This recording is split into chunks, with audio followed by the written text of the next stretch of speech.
transcending history and the world. A tale of dudes and souls, eternally retold.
What's up, dudes?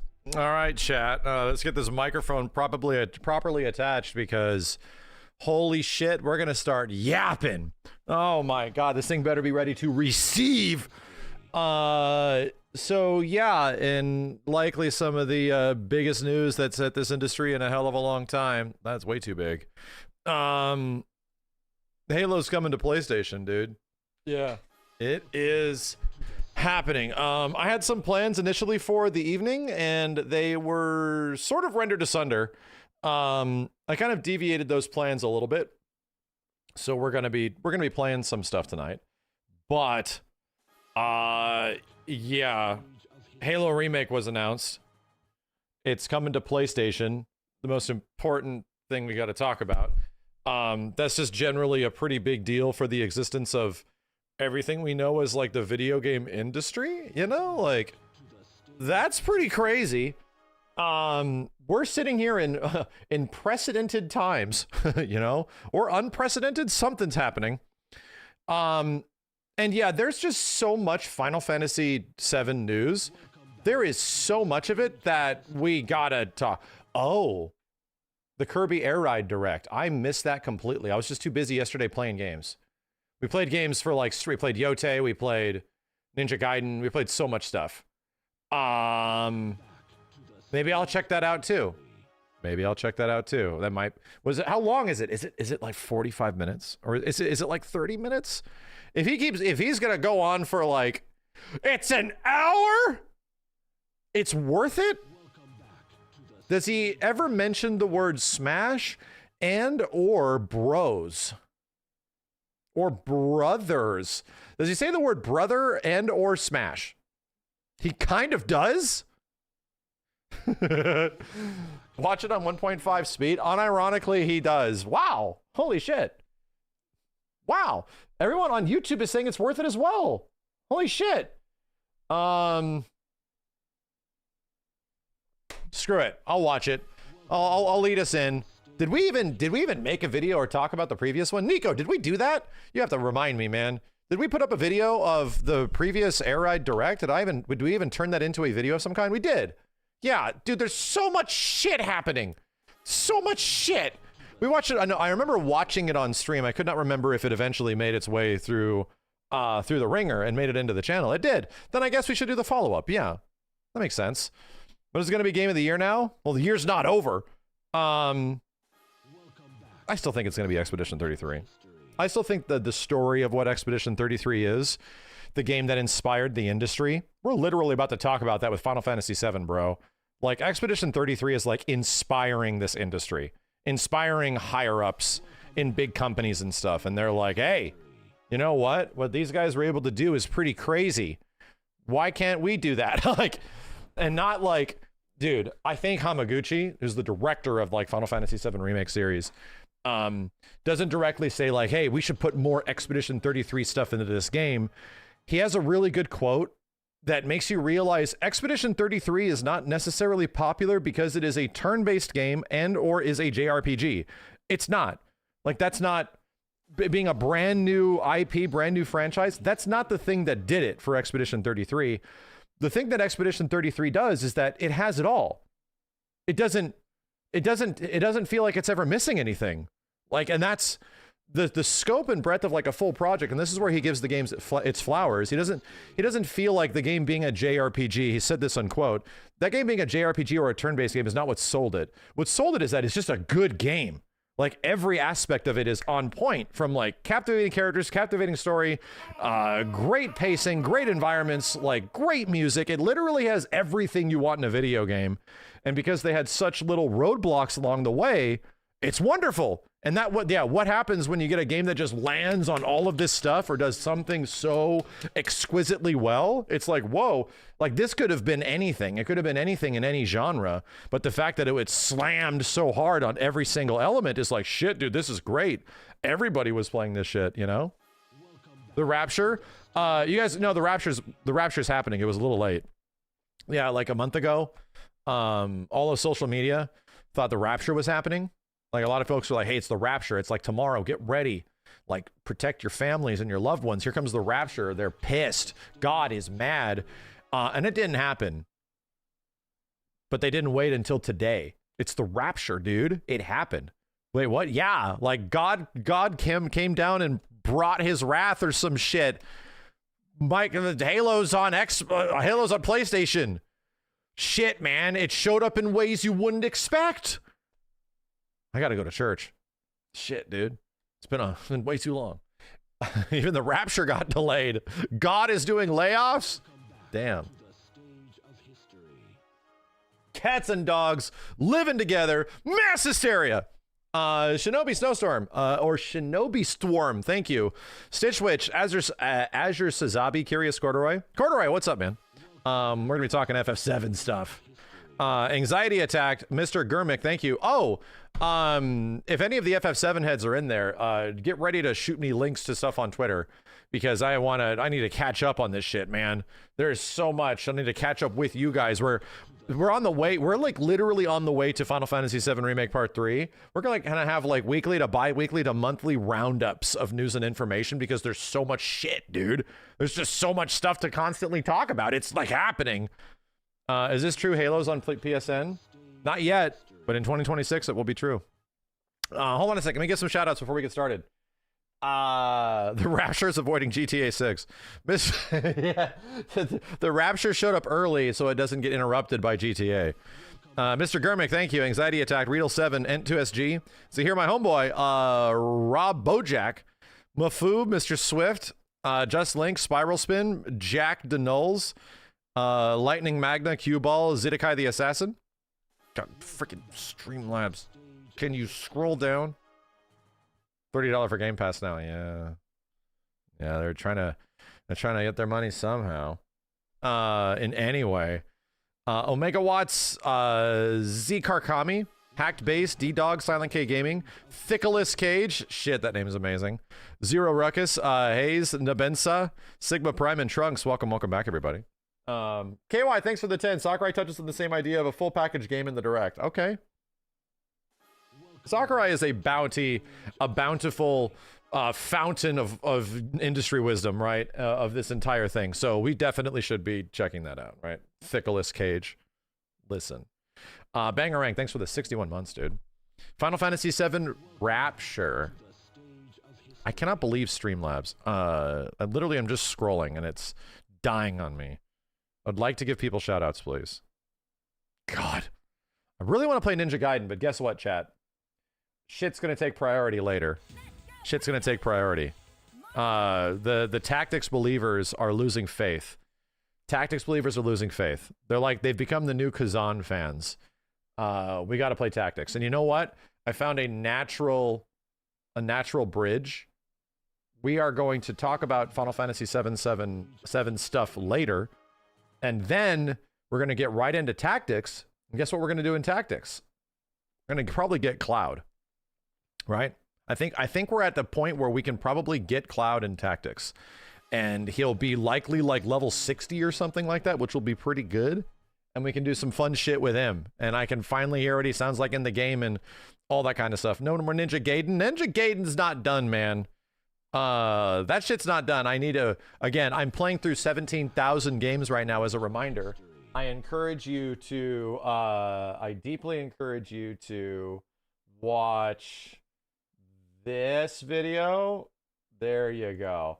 I deeply encourage you to watch this video, which is Max, why haven't you played X game? And this will give you all the information you need about which games we're currently playing, where we're at, and how I feel about the situation. So enjoy that. Enjoy that. Watch it 17 times. Anyway. Let's get into it. Let's find some resources, let's find some information. Where's the first place to go? Halo. I am closing Streamlabs. This shit is just frozen, dude. You need a proper refresh. I'm gonna Control Alt Delete, make sure your ass is not working in the background or something. All I want to do is scroll, and you won't let me. Why? Why? There we go. Open you up again. Tag me on some links on Twitter. Thank you. Appreciate it. Okay. There we go. All right. Let's see.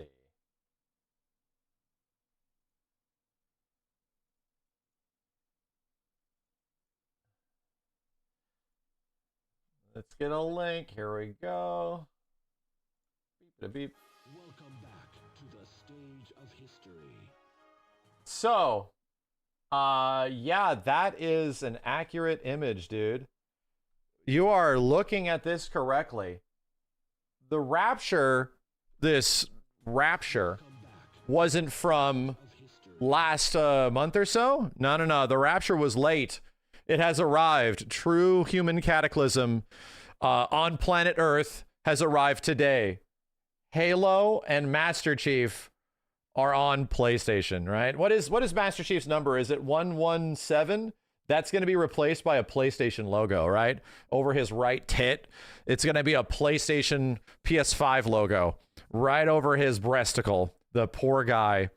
So yeah, Halo is getting remade. It's being turned into a modern day sort of re-envisioning of the original Halo campaign, which is kind of exciting. You know, oh, don't get me wrong, that's like, okay, that could be some very fun shit to go through. It's been a long time since I played Halo, man. But the biggest news is that, yeah, there's PlayStation logos down here. There ain't no Nintendo logos, which I think is kind of a bummer. This definitely could be showing up on a Nintendo system, you know? It definitely could be on a Nintendo system. Why not? Why is that not the case? So, second. As much as this is like, you know, as much as this is interesting, it is also very telling. Right, we're absolutely at a spot where like modern new Halo games and a whole bunch of Microsoft IPs are making their way to PlayStation. One is still missing, let me just say. One is still clearly missing. But the likes of, what was the last one that was really big? I think Forza came out recently on PlayStation, not like just this year. And from what I recall, it did super well. Gears also made its way over. I don't remember Gears doing great sales-wise, but in terms of like units sold, as soon as many of these games made their way over to a multitude of other consoles, Microsoft developers, like Microsoft Studios, was at the top of the sales charts for like several titles. So what I'm trying to promote from this is that Xbox is going to be this sort of like nebulous thing that exists, you know? I don't feel like they are interested in competing in this market the way they used to. It's obvious that they're not going to be able to do that. and people have said it several ways. There's like no way Xbox ever wins this battle, right? They're not winning against Nintendo, and they're definitely not going to be winning. They're definitely not winning against Nintendo, and their likelihood of winning against Sony is very unlikely. The last time we saw this was like, are they becoming a Sega? I mean, I don't think they're removing themselves from the hardware market. I think they're going to try to keep doing that. I don't think they're going to get rid of it, but I do feel like their investment into that space is not going to be nearly as much. Not nearly as much. They kind of like, yeah, they're looking at the maximum profitability of all of this stuff, and it's been clear for a long time that the Microsoft and Xbox have becoming more and more the exact same thing as time goes on. So Xbox as a unique division that's separate from Microsoft, it's like, I don't know, man, like over the past few years, it definitely feels like this is more of a Microsoft joint and not as much an Xbox one. So that being said, it's crazy to be here to realize that the last time this happened was Sonic showing up on a GameCube, which was a crazy thing. But even that being said, that was like early 2000s, and what, Sonic was early 90s? Brother, that Blue Rat was on exclusive hardware for like just over 10 years, like just about 10 years, okay? That's how long Sonic the Hedgehog was remaining on specifically Nintendo hardware. Sega hardware. But how long has Master Chief been relatively close to Xbox? And it's like, oh yeah, that's like 20 plus years. That's like 20 to 25 years of Master Chief and Halo being specifically an Xbox thing. I remember there being like rumors and stuff of Master Chief Collection existing on other consoles at some point. Did that ever happen? Like, is this the official did Halo Wars or some shit come out on PlayStation or something like that? It didn't happen. Yeah, it was like rumored that was to be the case. It came out on PC, but Halo on PC is nothing new, man. I had Halo 1 on PC. That's how I played it, bro. Anyway, this is a big deal. Like, this is eclipsing twice as long as a mainline Genesis like Sega mascot not being a Sega mascot anymore. This is way bigger than that technically. The only problem is that from an outsider's perspective and someone that has played Halo 1 through 4, and I didn't hate Halo 4. I didn't hate it. From my perspective, I'm like, I don't feel like Halo's in a great spot right now, just in general. I don't feel like the Halo franchise, Master Chief, all this kind of stuff is specifically in the best spot it possibly can be. In fact, it feels like it maybe is in the worst, right? It's likely in a relatively rough spot. Sonic was Sega since the Master System? Genesis 1. Yeah, Sonic was created for the Genesis.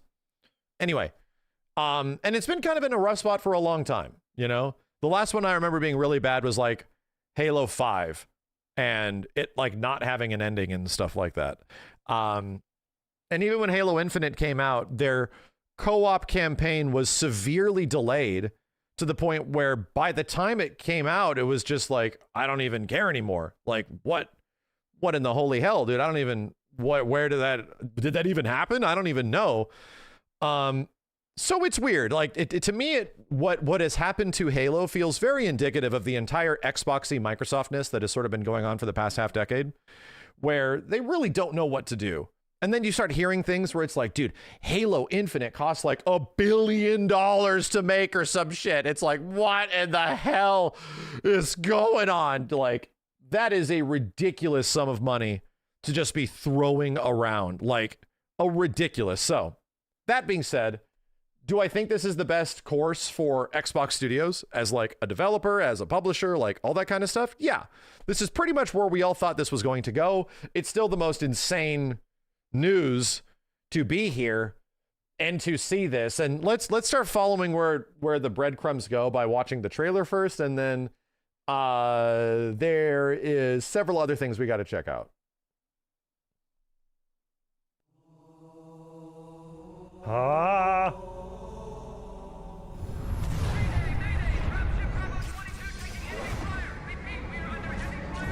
It does look good. Wow. According Beach to the water. data in their networks, the ring has some kind of deep religious significance. They call it Halo. They believe that Halo is some kind of weapon. What sort of weapon is it? One with unimaginable power. The Flood.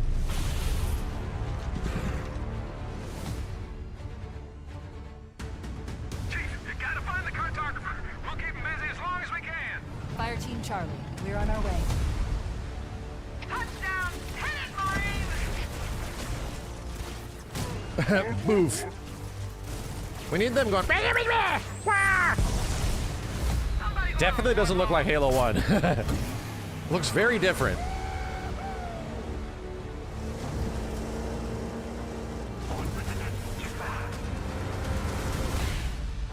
The Covenant are putting up a real fight. The cartographer. The God must gun. be here.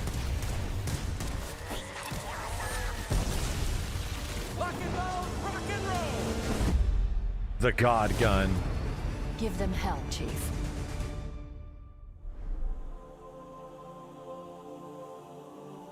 That was an okay trailer, too. That trailer was only okay, in my personal opinion. That was like a 7 out of 10 trailer for how big of a deal this is. It looks solid, but it looks like Halo by the way of Halo Infinite, you know? It really feels close to like the visual aesthetic and design of what Halo Infinite kind of is. Let's watch more stuff. Yeah, that's my first take is like, that was an okay trailer. Is it on Unreal Engine? It definitely looks like a UE game. It really does. It looks like an Unreal game, that's for sure. It is UE5. Was Halo Infinite also Unreal Engine? UE4? Or was it UE5? There is more. We're going to watch it. It was not. Really?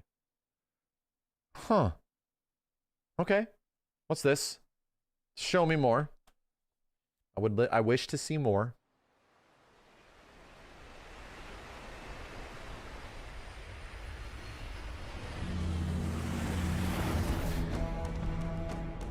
Now we're doing it. Bro, why did I not hear this in the trailer? Like, how the hell was there not this absolutely massive build of them eventually landing on the planet and, like, getting to get to the cartographer and the music kicks in?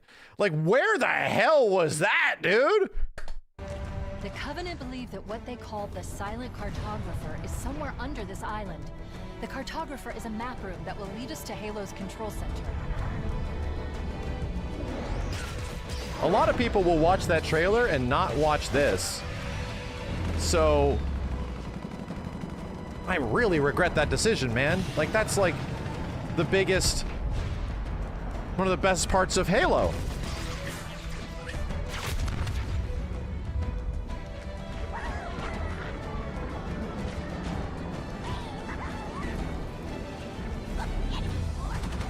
I'm seeing a lot of interesting stuff already.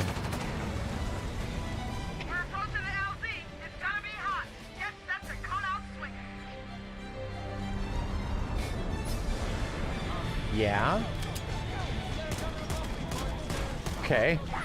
Let's see if I can remember like some of the differences that was the original to this. Not loving the sound of the gun.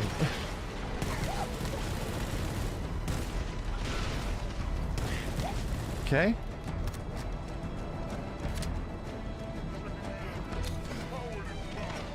Okay. Yeah, some of the weapons sound a little weird.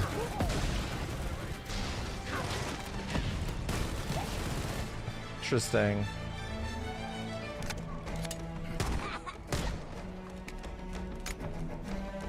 Did they say that this is going to have multiplayer as well, or is it specifically just a campaign? Are we going to be blood gulching all over each other's asses and running each other over with ghosts?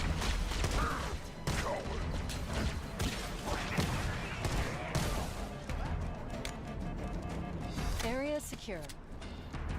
Affirmative. Echo 419 inbound. Man. Somebody order a warthog. Hey, I didn't know you made house calls, Warhammer. You know our motto. We deliver. We went down for a second on Twitch. I don't know why.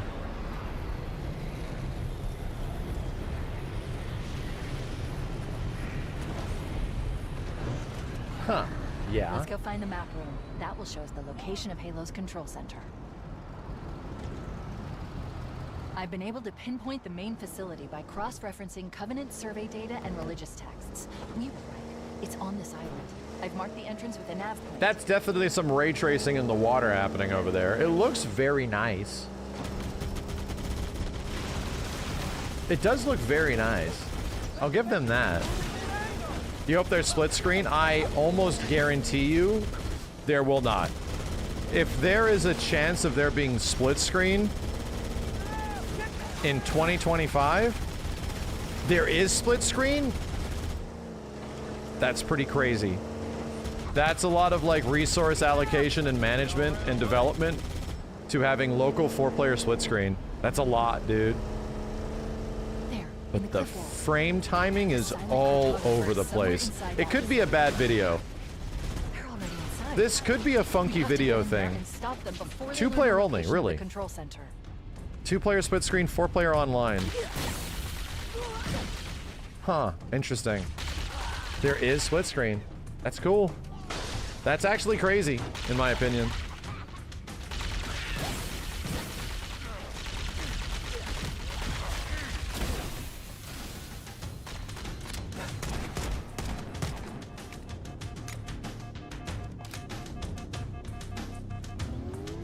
The split screen's only for console?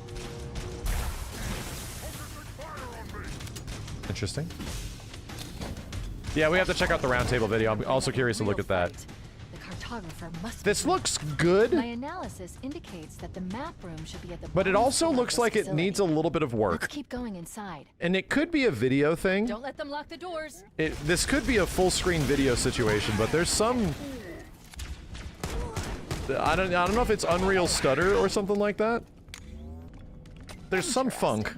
I underestimated the Covenant's understanding of Halo's subsystems. It is, yeah. We need to find the security override to get It's this door like open. there is the excuse of like, hey, you know, it is in it's a work in progress, right? Have you found the control But at the same point, somebody made a conscious choice to show off the game in this state, and they're like, it's good enough. Unless we can disable this installation. So there's also that. Like, this was approved, you know? en route to the objective? I think we're literally seeing traversal stutter happening as the characters are running around like a little bit. I want you to use any means necessary to force your way in. Is this on... Did they say what this gameplay's coming from? Is it coming from PlayStation? Is it coming from PC? Keys out. Let's move down the beach. Keep an eye out for any unusual structures that could house the security system. It's on a Series X, okay.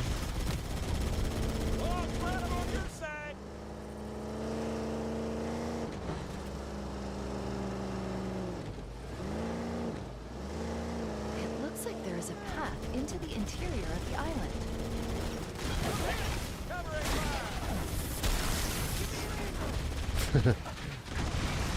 You're gonna get the Warthog stuck at some point, right? You're gonna get it stuck.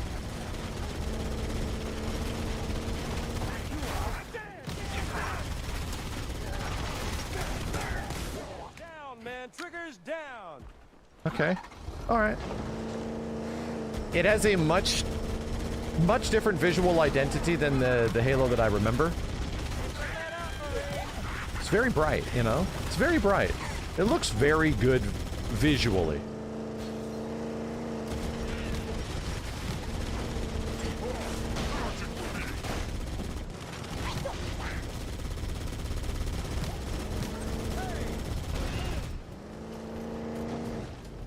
Did I have a Halo phase? I definitely did with Halo. I wasn't like a mega hardcore. I liked Halo 1. We played local multiplayer. Halo 2 was revolutionary. Played the crap out of that when it came out on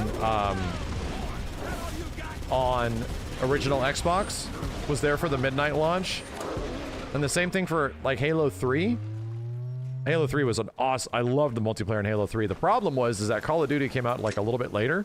COD 4 happened, and that just dominated everything. Halo was the quintessential online shooter game that everyone sort of came together for. And then Call of Duty happened, bro. Yeah, COD 4 and Halo 3 were in the same year. Halo 3 was first. I played a ton of it. And then COD 4 happened. Did you play Anniversary of Halo 2? No, definitely not. I only ever played the original games on the original Xbox and Xbox 360. Me and Simmons played Halo 4 when that came out, and we liked it. Like, didn't play a lot of the multiplayer, but we liked it. It definitely felt very Metroid Prime-y. And we found out later that that's because there was literally Metroid Prime devs on it. Did I play Reach? No, I didn't. I haven't played Reach or ODST.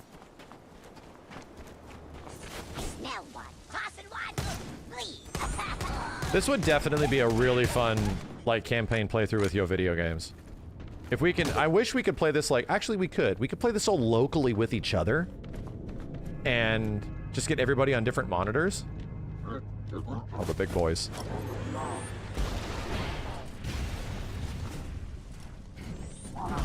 Yeah, by the time Reach and ODST had happened, I just lost interest. Just lost interest.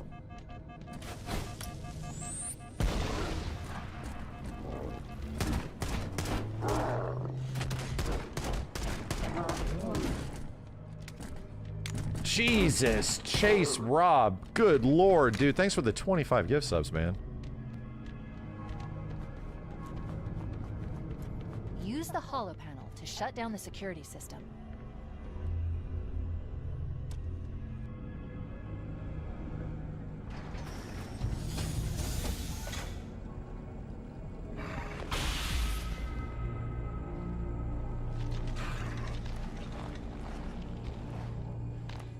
Good. That should open the door that leads into the main shaft. We need to go to the main facility. Let's head back down the beach. Mayday! Mayday! Dropship Bravo 22 taking enemy fire! Repeat, we are under Invisible bro. and are losing out. This looks nice. Understood. We're on our way. In smaller confined areas, I think it looks really nice. In the open outdoors, I start to see some issues. But in here, I think it looks pretty good. Blame TAA, yeah. Chief, Bravo 22 was bringing us some heavy weapons. After I saw we were up against hunters, I thought you could use them. Sniping with the pistol, you better believe it. Oh yeah.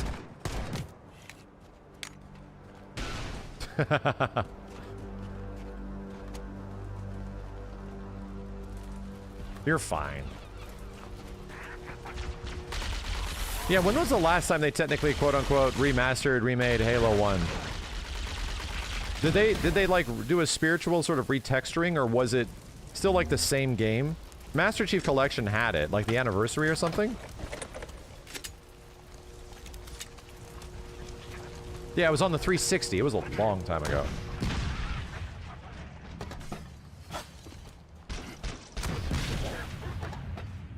Simpler times. This is a full-on Halo 1 remake.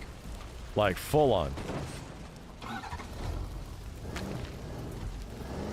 And it looks a lot... It looks a lot like Halo Infinite, in my opinion. Just visually speaking, you know?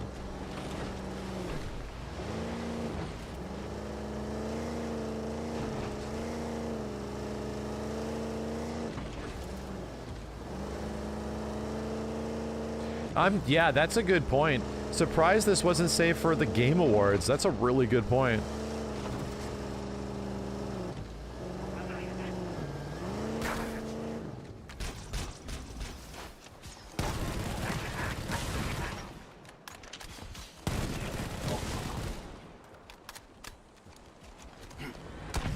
Good night.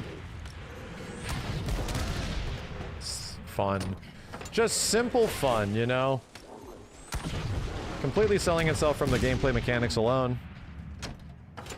Jeff doesn't like Xbox. Jeff premiered the Xbox Series X, dude. Like, literally premiered it. Like, it was the current generation of Xbox. The fridge was debuted at the Game Awards. He still doesn't like it. Okay, I'll take your word for it. Random chatter.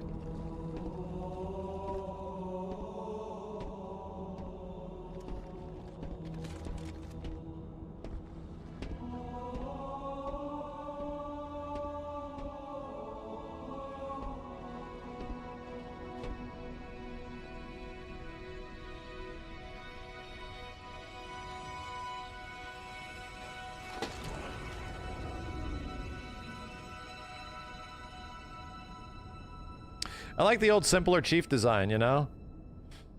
Got too weird and complicated as time went on. Yeah, I'll just say not bad, right? All I'll say about that is that was a decent demonstration of an old remake of Halo, with obviously a couple of visual concerns, all that kind of stuff. Pretty cool. And all things considered, like the direction of the old cutscenes and stuff like that was pretty bare bones for like 2001. So it's neat to see all this stuff visually realized and modernized in this way. I think it's neat. Okay. This is the last one. Is this the roundtable? Let's just get a compendium on this. This is all I need. Driving a warthog to this music. To this music. That's all I need. Shooting these guys in a warthog to this music. That's all I need. I like this more than the other one. I like this more than the first trailer. Jeez. Halo Campaign Evolved is the next project coming out of Halo Studios. It is the ultimate Halo CE campaign remake. It is coming to Xbox, PC, and for the first time, PlayStation. It'll be arriving next year. To talk more about it, we've got Dan, Max, and Greg from the development team. Guys, let's get into this. Thank you for inviting me. Why is this the right game for right now? We did this work on Halo Anniversary. I felt like there were certain things that were left unsaid. There were certain things that we weren't able to achieve at that time. There were certain things we weren't able to do. It's a great time to revisit Combat Evolved for new players, for established Halo players, and maybe even for old friends playing on different hardware today, to allow them to play together and enjoy the franchise together again. Going back to the Halo ring again for the first time. For the first time is really important. And for them to be surprised by new content and feel like excited again about exploring the ring world. God, I hate the word content. Players, this is the right time for you to God, I hate it. Think of this as your introduction into this huge franchise we've been building for the past 25 years. I'm curious how you're going to focus on capturing the essence of the original, knowing that you need to evolve to kind of move the experience forward. Yeah, from design, we don't. He did that on purpose. I tried to pause this and I Whenever smashed something. He said that on purpose. we make a change, the number one thing was to be true to the original game. For every one of those topics that comes up, there's someone who is incredibly passionate on the other side saying we can, like, that is sacred. We do not move that crate. It's really about looking across, what we've learned over the years, what technology we've built, and how we can tie that back into this experience. So in this game, whatever up to 4 new people YouTube can play update the is. campaign together, regardless of which platform they're on. And then we're kicking it old school. We can play 2-player co-op on consoles. So wait, go back. Say that again. So in this game, up to 4 people can play the campaign together, regardless of which platform they're on. Godlike. Like, actually godlike. Let's just throw that out. If there's one thing, like the end shedification of like the industry, people getting laid off, like all the bad stuff that kind of happens in this industry as of like the past 2 to 3 years, if there's one thing we can be legit grateful for that we finally made it, is that when games come out now, if they don't have crossplay, it's like, what the hell are you doing, right? It's a blight where if a game comes out and it doesn't work with multiplayer across all the platforms, it's like a legit blight on the game. It's always a thing where it's like, well, this could have been even better, unfortunately, like it's not there. In the same way that a fighting game has to have like decent netcode, crossplay is now a necessity. And the cool thing is that the majority of games have them. I feel like it's going to take until the next console generation, until it's completely there. But just thinking that, hey, PC player, Xbox player, and 2 PlayStation players can all be playing through the campaign together. That's amazing. That's actually the way it always should have been. Yeah, we have to say thank you to Fortnite and thank you to what's the other game I didn't play? What's the kickflip soccer? Not Roblox. I'm connected. Rocket League. That's it. I told you. I knew that.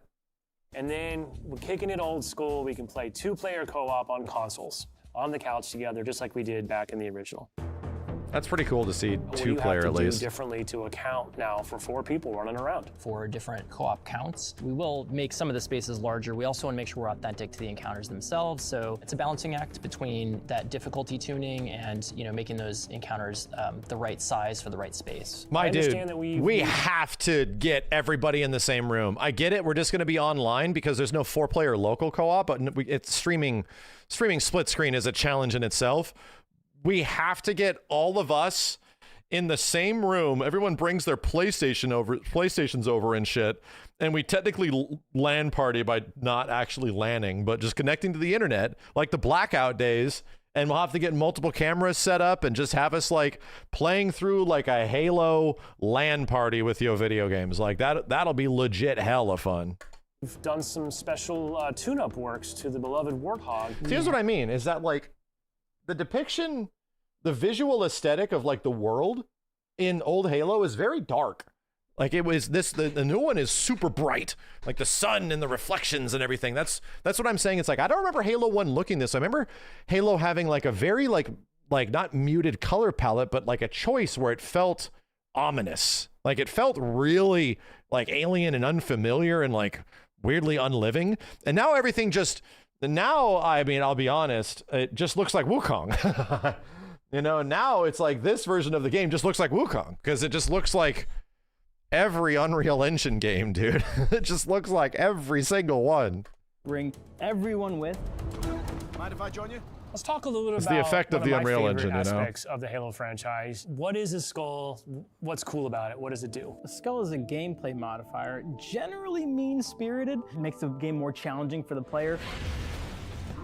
The combination, the pairing of these different skulls and how that's going to create that new gameplay experience. Huge amount of replay options for folks. I love the replayability that skulls bring to a campaign. It is almost endless variety. We have dozens of skulls this time. The most that we've ever had in a Halo game. I never saw how bright Anniversary is. I'll have to check that out. I'm very curious. Would ever be able to complete this game with legendary all skulls on? I don't think so. I mean, there's a lot. And so if you can do a true legendary all skulls on run, let us know.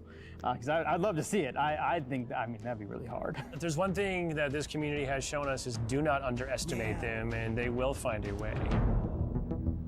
So Halo's always been known for its sandbox. How has this evolved? We made sure that anything we included isn't going to drastically change the way the game plays, to change the sandbox in a drastic way, but there's some really fun kind of additions, not to cross, enemies. Because you can like run now, right? That in the original CE you weren't able to do before that you now can. You finally killed the elite with the sword. That weapon hits the floor and you can pick that up and just, kind of really. Yeah, you don't get the sword until Halo 2.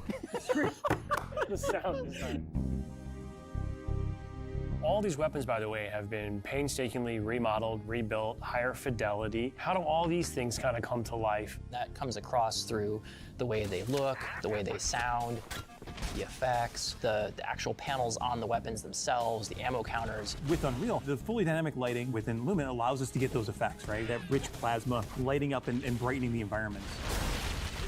Of course, one of the hallmark elements all the of Halo reflective stuff CE does is look what neat. becomes kind of a three-way battle with the introduction of the Flood.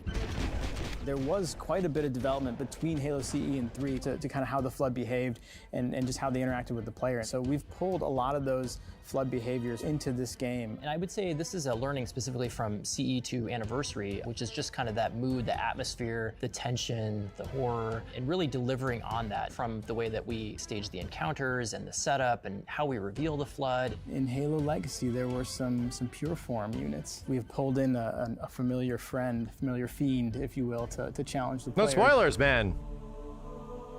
Talk to me just a little bit about how we're approaching the narrative aspects to bring it up to the the same Flood level part of as the game rest is this mad game. cool. In the very first one. We want to tell an authentic story. Its eventual and we wanna level reveal up and the everything is cinematics really sick. from the source. As we were building this out, we didn't just kind of put a new coat of paint over the original cinematics, right? We ended up revisiting exactly how they were blocked out. Yeah, the library. Yeah, put together, that mission and was we've done that tough. across the board. We have access to original source assets, original source code, and access to the original storyboards. We are remastering, remixing the music to go along with these cinematics. We also had the core principal cast come in and re-record all the lines. How much firepower would you need to crack one of the engine shields? This really provides a degree of fidelity that we weren't able to do for Halo Anniversary. Now would be a very good time to leave. I'm super excited that this game Cool. will include 3 brand new bonus missions. Tell me a little bit about that. It was really important that we preserve the original story as it is. So these missions specifically are meant to be a prequel, a setup for, the main course. These new missions are going to offer some new opportunities for character interactions, maybe between, Chief and Johnson. Here, one memory that I have of Halo 1 is that the opening of the game isn't super powerful. Like, it kind of has that very old school meandering world building feel. I don't remember it being like great until it eventually kicks into the mission where like you get down to the Halo planet, right? Or planet. And you sort of like begin the main plot. I kind of, you just like start in and you spawn and they do like the control thing and some things just sort of happening. Like I don't remember the opening being really powerful. Like I don't remember that being, I remember wanting to get past that more than anything, of the original Halo to get to the part where the game is like really fun. Anyway, it's the old school way of doing a tutorial, but I'm wondering if them talking about this is them wanting to address that in some way to like pace you into the game a little bit differently. We've got some new mechanics, maybe some new AI behaviors, things that haven't been done before in Halo CE. I think we're just getting started. So where are we right now at this stage of development? Okay. It has been since the original Xbox that I have played it. That's all I remember of it. It's just been a very long time. Can you share with us? In the past few weeks, we've been able to start engaging and sending builds out to some of our community members. We can now see so many of the elements of the level really coming together. There's a point in every game's life cycle where it kind of just comes online. Seeing really high fidelity versions of the cinematics, elements of the sandbox and encounter tweaks and the lighting. You can go to someone's desk and give feedback live on an experience, and to me that's like a really exciting time in game development. The ultimate love letter to the game that started it all. I would call upon our entire Halo community. They don't have the PC version. Where's the old... To the game that started it all. Where's the old PC box? Hey, come on. Come on. Where is it? I still have that somewhere, dude. I mean, I might have thrown it away at some point. The old PC box with like the disc. Way back in the day, the old like little, not the huge one, but like they were like the mid-size ones, You left it out. Come on. Our entire Halo community to welcome with open arms this next generation of players. I'm excited to just relive these experiences again for the first time. Old PC erasure? Yeah, I mean, I feel like I've been more excited for this Halo thing than I have any other in a while. We tried out Halo Infinite and it was just like, yeah, this is okay. I am curious. People were talking about Halo Anniversary. Hold on a second. Halo Anniversary 14 years ago. Hold up a second. We play video games. Halo ago and remastered. What in the hell?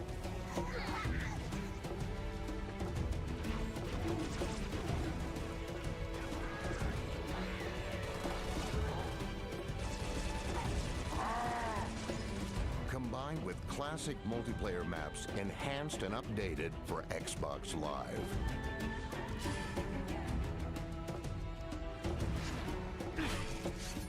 A fully remastered campaign.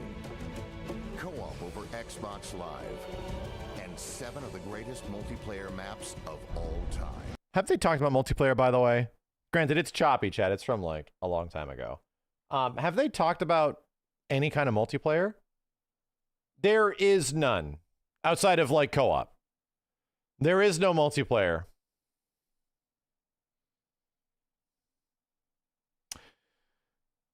It's called Campaign Evolved. Okay. That's why they had to do that. Specifically just the campaign. It's finished. Stop asking. No, I think we're just getting started. Halo Combat Evolved Anniversary. Okay, yeah, that one definitely has a visual look to it. Yeah, I think this looks better than that. To be real, just comparatively speaking, I think this looks significantly better than that old stuff did. I'll say just on a personal level, I actually kind of want to play it. For the first time in kind of a long time, it seems fascinating, right? It seems fascinating. Who was the dude? This might be...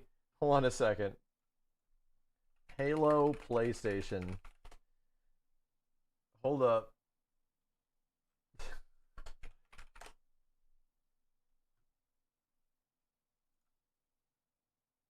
Past 24 hours. Yeah. This part... Love with Halo the same way that we all did, 24 years ago here at this point. And as a community guy, I know the Halo community is super excited to welcome in their friends as well. And it's just going to mean more Halo for everyone. And it's really a new era. Halo is on PlayStation going forward, starting with... I think he didn't... I think he does not wearing enough. I think he should also be wearing a PlayStation jacket, wearing PlayStation headset, wearing a PlayStation hat, and also wearing PlayStation shoes. I think everybody should be. I think anybody that walked in should have been given a PlayStation hat.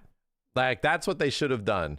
There should have been some coordination PlayStation underwear, PlayStation tattoos. They had to do the Bernie thing. Yeah, was it the Bernie Stoller thing? He's gonna get on stage and he's like, hey, check it out. He reveals the tat. And it's like, damn, that's crazy. Anyway, we live in unprecedented times, chat. Was that Peter Moore? I always get Peter Moore and Bernie Stoller mixed up. These are unprecedented times. The fact that we're here and witnessing such events is pretty mind-blowing to me, dude. To feel like, what is the end goal? Okay, what's the end goal? I think, to summarize like how we got here and what it took to get here, Microsoft effectively found their whole audience. You know, what they were creating with Game Pass was a full commitment, and they pretty much got as many Game Pass users before it was too expensive. They pretty much got as many Game Pass users as you could get, like straight up. The room for future profitability in a modern business market, which is only going to require you to have end over end higher revenue, higher output, higher profits every single time, every single year, was not going to work. And it was working for a while, and then it was obviously not going to work anymore. So now you have to start investigating, well, how do we make more money in other areas? It's not that Sony is immune to this. The only company that's technically immune to it is pretty much Nintendo, because they have a billion ways of revenue. But even PlayStation, like a lot of huge PlayStation titles making their way off PlayStation and showing up on PC and stuff like that. Why is this happening? Because there's money to be made. And that's really it, dude. There is money to be made. And are they gonna still do all the other stuff they're doing? They're still gonna do all the other stuff they're doing. Is Helldivers making it to Xbox? Is that like the only reason this is happening is that, like, as time has gone on, we need more money, right? Just have to have more money. It seems like this console exclusivity thing is getting in the way of us earning even more money. And we're seeing the same thing from big developers like Capcom and Square Enix and giant Japanese devs and stuff like that, where it's like, yeah, having our titles on a limited number of platforms isn't really helping the longevity of creating a fan base. And it's like, that's always been the case, brother. That's literally always been the case. It's been the situation where you have to come to a realization that I'm happy the game exists, okay? It's like the same thing with like Bayonetta 2 back in the day being on Nintendo and Killer Instinct being only on Xbox.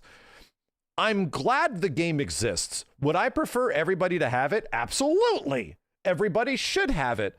But in those situations where you have a console exclusive game, okay, yeah, if it being console exclusive means it's not coming out on anything, but the game exists, then okay, I'm always going to choose the game existing in some way, even if it's on a piece of hardware that I don't necessarily like or play that much, which was obviously the case with the Wii U as well as the OG Xbox One. But now that just doesn't make any sense in the current market anymore. It just makes no sense. Where, like, is it going to lead to more console sales? Well, it's like even the console sales, the amount of consoles that you can sell over time isn't going to be like like monstrous compared to other previous years. It's like you're never going to hit COVID numbers, man. That's going to be really hard. And the expectation of that is like still there. The expectations of people being at home and being able just to consume content, I hate the word, and games and all this stuff frivolously, like there's nothing in between you and that. That's all you could do. It's like we're still trying to chase those numbers in some way. And that has effectively made it so that this industry is going to have to release games on other platforms. That's pretty much where it's boiled down to. So it's fascinating. I don't hate the situation we're in. It just feels like this just don't make sense. It feels like the way companies have to work and what they got to do to make this happen. This is it. And there will still be exclusives. There will still be stuff every once in a while, but the broader ability to like saturate, you know, to build an audience, to grow an audience and not have that be very specifically limited to one thing. Yeah, it doesn't make any sense anymore, dude. It just doesn't. Biggest question, what does it cost? $89.99. Yeah, that's a great question. What does the Halo campaign remake cost? I think the sweetest spot is $49.99. That's the sweetest spot for pretty much what is going to be like a slightly expanded older game. Yeah, you're not wrong. I think $50 is a great spot for what is pretty much like an older game that visually looks great, that has no multiplayer. A reminder, has no technical multiplayer. And I think that's a huge part, right? That's a huge part.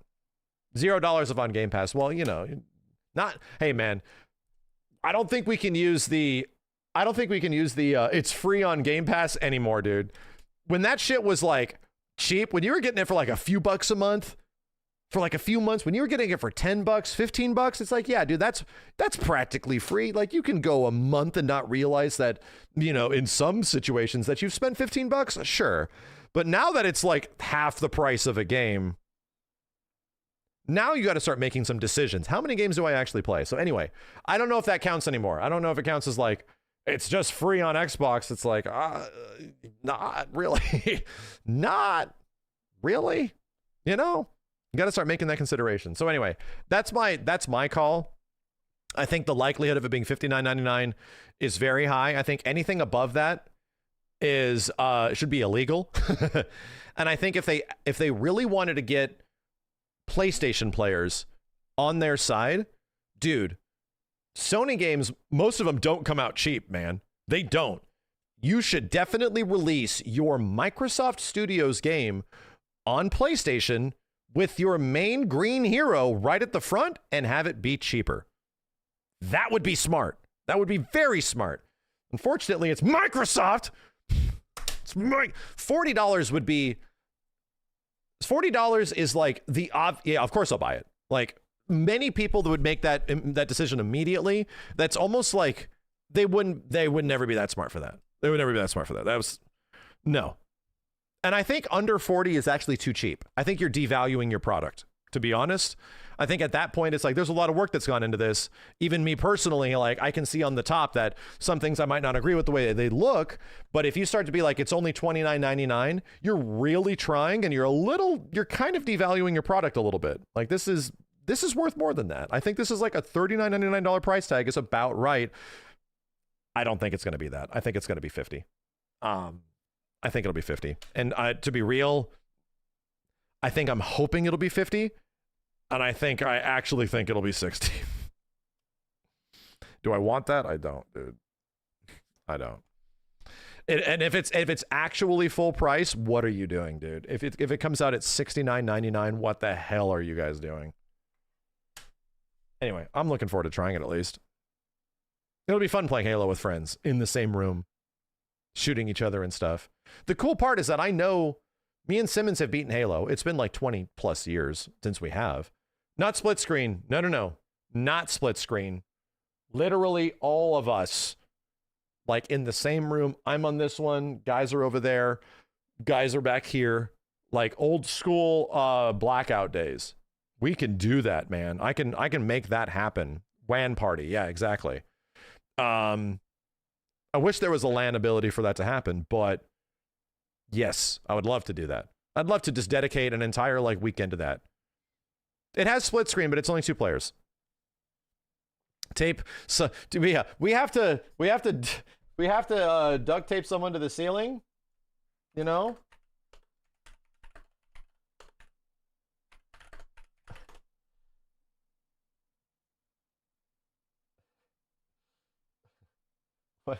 Where's the image? Where? Hold on a second. LAN party ceiling. I'm looking for it. Why is the image not showing up? That's the one. Yeah. That's the one. Bro, you had to make room, okay? Old LAN party days? Come on, man. They had to make room somewhere. This is the classic. This will be Kenny. Kenny will be down for that.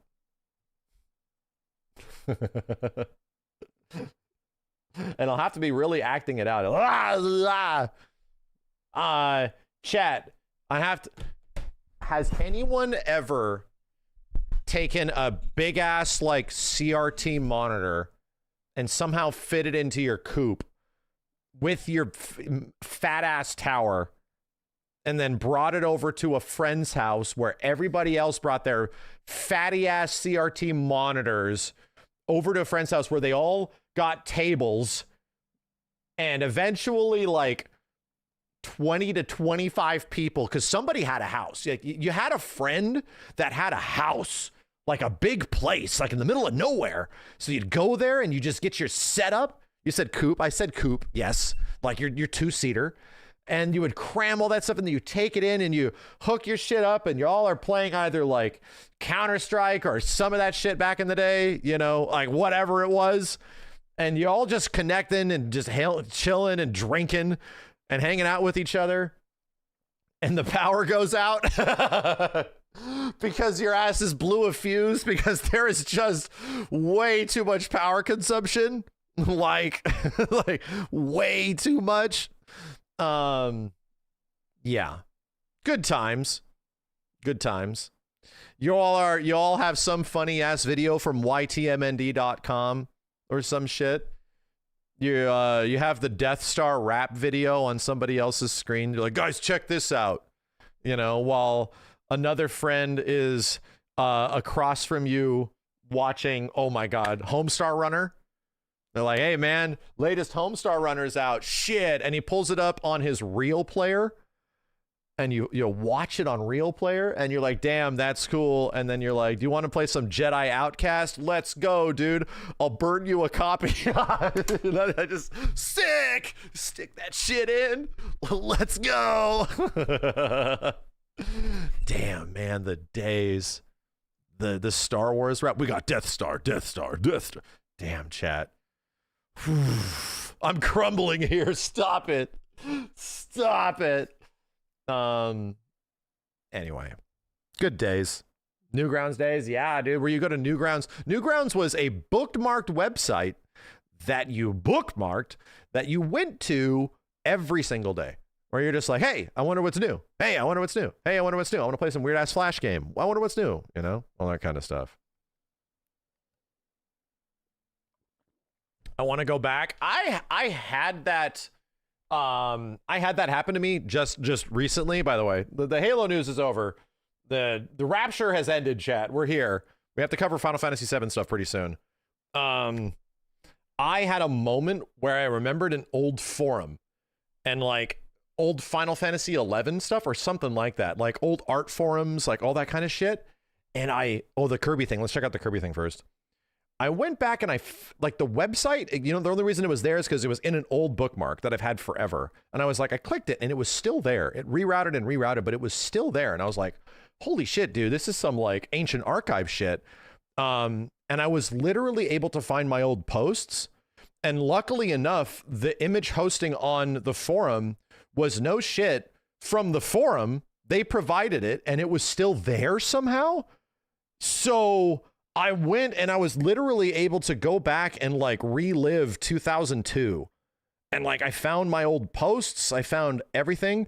FFVIII, bro. This predates FFVIII by like 5 years. Like, no shit. FF11 Auction House. This predates this shit by like 5 years. It was so old. It was insane. Did I cringe into oblivion? It wasn't even that bad. It was just memes, dude. It was just like, everybody was like sharing memes and shit. Show us. I ain't showing you, but it was neat. It was neat to go back to like old posts and find just people were just working together. Like there's even stuff of that with PSO, like old PSO message boards and forums. By the way, forums pretty much went away. Like Reset Era is like one of the last forums on the planet that actually has people on it. And it all went to Discord now. So everything's just fucking Discord. But no shit. Yeah, PSO world, all that shit. It's crazy to go back and you look at it and you just see people just talking to each other. Like so infrequently is people just getting like mad and pissed off, which is just 99% of the internet is just people mad and pissed off. And 20 years ago, people were just like chatting about shit, just talking. Some people into it, some people not. Like it was crazy. It was just normal human communication. Like 90-page threads of people just showing pictures of their cats that also like play these games and everyone commenting on their cats. Like shit like that, dude. Same thing in like PSO world. Yeah. Yeah. Oh, dude, it took me back. It literally was like a much different world. It was much different.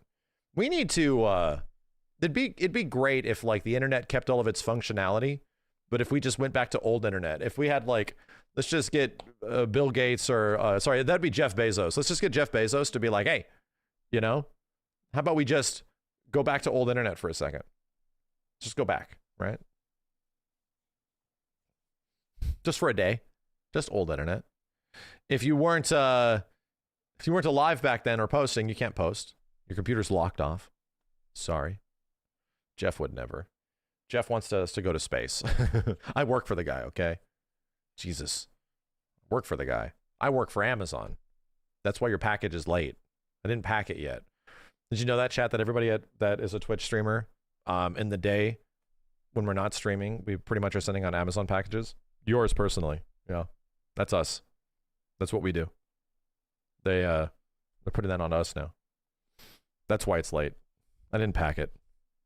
Sorry. AWS was... That outage didn't happen to me because I was streaming that night, but bro, that outage was fucking crazy. That shit, the freaking half the internet went down. Oh my God. Oh my God. Here we go. Let's watch this. We watched the first one. I'm here to watch the second. Again, I am very red. Air Riders seems like a fascinating game that it looks cool. I'm not completely sold on it yet. I like hearing Sakurai talk. I like hearing him say the word smash and or brothers not next to each other. You can say the word smash here and then 30 minutes later say brothers, you know? That's cool. But still, it's interesting to see like what this guy's up to. I want to see the dude talk. I just want to see Sakurai say, he's like, oh, I'm going to say some shit. I just want to see Sakurai like talk about stuff. I want him to tell me why he drinks Coke Zero and not water. I want to hear that again. Okay. I want to go back. So let's find out what's going on with Kirby Air Riders 2 and see if any of it is going to result in me playing the game.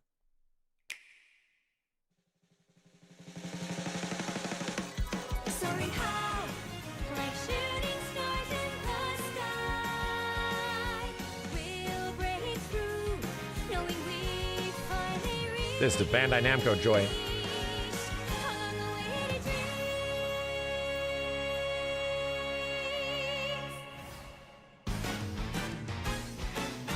Sakurai, how long can you talk about this?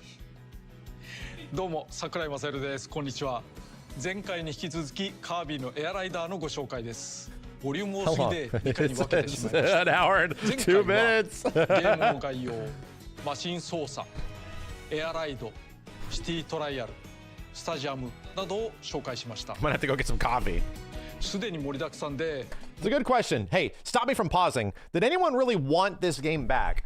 Liam, yes. Like there is a solid 6 dozen like absolutely die-hard Kirby Air Ride fans. Like it didn't sell that much when it came out, right? It did not, but it has literally like those dozens might as well be hundreds of thousands. They might as well, because they love it so much. Their passion for it breaks the boundaries of human numbers and count, where it feels like there's just so many more people that like this than maybe there was. But still, Sakurai's in a spot to sort of sell us on Kirby Air Riders way more than he was back on the GameCube, you know? So, and to be honest, like I think with his design sensibilities, there's a spot for this game to be much more, I wouldn't say accessible, but palatable, right? Where it's like, you can look at this and be like, that looks better than Mario Kart. And back in the day, maybe that wasn't the case. Nowadays, it's kind of like, damn, that looks really crazy. That looks really fun. I don't know, maybe it's going to be good. もう大体紹介しちゃったんじゃないのなんて思われたかもしれないけど、その通りですね。まあそうかも。だけど出がらしにならないようテンポよくお伝えしていきたいと思います。ところで前回の配信で寄せられた感想の中に上ライドはないのというのがありました。Top ride. 上ライドは前作にあった上から見た一 Bro, 画面レースです。 off-road? This game had an off-road mode? I miss 作るの off-road. が結構大事だし、他の要素も多いので、なしでも Shout out to off-road. Shout out to anybody that was ever at a Chuck E. Cheese or a pizza place with those 4 wheels on that arcade machine and then none of them worked. And you would be like spinning that shit so much. されるとは思いましたが。 Oh my god, you crazy assholes. Wow. 上から見たから上ライド。とにかくプレイしてみましょう。 Wow. It's just a, who cares, it's fun. The way video games should always be made. The first thing, who cares, it's fun. マシンとライダーを個別に選ぶことができるんですね。他のモードでもそうです。そしてそれらを選ぶと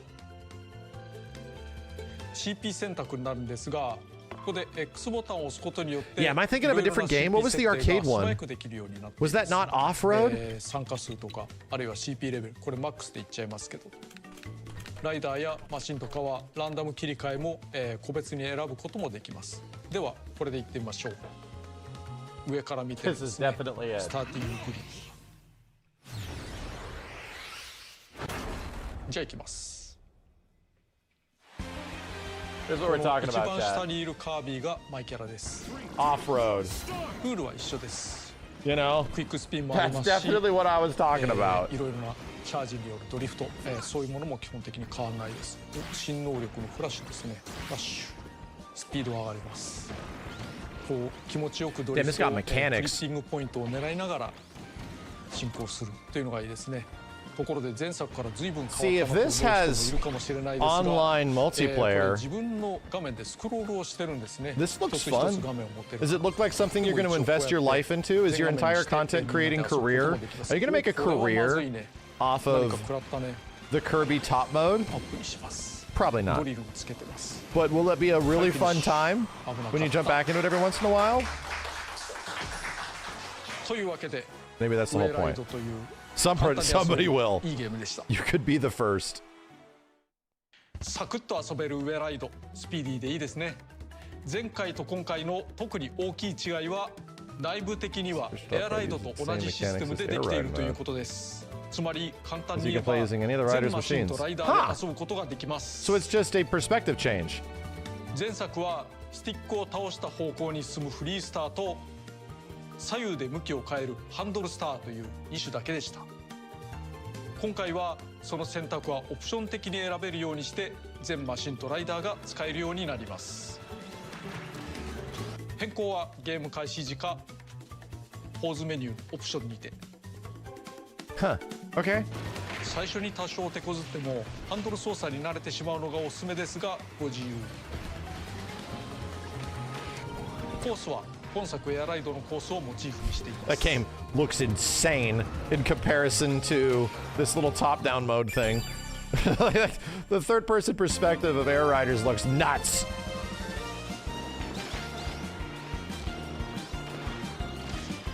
I'm using tilt controls.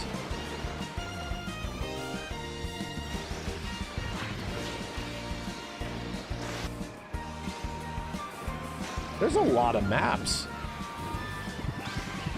Like, there's a lot.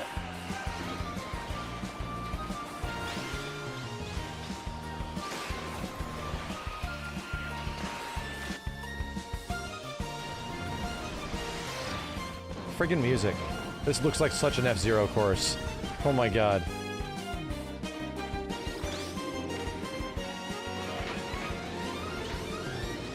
So this has to be online, right? Have they mentioned that? I've just been looking at the graphics. Courses are wider. Oh, that shit was mad small. I do miss, like, the static screen. 対戦において今回はそれぞれのスイッチ2で専用画面が持てますから画面がスクロール追従します。R スティックでカメラをある程度いじれます。 Oh, you can, like, lean it and zoom. コース全域を Okay. 画面に入れることもできます。 Didn't have to do that. 全員で同じ画面を共有して1画面プレイもできますね。前作発売当時よりもテレビのサイズが上がっているので小さい表示でも無理のない環境もできるかも。 Bitch, I just mentioned that. You didn't have to do it. Wow. It has an option for the static screen. You literally heard me.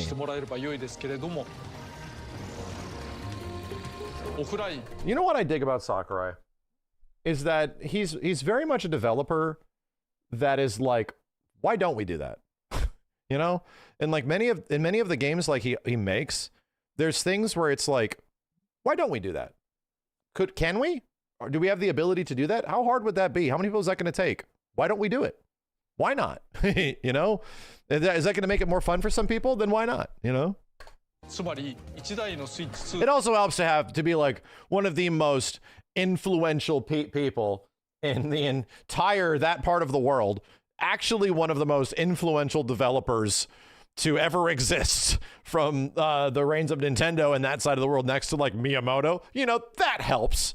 So anybody's going to be like, yes, sir, I'll do that. The nice part is what I'm saying is that he wants to. He's a game designer at heart, dude. He's always going to be thinking about stuff like that. Put yourself in the player's shoes. I mean, the only reason Smash Brothers exists is because he put himself in the shoes of people that he beat in fighting games in arcades, like KOF.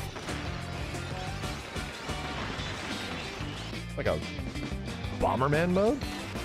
Oh, these are just the effects of the items.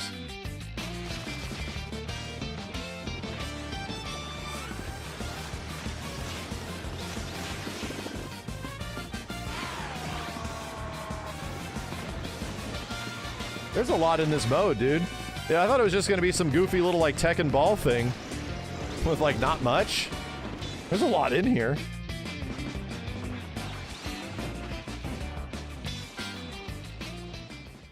You can change the camera at any point.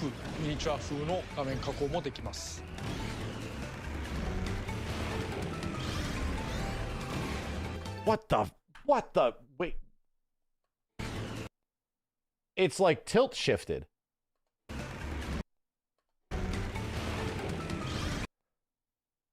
It's like saturated and tilt shifted. Funny.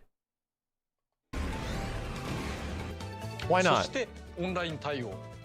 The diorama is closed. シティトライアルと3つのゲームともオンライン対応しているので、まあ大変だ。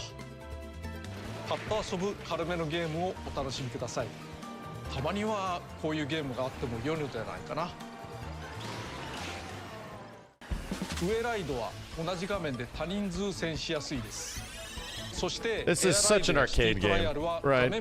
It is such an old school way of making games. It's so arcade-like. That's one thing I'll say. This Kirby Air Riders 2 feels very much like it's arcade designed, right? Even from main campaign to this extra mode thing. I don't know if I would say the same thing about Air Riders 1.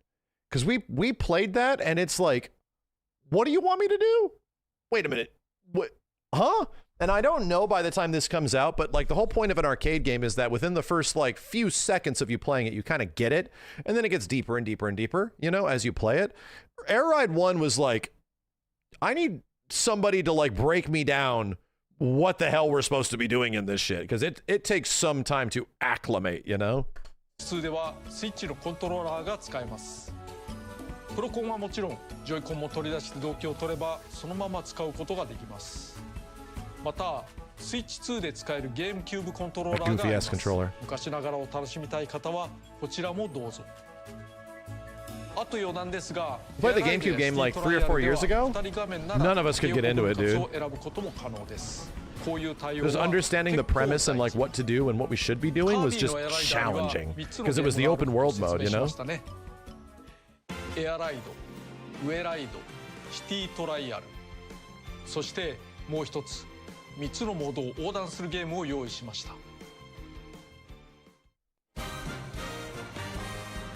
ロードトリップと言います。Like Mario Kart? Wait, what? 好きなライダーを選んで There's a free roam? 旅路へ。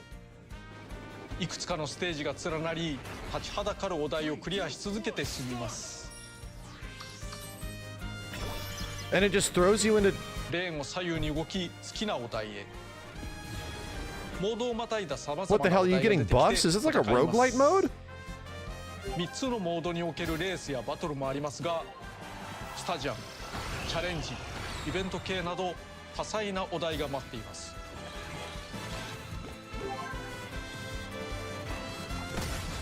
ショップがあったり、アクシデントに突っ込んだり、休憩所でパワーアップしたり、ニューマシンを入手したりと、マシンは最優先で集めることを強くお勧めします。詰まったらマシンを変えることで進めるかもしれませんし、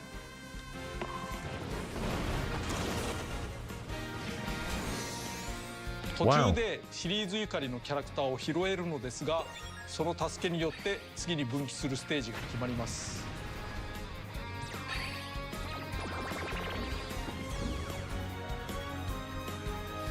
そして Dude, it's like literally an outrun roguelite mode. Look at this edgy 旅 bitch. のきっかけはまた後ほど。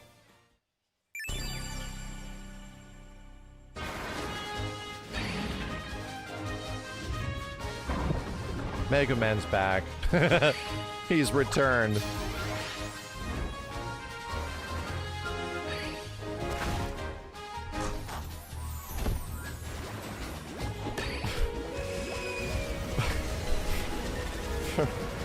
What the hell are these characters? Like, there was somebody that on Twitter, because I didn't see this, but I saw that it came out. Somebody on Twitter had an image of like this goofy hamster, like Blingo is back. And people are like, Blingo's back. That's crazy. And it's just Rick. Yeah, it's Rick. And it's just this hamster. And it looks so normal. And I'm like, people are flipping out about Rick being in the game. And I'm just like, I don't know if this is fake or not. Like, there could be the most like random shit. And there could be like a rock with googly eyes. And they're like, Rocky the Rockinator. He's back. Yeah. I wouldn't know if you're lying or not. So many weird ass characters. Y'all don't know about Rick? Blingo. Who the hell are these guys? Don't tell him about the Rock character. Don't tell me. これはオンラインで自分自身を表す免許証。実際の免許証と異なり、好きなようにデコレーションできます。They are! I was joking! 素材はキラキラを入れたり、 You get credit cards. 自由に貼れたり Can you go into debt? Wow. 上の句、下の句を組み合わせて通り名も作れます。Oh, somebody's gonna draw a dick on Kirby. Like that. Sakurai, you better be careful. I get it. You're way too pure for this world, but if you aren't careful here, man, somebody's gonna put a dick on your favorite character of all time. You gotta be careful, dude. You can't trust these people. With the Call of Duty emblem system, can't trust them, alright? こうなります。楽しげですね。パドック内をライダーで直接歩くことができます。ライダーごとに一つ一つの歩行やジャンプを作るのは手間がかかったけれど活かせてよかった。ビュッフェがあったり、駐機場があったりしますけれど、ここではプレイヤーが集まり、対戦の Dude, it's a little racing game. What? セッションを組んだり、簡単なやり取りができます。誰かがレースやセッションを立てたらそこに入っていく仕組みです。ショートカットでメッセージを送れるのですが、基本的には Is this with people? Is this guy's actual name Steven? Because that's Kirby, not Chris. This is with people. There's a chat mode. Steven the Pirate Bandit character? L スティックと R スティックに対応しています。L スティックを傾けてカテゴリーを選び、R スティックでその中から選ぶ。They have a full-on lobby system, like a big one. LR スティックの組み合わせで That's Bandana D, Max. You uncultured bitch. 一つのパドックの中で複数のセッションが同時進行していることがあります。端末から状態が見られますので、好きなレースに参加してください。How much is this game gonna cost? Do they have a price? It's a Nintendo game, so I'm assuming it's gonna be full price forever. $70? Yeah, it has to be $70 until the end of time. I went to Target the other day and I was looking at that Yoshi game for my baby. Now a 5-year-old. It was $59.99. I was like, what the? What the fuck? 50. And then I looked at Mario Galaxy, $59.99. I was like, like old 5, 6, 7-year-old games are still like $60. Like, brother, they will never go down in price.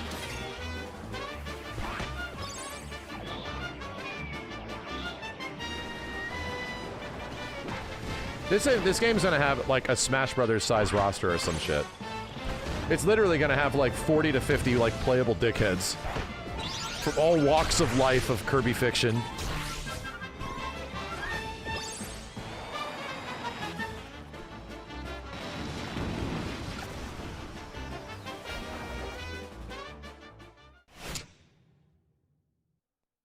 オンラインプレイを行う際、どのあたりの実力層とマッチングをするのかを示すのがクラスです。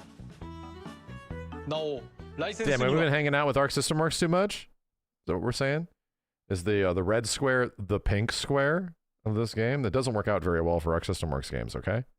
世界勝利力という数値がついていますが、 Is this the pink square of the game? 勝った数が全ユーザーのうちのどのぐらい上になるのかを表します。Yeah, this is similar to what they do in Smash, like the global power, your overall playability instead of your direct rank. 勝率や強さではなく、単に勝利した数をもとに計上していくものです。遊べば遊ぶほど確実に高くなっていくもので、クラスとは関係ありません。で、クラスというと C とか A とかランクがあるものが Yeah, I'm glad they got rid of the class system in Rising. Yeah, in Grand Blue. 色になっています。Oh my god, he literally is! It's literally the same thing! Literally! He said Smash. です。これはランクの上下というよりもご自身が楽しく遊べるためのちょうどよくする色分けだと思ってください。高ければ It's just like Arc System Works. でもないのです。ただクラスを高めると街に多少の変化が起こりやすくなるかもしれません。エアライド、ウェライド、シティトライアルのそれぞれにクラスがあることにご注意を。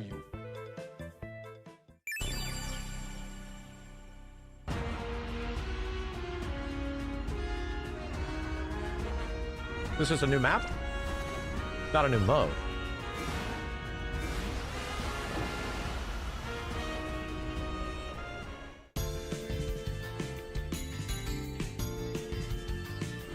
Wow, cool stage.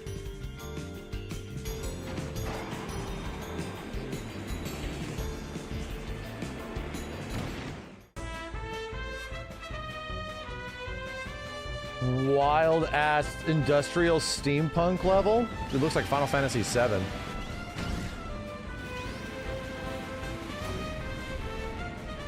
Yeah, it's like Midgar.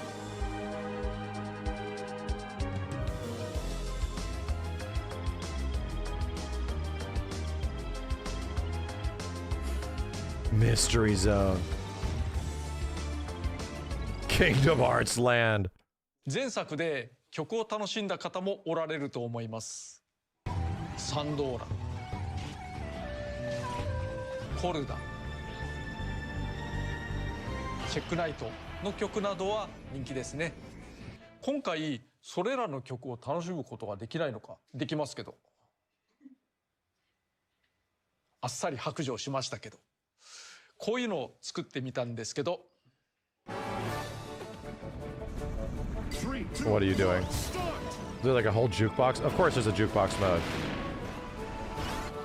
曲どころか前作にあった Air ride courses from the previous games are also coming back? Okay. That seems like a lot. Huh?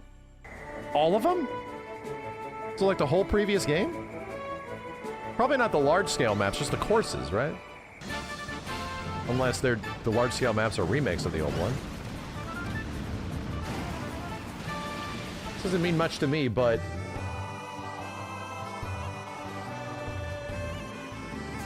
wow. To be honest, this is going to be brand new content to the majority of people that play this game, myself included.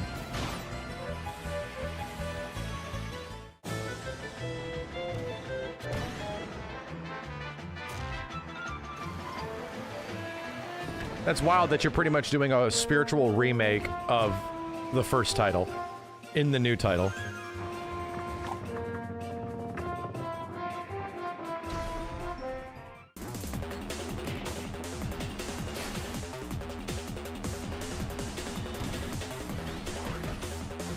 Says some F-Zero energy. Yeah, it's like a director's cut of the first game.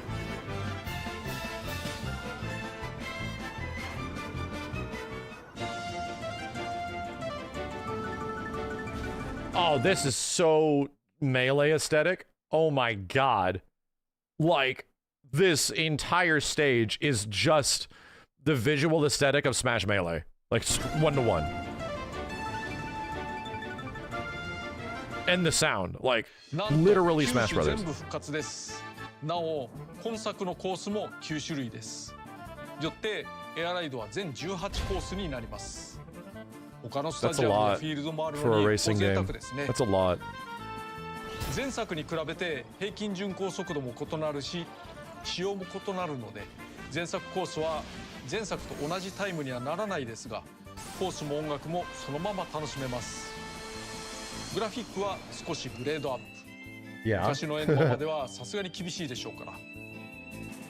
思い出補正も効いているでしょう。Go back. It looked like a lot of the geometry is in really similar spots. It's just like a lot of it doesn't, the old courses don't look as quote unquote like really high fidelity. They obviously are, but they literally look like remake of the old courses, you know? Like ultimating it. Yeah, they've been cleaned up. 思い出補正も効いているでしょうから、昔のものだと耐えられないかもしれませんし。 Like Smash 4 to Smash Ultimate type shit.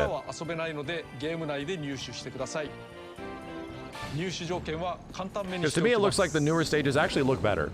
Just from a raw fidelity standpoint, there's a lot more crazy shit going on.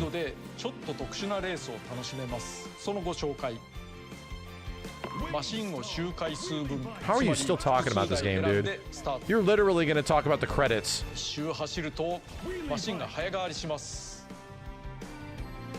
How are you still... How's there this much stuff to talk about? 定番定石以外の組み合わせもお楽しみください。本当に複数人でリレーしてしまうのも手ですね。コントローラーをパッとバトン代わり。シティトライアルの補足です。まずシティトライアルにはパワーアップ以外にもさまざまなアイテムがあります。もちろん新作もありです。 Dude, are you even... Oh my god, he's only 1/3 done! Introducing the exclusive Goku mode.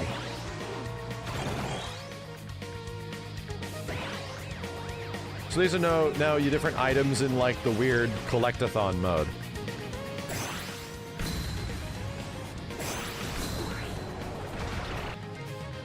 Knuckle Joe? I know who that guy is.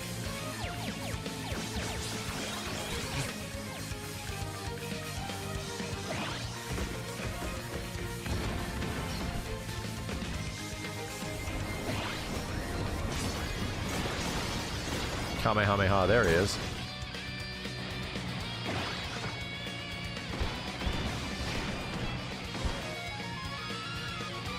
Drugs.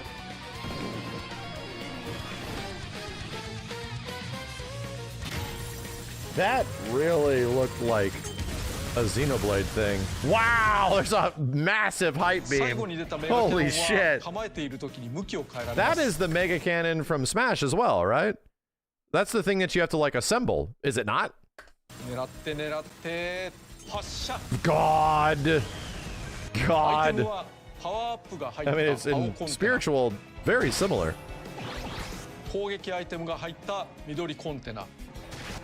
This is the Monado's power. You daft bitch. 赤コンテナがあります。そして新登場のレアコンテナ。より儲かります。番外編としてどこかで見た人がいます。Smash reference. Smash reference. パッドを左右にガチャガチャすると出せ The ます。 tease. そして赤コンテナからは伝説マシンのパーツが出てくることがあります。 Yeah, these things. Okay, these are the different collectible laser lock-ons. 来ましたねこれ。どこかの大乱闘ゲームでおなじみのやつですが。Mention. Damn, I should have made a 来ま bet したねこれ。どこかの大乱闘ゲ from a little series. We should have made a gift sub bet. Damn it, I didn't even think of that. I should have made a gift sub bet. ームでおなじみのやつですが、エアライドが先 That で was す。 stupid. パーツを3つ集めると Smash Brothers referenced or mentioned. 合体して伝説マシンが完成します。空の支配者ドラグーン。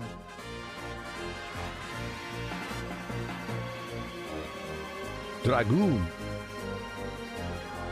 Yeah, it's Panzer Dragoon. Is it Legend of Dragon or Legend of Dragoon?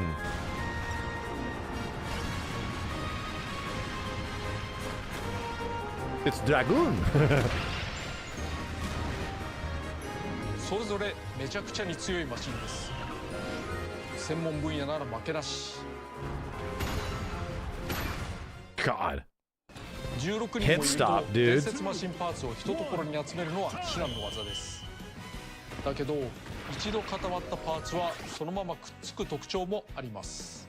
ばらけない分集まりやすい。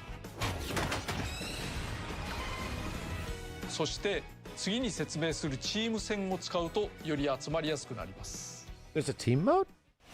I guess so. シティトライアルは最大16人参加できます。その人数を大きく2つに割ってチーム戦が遊べるようになりました。 That's a lot of 8 people. 対8のバトルです。 That's a lot of 勝てる humans. 確率は2分の1。伝説のマシンパーツは16 players on the same map? 合体しやすくなります。 8v8? 最後に拾ったチームメンバ Bro, ー Call が of Duty won't even do that anymore. 登場します。チーム戦の場合、最後のスタジアムは必ず統一されます。スタジアムは8人までの入場ですから、10人以上で戦う場合、2つのスタジアムに分かれて総合得点で決着をつけます。それぞれのメンバーが普通に4つのスタジアムから選ぶようにすると、チームメンバーだけが全員同じ競技に入るなどの談合ができるので、ここは公平に。ところでチーム戦とは関係ないのですが、スカイアには空中庭園とは別に浮島が遠くに介在することがあり How ます。 the hell did you get up there? It's way too far. 飛行マシンや飛行に有利な能力を使えばなんとか届くかもしれませんね。一つのチャレンジ Look 要 at 素 this です。 cheating guy. Look at this cheating guy.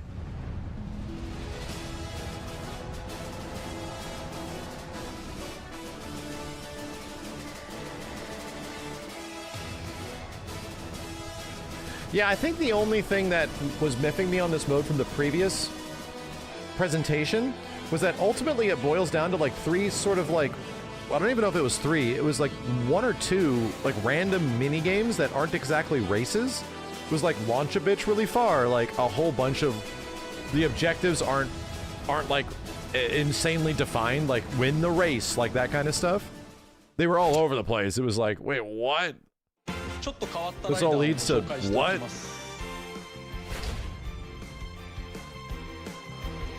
Taranza は壁に糸を張って加速できます。 Taranza. 壁を狙ってグイと引っ張るという。 Oh, Lulu la la la. Finally, dude. I feel represented. 略してロロララ。クイックスピンをすると2人の前後入れ替えられます。性能の差はなし。放射時も仲良し。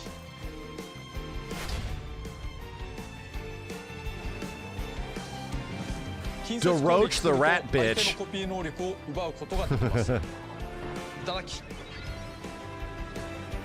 スペシャルを使うと姿を隠しますが、この時にもコピー奪いができます。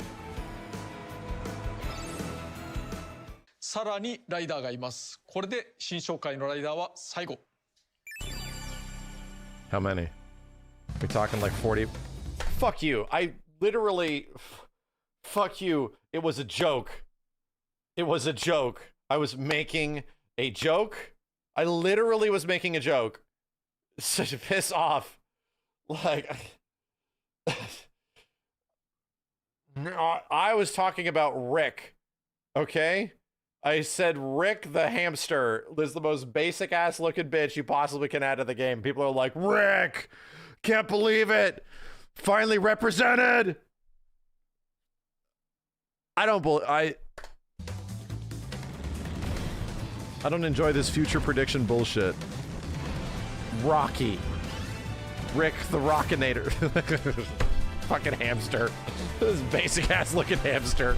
People are losing their minds. I see a tweet that has 1.2 million views, 17,000 likes for fucking Rick. I'm like, who the hell? What is this shit?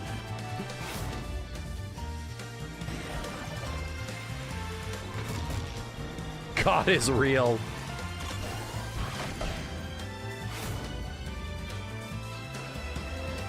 I've seen this guy in some stuff.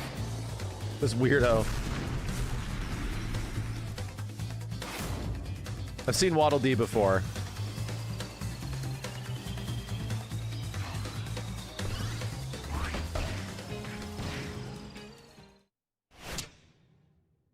マシンの中でも特に変わり種を説明しておきます。その名も変身スター。変身？滑空ができるスター型と Henshin is transform in Japanese? 走行有利なバイク型。Henshin a go-go それを合 baby? わせてみたら変身。 Certainly is. クイックスピン。 Damn, they have bloodborne weapon ス vehicles. ター型とバイク型を切り替えられます。何よりかっこよし。より高度なコース攻略が楽しめますね。他のマシンも紹介します。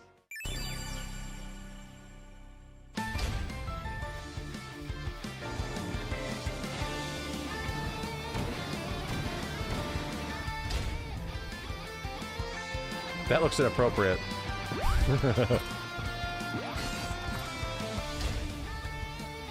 When's the next F-Zero? Dude, I don't think it's happening anytime soon with it when this exists. This game, like, emanates F-Zero energy all over the place. That's weird. Has eyes on the inside. I feel like this game's existence kind of means that there isn't any other F-Zero thing. I think them eventually making the F-Zero 99 or whatever it was an F-Zero GX re-release is like, that's pretty much what they're doing. 前作からそうでしたが、今回もライダー自身は喋りません。まあ、キノコとか謎の生き物とかいますし、マシン主体のゲームであれこれ叫ばれるのもうるさいですしね。Good point. ただ、マシンの断末魔がなんとなく鳴き声っぽかったりします。マシンにキャラ立ちありますし。The machines have voices. そして今回の声の主役は場内に流れるアナウンスです。We're talking the announcer now. 場内。Launch! 3, 2, 1, start! Wheelie scooter, finish! といった感じです。各国各言語でアナウンスの声が選べます。Dorfsbewohner! 男性声と女性声がありますので、お好みで選んでください。Wow. なお、日本版の男性声優は銀河万丈さん。カービー、ワープスター。女性声優は大本真紀子さん。カービー、ワープスター。どちらもカービーゆかりの声優さんですね。Wow, that's pretty cool. ゲームを彩ってくれます。そしてコピー能力。コピー能力の読み上げはカービー自身が喋ると変なので今までなかったのですが、アナウンスならいいアクセントになります。なお、ロードトリップにおける語り部もしてくれます。Narration? これはゲーム内アナウンスとは別に設定できます。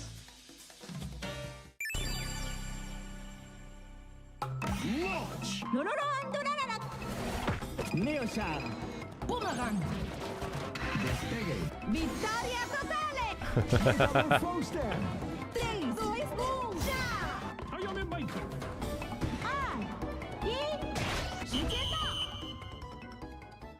Wow. Wow. エアライドやウエライドではタイムアタックやフリーランがあります。順位がなく自分の記録に挑むためのモードですね。タイムアタックは決められた周回数でゴールするまでの時間を競うもの。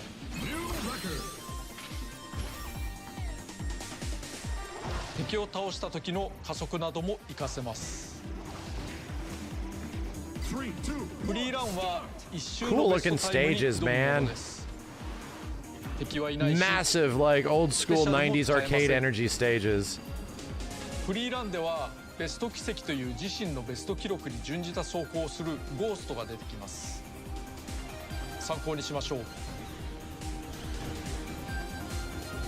なお、マシンには大きな個性がありますが、それぞれのマシンで同じようなラップでクリアできるような調整をしていません。バトルや飛行も含めた長所と短所があります。タイムはあくまで一つの側面、ゲームで勝てるかどうかはまた別です。なので各コースの記録はマシン別で取れるようにしています。マシンごとの最高記録が大事。What is this? Effort and attention that detail on a mainstream game in 2025? Whoa, whoa, whoa. Did we just call Kirby Air Riders mainstream? Not yet, buddy, okay? Hold your horses. Alright? And maybe it can become that, but we ain't there yet. It's not, definitely not a mainstream game yet. Not yet. Gotta give it the benefit of the doubt. It could get there. 制限時間なし、スカイを無目的に走るだけのモードですが、これはこれでなかなかの楽しさ。We will make it. Are you going to be able to go to Hot Topic and get your Kirby Air Ride shirt? That's how you know you've made it. You now have a mainstream game, okay? 今回ポーズメニューから好きなマシンを配車できるようになりました。今風ですね。Hot Topic has Kirby shirts. I said Kirby Air Ride. Kirby Air Ride shirts, okay? It has to be that. これは飛行性能を極端に高めたワープスター。空を飛んでるだけで気持ちいい。おまけにスモークを焚けるようにしました。スペシャルボタンで出すことができ、空に軌跡を描きます。This won't be used inappropriately at all. 一応ポーズメニューから撮影モードなんていうのもあります。Damn, this game has chemtrails too? That's crazy. ドライブモードを楽しんでください。そのドライブモードではイベントが発生しませんが、ここでいくつかシティトライアルのイベントをご紹介しておきます。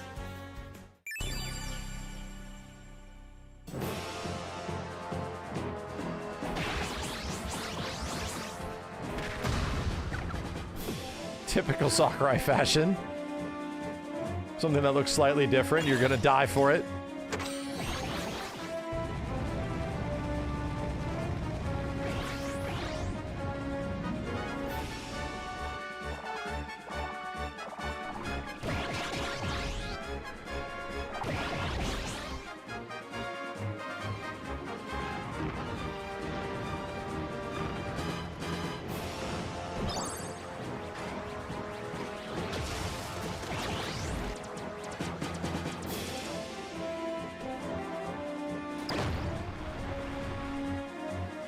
Oh, so some of the completed machines will show up at times.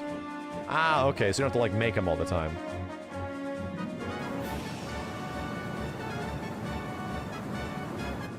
Wow, cool. Randomly the Meta Knight ship.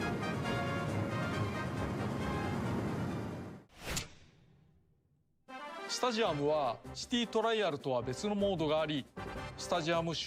play this once when it comes out, never play it again. As Sakurai intended! That's literally the whole point of it!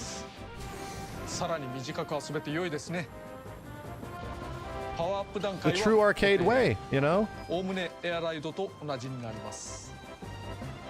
それとは別にシティトライアルではスタジアムスイッチによって苦手なスタジアムを切ることができます。 Still counts as a sale. Still does. スピード勝負縛りで遊ぶ。 I feel like people have forgotten that it's like you can't just you have to like enjoy a thing and just have it be fun. And like that was neat. Do I have any plan of going back? Maybe not, but that was fucking neat. It's pretty cool. テーマを絞ったり、出たとこ勝負にしたり、幅広くお楽しみください。 Yeah, I'm sick of games requiring 50 to 100 hours of my life. I get more excited when something is just like, hey, we just want you for 6 to 10. And I'm like, I'm cool with that. And then come back later. I'm cool with that.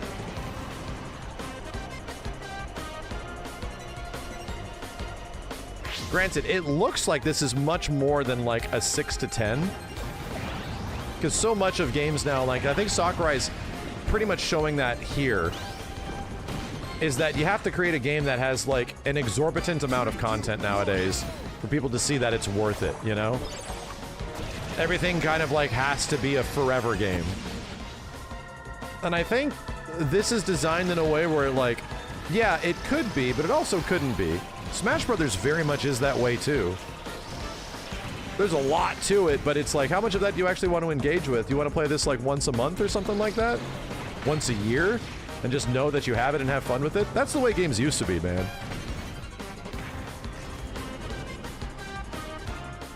And yeah, that's pretty much what it boils down.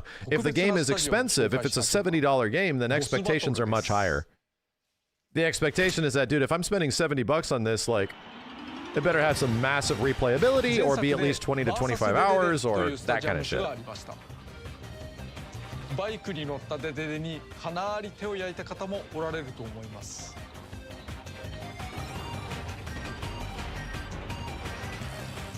そして今回ボスバトル専用の相手を用意しました。ライダーが乗れるものではないけれど生かす変形マシンを作ってしまいました。Yeah, the problem with games also like wanting to be forever games is that it just feels like it takes too long to get to fun. メカデデデ。Funny. Robo de Dede. Feels like many games just take way too long to get to the things that are really enjoyable about it. Which is why I like arcade games, man. I just do.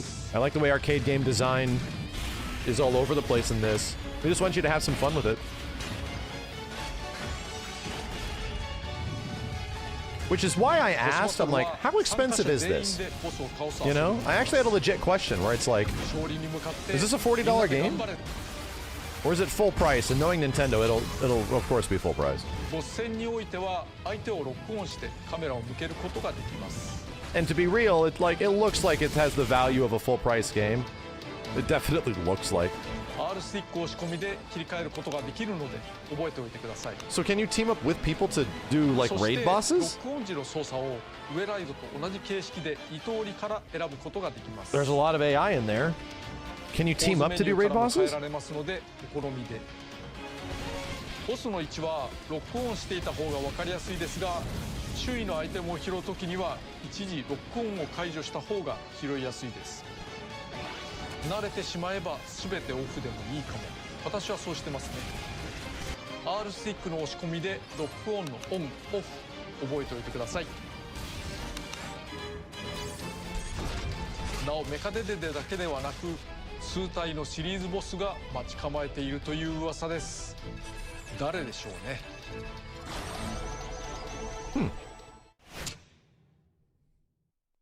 クリアチェッカー今回もあります。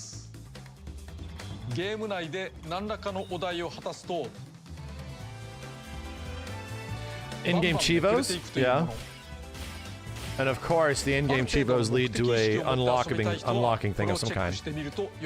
Like an image. マスがめくれるとその隣接するお題の内容がわかるので、そのクリアを目指すとか。 Don't you think it's a risk that it's trying to be too much at the same time? どんどんめくっていきましょう。 Absolutely. Yeah. I mean, I personally feel, from an outsider that is not necessarily a huge fan of this, but likes Sakurai's games, that this could have come out as a $20 game that is just the primary two game modes and is just that. And that would probably be the one that I would engage with. But it is not going to be that. It's going to be like mega featured, ton of different modes, ton of different things, ton of unlockables, like all that kind of stuff. I could see this game being like a $19.99, just a basic racing game. You know, just like an arcade racing game. But it isn't that. It has like modern design sensibility. There's a ton to it, dude. There's a ton to it.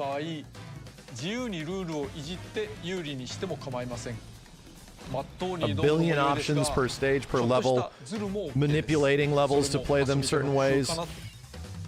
Jeez, dude, there's just so much shit. He just keeps talking. He doesn't know how to stop. As we said before, the true Sakurai design sensibilities, if it's fun, do it. And we'll see, you know? It could be way too much by the time it comes out. But it's definitely crazy to see how much is here.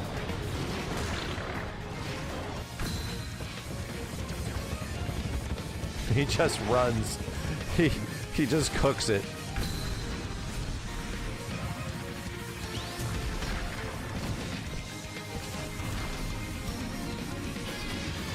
Yeah, again, will a game like this reach the echelon of like the sales of a Mario Kart? No, dude. They'll be lucky if they get like a fourth of the sales. They'll be lucky if they get a tenth of the sales of what Mario Kart does. I think what you're kind of looking at is it could have the sales of like a Pikmin game. You know, it could have that because it's obviously niche for a relatively niche audience still. Wait, you can customize your own?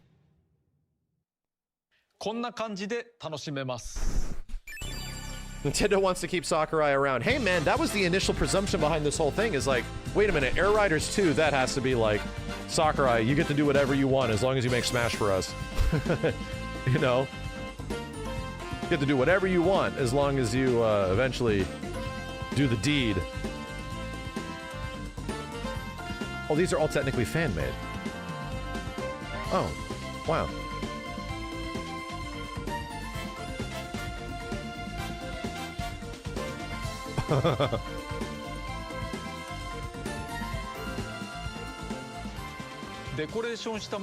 Yeah, it's so feature-rich that is like, how much of the audience is actually going to engage and use every single part of this? Not a ton of it, man. Like, hardcore fans will definitely really engage with it. Like, every single aspect. Touch everything. But my dude, even I didn't do everything in Final Fantasy VII Rebirth because there was too much. You know? Like, even I didn't. And I'm the diehard, man. The fact that it's there is very cool. Yeah, the option is nice. corn mobile. そして少し変わった要素ですが、 You underestimate Nintendo fans? I mean, というものがあります。 no, I would be surprised. Like, if this eclipsed like even 5 million units sold, I would be surprised. これは相場があって、 I think it 売れれば could. 売れるほど値上がりしていきます。 But is this like a 5 to 10 million seller? 誰かがデザ Probably インした not. ということは出品もできるということになりますね。オンラインの市場に出すことができます。 It really feels like he has the ability to make the game he's always wanted to make in his head, you know? He has the ability to do it, so he's doing it.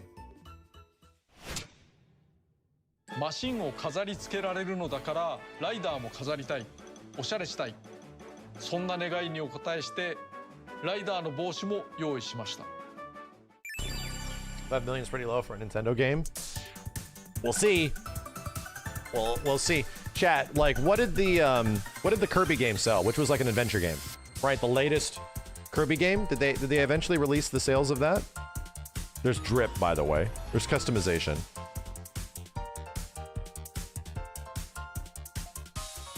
It sold like 4 million, about 7, and that is a third-person adventure game. Like, for example, that's like the most one of the safest, most accessible genres you got, which is like on one of the best-selling pieces of hardware, you have a game that is really like the most appetizing for everybody. A relatively easy-to-play adventure game, Kirby Forgotten Land. Yeah.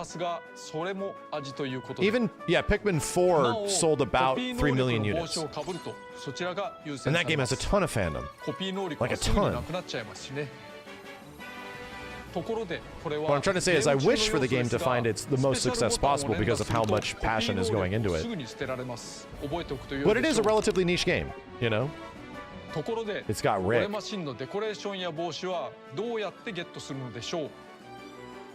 I'm gonna be one that contributes to those sales for sure. Yeah, dude, even Metroid Dread, that shit blows me away. As big as you think Nintendo is, and as big as you think Metroid is, and how good Metroid Dread was, it sold like 3 million copies. That's where I think the sales of this will be, like about 3 to 4. I think 5 is about like the tops. いろんなものが売っていますが、マシンの性能を上げるようなものは売っていませんのでご安心を。 That one up そして though. もう一つ、マイルでは買えない収集要素があります。 Metroid Dread did not have Rick and Rocky. It did not. Oh my god, why are you doing gummy ships? We don't need that マシン come の back. 形のグミがありますね。全種類のマシンがあります。 I feel like I'm drunk. オンラインでは対戦して誰かに勝つと、つまり順位が上回ると、ライバルが乗っていたマシンのグミを一つずつもらえます。 ゴールすると下位の人からグミが飛び出 Oh, しますね。 this bitch definitely grew up in a similar era that I did. オンラインしない人のために一人用でも少しずつもらえることになっています。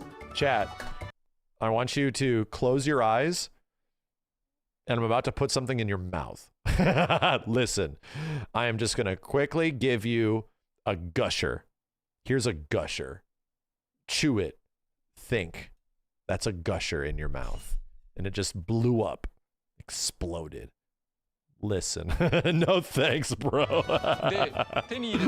No thanks, bro. I did not consent. It's a gusher. You can't say no.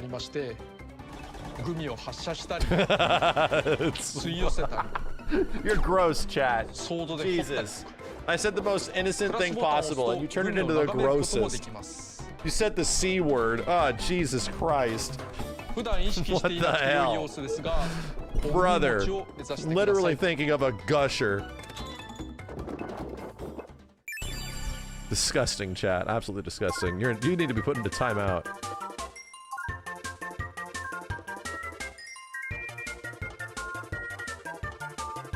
Yeah, it's not a warhead. I'm not trying to hurt you. It's not a pellet of rabbit shit.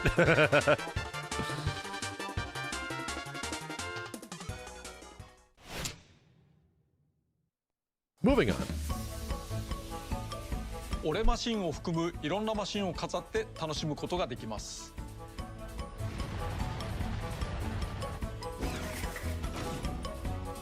It's impossible to keep track of everything that I've seen so far in this Nintendo Direct. In this Kirby Air Rider Direct. Literally impossible. コレクション要素としてどうぞ。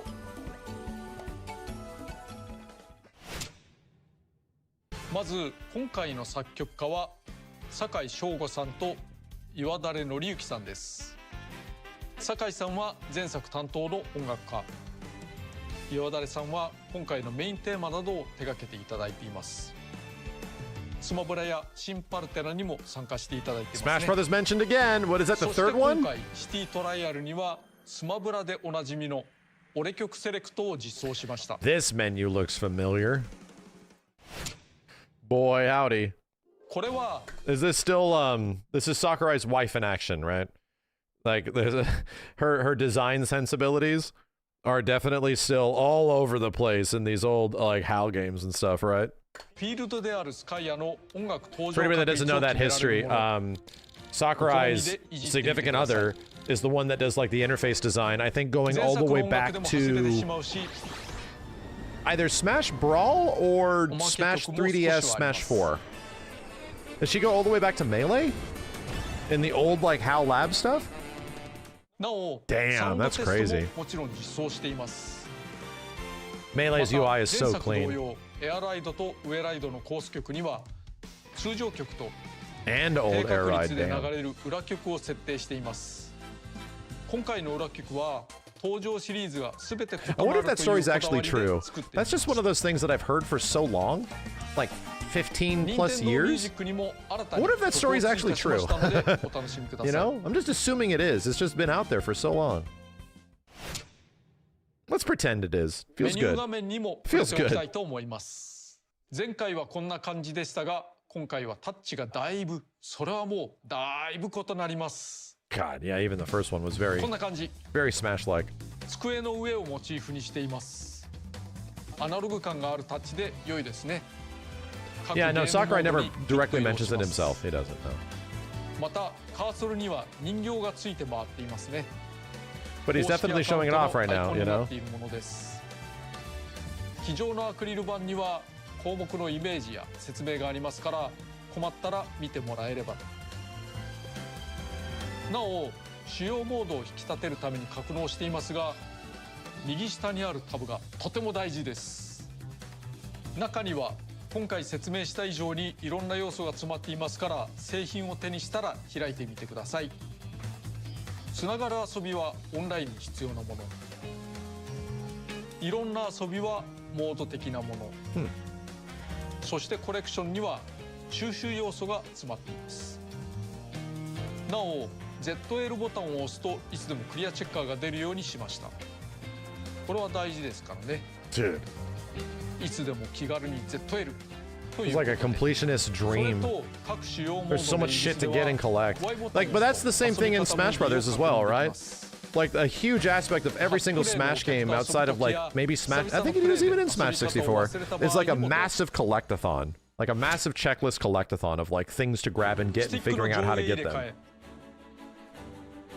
ボタン入れ替えなどが自由にできます。設定はお名前に紐付けて管理可能。 I mean, bro, even Smash Ultimate didn't launch with the full roster, right? It didn't. You had to unlock the whole roster. It was like half done at the start. And then you had to unlock Ken and shit like that. 不慣れな方はオプションなんていじらないような気もしますが、ゲームから押し付けるようなこともしませんので、積極的に試してみていただければと思います。マシンがライダーの研究にも向いているかもしれません。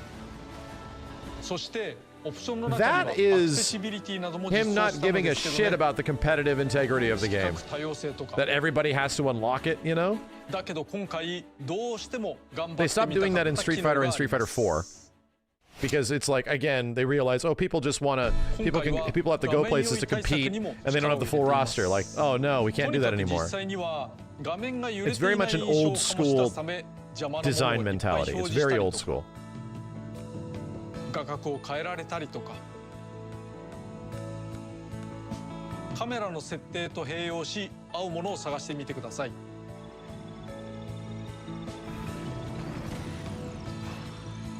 なお一つ一つセットするのが面倒な方はアクセシビリティの項目からセットで選ぶこともできます。 Yeah, Super Street Fighter 4 was when they stopped doing it. Everybody was just available.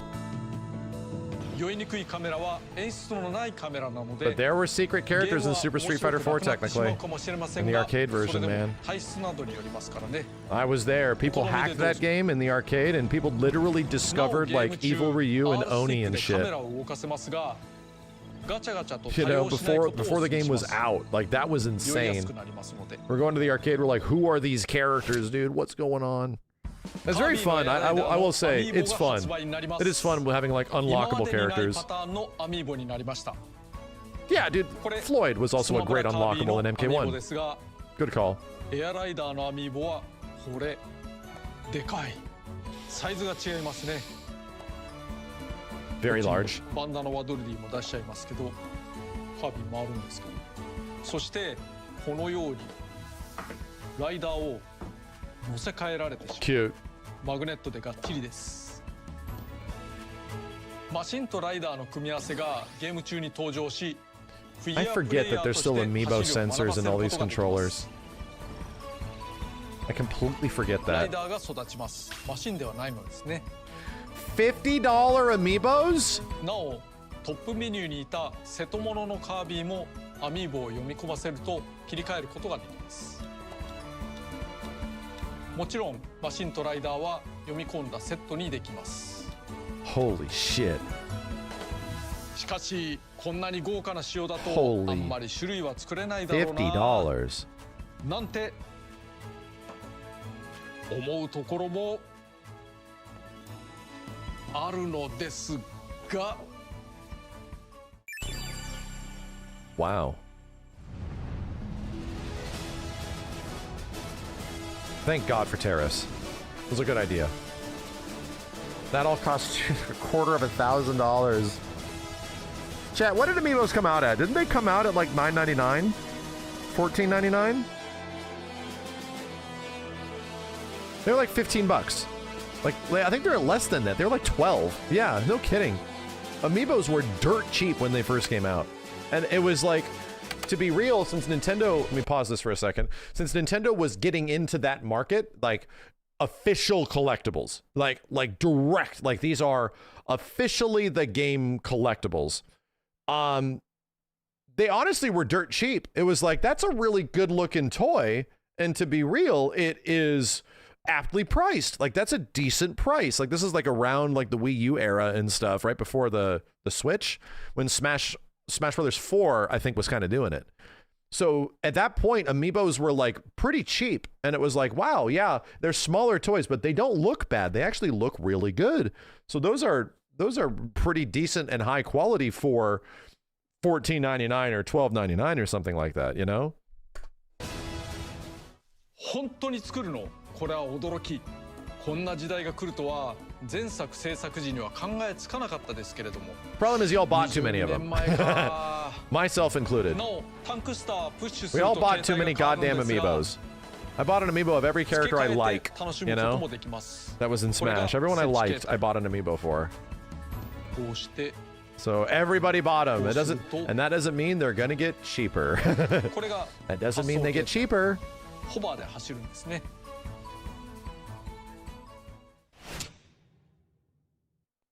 そろそろ今回の映像も終わりに近づいていますが、序盤でご紹介したロードトリップ、カービィもデレデもワドルディもスターマンもこぞって旅を始めるのですが、なんでここで旅立ちのきっかけとなるオープニングを見てやってください。どうぞ。The story. Where's that edgy asshole? From out of the sky, air ride machines rained down like shooting stars. They were found in all shapes and sizes, but with no ability to move on their own. However, if someone touched them and shared their will, the engines sprang to life, and they were able to move with incredible speed. These individuals were called riders. Okay, this is Rick. Soon, The rider. Pairs were a common sight, partnering up for everyday travel, as well as thrilling races. Seems like an excellent premise for a video game. Some riders noticed their vehicles were acting strange. They were looking somewhere far away. If you wish to go there, let's go. But what awaits these riders and machines at the end of their journey toward the unknown? You were gone for an hour. Is this still the same game? No. They announced a threequel to it. So this is the third game. エアライドマシンってこんな感じで生まれていたの？発表ムービーで In the time you were gone, they made a Kirby Air Riders 3, and this is now the third one. 昭和のテレビのような直し方だと言われましたが、あれは壊れたものを叩いて直しているのではなかった。降り注いできたマシンを捕まえ、あたかも天かすパークのように、バイクのキックのように意志をつぎ込んでいたわけです。意味があったんですね。マシンとライダーが一つになって繰り広げられる。That was Smash Brothers until the little engine popped out. Like, let's just tell you what. Everything about that was still Smash Brothers until the little wee wee wee thing popped up. 変わった旅路。誰もが主役です。大王も騎士もホックもキノコも誰でも最終地点に向かうことができます。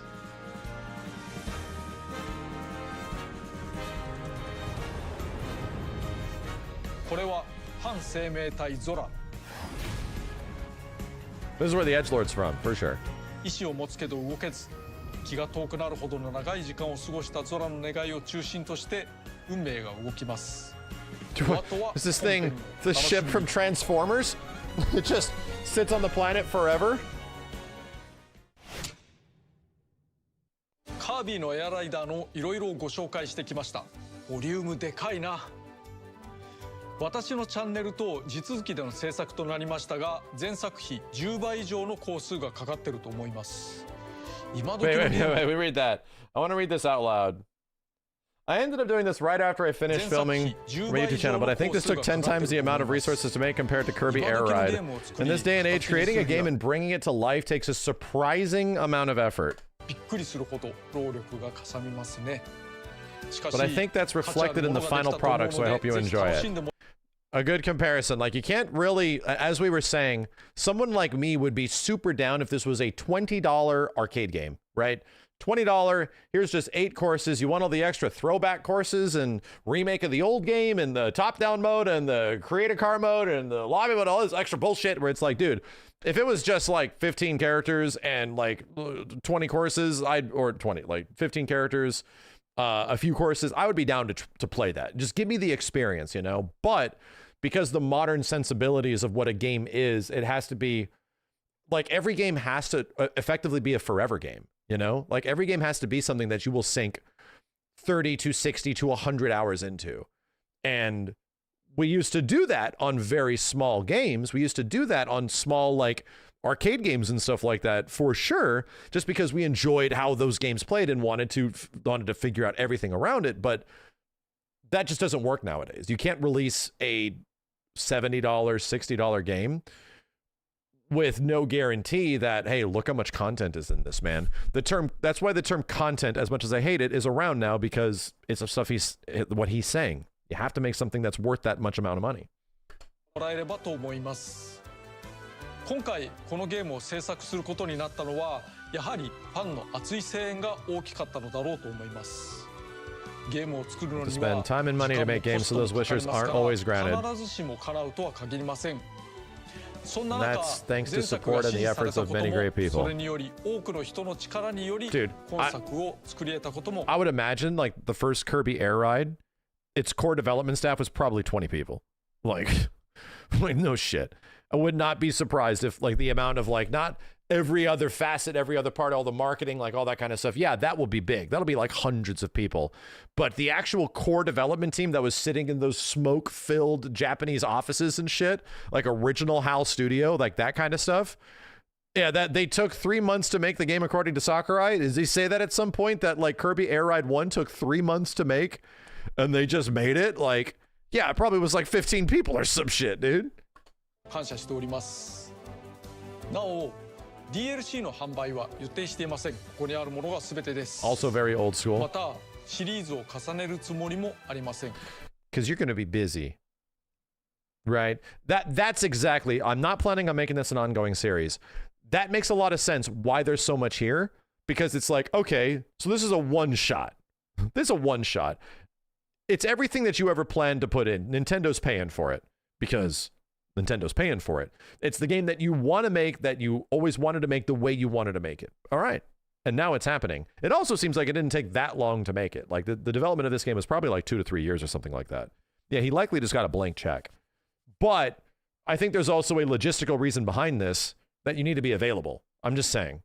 It doesn't come across as like, I don't think what I'm trying to say is I don't think he's about to announce his actual true retirement after this. You know? I don't think he's going to be here being like, hey, we're done. See you later. I'm going to go live on a beach for the rest of my life. Like, oh man, I do not think so. Yeah, everything you got into it from the start, and it's clear. 今回ご紹介する中には発売日の更新により実装される Dude.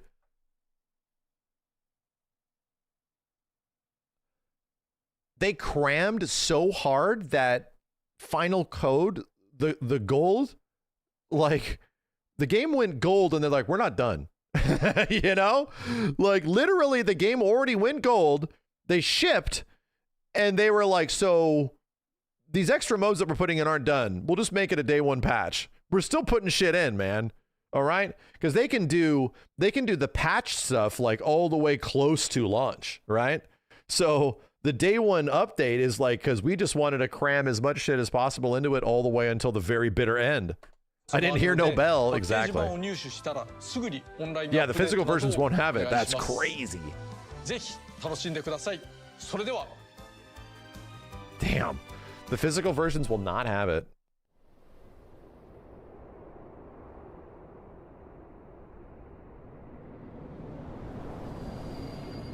Yeah. It feels special, right? It feels like a niche game for a relatively niche audience. But it also is like kind of special that the way its development, the way its existence, how much money is being put into this stuff is the way it is. It's so the antithesis of what the current industry is, you know? It's even very different than what modern Nintendo is, man.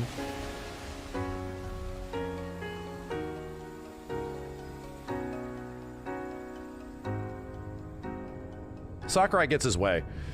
His track record is too good, where his execution on the products he makes is just too high quality. And that's the thing, even if this game doesn't come out and sell like 10 million units or something like that, Nintendo's like proud of this. Oh, that's nice. Oh, there's a beta? Oh, shit. Wow.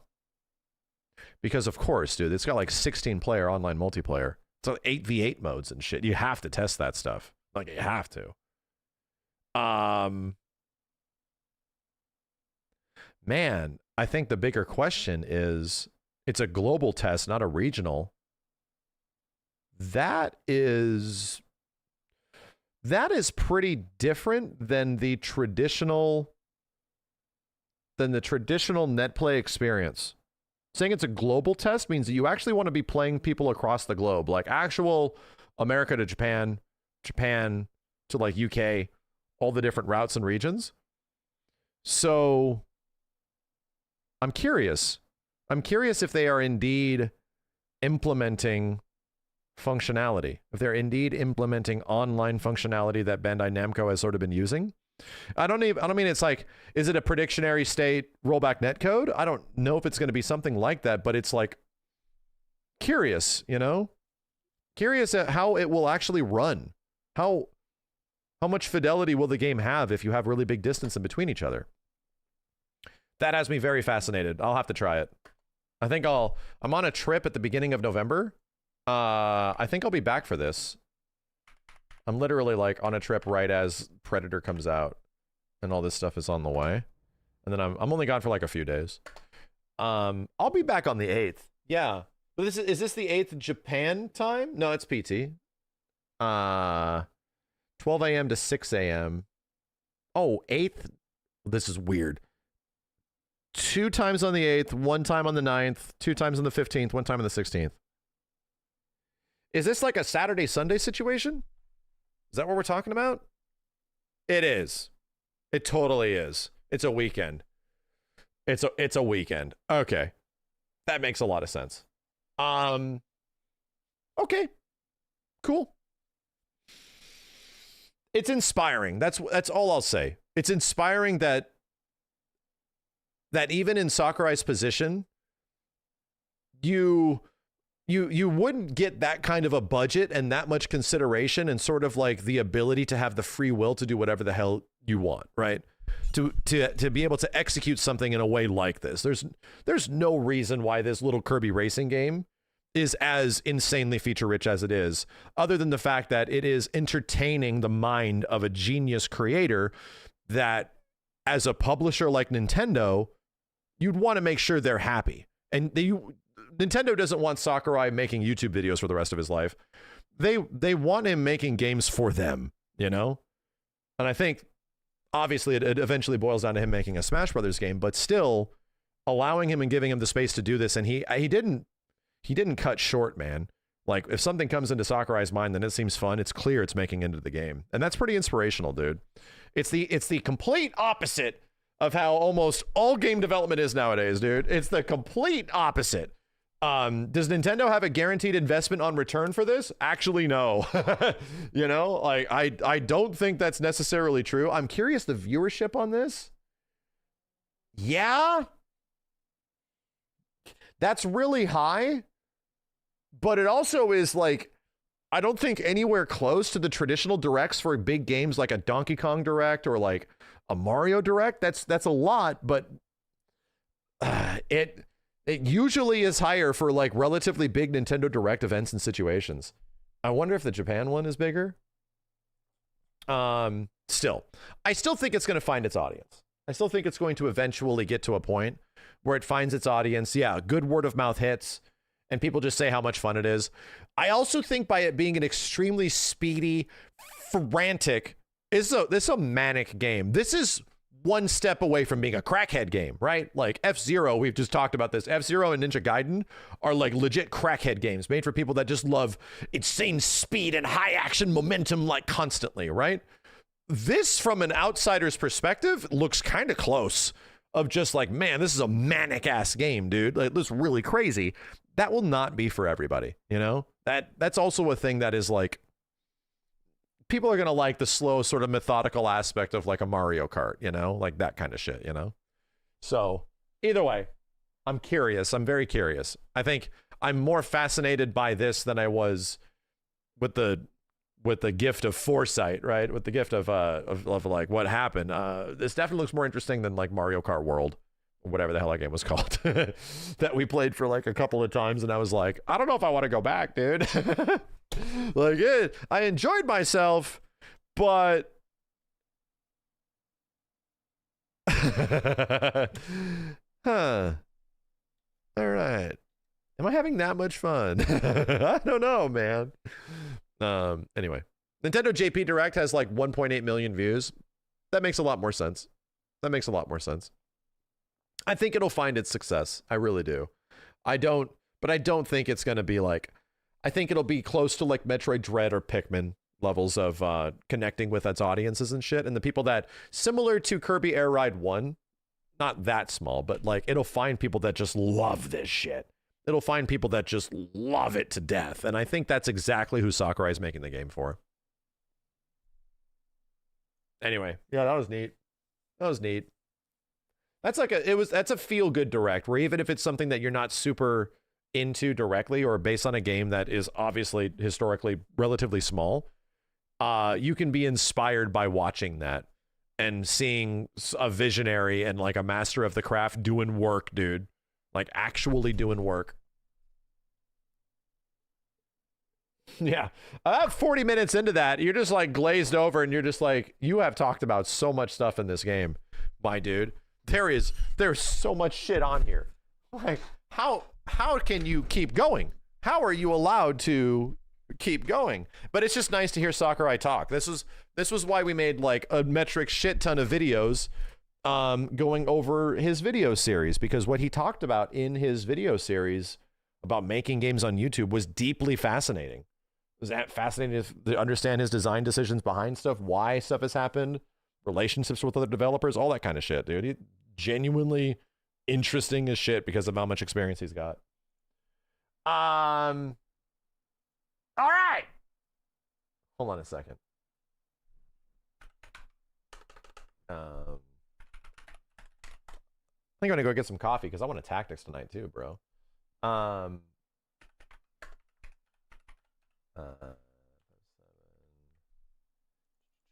on a second. This. Did you see that third-person mode for the Ubisoft Avatar game? I did. It looks. I'll probably end up trying it. I'm gonna be all. It's funny enough. I was actually about to make the comparison that like the only other person in the industry, in like a big creative industry, that I can almost compare that to is literally James Cameron, where it's like you just give that bitch a blank check, and you just do whatever you want. You know, you want big tall blue cat people? Okay, like ah shit, it made like $3 billion or some shit. Oh my god, it's the same sort of. It's the same sort of creative mind where it's like they have such an exemplary track record of making things that have mass appeal and all that kind of shit that you have to sort of like trust the process and know that they're going to make something good.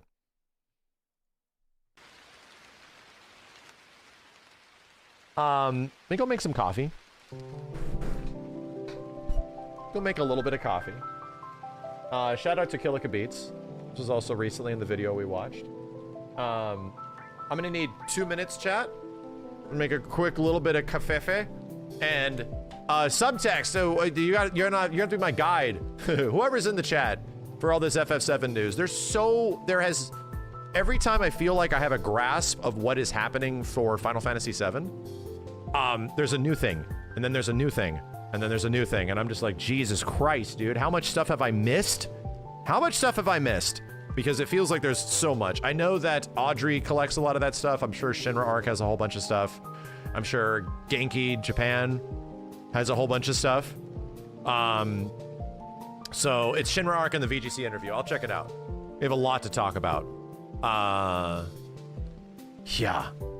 My God. They just can't stop talking about part 3, dude. They cannot stop talking about it. Let me go make some iced coffee and drink all of my green tea. And then after that, we're just gonna play tactics. After that, we're literally gonna go find Cloud in tactics. I want to hear what he sounds like. I've been keeping away from that. Every time I see something, I'm just like, chill. I have been spoiled that he has new dialogue. I have been spoiled about that. That Cloud legit has new dialogue in the game when he talks to story characters and shit. I'm like, what? The fuck? What? I saw one thing that I got spoiled was like the final battle, which is the big boat, like the big pirate boat. And I was like, whoa, and I backed off, and I was like, shit, dude, they actually added stuff to the game. So I'm not spoiling what it is, but just the fact that he speaks way more. This was my presumption, dude.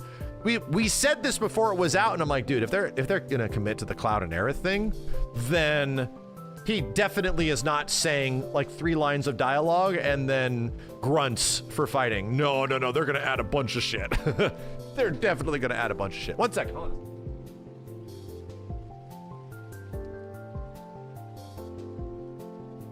There you go. Good. Just gonna leave that right there. Good. Look after that, Chad.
did you babysit the Final Fantasy XI poster?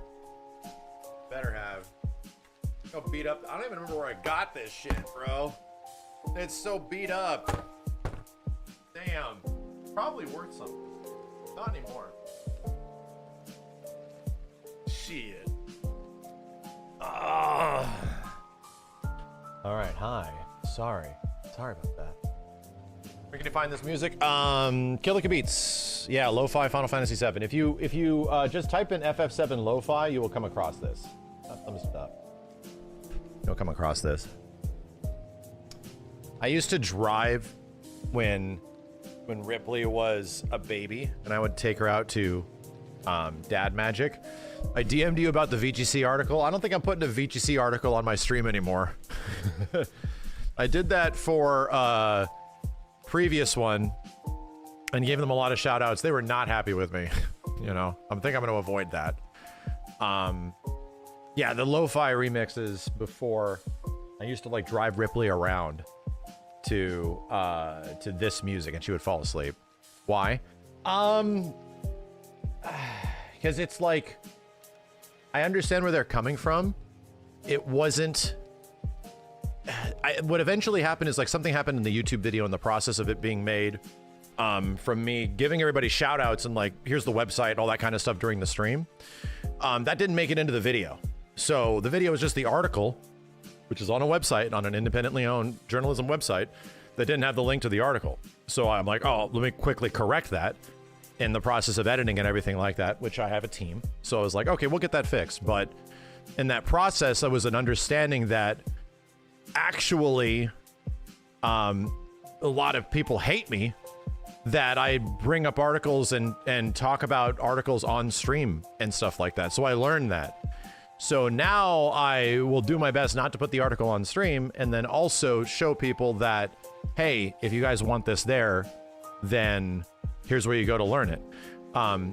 Ultimately, it's the antithesis of what I thought would help them, because I thought it was a benefit to them in some way that, hey, if you actually like this kind of news, you should go to this website. Here's this article about news that I care about, because I don't cover everything.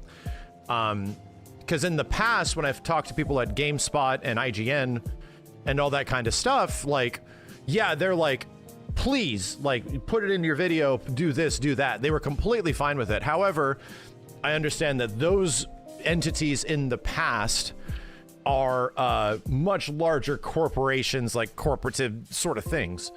So I can see how modern day games journalism is struggling, you know, is going pretty hard. So they need to get whatever they can to make things work out. And then, yeah, me eventually talking about things that are in an article, and then having my own ads on video, even though I'm not just sitting here like reading what everybody else said and having that be the whole video. I'm not doing that. Like, we'll take what is effectively a 4-minute read and turn it into like 45 minutes of discussion, you know? So I would never want to do that. So I don't want that to feel like I'm taking from others in some way. So yeah, nowadays you guys notice I don't like putting articles on stream anymore. I don't feel like I need to necessarily. I thought I was helping people. I thought it was like beneficial to get the word out that, hey, cool, games journalism exists. But if I'm the one that's like damaging them in some way, I don't want to do that, man. That was not my intention. And having a miss on a video where it's like, hey, a video didn't have a link to an article. I'm like, okay, yeah, that's ultimately my bad that eventually that video made it up that way. And I didn't get to check it in time, you know? So, you know, that kind of stuff. Did other sites, I don't know what, protested? What? What's going on? So yeah, I don't want to do that. I don't want people to think that that's my intention behind it and stealing that kind of shit. So anyway. Yeah, the only reason we made a mention of the ad, there was ads on that, and it was like a very religious, political ad. And I was just like, bro, what the fuck am I reading? Like, what the hell? Like, there was an advertisement on that article that would kind of like, and I almost don't want to put, again, I'm not in control of the ads that are on stream. And to be completely honest, some ads are geo-targeted, which can also like reveal certain things, like also based on like search history and stuff like that. You guys can see all like You guys don't need to know about all the like the crazy dick pills I buy. I buy a ton of like gas station dick pills, so I don't want you to see ads for gas station dick pills and shit. So like, you know, there's also that consideration. Anyway, moving on. Oh, the gas station ones. Very good. The ones that are crazy colors. Yeah, that's it. Like the crazy colored gas station dick pills. Here, let me guys link you to this video really quick. If there's one thing that I emphatically can agree on is that I get a lot of attention and a lot of people are watching my shit, and you guys should definitely watch other stuff and give them attention too, especially if they're making cool shit. So yeah, I'll always try to make sure this gets out there, and Killica Beats have been listening to this for a very long time. I'll leave this here for a second. Let me try to find this stuff. One. Oh, thanks, subtext. Shinra Arc and Genki. Okay.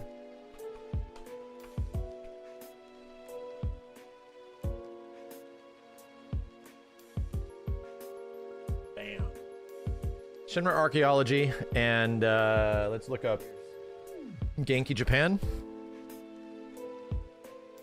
6K viewers on Just Chatting. Man, it's actually fucked up. Like, I mean, I appreciate all the viewership we get, but our Twitch viewership for the past month to 2 months has actually been super screwed up. I went and I checked it out after watching last night, and it was like, oh man, all of our average viewership is mad down. Pretty much right as like, and apparently it's the same thing for everybody.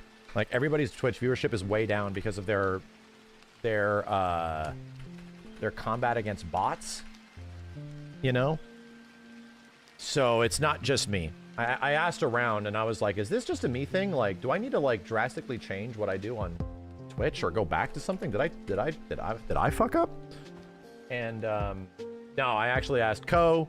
I asked a few other streamers that have that amount of, like a similar amount of viewership, and no shit, yeah, they're saying the same thing. 12K total with YouTube.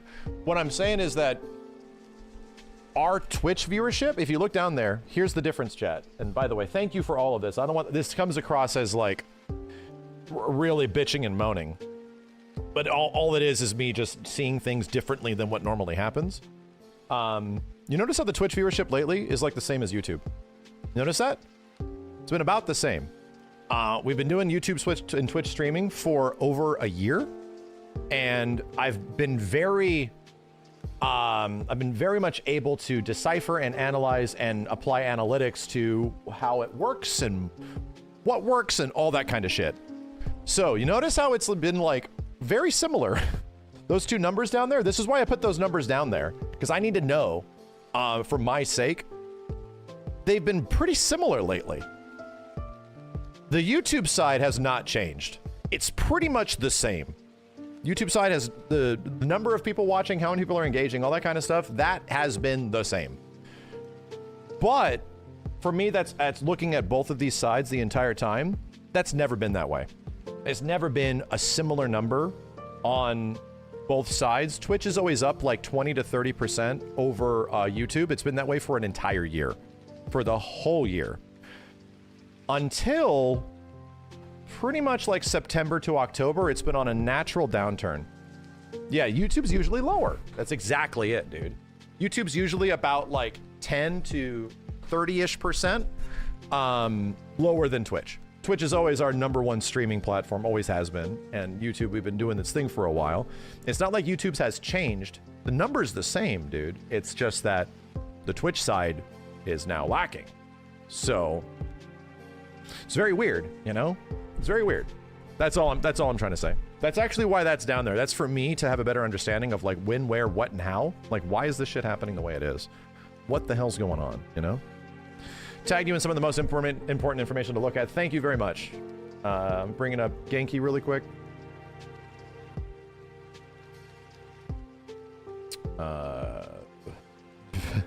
Ben asked Tamaguchi if he wants to be a gold. That would be fucking Bro, oh my god, I'm spoiling myself. That would be fucking amazing if your golden chocobo that you eventually get has like this deep, dark, super like brainy voice. Wow, that would be so fucking funny if the golden chocobo is like smart and not just working. He's like god tier, he can talk. What the hell? Can it talk? That shit would be funny. Why is my chocobo sounding so sexy? What's going on? Dude, what if everybody else hears quay and work and work and shit? And what if only Cloud he can like hear the what? You guys don't hear this? Like, you're crazy, dude. Like normal. That'd be a very funny gag. That'd be a really funny gag. He has telepathy with its owner. Ben Starr, well, I see you've bred me. Congratulations. Where would you like to go? Congratulations on breeding me. Pause. Hold on a second. Let me check the other one.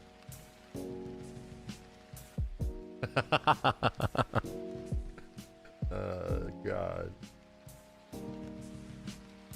Yo, thanks, Tyler. What's up, dude?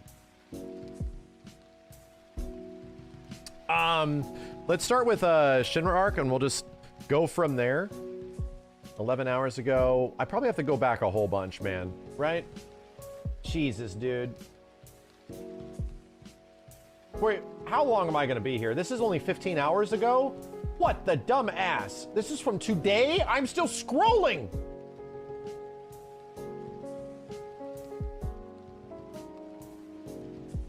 Okay. Whew. Maybe we're good right here. Right around the 20th. Good lord, you need to follow this account? Yeah, so here, let me link both of these really fast so you guys can go shoot them a follow. Shinra Arc has been one of like the pioneering Final Fantasy VII translation archivists of classic stuff and new stuff. So by all means, please do. Okay, so we out here.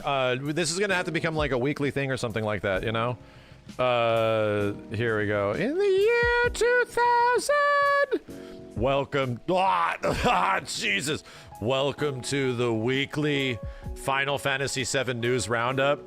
God, this is so bright. We are on the way to part 3.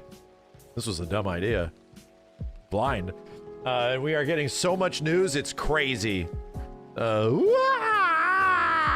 here we go. That'll be good for the edit. So, yeah, thanks to Shinra Arc again for doing all this. We're just gonna start going through all of the news because there's...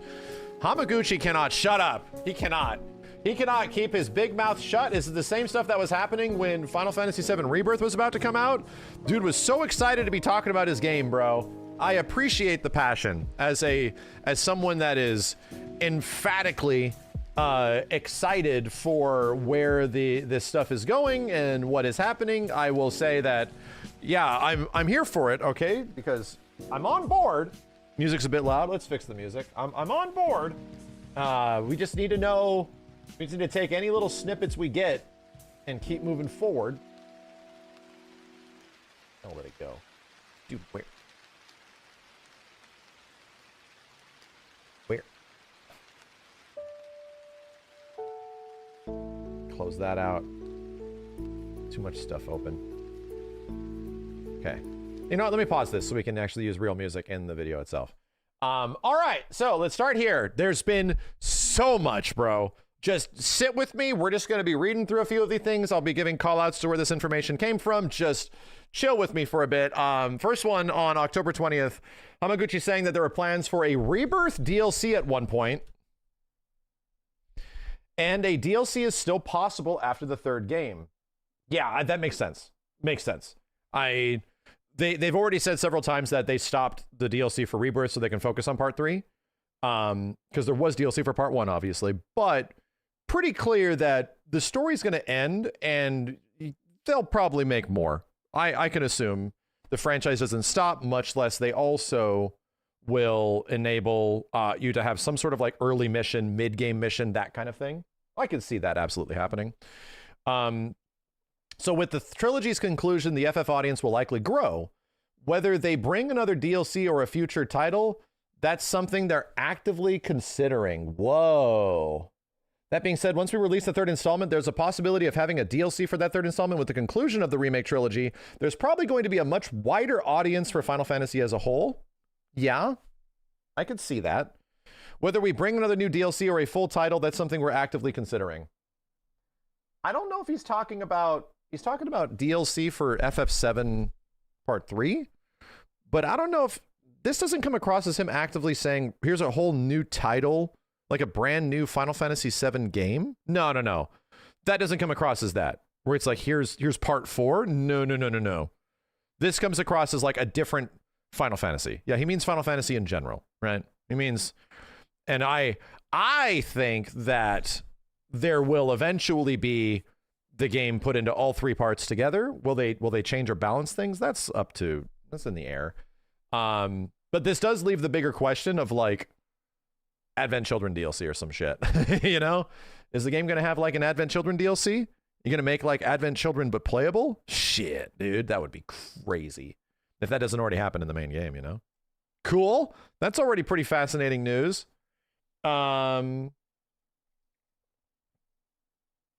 Asking about a standalone Queen's Blood, they say they haven't determined any priorities after the release of the third installment, so things are really in the air right now. If there's enough demand, that is definitely something they can consider. Dude, I think fans made Queen's Blood in a browser game, right? Did that not happen? It literally happened, bro. Like, that fans already did it. Is this not it? Queen's Blood Online?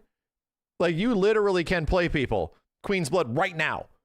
Like, and I'm sorry, I think I broke this last time. I'm going to just stop. That's queensbloodonline.com. Queensbloodonline.com. Check it out later. Don't crash the website. We might have done that before. I'm very sorry. Moving on. If there's enough demand, that definitely something they can consider. Okay. I think if you want to make Queen's Blood a mobile game, a Teppen-like, you do, bro. Has Square Enix had a TCG yet, chat? Have they had a proper trading card game yet? Has that existed in the past? I don't recall one. So they have. Okay, they've had many. They have one right now. All right. Talking about a specific song had on repeat. Let's see. Cool. Here we go. Hamaguchi said and elaborated, his recent comments on Part 3 would feel more concise, explaining that he means to intend to make the third game better paced, rather than condensing its content as some had feared. Okay, so immediately putting out the potential brush fire that like, hey, so what about all the Sid stuff that was missing? Hey, what about Icicle Inn? Hey, what about that kind of stuff, right? A reminder, a very, very, very large portion of Final Fantasy VII OG has not been covered yet in Part 3.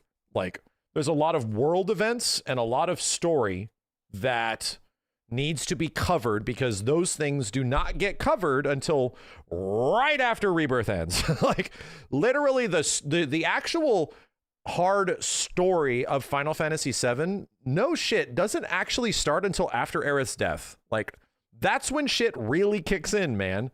And you visit most of those places already. Like, a lot of the world is already visited, so they've done a lot of the work. It's just, there are so many things that happen and so many world-altering events that go down in the space of Disc 2 to Disc 3 that, my dude, there's definitely a lot of concerns from people.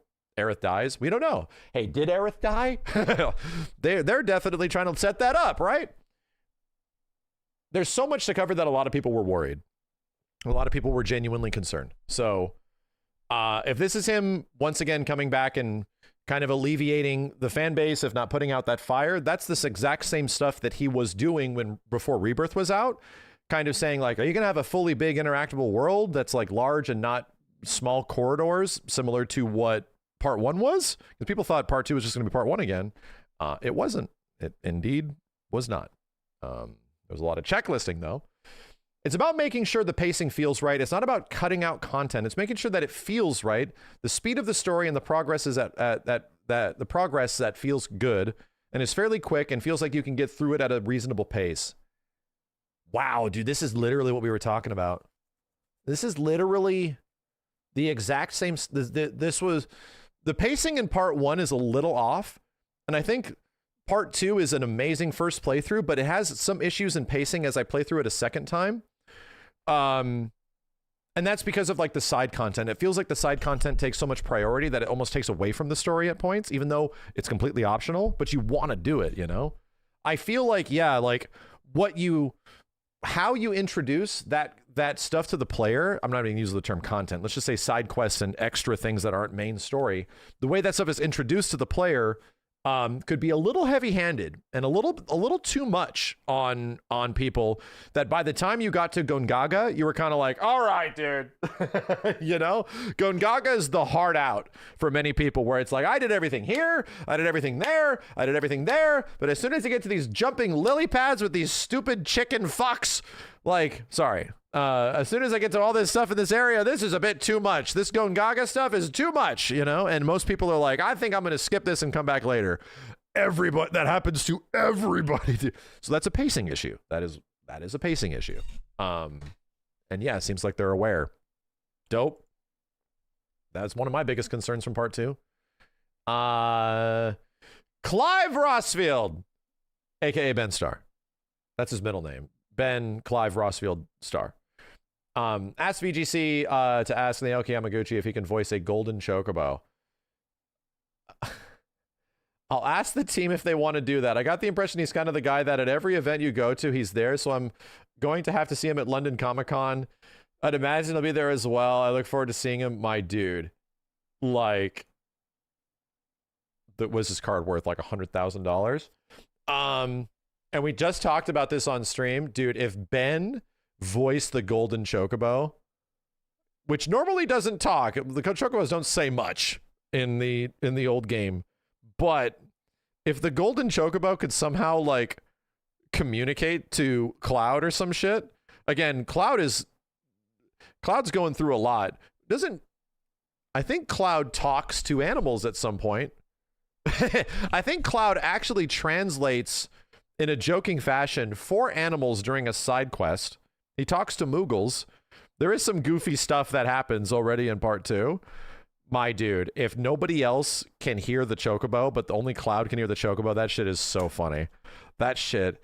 If everybody else just hears work, and it's literally Ben Starr's sexy ass voice coming out of this chicken, that shit would be funny, dude.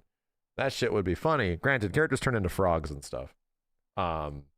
Yeah, I'm down. That's what Final Fantasy VII is about, dude. It's about having like all of this story, all of this plot. When the game's serious, it needs to be serious, and when it's not serious, it is not serious. Like the levity of the game is it has a lot of fun with itself, you know?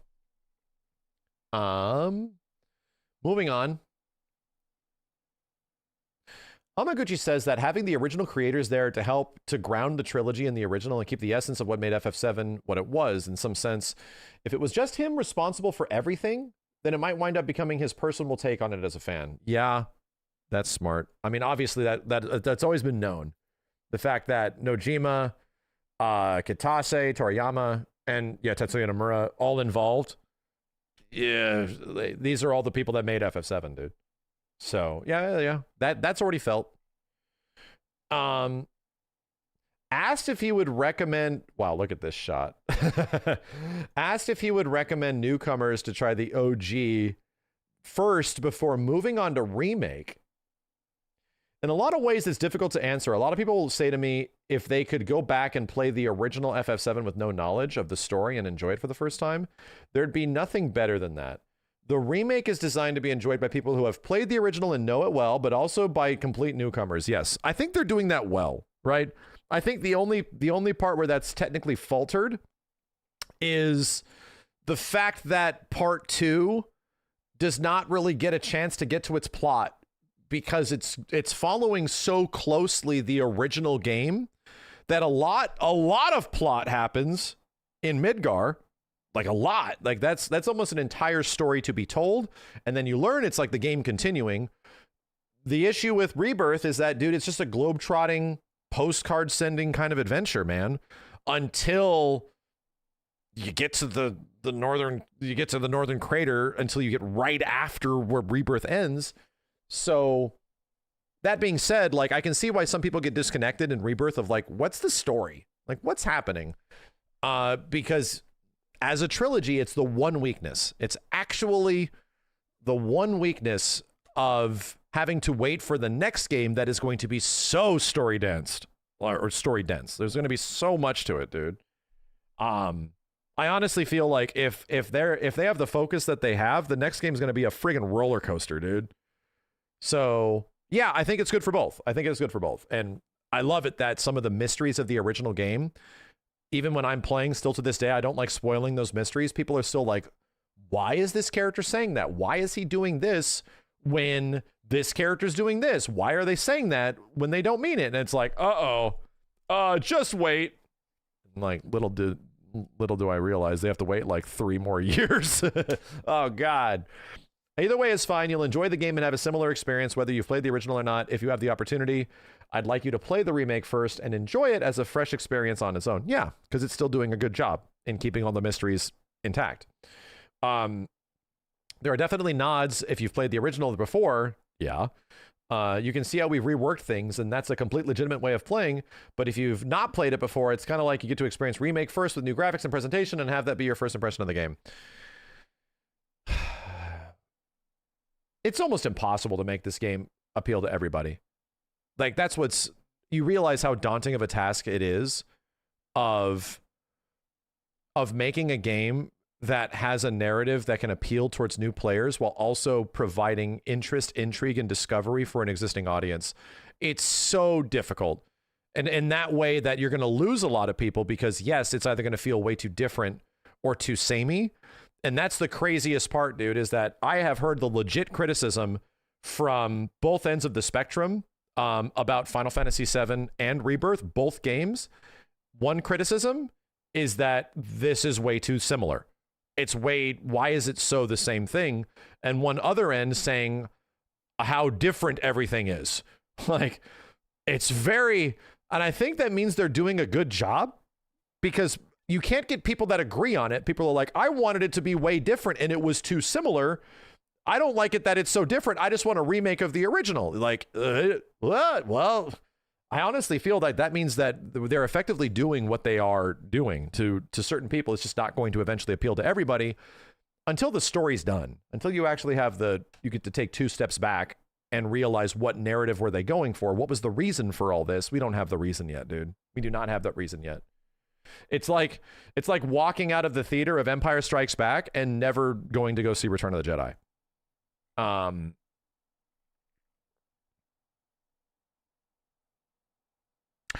Interesting. Hamaguchi feels that the pacing, content, and balance in Rebirth is exactly as he wanted it. He doesn't feel it's been stretched out. He doesn't feel it's unnecessarily long. To him, he got that right, and a lot of people would agree with him. I would agree on first playthrough, but some things, there's some cracks in the seams after, to a degree. Hold on, let's see what he says. It's also his work, so he's allowed to this is the way he would like a game, and then make changes for the next game, right? Based on feedback. That also can exist. You put a lot of effort into that. There can be many other directors who put that much emphasis into it. I feel that pacing, the content, and the balance in Rebirth is exactly how he would do it. I personally don't feel it's been stretched out. I don't feel it's unnecessarily long. To me, I think I got that right, and I think a lot of people would agree with me. Fair. Completely fair. A lot of people Rebirth is just one of the greatest fucking games of all time, and I will agree, dude. Playing through Rebirth on my first playthrough was confounding. I do not feel part 3 can be any better. That was my biggest criticism of Rebirth, was that on first playthrough, not subsequent playthroughs where I start to see shit, and I'm like, the first experience of it hitting your face and eyes, my criticism of the game was I don't know how they top this. Right? There's no way part 3 can be as good. You know? That now I definitely don't have that same impression. I definitely can see where people have contention with certain stuff, because I have felt that on a second playthrough. So I wasn't there the whole way, but I was there in some spots where it's like, okay, yeah, this definitely could have felt like it could have been shortened. We didn't maybe need that. This maybe took a little too long, all that kind of stuff. Anyway, obviously, I understand there are many people who would see that and maybe feel differently, and that's fine. I see the people who express those opinions, and that's definitely worth taking on board, that some people feel that way. However, for the third game, in terms of what I said about that and the way I'm looking at that is about improving the pacing and making sure that to achieve an even greater level of immersion in the game, we want to make sure the story development moves forward in a fairly speedy manner and with the right pace, essentially, rather than feeling slow and drawn out. My dude, bitches are listening. Bitches are listening. Maybe not the most respectful way of saying it, but that wasn't a super popular opinion that, you know, the pacing was really off in Rebirth or anything like that. It's definitely a point of criticism, but it's something that I have also like felt.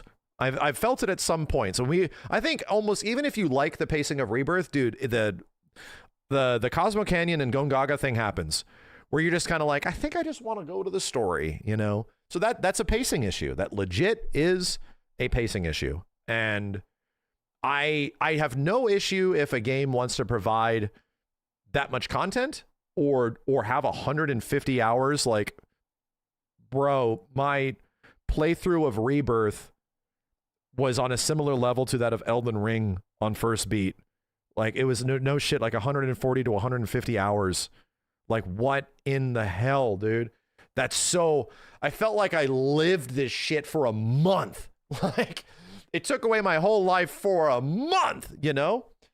Yeah, there's also some interesting tonal whiplash, for sure. For sure. I can agree with you. That's the Dine scene. Absolutely. And it's not saying the game is shit for that. It's saying that those are moments that even the developers recognize that this is how they did it, and then they're proud of it. But they're also realizing that some people didn't like it for that reason. Didn't like certain parts of it for that reason. So, again, this reminds me of, like, what's really going on here is that Final Fantasy VII, here's the wonderful situation that can happen for this, dude. Final Fantasy VII Remake Part 1 was Street Fighter 3 New Generation. Final Fantasy VII Rebirth was Street Fighter 3 Second Impact. Wow, that's way better. This just feels better. It's more characters, more stuff to do. How do we even play that game? Jeez. And then let's just hope that the third game is the Third Strike, because everything about that as a fighting game series is there to improve on the previous one and make it way better, and improve on the previous one to make it way better, you know? Oh, I'm hoping so. I'm hoping so. I think it may have been misconstrued by people that may have said, okay, that means you're going to cut down the volume and you're going to remove story. We just talked about that.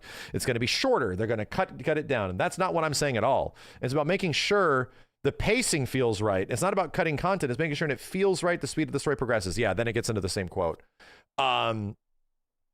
Exactly. Like, you can't just cram something to the brim and have it be fun, you know? Like, you just can't do it. And I think one of the biggest criticisms of Rebirth especially is that people felt like they were doing too many mini games too frequently. Even though in the original Final Fantasy VII, there's a lot of mini games, dude. There's definitely a lot of that shit. There's a whole bunch of mini games throughout the game. So I think they have to take like a pretty good valuable look at that kind of stuff and how frequently it's introduced to the player. Like, how frequently are we asking you to engage with this, you know? And I think, yeah, Red Centennial, thank you, summarized it perfectly. The problem was none of it was missable. And I think that's what it boils down to. I don't think there's a content, the amount of things was an issue. I agree. I don't think there is. I think it's the fact that all of it is told to you that it is there and that you should go do it. So there's nothing for you to be like, bro, I did this thing and I went up to this place and I did this whole thing and I discovered this Gears and Gambits game and it sucked. You don't have to do that. I'm going to tell my friend about that. But Dude, I followed through on the Queen's Blood thing. It eventually led to this. It led to that. It's friggin' Yu-Gi-Oh, bro. Like, I had to go find this NPC and do this shit. Chat. Y'all remember in Final Fantasy VIII why I think some parts of the OG card game, like in FF8, Triple Triad is better? You had to like hunt down the Triple Triad players. I think Queen's Blood is way better as a game.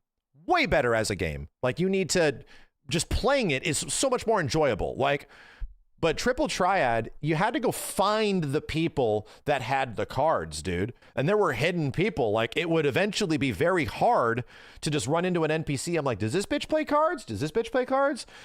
What happens in FF7 Rebirth? You know exactly who plays cards. So guess what we did every new zone? Straight to the card players. And I get it. You don't want to waste our time, but it would be nice if it wasn't directly tied to like world events that we know exactly where to go and what to do. The exploration discovering like, my dude, there was a guy at the bottom of a tunnel and he's like a card player somewhere. And he's like sitting here. I didn't even know it was there. And I found him and he's got like the last card. Like, there has to be a story behind it. Like, there's no narrative that happens in your head of you discovering some wild ass thing in Elden Ring or some shit. Like, you can tell everybody that played Elden Ring discovered like Nocturne or whatever the hell it was, the hidden city underground that is specifically just a side quest. And you may never see this shit, but there's literally a space city. Yeah, Nocron. There's a space city underground. Dude, what the shit is this? Just the narrative of you discovering that is what makes that special. And if it was just like a checklist thing, then it's not special. It's just a place that you have to go. So that's why I use Triple Triad as an example. Triple Triad was special because you had to hunt down the card players. And if you didn't know exactly who was a card player, you had to ask friends or go look it up. And just the process of you doing that is creating a story of you discovering this and figuring out who it is and what's going on. Rebirth definitely was afraid of people missing how much content they did. So I hope that's taken into consideration of their pacing moving forward to the next game. I really do. Yeah, it's exactly subtext. It's a friction that's good. You know, there is good friction. Okay, games like we talked before, the old Shroud message. Games need friction, and there needs to be things in the way of you getting the fun shit, because the things in the way is actually what makes it fun. You know, it's kind of a modern game problem. Yeah, not in Souls games. Don't get me wrong. Why do you think people like Souls games so much? Because there's actual discovery. You're actually like discovering shit and like figuring it out right when your friends do and telling them stories and all that kind of stuff. It feels great to discover shit. Let me get some coffee after that. Damn.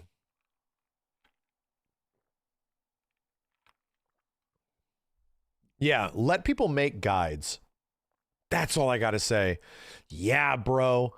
Not just combat guides. Fighting is one thing, you know, and fighting is awesome. I love seeing the majority of the guides that exist for Final Fantasy VII Remake and Part 2 and Rebirth aren't around like world or anything like that. Like maybe the dress in Part 1. No, dude. Like most guides are around how do you beat this in combat. Let people make guides on how you do world events and shit. Like, how the hell do you eventually get the golden chocobo? How the hell do you eventually get this thing? How do I go up the pagoda shrine or all that kind of shit? Like, allow people to make guides about how you did it and what you did. Instead, the guides only pretty much exist in the sake of combat, you know? And dude, if that had all of it, godlike. Hamaguchi saying he's very confident in the experience delivered by Rebirth. He points out that he personally plays through his game multiple times, fine-tuning gameplay and balance down to the last detail. It's actually something I want to speak about today, so I'm glad you asked that. Just to explain, the original question I had there was, they said there are some people who played Rebirth, the second game in the series, and felt that because we've added new story content, which isn't in the original FF7, to them it felt like the story was being stretched out. So they asked whether we were considering doing anything related to that in the third game. In terms of the result of Final Fantasy VII Rebirth and the ultimate experience that is delivered to the players, that's actually something I'm very confident in. I mean, I don't want to blow my own trumpet too much, but the way I work as a director, I don't think there are that many other directors out there who at this level I do, at this level of work, are playing through the games that I'm directing, sitting there and going through them and playing them again and again and again, just to try to see if the gameplay experience and balance feels right. Yeah. Usually don't have any time, dude. Modern day game directors are responsible for so many parties. In fact, it actually feels very good that we're seeing Hamaguchi going out to events across the world. Like, I feel like the guy is on his world tour right now, probably while like the co-director is handling a whole bunch of stuff on part 3 over at Square. He's going out and effectively marketing his game, right? Marketing to the audience. They're trying to get like everybody on board that like, hey, our big 10 to 15 year endeavor is about to end. The most expensive thing Square Enix has ever done is about to end. And get ready, because now we're putting it on everything. We're doing all the stuff you wanted to do. Here's new players, here's Switch players, all that kind of stuff. Yeah, he was just in Brazil, and now he's in London. He was just in LA, like, and I missed out on that one. Jeez, man. Like, there's a lot of effort. Like, devs don't have to do that, man. Like, they can just chill. So, no, there's a lot of effort that's being put into this, because I think they obviously want people to be really into it. Interesting. Many modern turn-based RPGs like Clair Obscur adopted a time battle system as director of 13. How well do you think that series will be revealed today? So, some interesting parts here. Clair Obscur 33 came out this year, and there's been a lot of love from fans and media for that game, but I do remember exactly as you said in your question. I felt similarly when I saw, okay, that's what they've kind of done with their game. I remember doing that quite a long time ago with Lightning Returns. It does seem to use a similar kind of system. And about Expedition 33, I think it's very easy for people to focus too much on the mechanic side of it. Yeah, we just talked about this. It's a very big story in the gaming industry this year, so it's a very obvious thing to point to. It's followed the JRPG tradition. It's turn-based. It adds all these kind of more action-style mechanics, like you've got pinpoint timing guard and all this parry and stuff like that. Yeah, again, I think it's funny that people say that Expedition 33 is the return of turn-based RPGs, and I'm like, this is the most active turn-based RPG I have ever played, dude. Like, there's not a ton of activity in old school turn-based RPGs, there's not a lot. You're not doing a whole bunch of stuff all the time. It's like, it definitely, like the beginning of having a lot of activity in a turn-based was like Mario RPG, a squall gunbang when you attack and shit. Like, Expedition 33 is asking a lot of agency of the player to really pay attention to the enemy and to really pay attention to your characters at all times. So it's very active for how most people think of those sort of games as being kind of slow. Anyway, it's clearly a part of what makes it a good game, but I don't think people should be focusing too much on that. I think the reason why it's a good game and why it's done so well and so regarded is that overall, it has a great balance of everything. It's got a great story, the culture's behind it, the backstory. It's very much steeped in French history and culture. They got that aspect, which makes it unique in its own right. They've done that quite well. The subject, the story as well, in similar ways is what modern drama series would do, and the reveal thing's really slow. But the idea is that you got this mystery as the story progresses. You can learn more about the world and the drama, and I think that's really easy to understand. He's not even mentioning the fact that, like, yeah, like the discovery of the game's great, the music's amazing, the characters are awesome, like, Expedition 33 hits because everything hits. It doesn't hit because one thing is good. The reason why it's so beloved and so much of us had a wonderful time with it is that everything was good. And it was mind-blowing to see like such a small studio of people hit everything. And then you realize that, oh, well, the reason you get some of the best games ever is because they didn't have a lot of, I would say, stepping stones in their way to get to it being good. They knew what would make a good game, and they were just able to do it, with a relatively small budget, and they just did it. So just being able to execute those ideas is not what every developer gets. That's not the luxury that is shared across the entirety of the entertainment industry, of just being able to do what you do and make sure it's good, like that. I wish everything was that easy, bro. But Expedition 33 has that. Like, everything's really good in it, man. And it's just a really easy, fun-ass game to play, Granted, the ending doesn't hit for me either, but it doesn't change the fact that like 90% of the game just was fucking awesome. Like, I just loved it. So anyway, He's not wrong. Like, it's not just good because it's a JRPG. It's good because it's like an amazing game. Hamaguchi says that Nintendo's game that influenced him is Zelda Breath of the Wild. Looking at how it's affected the remake series, moving from remake to rebirth, and that switch to more open world gameplay, Breath of the Wild is hugely influential there. Really?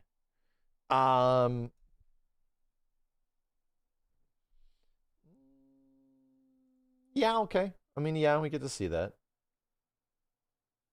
Okay, here we go. Here's the stuff I'm looking at. That's not very surprising. Hamaguchi says the biggest focus at the moment is getting part 3 done and seeing fans' reactions to that. One big thing he's looking forward to in the future is having the team he's put together work on something new. Yeah, they're not. Those guys have been working together for so long, and they're so good at making games that 100% they are going to stay together and make more games. Would you be taking a much-deserved break, or do you have other projects you're working on? Dude, this is the video game industry, all right? Do developers take breaks? Yeah, they might have a couple of months off or something, but that shit is back to work.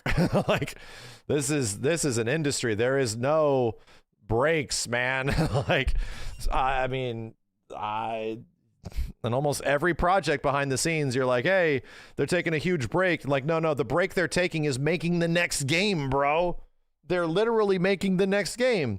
In my position, I'm the director of the remake series, so my biggest focus at the moment is getting part 3 done, seeing fans' reactions to it. In addition, I'm also the head of Creative Studio 1, so that's involved in making other games of which I'm a part of. One thing I'm looking at into the future is having the team I put together make something new. One thing that is common in the industry is that when a project is finished, the team splits and moves on. Yeah. And that hasn't been happening here for like nearly 15 years. We basically got the same guys all the way from the beginning of the project right through to the end. So I'm really looking forward to the game that we create after. It could be Final Fantasy. It could be something completely different. Chocobo Racing? No, they did that. They brought back Chocobo Dungeon Racing or whatever. We have not decided yet. But whatever it is, folks that have paid attention and seen what we've done with the remake trilogy, they have a great expectation and will look forward to seeing what the team can come up with. Yeah. Yeah. I think it would be foolish considering how long historically Square would have their development studios take to produce and release product. It would be foolish to split up the team that has released some of the most well-received products that they have produced in the past 10 years. That would be dumb. Let them stay as a team, let all their knowledge and information. Their next game will likely be an Unreal Engine game, just so they can have that familiarity.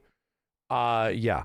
Like, instead of having everyone split off and go to a whole bunch of different areas wherever you're needed and have to relearn things all over again, Yeah, we need this team to make, like, another game, like, immediately. Like, start something else, Doing dumb shit is what Square's expert at. Well, Yeah.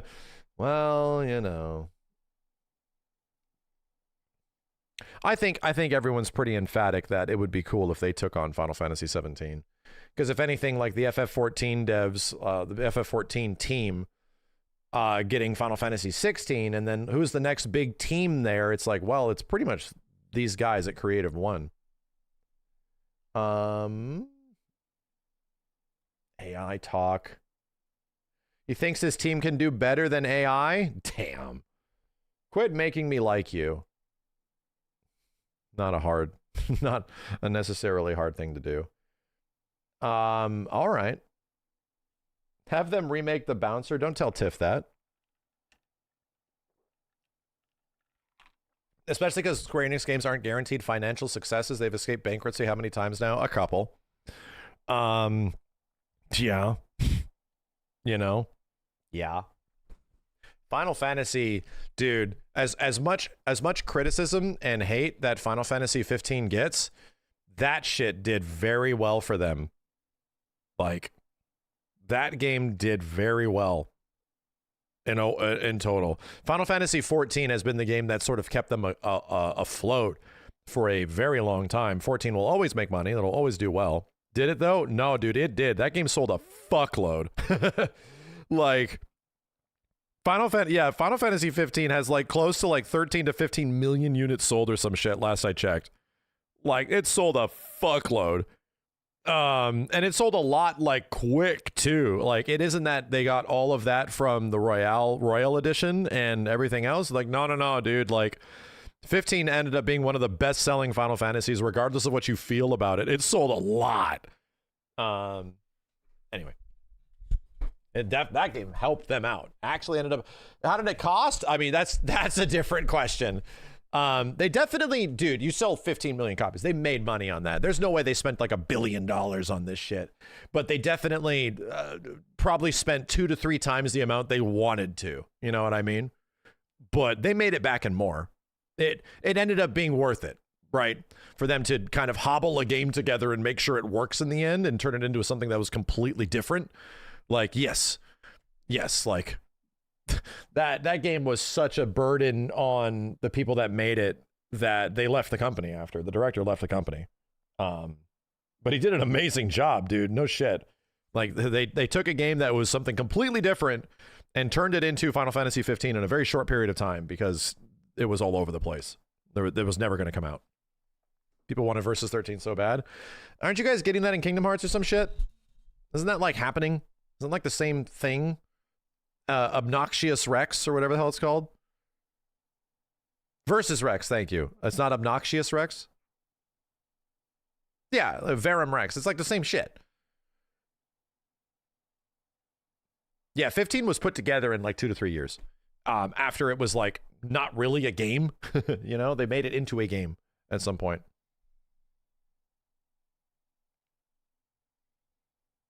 Anyway, I'm giving my voice a minor break. All right. Have I seen the 16 logos book for pre-order? I have not. I'm not the hugest fan of 16. I enjoyed my time with it, but I had a lot of criticisms, man. I had a lot of 16. If you don't understand my feelings about it, I enjoyed a lot of parts of 16, but 16 felt like a game that I would enjoy so much more if it was 20 to 25 hours. I would like it so much more if it was shorter. That game actually felt massively padded. It felt like it just would not let me have fun with it. Like, why won't you just let me, like, the parts that are fun are really fun, and then it just wants me to do all of, not even side questing stuff. Like, that shit was making me fall asleep, man. For what it was, I never even tried the DLCs because of that. And that's the problem, is that I had to learn the combat again. Maybe we'll do it eventually. But it just felt like so much of the story and the things that were happening in between the big set piece events just were not fascinating. And here's what's crazy. A year before that game came out, who was it? The 14 guy was literally saying Final Fantasy 16 is a roller coaster. Like, he was literally saying, this game's like a roller coaster. This was way before the game came out. Yeah, Yoshi P. He described, like, I've played it. He's like, it's like a roller coaster. It's a great time. And it's like, that game did not come out as a roller coaster, dude. No. It was not. Like, a roller coaster is something that provides a relatively short, extremely fun experience from beginning to end, right? I don't know if he lied or it changed. And I don't know why they would just describe it completely different than what it is. It's an opinion. I actually think that it changed. I think there might have been, no kidding, like, there might have been efforts at some point of like, oh, it's a short game, you know, like, because that will happen. Oh God, we're making a full-priced like Final Fantasy game that people expect a big long adventure, and it's not a big long adventure. It's a thing that is, it is what it is. It's like it could be like a 20-hour game. Roller coasters are meant, and yeah, if you had a Final Fantasy game that came out and it was like a 15 to 25 hour sort of like romp, people would be like, damn, there's nothing to do in this shit. This game's short. Shit. Damn, game's short. So, like, I don't know, man. It felt like maybe he means it's ups and downs. Yeah. Yeah, whoa, oh, yeah, oh. Like, Maybe, you know, he could have been describing how it plays out. True. Yeah, I don't know, man. I don't know. No, dude, to criticize 16 and Rebirth as both having weird pacing problems, emphatically, yes, they both have pacing problems, right? But that's like comparing. It's like comparing something that has a small problem throughout some of its gameplay to a very large chunk of Final Fantasy 16, like a very large chunk. Like, I was falling asleep, and I liked parts of 16. I was falling asleep. I have never had that happen on a game before. I could not believe how much this game was doing this throughout so much of it. And it was just like, just get me to the fun stuff, dude. And you have to do so much like MMO questing in between. I'm not even talking about side questing, just getting to the next cool part. Anyway. Yeah, dude, Rebirth had that. Don't get me wrong. It absolutely had that. But guess what? You can also skip all of it in Rebirth. And you can just beeline the story shit and turn that into a 25 to 30 hour game. You could. You actually can't in 16. Like, there's a lot of side questing you can avoid, but there's a lot of like really boring shit that happens in between the cool thematic bullshit. There's a whole bunch of stuff. Yeah, exactly. I agree, Nico. I think 16 has like a foundational issue when it eventually came out, and Rebirth has some pacing problems.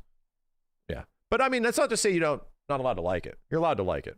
You're allowed to like it. It's just, I had issues with it. I really liked it at some points, but I just had a lot of issues with it by the end. That it lost me, you know?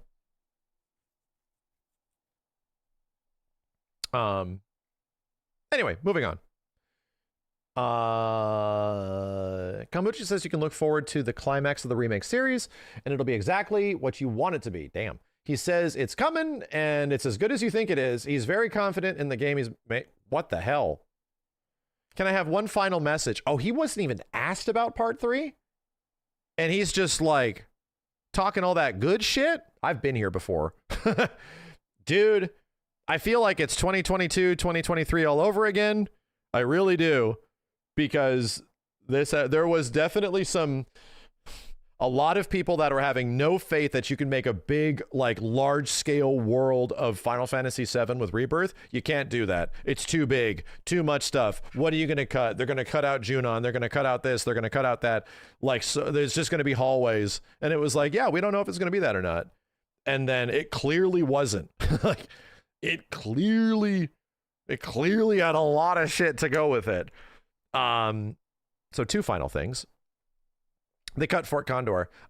They could have, they did cut it for part 2. It's like the same thing. They didn't cut it, they moved it, you know? Like, things have been shifted to different areas, which is understandable because they're going for a different sort of story and tone and message.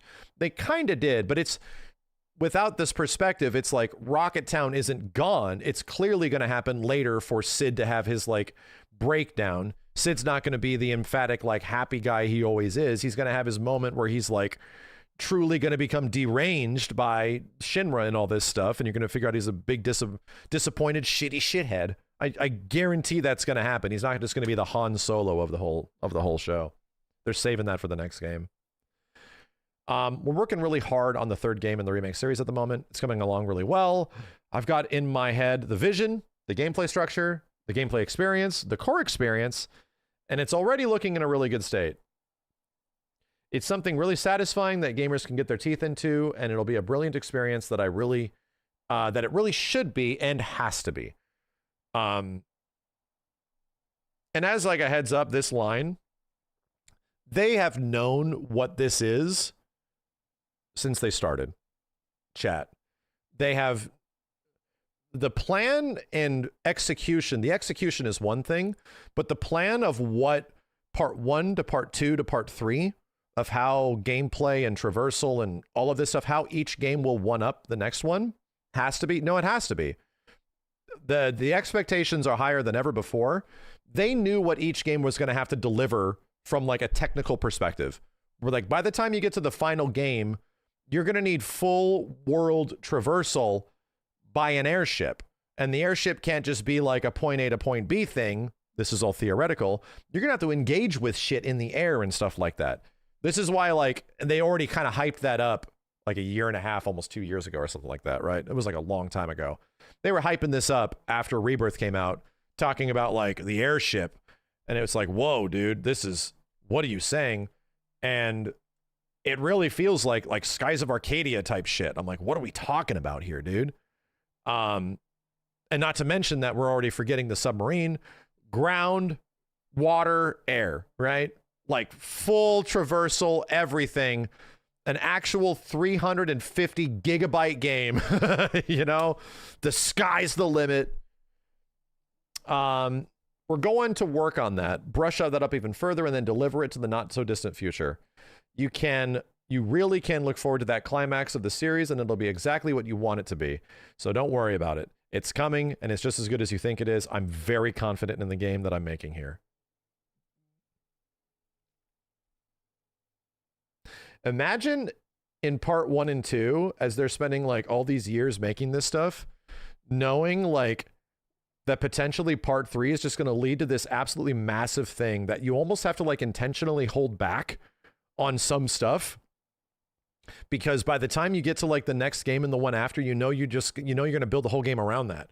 So it's like, yeah, like you can't show all your cards immediately, because the nicest part about Rebirth is that it doesn't feel like it's held back. If anything, it feels like it's too much, right? Rebirth feels like a game that almost has too many ideas and too many things that are all over the place to a certain degree, which they also, you know, have gotten criticism on. At the same point, part 1 was clearly like a Yakuza game. It just was like, and that was pretty smart to like turn Final Fantasy into sort of like a city romp kind of like corridor adventure. That is not, that hasn't really been done in many Final Fantasies before, and like not a ton. Staying in a really one very specific area, like what is it, Kamurocho or something like that in Yakuza. I haven't played many of them. And it worked. It was a super like engaging, fun game that was able to do what it did. And then part 2 was not that. Part 2 was not that. Like, it was a very different game. Part 2 did not feel like it was just going to piggyback off the first game and not really upgrade or anything. It was like, oh no, dude, part 2 makes part 1 feel like beta shit. Makes it feel like an alpha. So if there's one thing of like not showing all your cards, that is one thing. You also have to start realizing that like we don't know what we want until we see it. We don't. And I truly feel that part 3 is probably going to be that, where we don't really know like to the degree of what they're going to do. And we're probably not going to see that until potentially summer of next year. We're not going to see like a full gameplay trailer probably until the summer of next year. So what they choose to show, like, here's the cards, dude, because guess what? This is the final play, right? It's been a big tournament. It's been like a poker tournament this entire time. So what is actually in your hand by the time it's over? There's no continuing after this. What's your play? How many aces do you have, bro? We're going to find out. Am I going to be sad when it's over? Everyone's going to be sad, dude. Everyone's going to be fucking... I mean, I just hope it's good. A reminder, I said at the end of Rebirth, when I first beat Rebirth, and I'm like, my problem with Rebirth is that I don't think it can be as good. I don't think part 3 can be as good as it. You know? That was actually a criticism that was said. You know, everyone had like post-Rebirth depression and shit. After they beat the game, everyone was depressed. I was legit depressed after Rebirth was over. Because I just had been there for so long. I'd been doing that shit in that game for so long. I was like, I was like sad. It was like, man, I felt like vapid. And it was like, this is rough, dude. Like, we have to wait again. So to me, it was at the time very hard to imagine that the next game could be better. It was very hard to imagine. Yeah, we need an actual resolution, man. Like a legit resolution. The only time Final Fantasy VII has had an actual resolution and then it's stolen from us later is technically the end of Advent Children. Like, no shit. Advent Children has an actual resolution. And then that is legit stolen a few years later because of Dirge of goddamn Cerberus. and not in a satisfying way, in like the most unsatisfying way possible. So for a little while, it's like, oh yeah, good, yeah, this is a good ending for Final Fantasy VII. Cloud's finally fucking happy. Cool. Finally, this bitch can be happy. Jesus. And then like a few years later, nah, let's just fuck that shit up. let's really fuck that shit up. Now there's an Omega and a Chaos and a Giga Omega and an Excelsior or some shit and World Eater and Vincent's a god and Sephiroth's technically not dead and Gact is back and god damn. Dude. Bro, chat, do you want to know the absolute best way you can bring Genesis back in part 3? You want to know the absolute best way? He's a super boss that you have to find. He's a super boss quest that you eventually have to find. Like you find his sword or some shit. And it no shit like transports you to an area the exact same way that you fight Gilgamesh. Transports you to an area, not virtual. And it's like literally his spirit sitting somewhere in between the live stream or some shit. And he's yeah. Thank you, subtext. He's Simon. Yeah. From Expedition 33. Make his ass Simon. Make him give like a whole bunch of lore and like connective tissue. You learn about this guy, but you don't know what his name is. And then eventually it's like Genesis. And there he is. And you just have to fucking fight him, dude. Bro. That would be fucking sick. That shit. And his music kicks in and everything. Like, bro. I haven't fought Simon, but I've seen it and it's epic as fuck, dude. It's bro, it's missable. Completely missable. Unless you like follow the breadcrumbs or all this kind of stuff, right? Completely missable. Let it be, you know? That has to happen. Holy shit, that has to happen. How do you make people like Genesis? You can do it. Rip his fucking head off. Damn, I'm getting excited, dude. I hate this. I hate this shit. This shit is still so far away. It's getting me excited. God damn. It's getting me so excited. Bro. Yeah, dude, the way they handled the Weiss fight was legit sick. How did you get to the Weiss fight in because Weiss is the worst fucking character. He's fucking Hojo's VTuber. He's the stupidest shithead. But the way he's introduced to you in VR is like you have to do all these other VR missions and then you unlock them. And it's like, whoa, holy crap. Like, and then he shows up in virtual reality and like, who the fuck is this guy? Yeah, Hojo, it's literally Hojo's VTuber, right? His VTuber avatar. That's what Weiss is. So anyway, yeah, that's a pretty good way of handling that. Making him a fight in this unique specific area. He has a few lines of dialogue and he fucks off. Cool.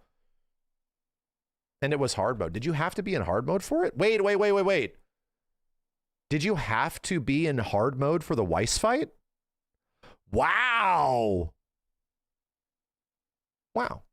I know Rebirth has something like that with the Sephiroth fight. I know. I do know.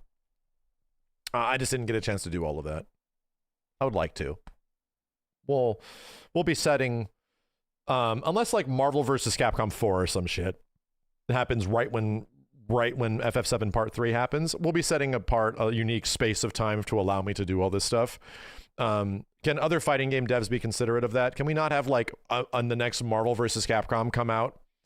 Don't say that. I'm just saying, can we just like have that not be the case where like my favorite things all happen at the exact same time? I would hate that, dude. That is like the most sour thing that could possibly happen. He said it. Tifa shows up in Tekken. They wouldn't do that at the same time. Tifa can show up in Tekken or something, right? But that would not be when the game comes out. Because that's a crossover that takes away from people of playing the game itself. The whole point is to promote FF7 Part 3. I think there's going to be, and dude, they've talked about it, that FF7 characters showing up as like guests and other stuff is something that they want to do. Like they've literally said it. Like for marketing purposes, they literally said it before. So you don't want to do that right when the game comes out because you don't want people playing Cloud and Tifa in Fortnite when the game is happening, you know? Aren't they already doing that? Not yet. Final Fantasy VII characters showing up in like a whole bunch of stuff? Not yet. That's like actual crossovers, you know? And that is, you know what, chat? Tifa and Tekken is probably, that's a joke, you know? I make that as a joke as much as I wish it to happen. Clive got the Final Fantasy spot. That shit ain't happening again, dude. Like, that just doesn't make any sense to have two Final Fantasy characters in it. But other games exist. All I'm saying is that Grand Blue Fantasy versus Rising got a Square Enix character. That wasn't a Final Fantasy character. All I'm saying, I'm just saying, Grand Blue Fantasy versus Rising is right there. It is right there. And guess who has a shit ton of money? Cygames. Cygames has a shit ton of money. Tifa, Cloud, or Sephiroth. One of them. Just one of them. Put them in there. Give us the spiritual closest thing we can get to an Arc System Works Dissidia. You know? Jesus, man. Grand Blue already has Final Fantasy references out the ass. You know? It's already like disconnected but connected in many ways. So is Strive. Dude, fuck it. Cloud in Final Fantasy Versus. Tifa and Strive. Let's go. Let's go. Let's go. Fuck it. Let's go. Sephiroth and Fortnite. Fucking let's go. Get this shit out there, you know? Probably won't happen because those are relatively small games. Right? All things considered, like Grand Blue isn't the biggest fighting game. Strive is a pretty big fighting game. But choosing them to be in those games, like I just want to see Arc System Works and their take on those characters. It would help the sales, but that's not like a great marketing expansion saturation to get more people into Final Fantasy, because you got to assume most of the people that play Final Fantasy probably already play those games. So there's like a little bit of disconnect there. However, in Fortnite, that's a bit different, you know. There's definitely not a ton of overlap and a lot of room to expand there. You know. I don't know. Street Fighter 6 Tifa? Yeah, that'll happen. Dude, that game already has a tough point getting guest characters from anything, you know? I think Street Fighter is honestly done with most of its guest characters. I think the best thing we can hope for is that like a Power Stone character shows up or some shit. Because that's eventually what they did with 5. We get the SNK stuff, which makes the most sense, but Terry and Mai is cool because it obviously has history. I think the next thing we're going to get for Street Fighter, if it is a guest character, is probably from other Capcom games, you know? Get like a Darkstalkers character, Street Fighter 6ified. That probably makes the most sense. Yeah, people just said it's that kind of shit. Mega Man? No, we don't need to do that. We don't need fat Mega Man again. There is more. Let's get some more rival schools. I'm down, dude. Akira was one of the sickest characters in Street Fighter V. She was so cool.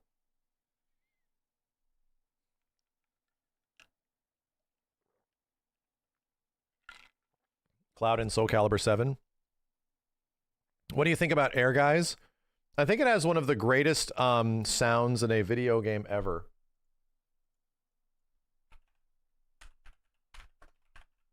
There it is. You guys ready? Chat. Turn up your speakers to 300%. Wait, let me help you.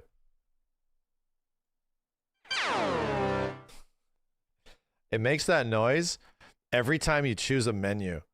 It makes that noise every goddamn time you make a menu selection.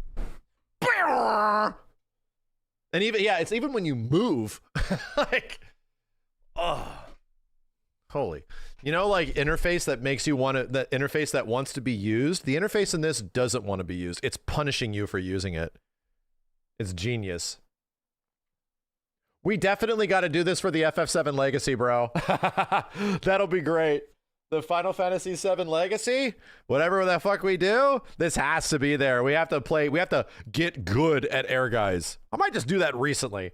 I'll fucking play Air Guy. We'll play this shit when when Part 3 gets announced. Like, fight. It's the road to Part 3. It's gonna last a year. You know?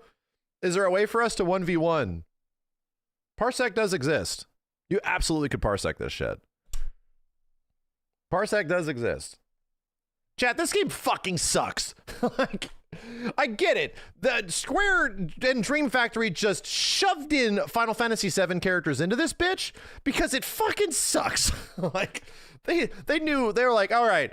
So I think the arcade version, like, doesn't have that, right? Air Guys Arcade is a different roster.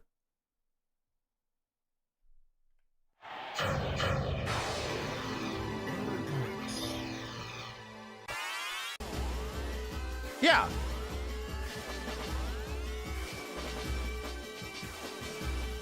That's what I thought. The guy's name is fucking Godhand.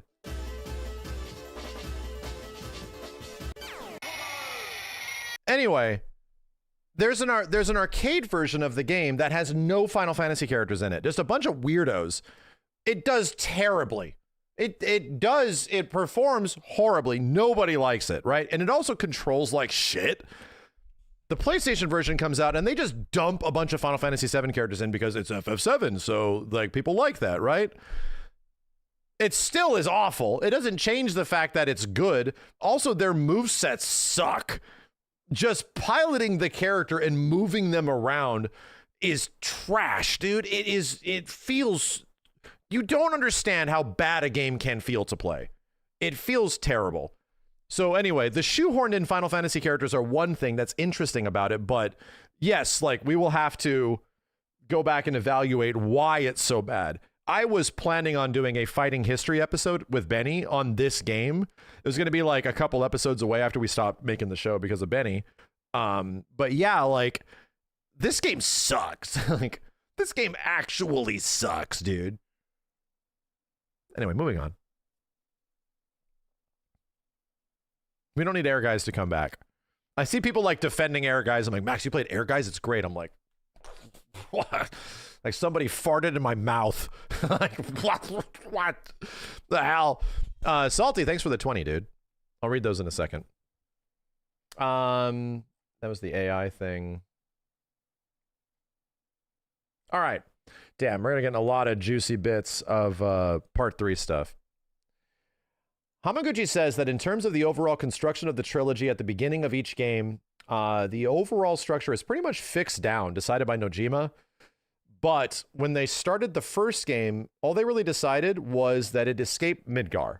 And honestly, there was nothing decided about where they're going to cut the second game and third game after that. That was from Comic-Con. Really? Yeah, well, that makes sense because, dude, the original plan for Rebirth was to cut it at Gongaga of like Tifa entering the live stream. Wasn't going to be that was like the first 2/3 of the game. It wasn't going to be the first 2/3. That was the end of the game. So fascinating, right? Yeah, it would have been 4 games at that point. Wow. That would have sucked. Yeah, that would not have felt like. Luckily, they got so good at like making stuff in Unreal Engine 4 that they were able to make Rebirth much quicker. They made Rebirth faster than they made Remake, dude. And that's crazy considering like not a lot of shit was reused from Remake. Like, you got to realize how insane that is, dude. Like they made that game in like just under 4 years. Less time than it took for them to make Remake. And you don't go back to Midgar, bro. Like, there's a couple of scenes with Zack that you technically do, but you don't really engage with Midgar the same way that you do in the first game. You don't. You're going to completely new areas, doing completely new combat, a whole bunch of new shit. Yeah, they also redid all the character models to my chagrin. I'll stand by it the entirety of the way. Specifically, Tifa, Cloud, Sephiroth all look better in Remake. Just going to throw it out there. I think those 3 characters all visually look cooler in Remake, in Part 1. I'm just going to say it. I don't mind the way they look in Rebirth, but some stuff has changed on especially Sephiroth and Cloud's faces and Tifa that I actually like. I think they technically downgraded the visuals of the characters a little bit. Just a little bit. Yeah, Tifa doesn't have... Tifa's the closest of being, like, pretty good. Like, she's fine. I think she looks great. But I think Cloud is a severe downgrade, and Sephiroth is also a downgrade, you know? Cloud somehow got, I think I see what they're trying to do. They're trying to like soften up Cloud because he's sort of remembering, you know, his character is changing. So I understand the thematic reasons behind them changing it. But Sephiroth, I don't understand. Sephiroth legit looks way more sinister and way cooler in part 1. He looks so much scarier. And it's like they softened him up or some shit. Like, I don't get it. It could be a lighting issue. There's plenty of reasons. It doesn't change the fact that like the visual identity of the characters looks different, dude. Like, especially those three. Aerith is fine. I think she like, I don't really feel like much has changed with her visually from part 1 to part 2. So, you know what gets me excited, chat? Gets me excited because Cloud in the next game is not necessarily a good guy anymore, right? In the next game, if this was the soften up Cloud, he's having fun sort of guy, the beginning of the next game, Cloud is like, he's on his Dark Knight path, dude. He is definitely going down a dark ass road of being a psychopathic asshole. So I think they have a good opportunity to make Cloud look really crazy, to actually make him look really cool, for that to eventually change. You know, shit will change. So anyway, I can't fucking wait, bro. I can't believe we're here. Right? I can't believe we're here and we're on like the beginning of it. Like the wave is forming. It's not cresting at all, but I can't believe we're here. Like this close to it. We're on like the hype train to part 3. Like we're actually here. It seemed like it was going to be so far away. And to be honest, like it's been just over a year and a half and we're actually here. You feel torn because you're not ready for it to end? I mean, there's still time, but bro, that's crazy that we're here. It doesn't feel real. That's all I'll say is because there's no trailer or anything like that. It feels all just kind of like this is dreaming and it doesn't feel real. I'm not kidding when I tell you this. I have had dreams of playing part 3. Like after Rebirth came out, I've had dreams where it's like in my head 4 to 5 years later and my daughter is like much older and stuff like that. And I am playing part 3 and just being like blown away by things the same way I was in Rebirth. Just like, wow, I can't believe they're doing this. Wow. Like imagining how they handle scenes like Cloud's mind journey and shit. Just like, whoa. Ripley will be Marlene's age. Harrison, I hate to break it to you, man, but Marlene is like 5 in this picture. She's like 5 years old. Ripley is Marlene's age now. Like, now Ripley is already older. She's already there. Like, that's what's crazy, dude. And by the time the next game comes out, she'll probably be like 6 or 7. Damn. My daughter's going to be 7 when FF7 comes out. That makes sense. That shit makes sense. Max with Barrett confirmed, hey man, I was always a Cloud stan my whole life, and I always will be because he's very much connected to teenage me. But I'm absolutely Barrett. Right. If you want the parts that fuck me up the most in Final Fantasy VII now, upon revisiting FF7 in a way, I sympathize with Barrett 100%. Everything that Barrett goes for, everything he stands for, why he's doing it, what his plans are, why he's executing it, the way he lives, the way he talks, I 100% am with Barrett. Like, Cloud is like, I'm like, yeah, Cloud's definitely like the younger version of me. And like, I feel like a lot of people sympathize and connect with Cloud because of many reasons. I'll make a video talking about that at some day, why I personally feel why Cloud hits for so many people. We've talked about it a lot, but now like Barrett's just way too personal. It's just way too personal. The only thing that is a disconnect with Barrett is that Barrett is actually able to say goodbye and let her go. And that's the thing that is like, nope. Like, that's the shit where it's like, somehow he does it anyway, then that's what makes Barrett the superhero. And it's like, yep, couldn't do that. We're gonna have to find another way. Like, oh shit, dude. Anyway, I'm rambling. Where are we at? All right. Damn, what is this? Is this a toy? This is not a render, dude. Yeah, the edges aren't spiky. This is a fucking toy? This does not look like Cloud. It's not AI. Jesus, man. It's not AI. No, it's not AI. The fact that people cannot tell the difference between what... The fact that a lot of people cannot tell the difference between something that is clearly AI and people are like blaming real art as being AI is like, oh no. Oh, this is... It's not... The hard part is that actual artists that work hard are being discredited about their hard work being assumed to be something that's bullshit. That if there's one thing, yeah, AI makes bullshit. Yeah, and seeing this AI bullshit sucks. Fuck AI. But what's happening now is that it's turning around and turning into people that actually create art as the bad guys suddenly. And that's scary. That's fucking really scary. That makes me hate AI even more. Like, even more. And in people's defense, AI is becoming harder and harder to tell from real shit. Right. So that is the problem, is that there's no enforcement on the internet, period. There's no enforcement on the internet that allows you to filter out AI, to be like, hey, I don't want this. Take it away. Like there should be an absolute, like, I hate to say like mandate, but there should be a way to confirm whether or not, like, this was made with prompt, this was made by human, robot. Like, and the fact that those boundaries, there's no filters for it, none of that kind of shit doesn't exist. And I'm like, you know what? I'm fine for you using it.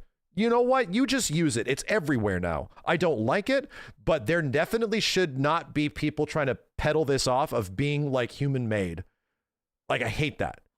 Like, I legit, that's where it like gets me the most. And because it's discrediting actual humans from actual work, from actual talent, you know? Oh, man. Like, I'm getting to a point where I'm like, I'm always going to hate this, but accepting that this, okay, so there's ways to make this not completely fucking suck. Like, and right now, the reason it fucking sucks is that there's no way for you to clearly identify. There's no way for people that don't have trained eye, right? And to me, it's like, I see it immediately. I'm like, this is bullshit. There's no way for people that don't have trained eye to tell the difference, where now the accusations are being flung on the people that don't deserve it. Anyway, it's not AI. It looks like a statue. Looks like a very expensive statue.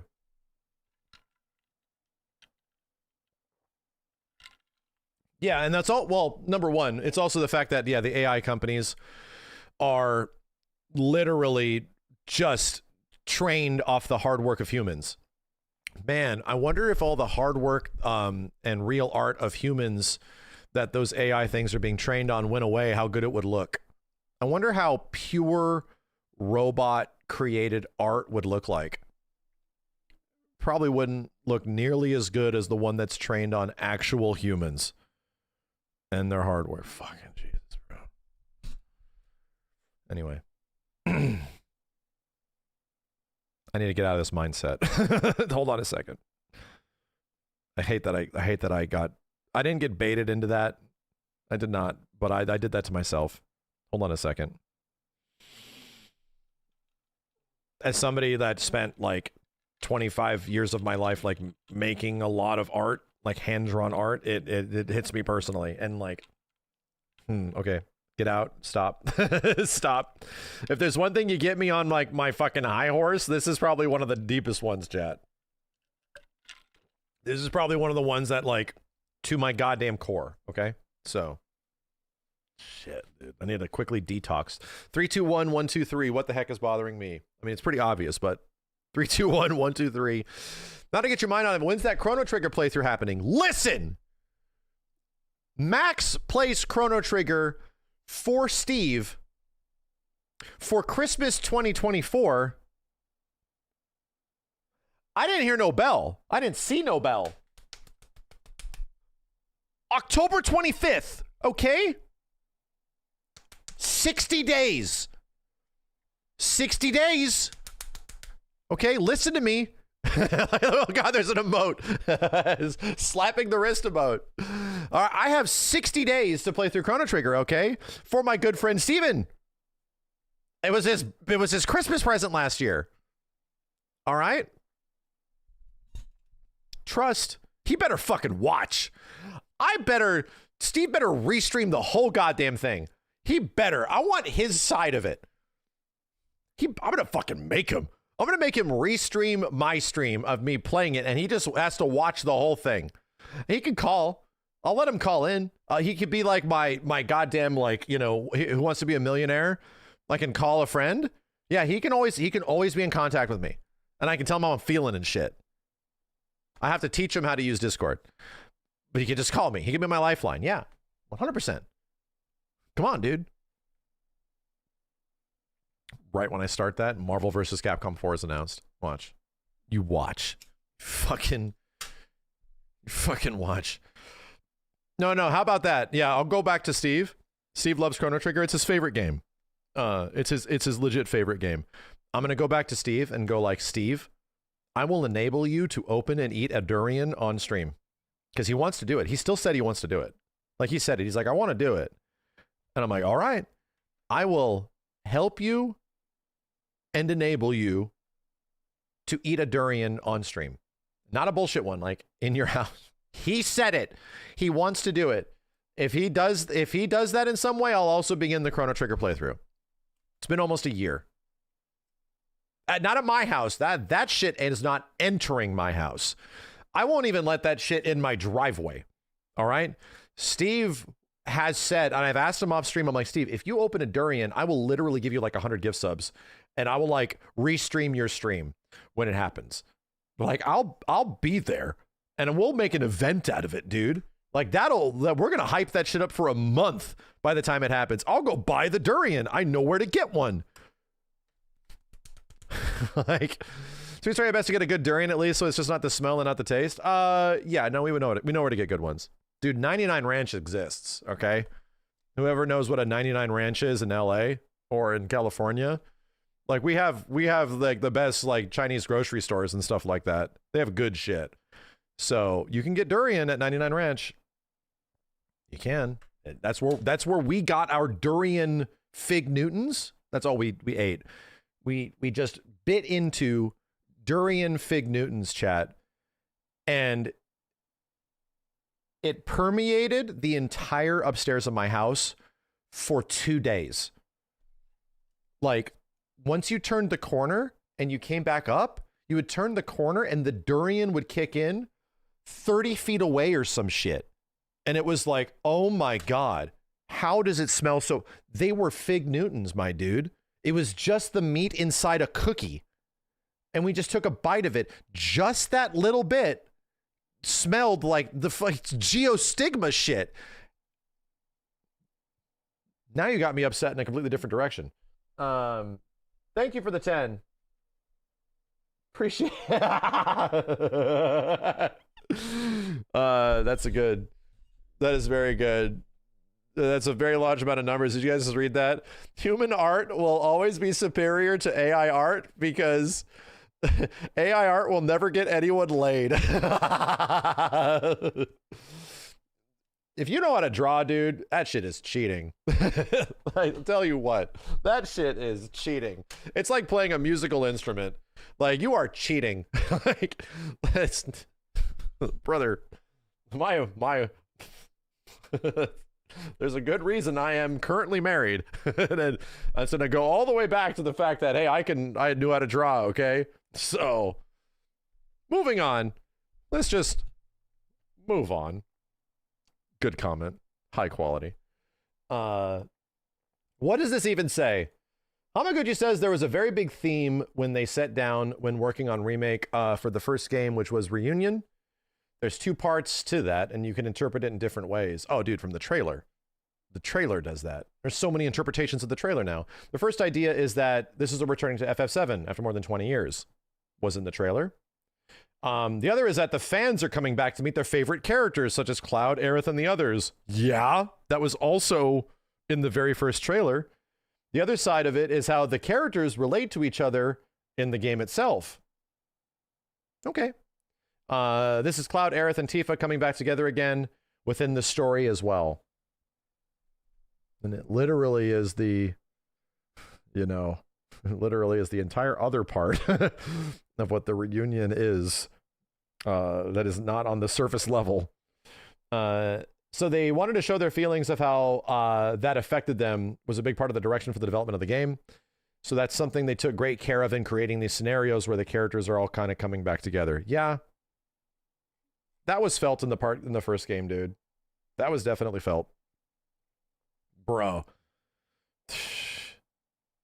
The scene out of nowhere when Cloud and Aerith, when Aerith is about to take Cloud through the sector in the middle of the night, and she shows up out of nowhere, and he's like, why aren't you in bed?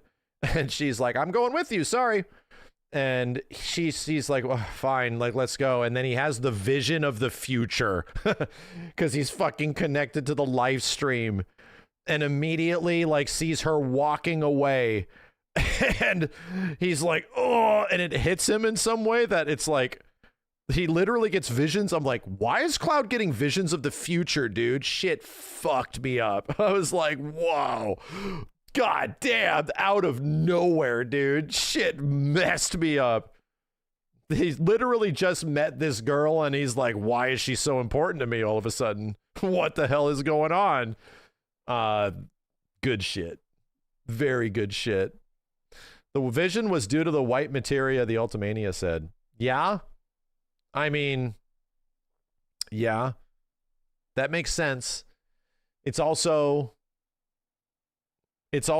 more than that too, because in the Ultimania they can't reveal like future story details, especially in the first Ultimania where they haven't even revealed that there's multiple, worlds. They have not alluded to the fact that this maybe has happened before. They can't say that. So the game having multiple reasons, yeah, Cloud's reacting to the white materia. So why is Cloud reacting to materia? There's a good question. Why is he connected to the planet in some way? Is his like live stream essence being? You still think it's not multiple worlds? If you mean multiple timelines, no. Don't think it's multiple timelines. But I do think that the evidence that the Cetra created like dimensions that you can physically hide pieces of Genova because it's too dangerous. And the black materia is the connecting piece between all of the dimensions to allow you to access the multiple parallel worlds. They're not like past, future, and present. Like, no. They had to split up this alien into different pieces. That shit makes sense. Yeah, not a multiverse. That's not a multiverse. Like, it's almost like Superman shit where you're stuck in the Phantom Zone. And they have created these other places that technically have like people that exist and live, but it's a void. Yeah. Anyway, we'll see. We'll see where we go. Hamaguchi says that the biggest hurdle when working on the series, that there's an original vision, working on the project, they're just to make sure they don't lose the perspective as a fan of the OG. Good picture. That's a good picture. So as a series with so many fans out there, and obviously fans are different. So there's some people who, if they change too much, they won't like that. And others, if they don't change it enough, they may not like that either. So it really is a fine balance of what they have to tread. We were just talking about this, how almost impossible it is. But they're trying to be positive and proactive about it and try to make the version of the game they think will appeal and please to as many people as possible. It's always a difficult line to draw. And they know. It's literally almost an impossible endeavor. Oh, 4-tweet thread. I missed the second.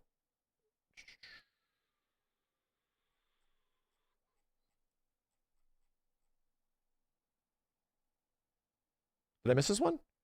Oh, but at the same time, they have to work out how much they can and how they should change and how much do they keep exactly the same as the OG. And drawing that line and making those distinctions and cutting, that is a difficult challenge. They have to think hard about that each time.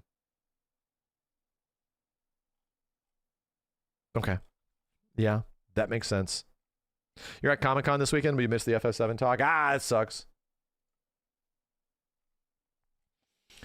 It's impossible. Like it's almost impossible. The only, at least in a part 1, part 2, it's just the Empire Strikes Back analogy where it's like people didn't like Empire.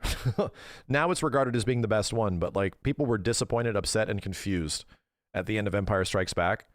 And it didn't necessarily review super well when it came out. But the perspective of the following movie changes all of that, you know, where the story eventually goes and like what it means with Return of the Jedi. So yeah, you know, it is what it is.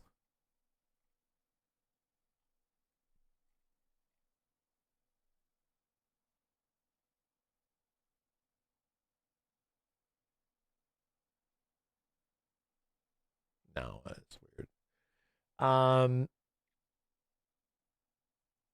Hamaguchi says he can't tell you when the third wave is coming out, but it is going well. He says as soon as the panel finishes, he's getting off stage, running straight back to his hotel, and getting straight back to checking some levels of the game they've already created. Yep. They're gonna be working on the road, that's for sure. All right, thank you, Shinra Arc. That was great. Let's see if does Genki have anything different? I think that's mostly it. To curate the rest of the 7 news, I DM'd 3 final tweet threads. Okay. Thank you. Yo, what's up, Blitz?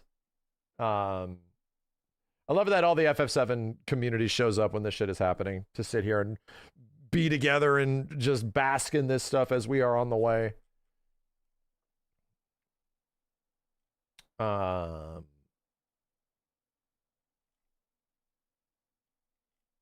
Is it this one? Yeah, this is a different one.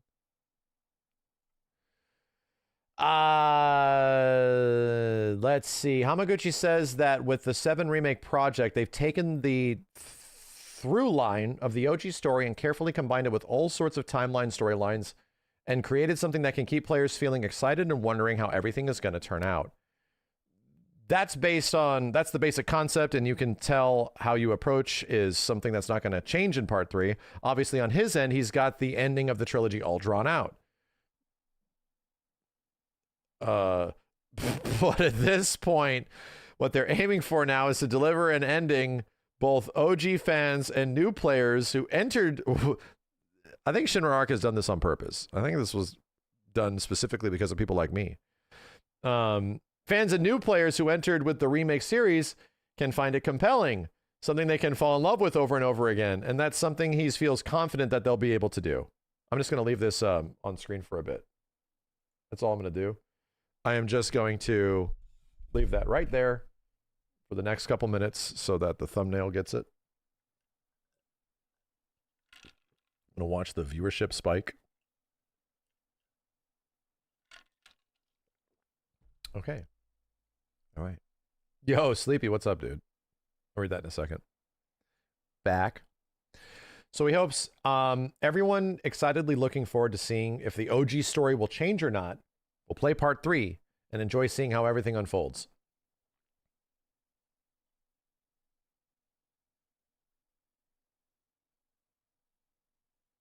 Yeah. That's definitely the big question, and it's weird because part 2 promotes the idea that fate is not defined, it can change. When a character like, that's what the main party thinks, right? The main party thinks we're not bound to destiny. We are like free of that boundless freedom, like terrifying freedom, at the end of part 1. And then part 2 sort of throws that out. No, things sort of line up into place. But which character is the one that is now in charge and making those choices? Like, again, Sephiroth is. Sephiroth is effectively, by the time the game ends, the character that puts everything back the way it should be and makes things in his favor. You know what I mean? So it's like Sephiroth is the one that sort of removed that agency from you as an excited player that, man, I thought things were going to be any different. And now they're not, because she's this is still going to happen to her, you know? Even if you think things can change, this is still going to happen to her.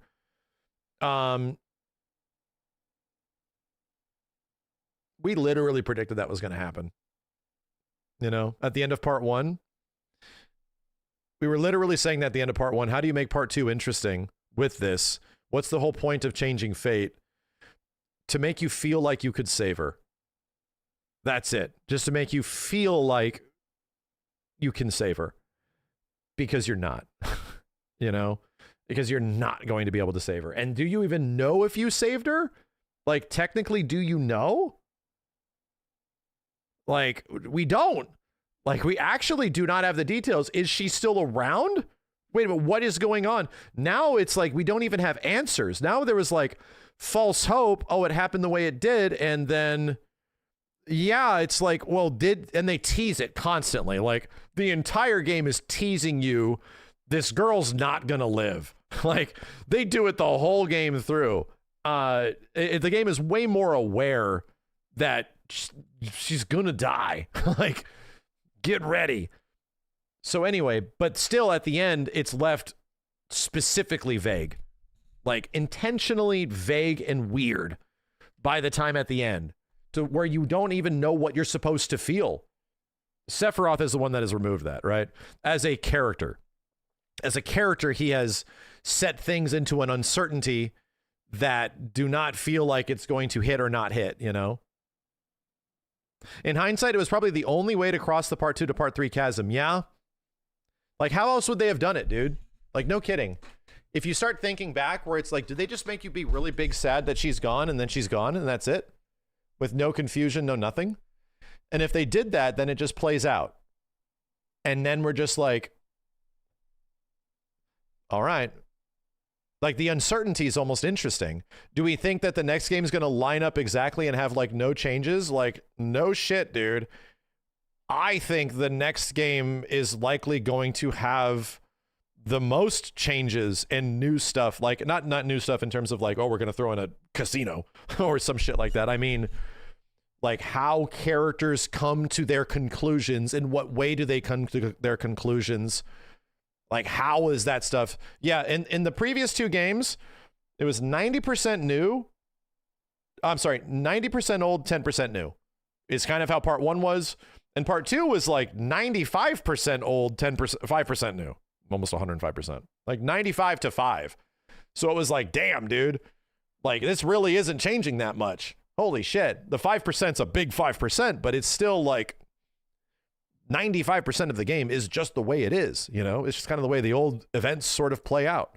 With the context of things has changed, you know?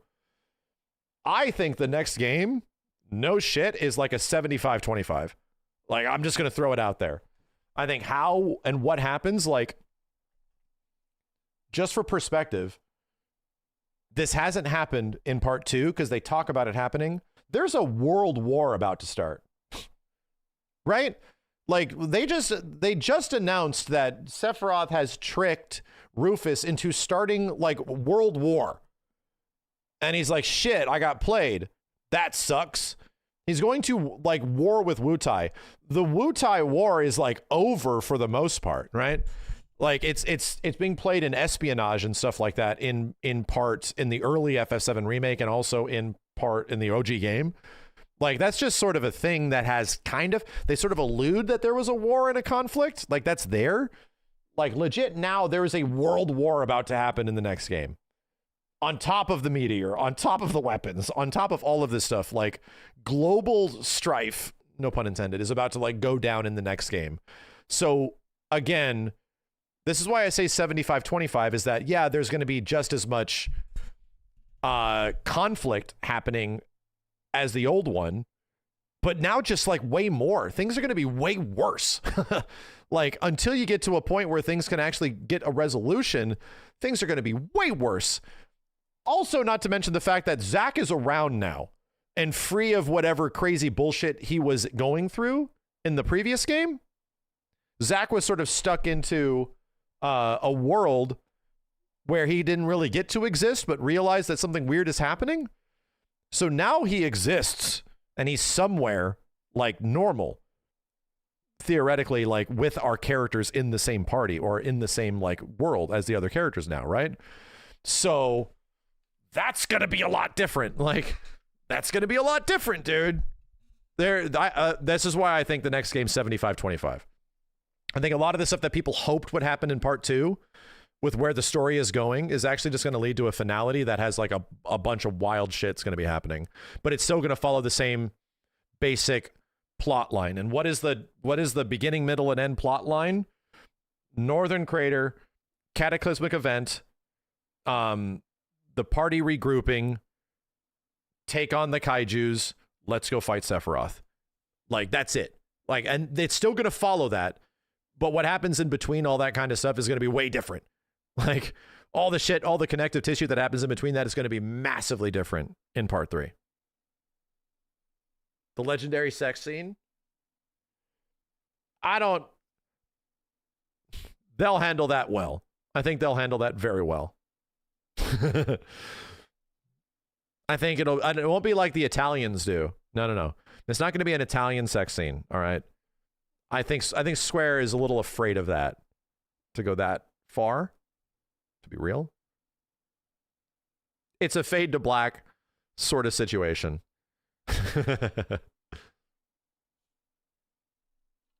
Full Italian. Yeah. Subtext: the huge materia ain't gonna be just a bunch of slightly bigger, fatter materias that you can chuck into Bugenhagen's projector room. Yeah. What the hell do they do with huge materia? What do they do gameplay wise with that? Do they lean into master materia? You know? The also funny thing from a gameplay perspective is that Final Fantasy VII Part 1 and Part 2 are really specific in not letting the player become overpowered, right? They really are like, all right, there's a limited amount of all materia, there's a limited amount of this, there's a limited amount of that. Like, you're only allowed, you can't be this powerful, we can't give you this, we can't give you that. And so many times in Part 1 and Part 2, my ass is sitting here, I'm like, why? Why does there only need to be one of these? Does it make you too powerful? Sure.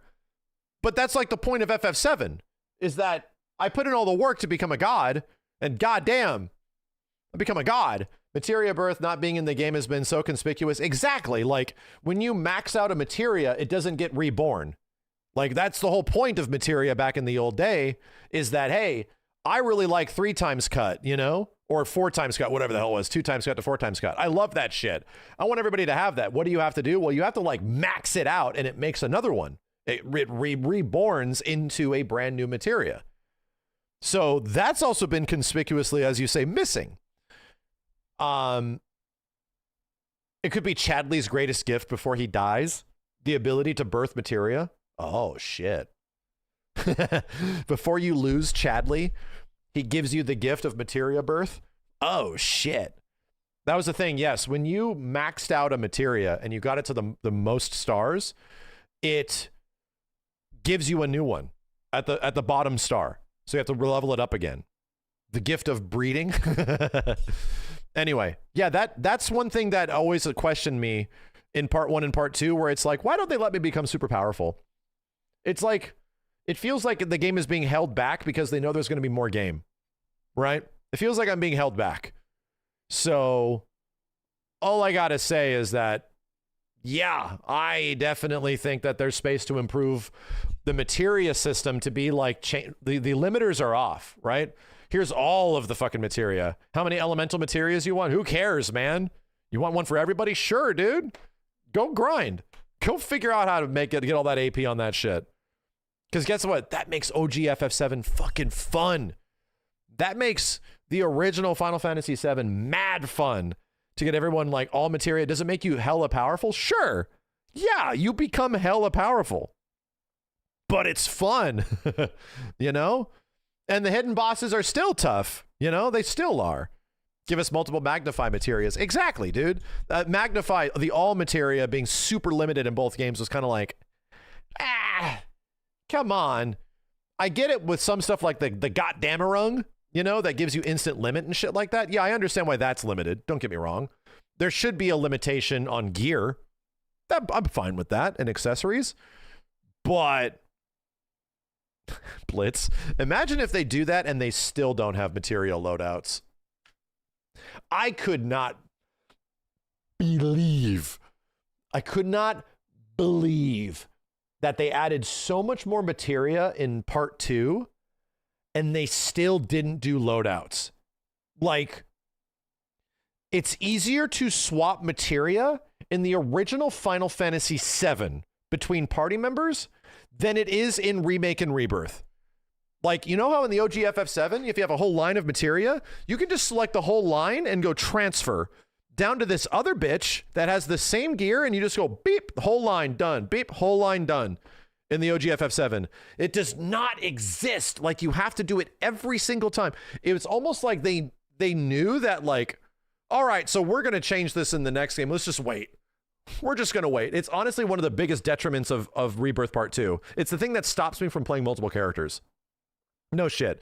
It's the thing that it's like, if you want a guide, dude, I want materia guides. Brother, give me materia guides for every character, where I don't want that character to be like super OP. I just want the ability to swap to anyone at any point with what the game's materia gives you, and just give me like a general materia guide for every character. I just want to play any character at any point and not worry about what they have equipped and who's got to swap to what, you know? That's the most frustrating part of part 2. If we just had loadouts of just like blep into blep into blep, then damn, I can just get my characters what I want when I want. Sick, dude. So much easier. Yeah, characters switch story parts, and guess what? That's also a pain in the ass in the old game. In OG FF7, there's story parts where you lose a character and whatnot, and their materia just gets dumped into the inventory. And you're like, what did I have? I haven't paid attention to this in a while. Oh, shit. Oh, God. This to that. And like, I can't tell you how much time, especially in FF7 New Threat, where we were playing through New Threat, and that requires a lot of materia updating, dude. How much time you spend in the menu. Oh, my God, dude. It's like I'm playing Tetris with materia, trying to figure everything out. You like that deadly dodge parry? Deadly dodge and parry was integrated into regular gameplay. Yeah, exactly. Exactly. Like, how many weird action game materias can you do that are just normal now, you know? Like, for example, what's the one that a character does a cast? Like, they will match you with a cast of their own. Like, it's mad powerful. You only get like one or some shit. Synergy. Yeah. Synergy materia is insane. It's way too good. It's fucking godlike. Like, I understand why you would not want to give everybody synergy materia, but if it's possibly a skill that can be allocated, I would be down making synergy like work in a different way, you know? I would definitely be down making synergy not have to be specifically materia to bind materia. Like, who knows if there is a situation where a character can have an ability where they like work based on how the other characters are doing things and they copy in some way. That could be sick. Tag materia, like, who knows, man? The game's already close to being a Marvel vs. Capcom.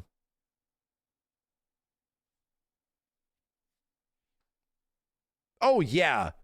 Assess materia. That does not need to exist anymore. It's like that kind of shit. We don't need assist materia. We do not.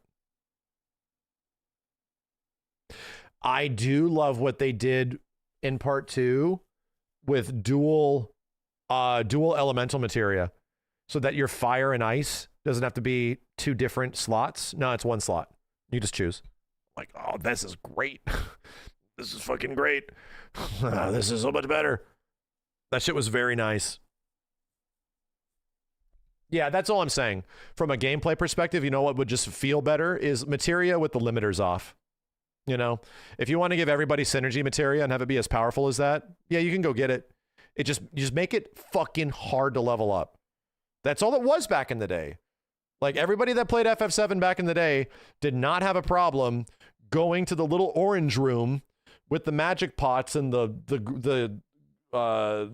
dot guys, the little orange jumpers that give you a shit ton of AP.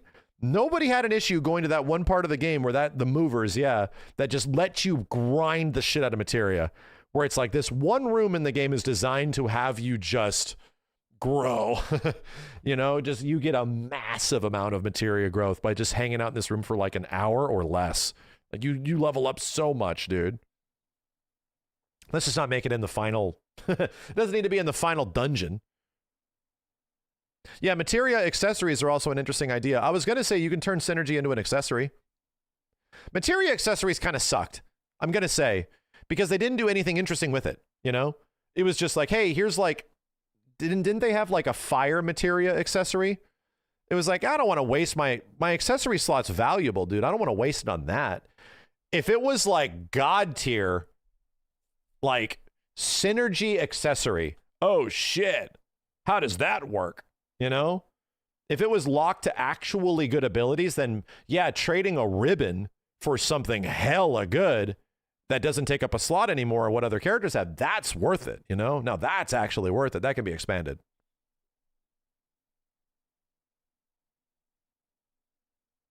You want doubled and triple AP growth equipment? Oh, yeah. So that's another thing they're holding out on. That's always what you hunted down. And there was very little of it in Remake and Rebirth. Yeah, triple growth. Dude, you're using the Apocalypse with Cloud to the very fucking end, man. You're using that shit with him all the way until actual fighting. Yeah, dude. That has to happen. And in the same boat, yeah, giving characters like really fucking powerful weapons that don't have any growth.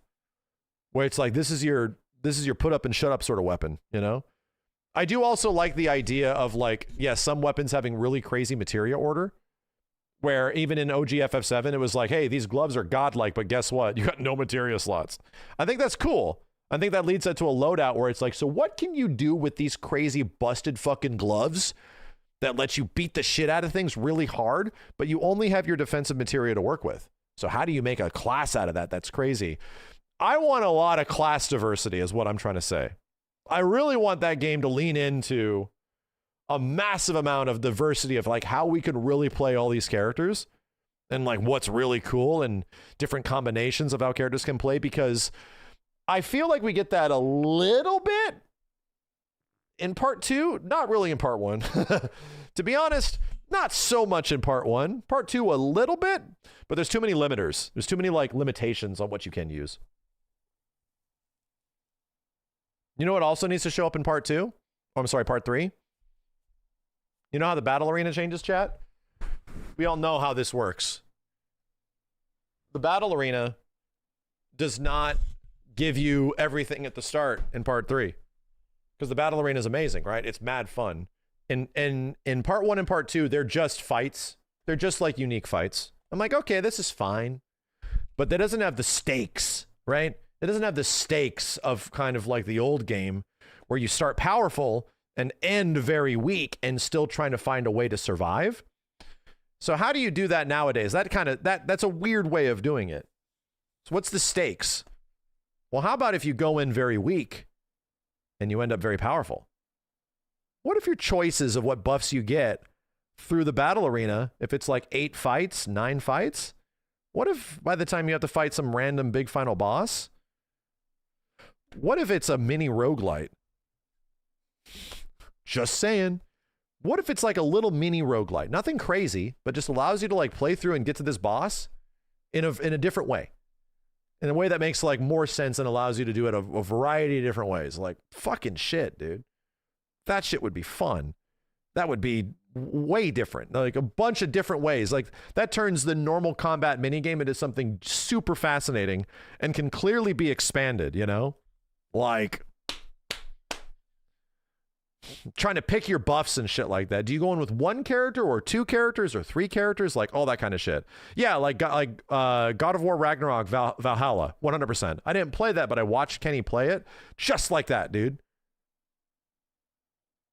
All I'm saying is that, like, I don't think I personally want the battle arena just to be the same.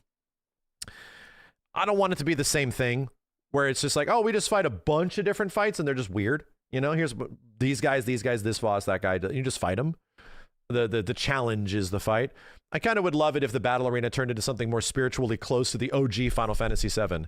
And the OG Final Fantasy VII is pretty much a reverse roguelite, you know? We didn't realize how much fun it was back in the day because it's mad fun. Like, the battle arena is some of the most fun shit in OG FF7, but it literally operates like a reverse roguelite.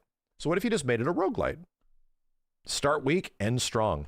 By the time you're at the end, it's like, bro, I got this into this buff into this. I earned this Omni Slash sort of thing. I got this. Like, you could earn limit breaks or choose that if you want. Quick limit, like, buddy. Then you can just keep choosing to earn more currency or lose it all. Buddy. God damn. That would be so sick. And that's for replayability, all that kind of shit. Dude, the Battle Square is some of the most replayable stuff in the OG FF7. It's some of the most replayable. Why not both modes, an upgrade section and a downgrade? I mean, you could.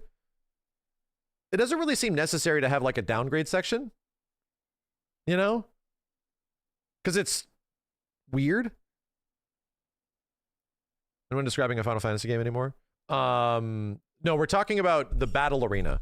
It's one specific, if you haven't played Final Fantasy VII, it's one very specific area in Rebirth and also in Remake and the OG FF7 that is sort of like insular. It only happens within that pocket, and you engage with its mechanics and the way it works in there only. So what we're saying is that, like, in the exact same way, the OG battle arena is a progressive multi-character fight that leads to a big boss battle, you know? Max, don't accidentally destroy the game for yourself if they don't meet these expectations. My dude, Rebirth exists. My dude, the sky's the fucking limit. Nothing in Rebirth that shit went so far above and beyond what I can imagine that they will do more shit than we're even talking about. Like, that shit that shit went so far above and beyond that we aren't thinking big enough, dude. Like, we're not thinking big enough. So to me, it's like, and the way they're talking about it is that, like, they've been listening, they're aware, and they know, and guess what? We're fucking doing it. Like, they've been saying shit where it's like, please be excited because this game is going to be fucking crazy. The accumulation of 10 plus years of development and work throughout 2 games into a third. Nah, dude. Like, expectations are very high, and I think they're aware. I think they're super aware. Yeah, even the crazy Gilgamesh shit was like, what is happening in this game, dude? What the fuck are we doing? So, nah. This is the only time we get to do this. Like, being hopeful. This is the only time we get the ability to do this. Very few people, very few game franchises, this almost doesn't exist in this entire medium, get the ability to be here and savor the not knowing and the wondering of where things could be, because we were here exactly 5 years ago when the end of Remake happened, doing this exact same stuff, and they exceeded all of those expectations way more than we thought they would. So it's a unique time. This is nice. It's nice not knowing things, man, because we're going to know everything in like the next 6, 7, 8 months. Ah. God, dude. You want hard mode on first playthrough? That's a good request. Start with the 6-7 shit, Chad. You terminally online TikTokers.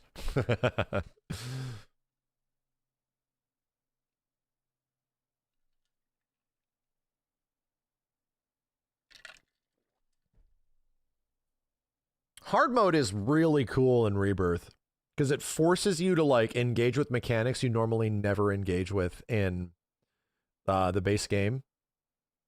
That rock boss at the beginning is something, bro. Where it's like, oh, if I don't use the synergy skills on my characters, I'm fucked. I'm like, wow, it makes you realize I never really used these at all on my first playthrough. And if I don't do it now, I'm actually dead. Wow, this is crazy. That shit is, I was like, wow, this is legit nuts. You're having to play the game completely different. You can't just like throw yourself at everything. I love synergy skills. That shit is amazing. That shit is amazing. Yeah, I had that fight take me like a while because I was trying to figure it out. I'm like, how the fuck do I do this? And it was like, I actually have to use this? Oh my God.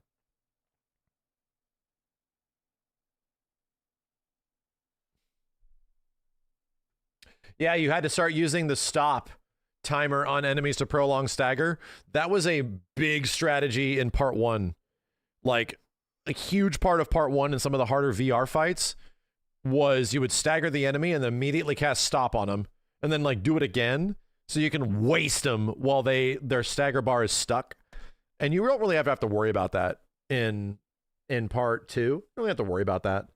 So you do on hard mode, dude. You can't. They cannot be going through a whole nother phase. Slept on slow. Yeah, those things become very good. Extremely important. Wyson remake was hard. I don't even remember that shit, dude.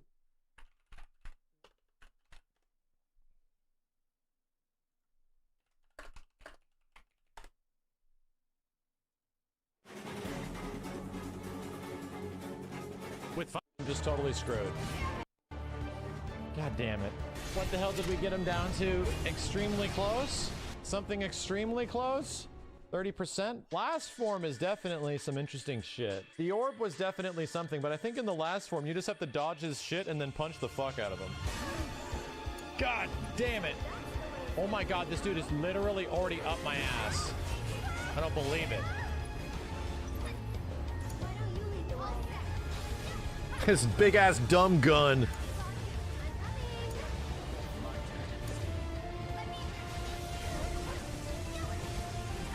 Tifa's busted ass parry. Oh my God, dude. Remake combat looks so basic. He did swords, he did swords.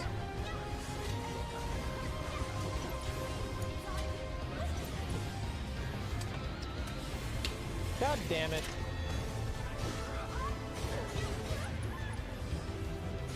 Oh, motherfucker.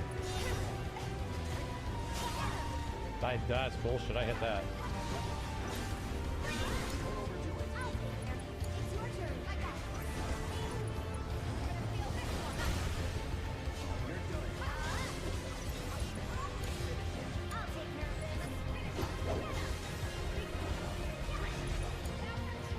So sick. Jesus Christ, this combat system, dude.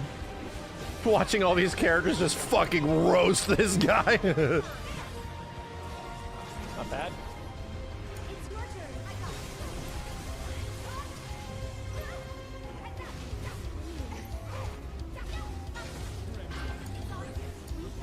I gotta send people for this.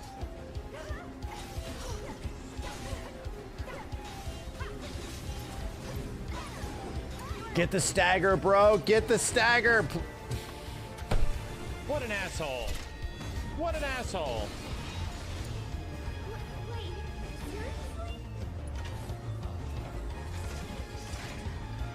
She's alive.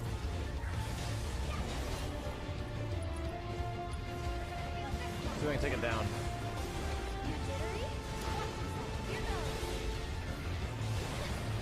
Dude, building ATB with Aerith in part 1 was a nightmare.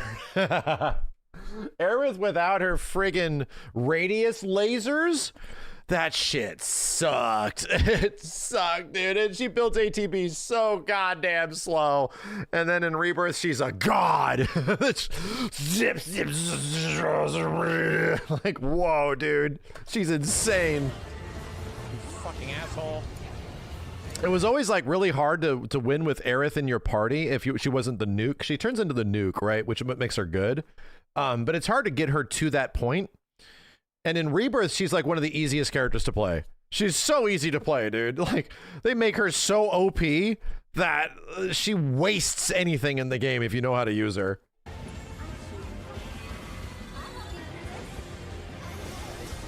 Oh, we're immune, you motherfucker!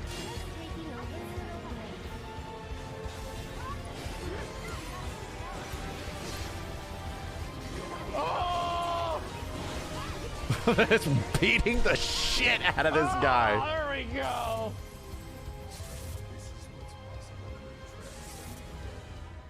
If anyone doesn't know, this is Hojo.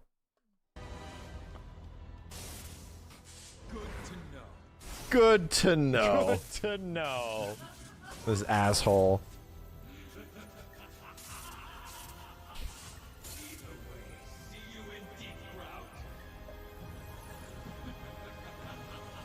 It's a fun fight. That felt good, boy.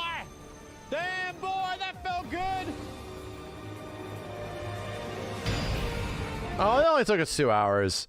This is gonna get like a 7 or an 8. Wow, damn, he wasn't even that bad.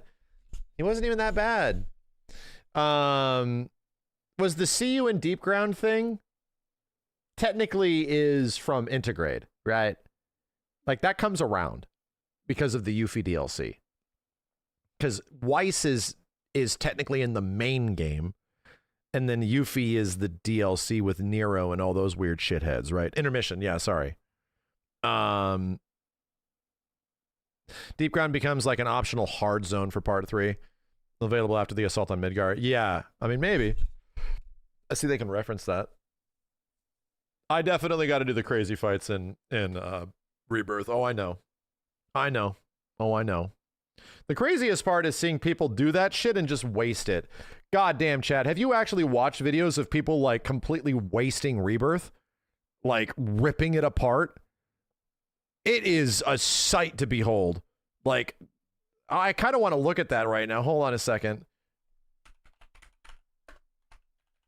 Hold on a second. Who is a good one that does some crazy shit? And anybody got a YouTube name that we can shout out or check out?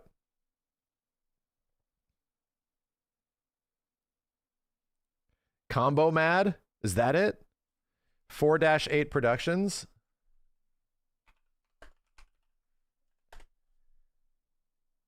Blitz? We should check out. Blitz has got good shit. Not the old one. I remember this dude. Not the old one. We're talking about in Rebirth, you know? Where it's like, I've seen some insane like combo demonstrations against the hardest bosses in the game. FF7 Rebirth, no damage.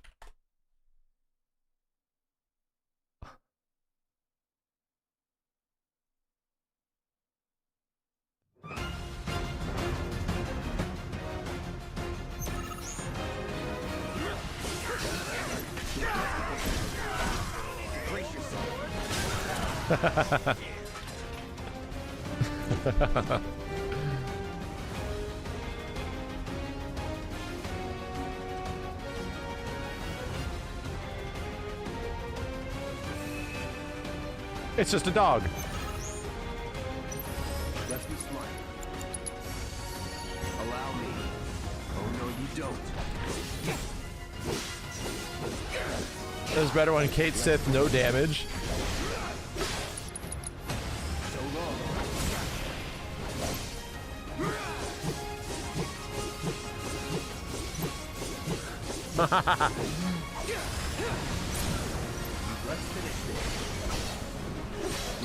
Because Cloud can buff himself out so much. Like, he can just give himself so much HP up type shit. It's insane. Thank you, Dawnborn, for the 5 gift subs. Fuck, dude. That shit is awesome. This goddamn sword. Holy crap. What it gives you, like, what is it? What's it called? Cloud's alternate moveset. Shit is amazing. Are we effing? We dropped a few frames, Chad. Let me know if we're still effing. Twitch is messing up again. Hey, look who it is, chat. It's our favorite boss, right? Is it the it's Tank Ceratops? Look, it's him. It looks just like him. Dark side, yeah. Dark side materia. Ow. Take it easy.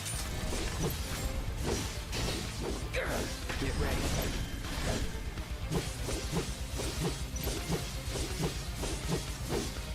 You had your chance.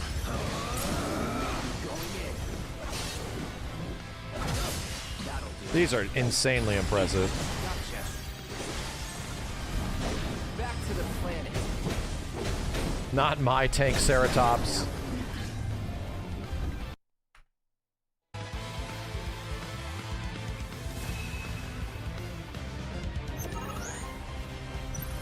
Just in case. Oh no, you don't. Dude, stop works? Oh my god. Here I come.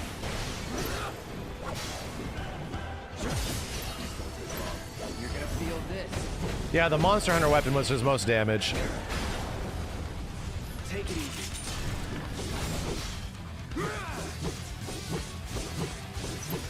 Dude, the pressure gauge. Ugh. Dude, the casting from mid-air during the aerial rave, that shit's badass.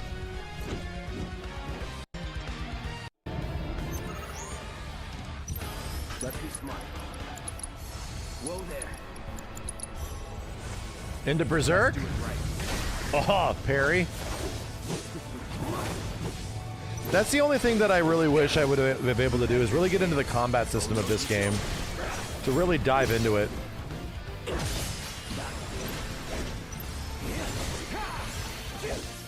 ends here. Enough. Need somebody to mod out this stage, though. I do hate the VR arena, man. I hate seeing it so much. Let's get this over with. You're dead. Wow.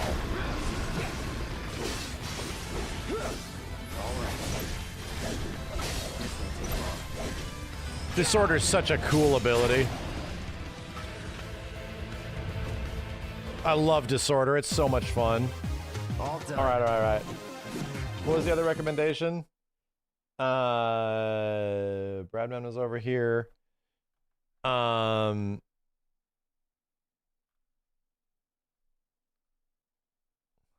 the other one I'm looking up here?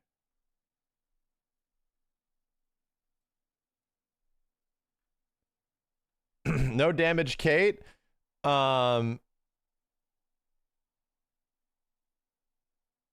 Rulers of the Outer World.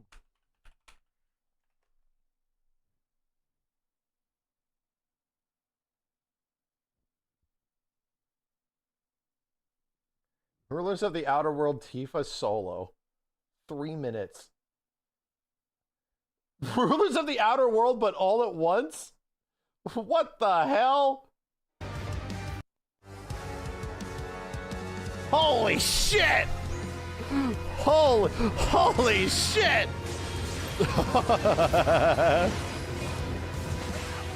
What the hell is this wild shit, dude?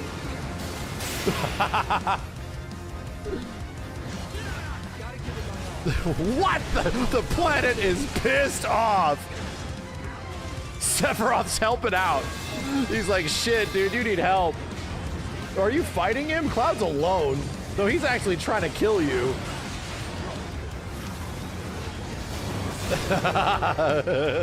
This is lore accurate Cloud, yeah. When Cloud eventually fills up his buff-ass materia in the next game, this is what he's gonna be like.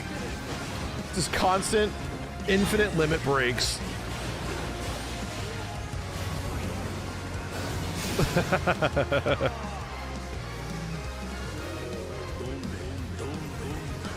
Sephiroth's down. Alexander is pissed. Can you hear the planet crying, Cloud?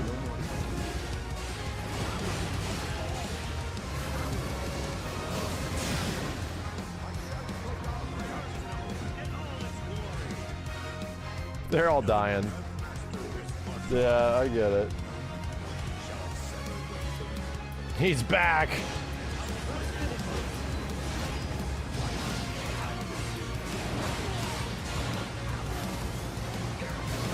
This busted shit. Yeah, we're gonna make this 5090 work. this graphics card needs to work.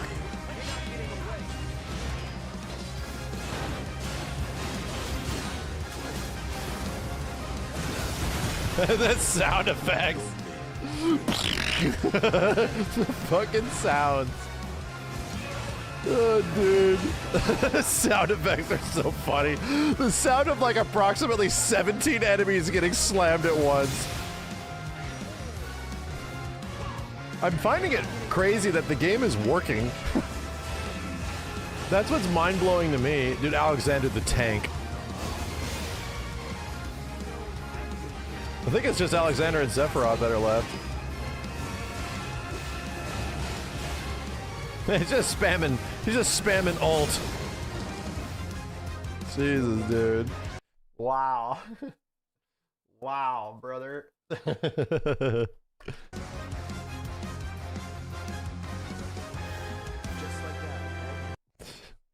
That's something else.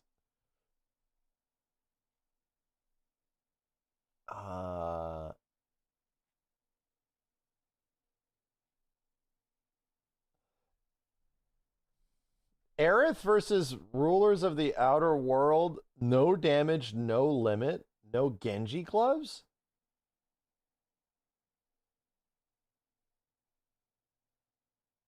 Is that the one, chat?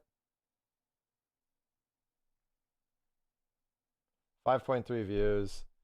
53K views on this one. No damage, no limit. Genji gloves gave the damage break. All right, no, I'm down to see that. I like seeing that. I never ended up getting that, you know, the thing that breaks the damage cap. So you just pretty much have to parry everything, right? Don't worry. The planet... This one's for you. Right. Remember how it was like, man, if they had a full parry to the game. I can't believe they're turning Rebirth into a parry game. But it's not easy, dude. Yeah, no, she has so the reason she has 98 HP, chat, is that there's an HP MP swap materia. So she has 4,000 MP and 998. So it just swaps those. You would normally have like 4,500 life and very little MP. That's what it's for. It's for like literal speedrun stuff. You glass cannon your character to have full access to MP. This should make you stronger. That's it. What is that thing? One more. Nice parry. Dude, this takes so much coordination because you also can't... Oh, wait a minute. Doesn't Aerith have a thing that... That was cool. Doesn't she have a thing that makes it so that she does not take damage if she's in casting?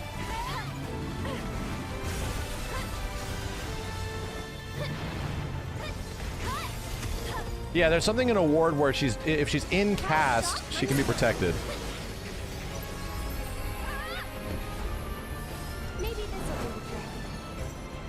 So he has to get resurrected. Oh, you... What? Literally killed him in time. Did you just one-shot Phoenix? Oh, she does the cash out thing. Yeah. Her crazy ass ability she gets later where she like builds up a nuke and then she hits you with the nuke. And in between the rebirth, dude, she Thundagas his ass. Done. 11,000 damage, double cast. Done. Wow. The timing on that shit, dude. Moving on now. She's too powerful. Wards are so good. She doesn't give a shit.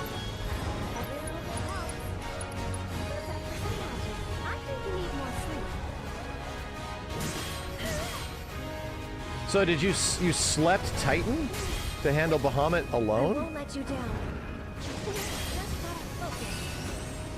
Transcendence. Try using it.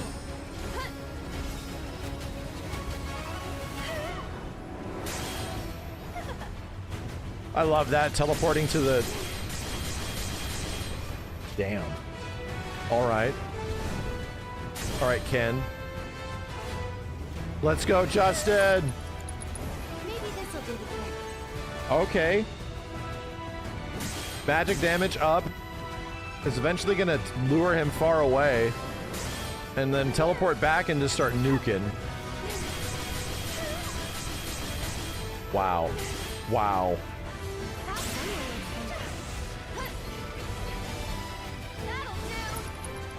Immediately pressured tight. Oh my god, they're both staggered. Oh my god, are you literally gonna kill them in one shot? Double stagger. Gotta go for it now. Too bright. Literally That's the hat. That's a lot.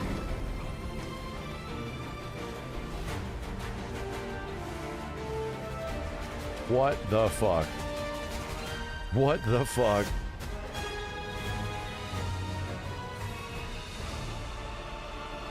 The thing is, so what's cool about this is that this is an action game, right? You can't just go into this fight and throw on the right materia and just roast enemies.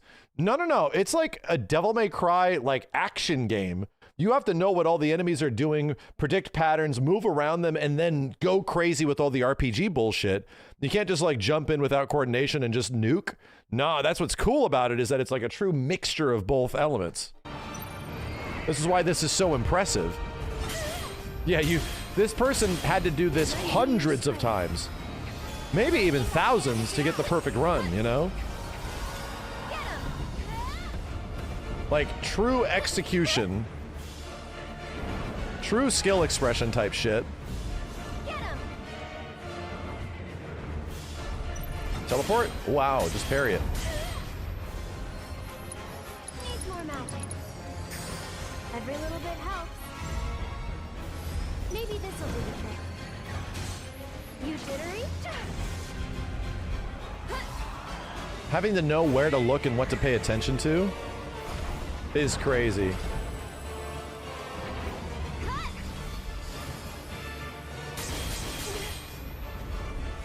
Yeah, it's not full action. It's not a full action game, it's not a full RPG. It's right in between the two. When usually, like, most RPGs boil down to just juice your character to Kingdom Come and you'll just roast everything, like, you can't actually do that in this. It's the perfect hybrid of the two.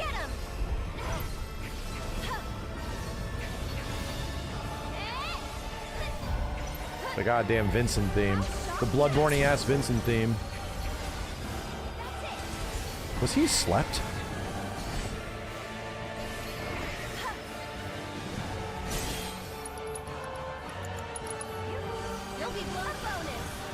Chat, these fights are the ones that are locking the final achievements of the game. Isn't that crazy? That if you want to get all the achievements in the game, you actually have to do these fights, dude. These are achievement locks. These fights are fucking... Everyone complained because everyone wants to get all the achievements for the game. Everyone complained. They're like, this shit is insane. I was hearing from people that are like, I've been stuck on this shit for a month. It took you 70 hours plus after beating the game to platinum this shit. Damn, Nico. 70 more hours of gameplay to get the achievement for all the hard fights. Someone looks kind of shaky.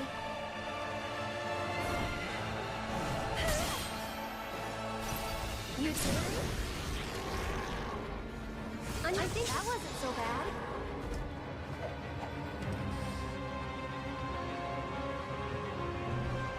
You have to really learn their moves.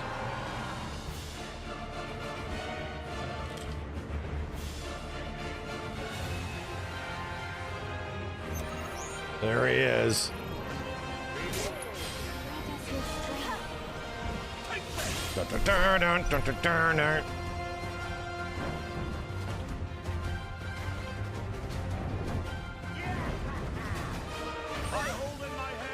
So sick.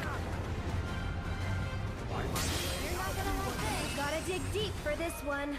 Yeah, so I think the important thing is that there is cheese, you know? The Yuffie cheese exists, right? So, and I think that's why they didn't nerf it. Where I kind of hope that the future of the game series does allow you to become really overpowered if you do the right stuff. Like the material limitations should be gone.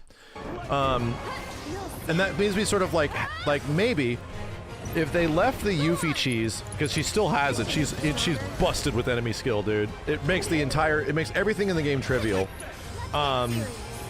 You can do it if you want. If you want to make it hard on yourself, you can also send Aerith in by herself and never take damage. Like, it's up to you how hard you want the thing to be. It's like Elden Ring. Which gives me some hope that they'll really open up the materia system for part 3. This is gonna hurt. One more. Bam! Yeah, the Yuffie that's the thing. The Yuffie cheese is boring. It is. But it is there. You know what the Yuffie cheese is? Going into any fight and just miming Knights of the Round. You'll just make it trivial. Almost everything in the game becomes trivial. Even the hardest fights in the game become trivial. It's just boring. It's cool the first couple times, and then it's mad boring, dude. It's kind of the same thing. You're allowed to do that if you want to.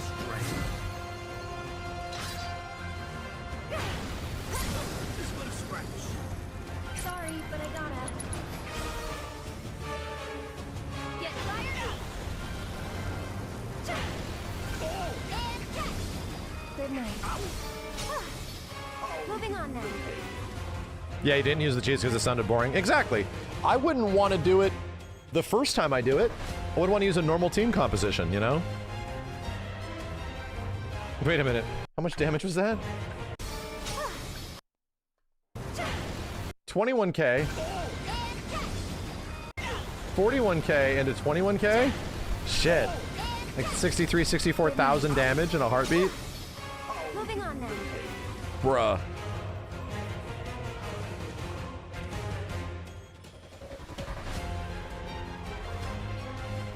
Yeah, OG Final Fantasy VII combat is not necessarily that deep. It's just that you can make it really fun. Like,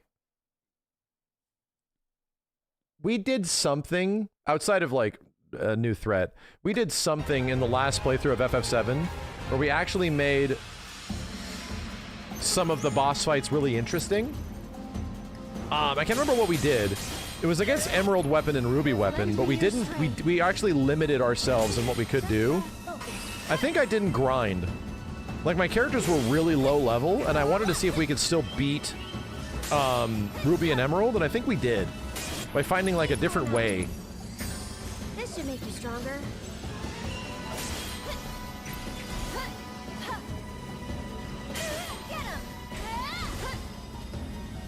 This is what's happening in the live stream every day. For Aerith. Let her rest.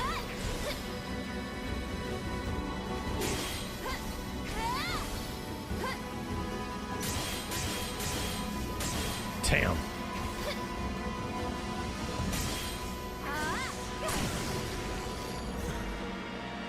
Sephiroth is trying so hard. She's too OP.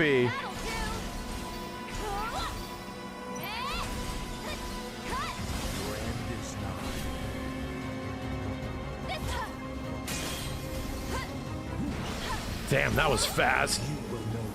You gonna parry the whole thing, Aerith? Too much? Wow, it interrupted it. Oh, dude, that's so sick. That's such a fucking action game thing where right before the character's like godlike attack, dude, it's a punch out thing. If you hit them right before their godlike attack, there's a weakness. There's like a small little gap of like period of time where if you hit them during that, you can legit stun them, you know? That shit's so sick. Defy me.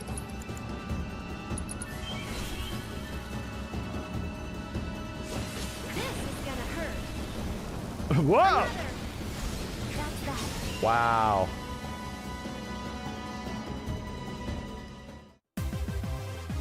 See you around. Wow.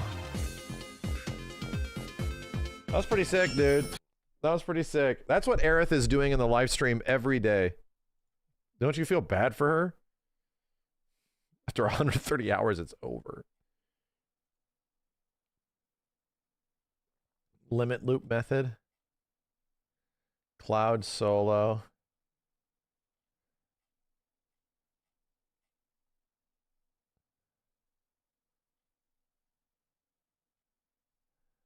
I can't keep scrolling. Zack versus Titan, no damage.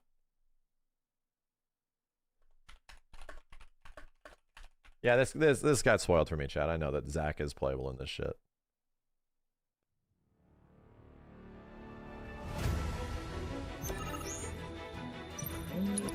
Yeah, we're gonna play tactics. Let's get into it.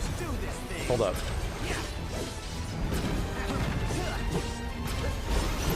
Dude, you have... Wow. What the fuck? He has all of his weird-ass gimmicks?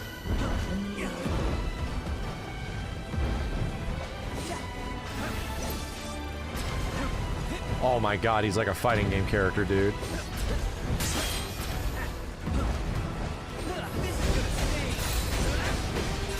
Dude, I just realized Zack is Holy Order Soul. You know? Like, Zack in this game is no shit Holy Order Soul from Guilty Gear Accent Core, where he has to like buff himself up multiple times to get access to like a bigger moveset and shit. He has to manually charge his shit.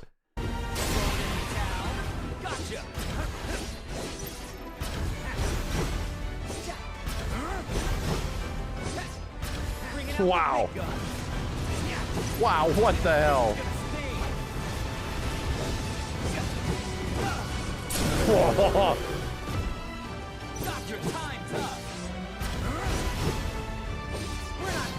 He stayed in the air for so long. Dude, it's so crazy to see his PSP animations in this game. Wow. High Braver 3?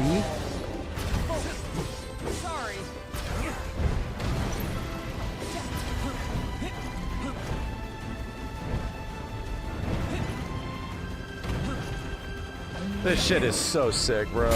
This shit is so cool.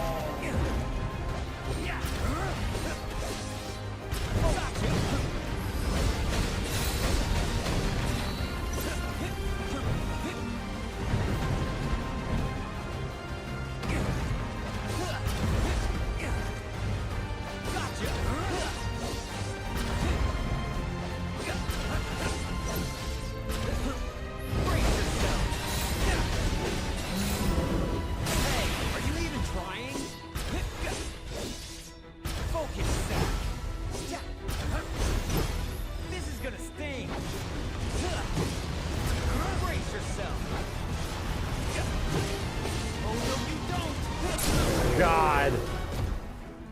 I'll make this quick.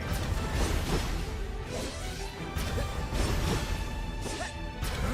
This is gonna sting.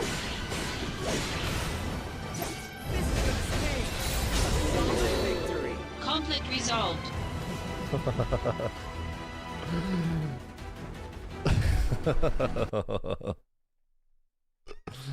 Damn. That's crazy. Chat, let's play tactics.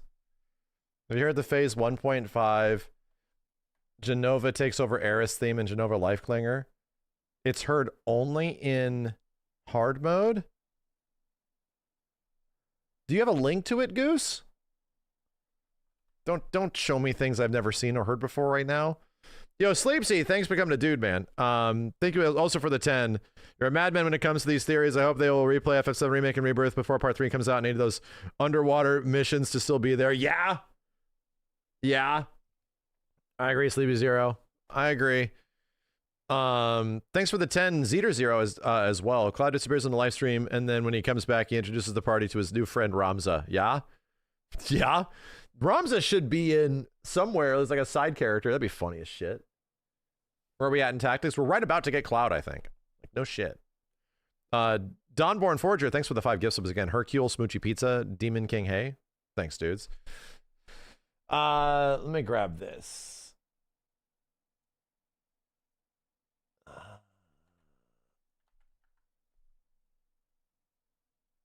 Huh? Right. So yeah, this is the whole song. Part 1.5? I think we've heard this. I think we've heard this. This is the one, yeah, because I remember this visual. If you mean it's the part where it is like, it feels like it's eating Aerith, right? I think we've definitely heard this. Because her song, like, goes from all this, like, holy sounding shit, and then literally it's like, she is consumed and adopted by Genova. It's godlike.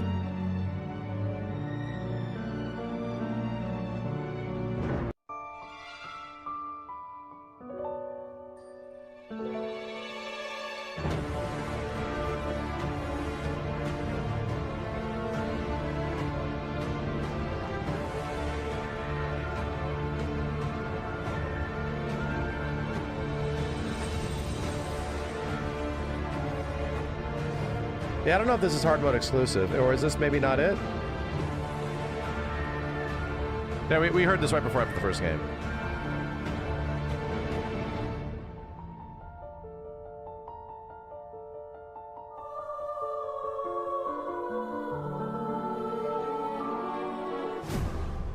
Yeah, we got that. All right. Let's actually get this time in here. Let's get our time in here. Get our time back in here. Come on, you know, do a little bit.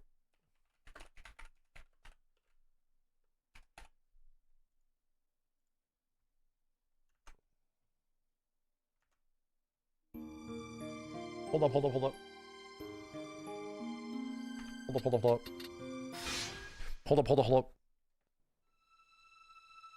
So how do you get Cloud? We have to get to a certain part of the story. We're actually not there yet in the story to get that.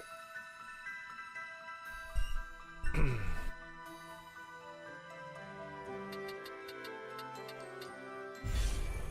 you go. Whoa. Bitch, what? Why is my game running at like 30? What the fuck is happening? What did that Windows update do to my computer? Whoa.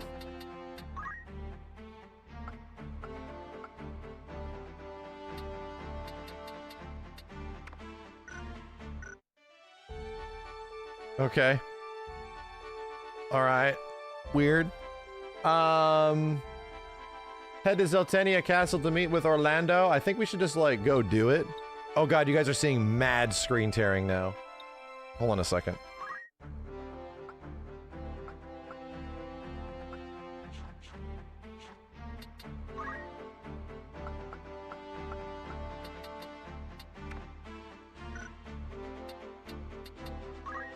Okay, hold up.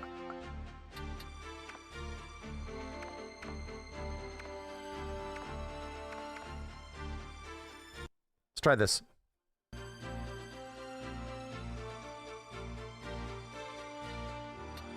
There we go. 120. 120 menuing. Much better. Oh no, you guys are still getting screen tearing though.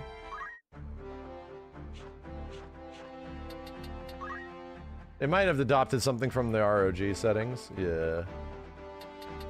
Turn that off.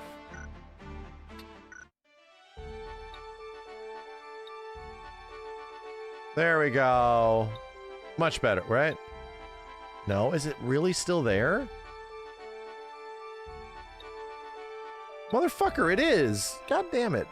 What the hell happened? It's still there, it's moving around. Piece of shit! You don't see it? I mean, you will when I see it. It's a problem.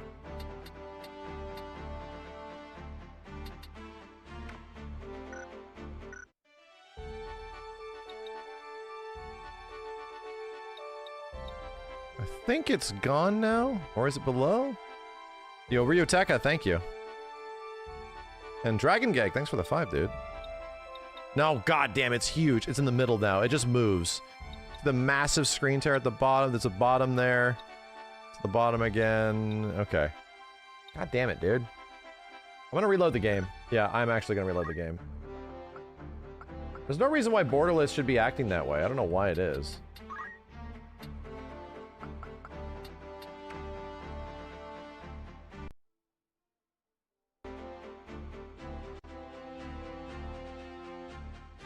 There's a wave, like a water wave. I know.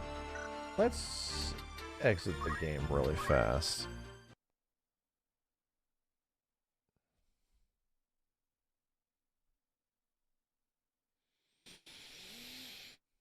Why is that happening?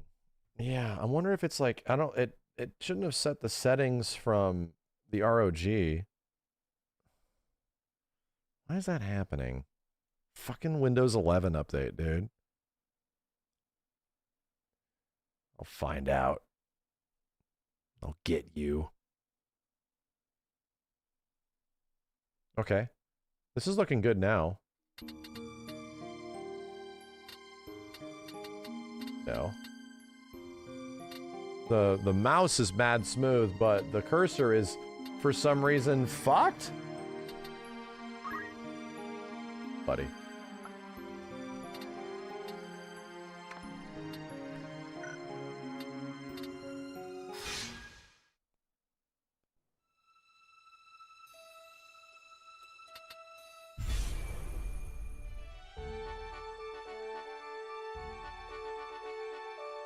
Yeah, it's at the top middle right now. God damn it, man. Friggin' Windows Gaming. Jesus. Friggin' Windows Gaming.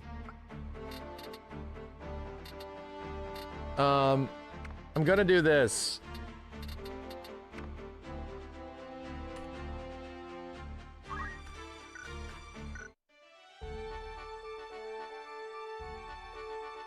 Smooth. Looks smooth. Yeah, I think we're good. Looks smooth. I'm gonna brute force this shit, chat. I'm gonna brute force this shit. Here we go.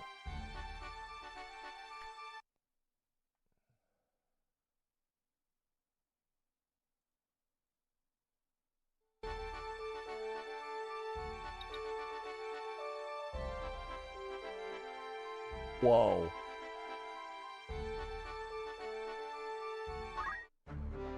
Something fucked up. Running back at 30 again.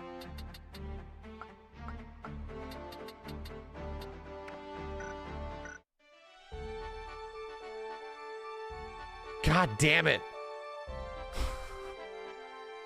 God damn it. I don't understand why VSync is putting it to 30 FPS. Like, why is VSync dropping the game to 30 FPS? That's I might have to do a driver update. I'll have to check. Fucking man.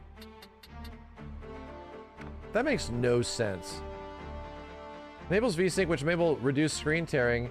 The frame rate becomes unstable. Try disabling this setting. Yeah, but the game runs at 30. Huh. Fucking weird, dude. Are you on 25H2? Check to see if you have half-rate VSync on NVIDIA control panel. Yeah. Hold on. God damn it, man. God damn it. It's so dumb. Yeah, NVIDIA, I mean, we're running at 120, but it's like, maybe there's a global setting that is thinking that...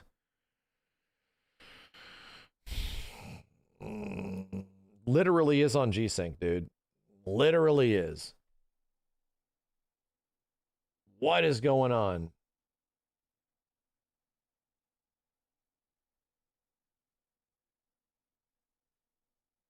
Does the FPS matter in tactics? My dude, the screen tearing is a fucking thing. And yes, the game runs at 60 FPS. That's not like the old game that runs at 30. The game runs at 60. I don't want to play it at 30. The fuck? Even menuing feels bad at 30.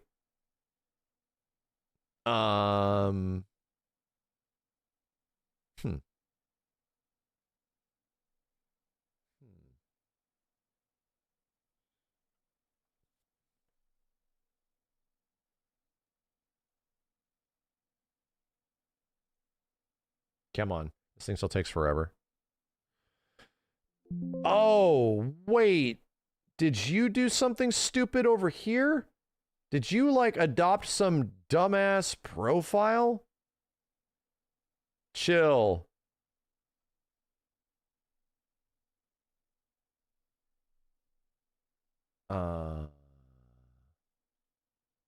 No, you're not even over here. Like, legit not. Yeah, there's nothing crazy over here. Rebirth? No. No, there's nothing over here. Okay, well, just making sure that's not the case.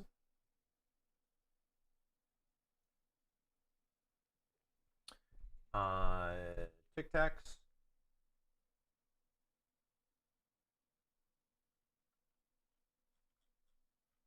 Usually puts Tic Tacs up at the top. Hey, motherfucker. That's it.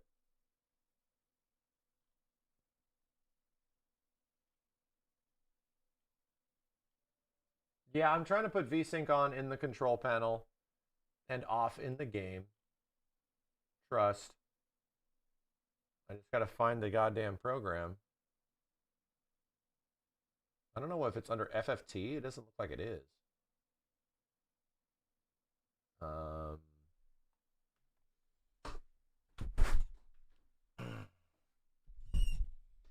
No, the Xbox Ally wouldn't have, like, the in-game settings of the game would not be that much different, you know?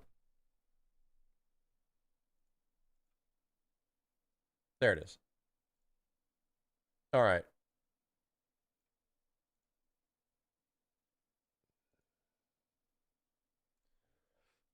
Let's try this.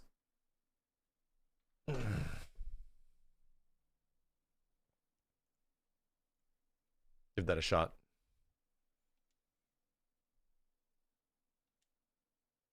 Yo, NBG and Desfera. Thanks, dudes. Thanks for the 98 months, Desfera.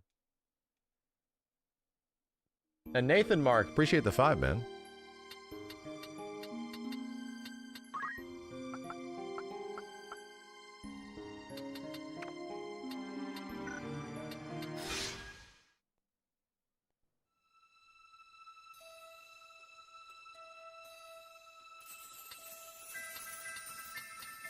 There we go.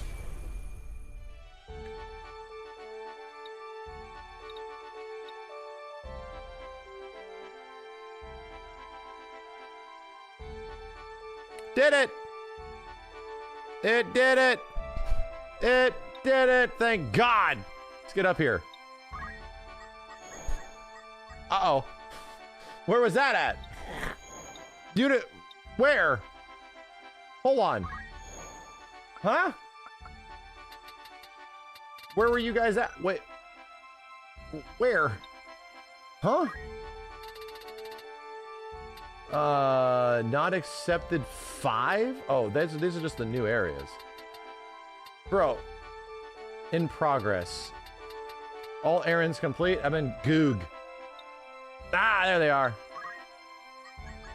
I'm walking here. Okay. Good day to you. Good day to you, Governor. That's the spirit. An errand's over. Okay, yeah. We were successful beyond our Very wildest successful. dreams. Congratulations. It just goes. That's not all. We also acquired something quite incredible. Cool. Mayhap fate guided us to. Fine treasure you found there. Cool. I'd consider that a job well done. Cool. All done. Anything else? Thank you. Wargillis. Good day. Good day to you. What'll it want to earn some gil? Yeah, Governor. Oh my God, you guys have so much more. An errand's right then. Glad tidings. The task was complete. Well, we achieved. Moreover, we discovered a site. Very pretty. Another ancient one. Congratulations. Crazy nobody else found that. Your standing as an adventurer has improved. This is good. This will unlock things in the future. I'd consider that. You've some new... Right. Yeah. Twas a great success. Twas a great success. I'm sure. I'd consider that. Yeah. Okay, I'll save those for later. Else, I can come back soon. Do these in my own time. Time to bum rush Brevia. Ah! sure my party's okay, right? I'm sure. I'm sure my party's okay, right? I'm sure. We have a 5 unit. Yeah? Yeah, no. These dudes are ready to go. Ready when you are. They're not optimized, but they are ready to go. I am committed. Take the fight to him. Understood. Yeah. No, they're good. It's time. Am I? Yeah, it's not like... This game's like riding a bike. The heretic Ramza Beelv. So yours was the band that came through Daguerre Pass. That's me. I am Meliadul Tengil of the Knights Templar. I will have vengeance for my brother. Tengil? Then your brother... Isilud was heir to our house, and I loved him since first I beheld him in his crib. But you butchered him, like you did the others at Riovanna's. To commit such savagery, you are more demon than man. By order of His Holiness, I will grant you a death befitting a heretic. For you, Ramza Beelv, there is no forgiveness. Wait, we need steel weapon here? Why didn't you tell me? We need steel weapon. Do we need it or can we wait till later?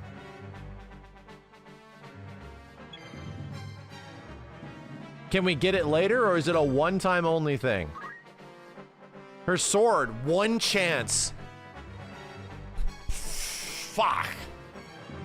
Okay, let's just see what everybody has. Right?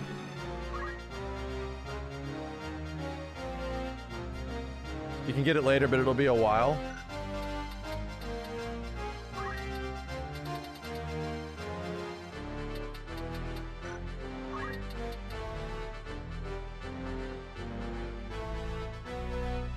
You can get sword from poach. Okay, then it's fine. Yeah, I'm okay with that. I do that shit.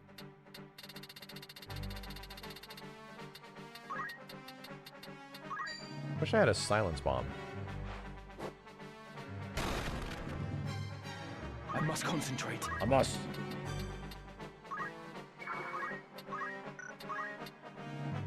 Trust me. Okay. What is your job? Ow. Crush armor? That doesn't seem nice. Take this! My shit.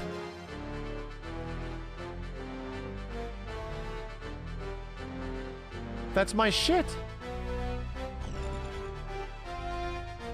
Hey. Auto potion? Nice. Dude, can I like kill you before you do it? You're casting Shiva? Oh. Oh. Oh. Oh. Couldn't. Uh-oh. Uh-oh. Uh-oh.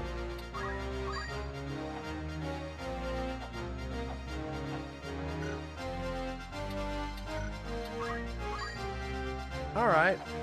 Not bad. Terrible. Oof. Maybe CT. Okay, there's one. Oh, damn. Oh, shit. Oh, is my summoner getting nuked? He is. Maybe it's worth it. Right? Holy is on CT4. Too much. Oh. Nothing. God damn it. This is the only rough part about arithmetic. Should just show you what works. They should just show you which ones are doing what.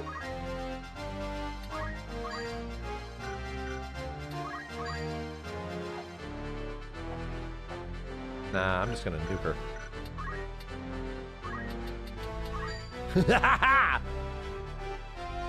Oh. You're gonna get it off in time. What has a faster cast period? The other one is fast, right?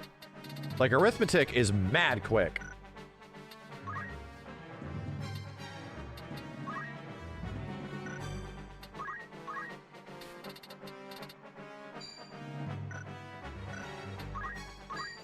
Okay.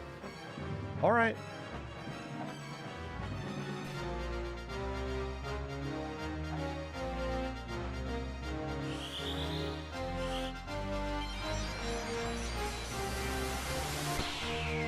This might be the end. Didn't die.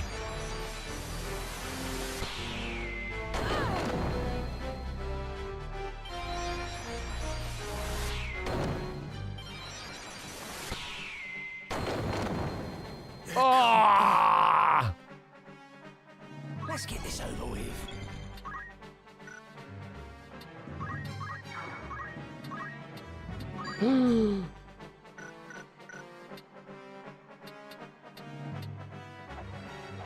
Oh, it's 1.5. Okay.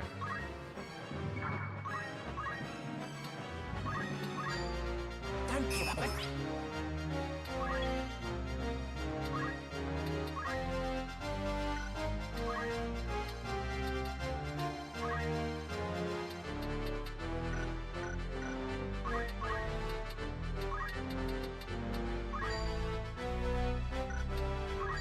Well, that's the objective. Oh, I'm just gonna nuke you. Chat, can I kill her?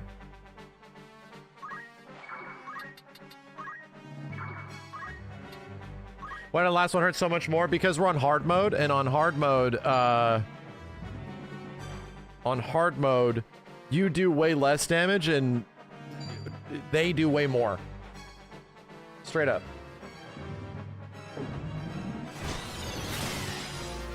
Not bad. Ow. Yeah, 30% more damage overall. This is really gonna hurt. Bam! And I think I can maybe just like...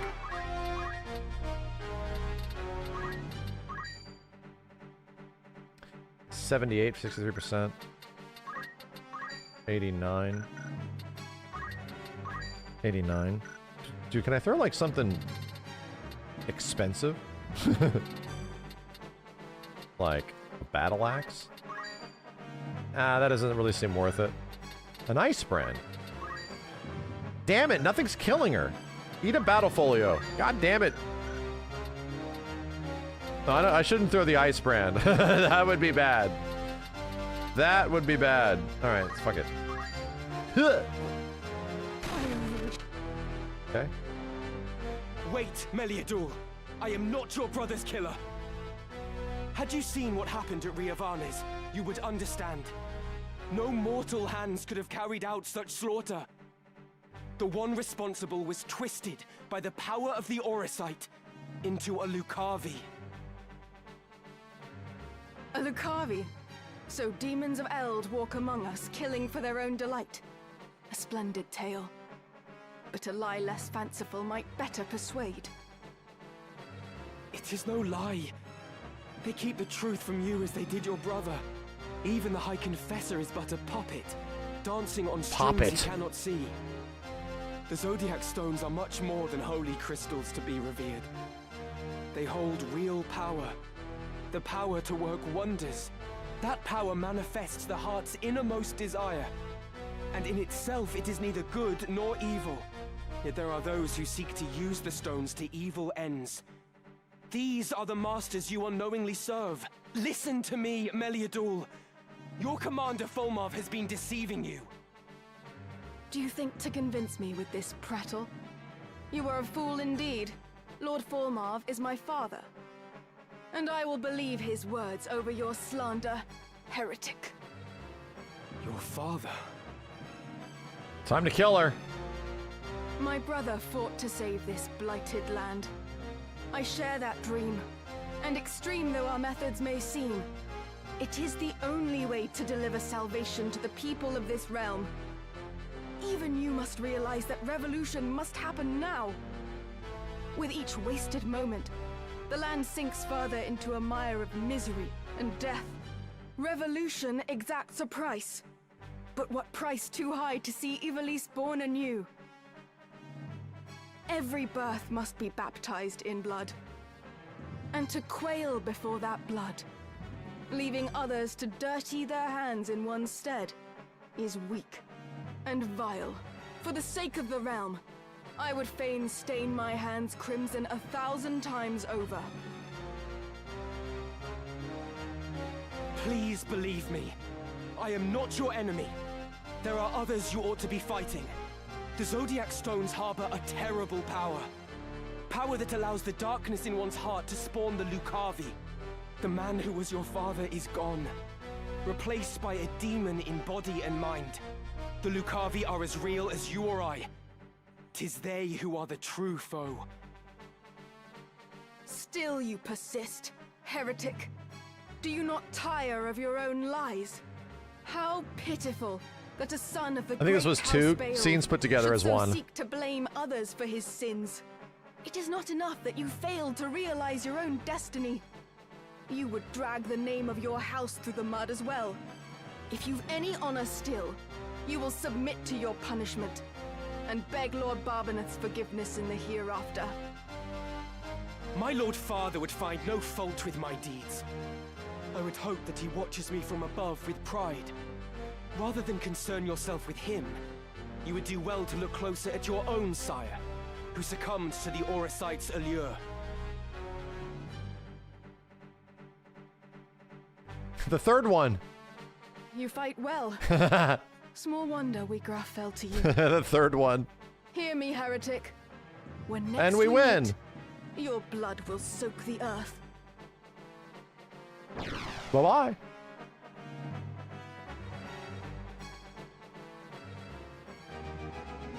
Didn't even need to kill her, just had to get her to a low percentage, you know? Jade Armlet. Oh, that's right. My friggin' Dragoon lost his gear.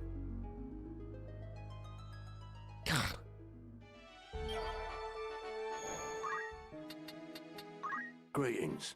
Who needs outfitting? Black robe? What the hell? Oh, it's a mage. Oh. Gaia gear. Really? That's more monk stuff. Black robe. Does this... Yeah, no, this is way better. That's for you. You could use this? Grants immunity to silence. Useless. You have the headband. Stay with the headband. Power guard is probably way better. Gaia gear. Clothing for woven from a... Does it not have any bonuses? Damn it. Yeah, but it's no power garb. Nah. It's earth resist, but it doesn't have, like, damage up. Nah. Yeah, you have to manually choose this gear, dude. You can't let it automatically select shit. It messes with you too much. Yeah, they're already good. Will that be all? Or catch your eye? So I got 28 X potions. Anything? Angel ring. Grants immunity to instant KO and blindness. Dark magic. Grants reflect. The Jade Armlet. Immunity to stone and stop. I already bought a couple of these. Mega physical attack power. May I help with auto? Come back. Alright. Well, I need gear. Lazalia might have gear. Welcome. Take us after all. May I help with? You're in safe hands with me. There it is. This is your grand. Cost me $13,000 to do that fight. Welcome. What rumors, eh? Need anything else? That's the spirit. Who's going? I got people to send. How many days for this errand? Anyone? See you later. Will that be okay? Back here. Finneth Creek? Damn, did I not remember this? I do not remember this. What are you buying? Oh, this fight. Okay, it's hella hard to get across the friggin' creek. This fight. Brother. Yeah, they spawn down here. Yeah, okay. Take the fight to him. Ready when you are. Yeah, alright. Came back to me. This map's tough. No turning back. It's annoying. It's hard to move. Oh my god! Oh my god, this shit's gonna be a nightmare. These waters look to be a formidable natural defense. That's why this is bad, because the Chocobos can run anywhere and you are super bound. Oh my god. Choco Meteor, yeah, and the Choco Heal. Oh my god, dude. Oh my god. He's just gonna walk up and cast it on us. Oh my god!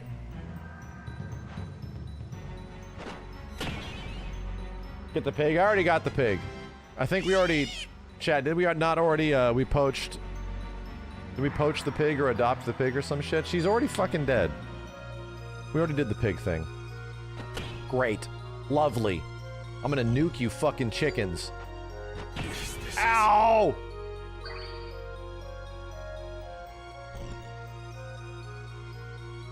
Alright.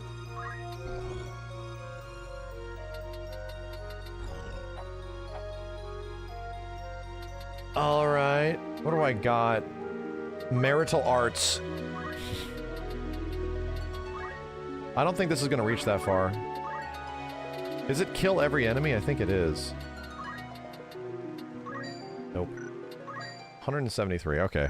I can really punch him. Like, I can really punch the shit out of this stupid chicken. Or I can go over here and heal... No, I can't. We're on the wrong height. 6.5. Shit.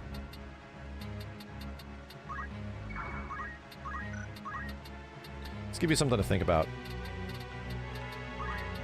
140. Okay.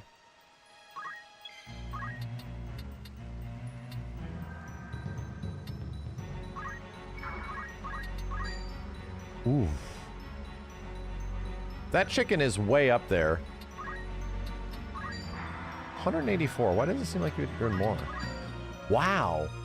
Why did the jump suck? Buy it!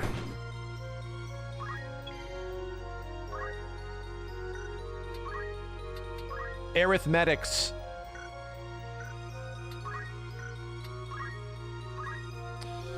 I could definitely try to, like, wall everybody and heal her, maybe? Double hand doesn't apply to jump damage. Well, let's see what we can do on elevation. Shit.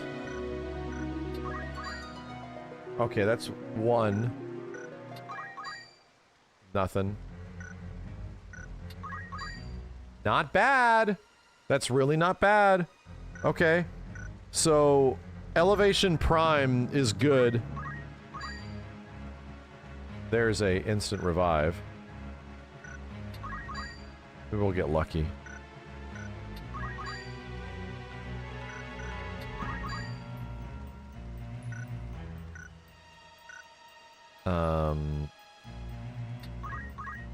Elevation prime, right, chat?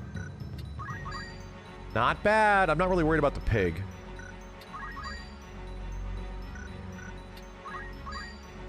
Hey. You know what? I think I'll take that.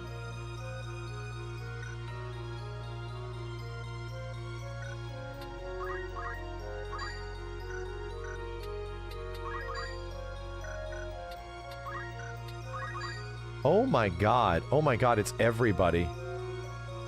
Fuck all of us. Chat, should I try? Chat, should I try?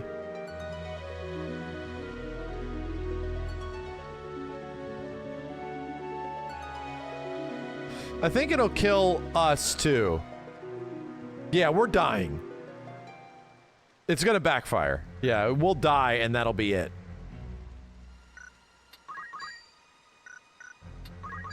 Okay.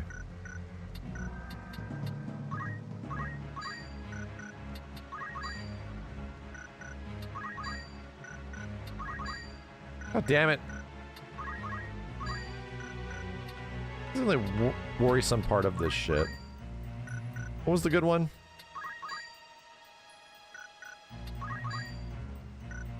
Was it prime elevation?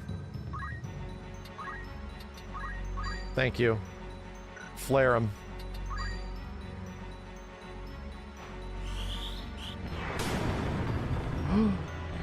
Not nearly enough damage. Not nearly enough damage.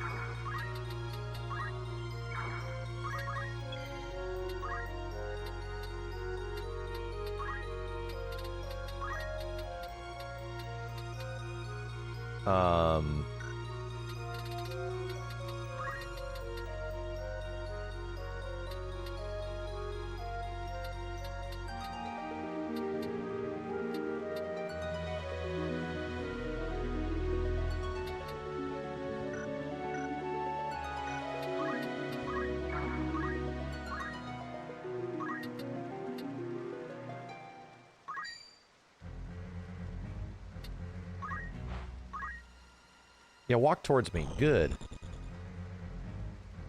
You walk towards me too. Oh god, don't kill me. I'm alive, bitch. I didn't. Oh my god. Going poorly, chat. Ow. Hey, that was neat. Something happened. Oh my god, they can cast from distance. This sucks. Okay, so I'm just gonna punch the fuck out of this chicken.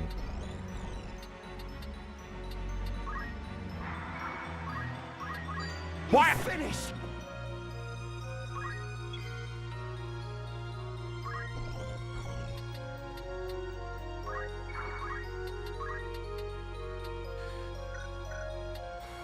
Do I waste a chicken? I think I have to. Right? I think I have to go waste one of these turkeys. Oh, crap.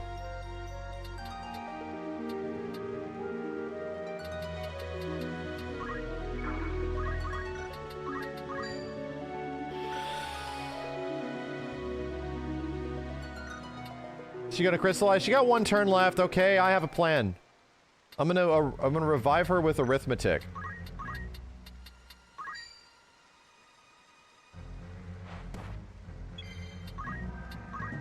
Watch this.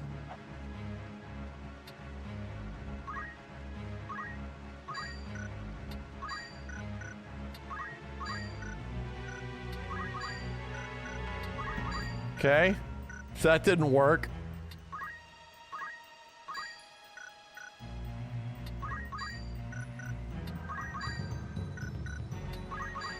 Okay. That's what we need. Right?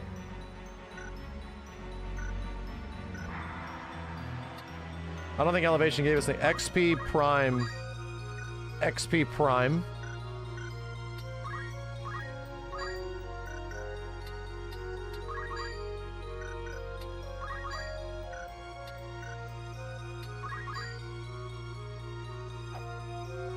Okay.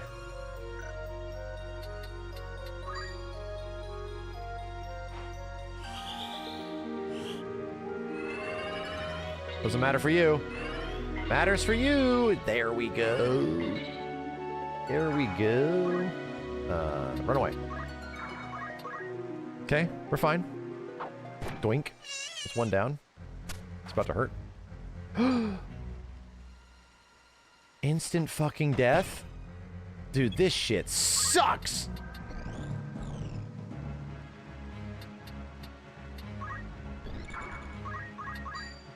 Die! Die!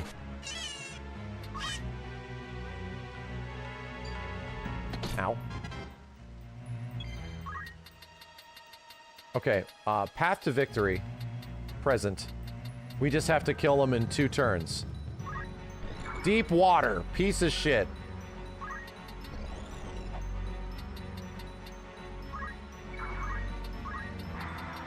I have a plan.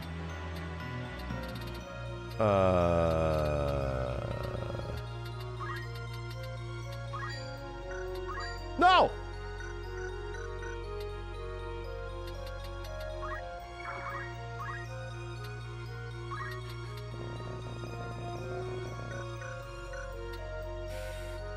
Reset move is godlike.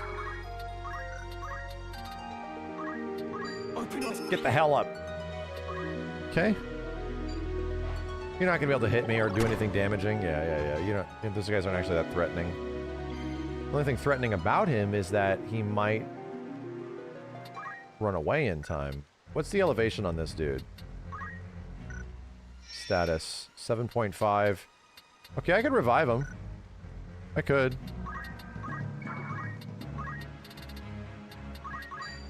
Get up, you. Ability, black magic. 74% toad chance. Take it.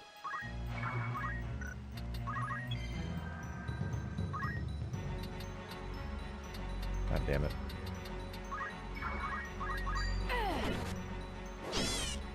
Ow! Only one thing for it.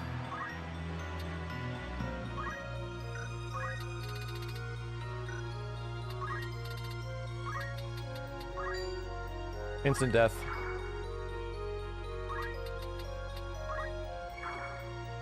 No. The Chocobo's gonna go heal himself. Yeah, you're gonna go Choco Cure. And you're gonna get turned into a frog. Bam! All of our guys are back up. This guy's dead. And I'm gonna go over here and kiss this frog. This frog is gonna get it. Eat ass! Bam! Hey man, look at that. We're all alive. You know?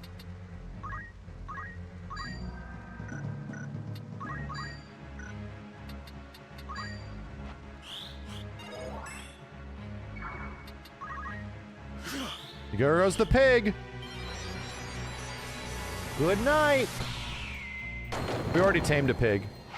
We're good. I'm roasting pig. Bacon's on the menu. That wasn't so bad. You know, it was, dude. They were pretty much one-shotting people. Right? It was legit hard, but we'd had a couple of decent turns where we chose to, like, revive, and it worked out. The Weeb, thanks for the 65, dude. All right. Anything I need to go into Zeltania specifically prepared for? Do I need steel? Do I need anything weird like that? Should I be prepped for weird shit at Zeltania, chat? Ignore height? Really? Really? What is it? I have jump. Is ignore height really that good here?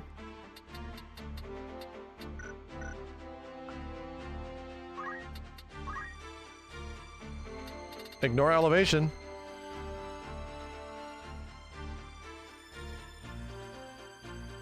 Blade grasp from Samurai Job? I have that.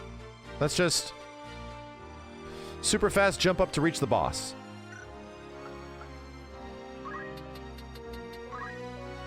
I'll put it on him. Makes sense.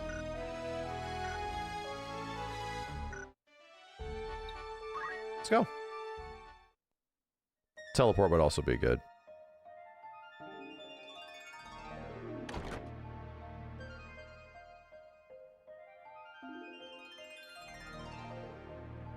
Delita. A heretic at prayer in a church. Passing bold, Ramza. Delita, I'm glad to see you well. As you say, I am a wanted man, so I shall ask it plain. Why has the High Confessor planted you amongst Goltana's men? You took the risk to come to Zeltania simply to ask me that. Very well. I see no harm in telling you of my mission. The Black Lion, Duke Goltana, and his foremost commander, Count Orlando. I am to assassinate them. What? Keep your voice down. Now, listen well. Groups such as the Corpse Brigade, ill-contented with the crown and the nobility, are in no short supply. The Church merely fans rebellion's flame. The people tire of war, and their disdain for the crown waxes with each passing day. Of course, Goltana and Larg want to put down the rebellions at home, but they lack the troops to do so. To break the impasse. We're on tactician. They seek to bring an end Hardest to the difficulty. conflict, once and for all. It's been great. It's been hard, but it's been great. Behind these months of unrest. And even as we speak, the armies of both lions amass at Besselat. All proceeds precisely as you and yours have planned. Yes. And it will not end as either line hopes. Larg and Goltana will meet their Anyone unlock deaths Cloud? We got once to do some more story stuff for like a little bit, I believe. Yet cut off one head and two more spring forth. So naturally their closest allies must die with them. Of the southern sky, Count Orlando. Once we get past this, it's like one or two more, I think. Zalbarg.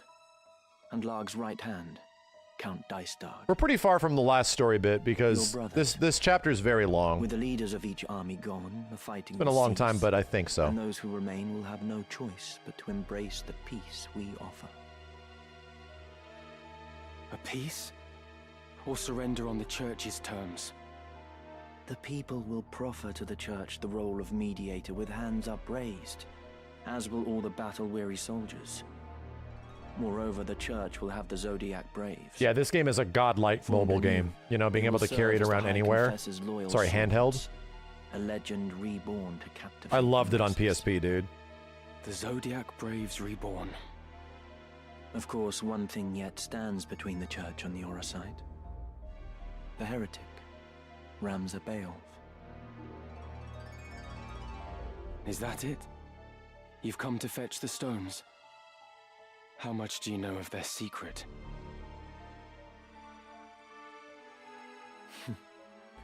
I've no interest in dusty old relics. There are any number of ways to capture the hearts of the people. Besides, I am no hound heeling at the Church's skirts. I answer to no one but myself. Meaning what? Meaning I would not think twice of killing you, Ramza, should the hour come.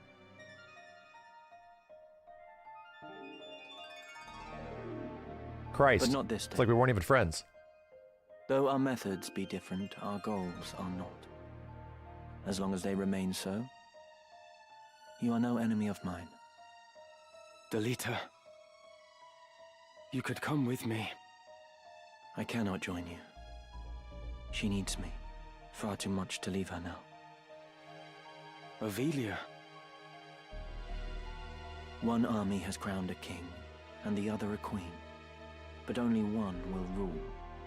The one who outlives the other. The Church itself favors neither, for what it desires is a pliant puppet whose strings the High Confessor will hold. And happily for them, both Orinus and Avelia are well suited to the role. It matters not who prevails. And you? Do you not use Avelia to fulfill your own ambitions? Use her? That I cannot say. But of one thing I am certain. And that is? To save her life, I would gladly give my own. Delita. Reminder, Avelia is the the fake queen or princess, right? I understand only too well. Yeah. Quick refresher for me. I address the heretic Ramza Beowulf. You are besieged. You will surrender yourself up to us at once. God damn, the VA is so good. I know that voice. Confessor Zalmor. It does so much to put you in the world, man. The voice acting does so much.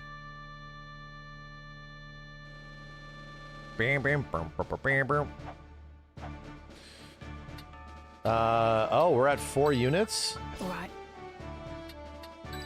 I am committed. We're full teaming. At your command. Right.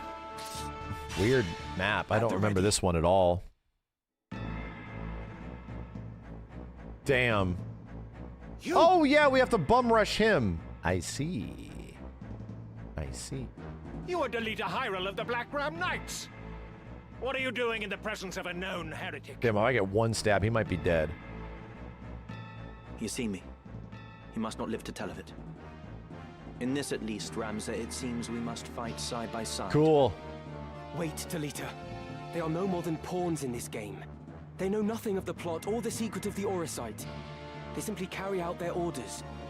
If we explain what has happened, they may well listen. Hear your words, Ramza. These men shut their eyes to the injustice in the world and kill merely to preserve the Church's virtue. Reasoning with their ilk is futile. Even you must see this. But very well. If you wish to throw yourself upon their mercy, I shall not stop you. Yeah, kill him specifically. A bunch of time mages and shit. Objective. So. I kind of want to be specifically out of range of these guys.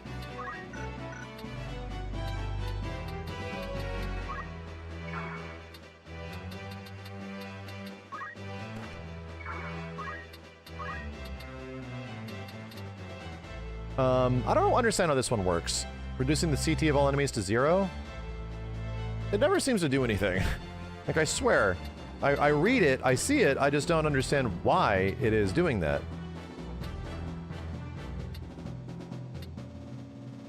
Increasing the physical attack power. The moves there turn back 1.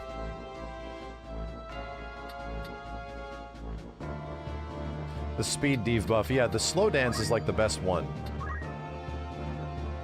Lita, where are you going? Oh, you got... Damn. Prepare yourself. Nice. My turn. My turn. Oh, we'll clean up the Lita. Ah, damn it.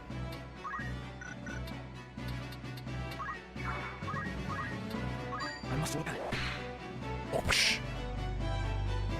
Justice will be served. Bitch over here, Caston. Oh, I just realized arithmetic can also just kill this dude. He has 500 HP though. He has that a lot.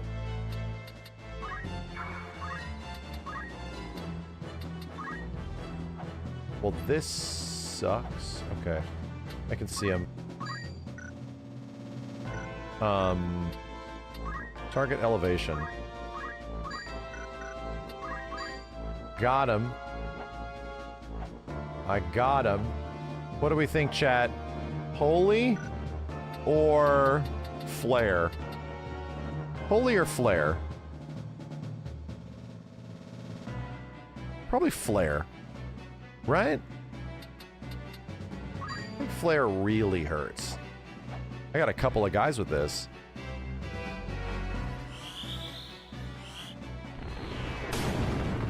Not bad. Not great. Not bad. Oh, man.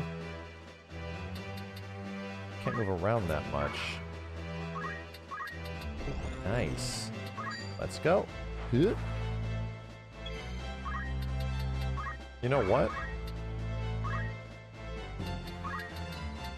Oh, shit. He's casting Cure. What a dickhead. Golem.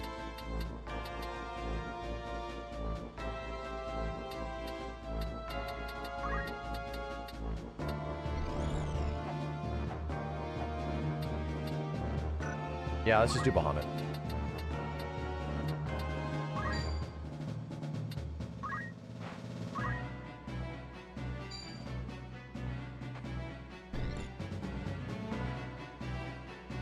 Oh, they're buffing. Oh, nice. Ah, they're healing their own dudes. Boink. This might be it.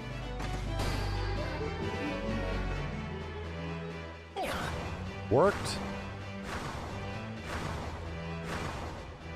Damn, that hit most of them.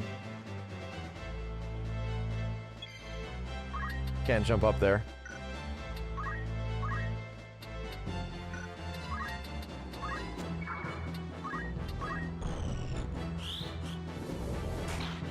Missed. Let's go.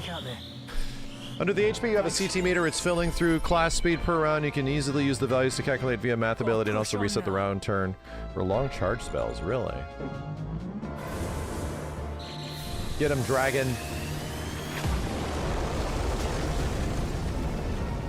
That was very blinding. Wow, we win. Dude, I didn't even need a void elevation. The summoner cleaned up. Commander Hyrule, you realize what it is you do? This man is a notorious heretic, marked to be punished for his heinous deeds against the Church. That you should abet this evildoer is utterly indefensible. You will most assuredly share his fate. Chill, dog. My choice is made. If it means I must slay each and every one of you, so be it. You should tremble with fear to mock the heavens so. To slay a man of the cloth is to wound this fair land's peace and turn your back on the natural order the Father has bestowed on us. Damn, what a wound the peace. What a perfect casting. Surely you jest. You hide behind this peace only as it suits you. You invoke the name of the Father to subjugate the weak. This peace you hail is a vile farce. Men such as you profane the gods to speak their names.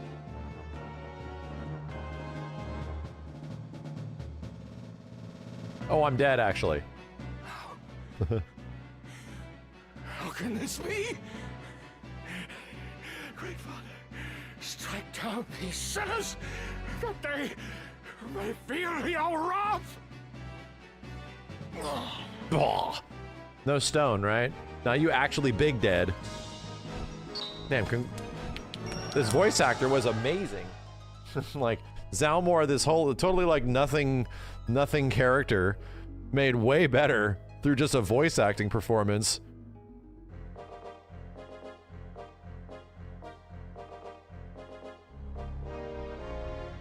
We work together. Where will you go now, Ramza?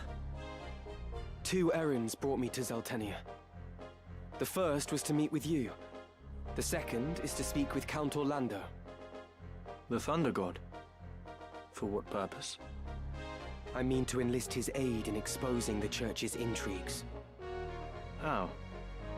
I have powerful evidence of the Church's misdeeds, of the truth they have long kept secret. The scriptures of Germanique. I spoke with the Count's adopted son, Orin, not long past. He pledged their aid should I bring hard proof against the Church. Orin was certain that his father, at least, would withdraw his troops and play no further part in the conflict. Is that Ramza building an army. It's all right. She's with me. Malond has provided several others to help me carry out my task. She is but one. Help you? I was sent to keep watch on you. And a fine job you're doing of it. She knows everything. My plans, all of it. Like me, she works for the Church, but shares not the fanatical fervor of the Knights Templar. And like you, she longs to restore peace to Ivalice, even should your paths differ. Anything you can say to me, you can say to her. You're the youngest son of House Baelv. Ramza, am I right? Damn. Childhood friend to Delita, and nefarious heretic. Damn, perfect casting again. My name is Valmafra Lenand. A pleasure. I take it you did not come for idle chat. I've received word. The northern sky moves. They make for Besselat. Count Orlando himself has departed for the same only just now. As anticipated, Duke Goltana will also strike Is this 50% forth. of the game? No. And with your Black Ram Knights, no less. A little bit over 3/4 done. I'm afraid it's too late. There's a lot to the final chapters. We cannot final stop chapter. the 2 armies from joining battle now. Like 70-ish. No, I won't give up yet. I can still convince the Count to avoid this needless bloodshed. I might have known you'd say that. Then our paths part once again. Be safe, Delita. And you, Ramza. FF Tactics War of the Lion said no acting in Japanese. No, this is the first time Tactics has ever had voice acting outside of the cutscenes in War of the Lions. Had some voice acting. You mean to let him go? He acts as I expected he would. Even your friends are only pieces to be played. Mind your words. You know not what you say. Such outbursts ill become you. Haven't you somewhere else to be?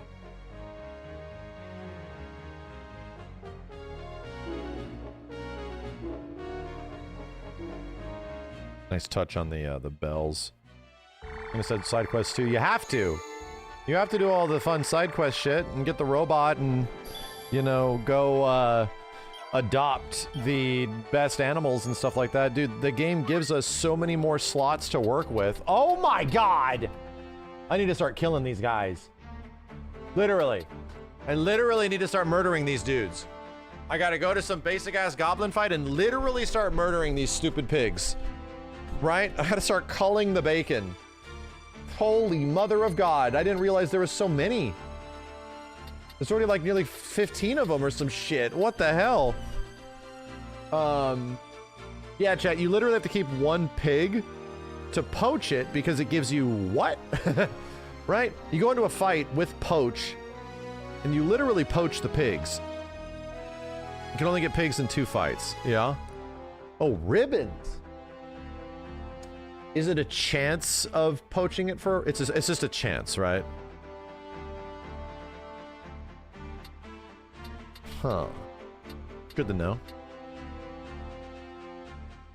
Why is there a robot and army of pigs? It's a side quest, okay? I am at your disposal. What do you require? I am Construct 8. What is your command, Master? The voice is so funny. It's so funny how they made it cute sounding. When now that you look at it, it's like, yeah, it does have a funny little, like, some cute eyes. It's not scary looking. It doesn't have like an angry face. It's more like, you know, it's funny sounding. Destroy, compress, depose, pulverize, nothing else. Just all damage. Yeah. Yeah, like Elric in Full Metal Alchemist. Yeah, very good way of putting it. The dragon is also mad good, dude. Mad good. Alright. Should we get the ribbons? Nah, let's focus questing. Zeltania, hey, tavern. Good day to you. Of course. Anything else you're interested in? Woo-wee. Okay. Who's going? How many days for this errand? Anyone you understand? Need anything else? Come back soon. Did I have more I can work with? It's just room. Need anything else? That's the spirit. Who you sending? How long will you permit for this? Anyone you understood? Need anything? Come back. Okay. Looking for all. Did we get anything crazy? Ancient sword, sleep blade, chance of afflicting immobilize. That's old shit. The ice brand's in here now. That's interesting. Golden shield. That was new. The platinum shield. Okay, let's check. You're in safe hands. Time to check. Nothing. This is a knight's town. Nothing. Damn. No. No. Actually, you know what? I actually have to manually check on this. Oh, we really don't have much. Holy shit. Not a town for Asian stuff. Okay. Fair enough. May I be of further catch your eye? Do we have anything crazy in accessories? The vampire cape. This is a defensive. Yeah. These are the normal things I should be wearing. That is a lot of defensive capabilities, bro. That is a lot of defense. Holy shit. Will that be all? Okay. How's everyone looking on gear? Yes. Red shoes. Damn. I do have vampire cape, so we're fine. Can't wait to get this game when times are tough. Played it with my dad before he passed. Good memories of it. Yeah, it's great, man. And it's crazy. I have beaten this game like maybe 6 or 7 times in my life, right? And I put a whole bunch of time in between me playing it this time to the last time I played it, and it still grabbed me. It still made me realize like how good it is. It is wonderful. And like, I'm just addicted all over again to shit. Just want to do everything, you know? Need steel? How much do we need steel? Glacier gun? Oh, we missed that before. Actually need steel. I'm ready.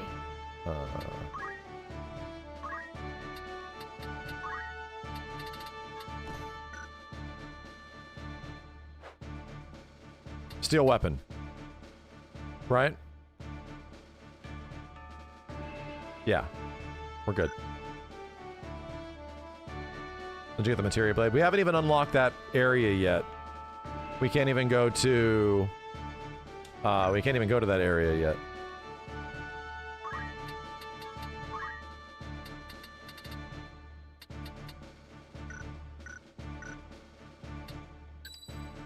Thought you'd never ask.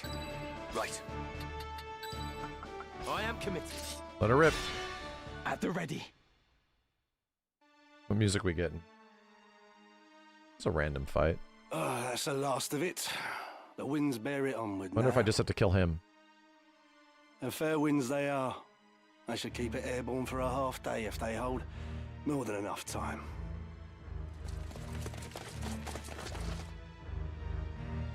Steal first, kill later. Now there's a creature I had not thought to find in these wastes. One might say the same of a Knight Templar so far from the church. What is it you scatter to the wind? Oh, that? Oh, I suppose there's no harm in you knowing. There's naught you can do to stop it now. Stop what? This.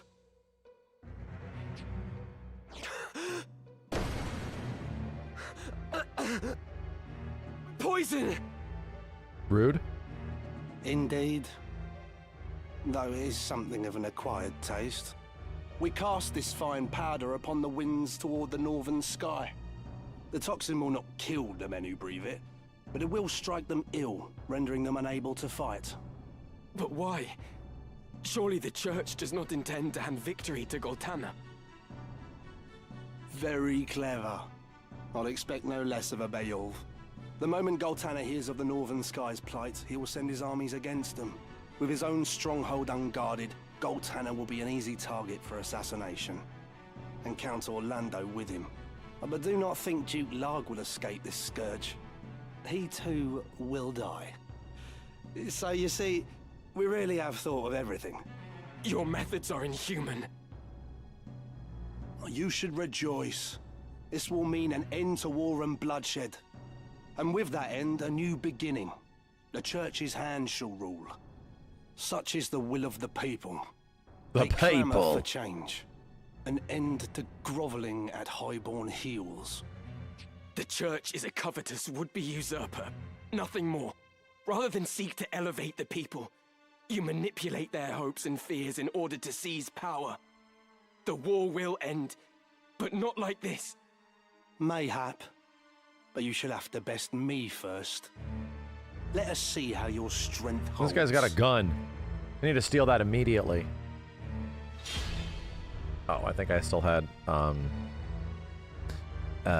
ignore elevation on the Dragoon, which was not going to be helpful.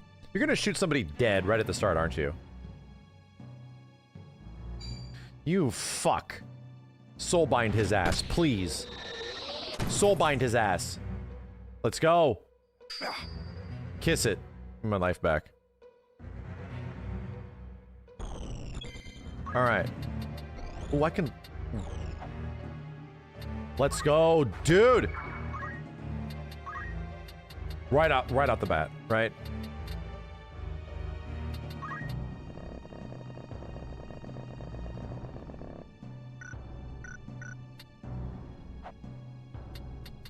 Big asshole.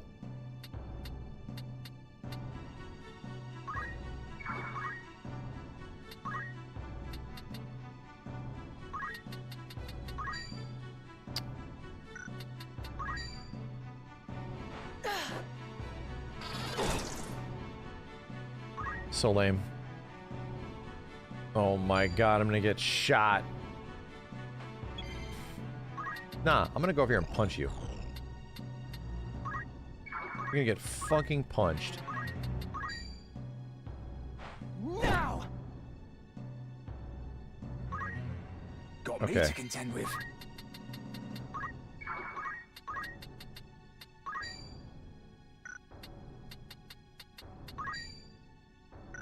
We killed this guy. Wait. Will I make this jump? Aim +4 is way up there. No, we have to jump this bitch.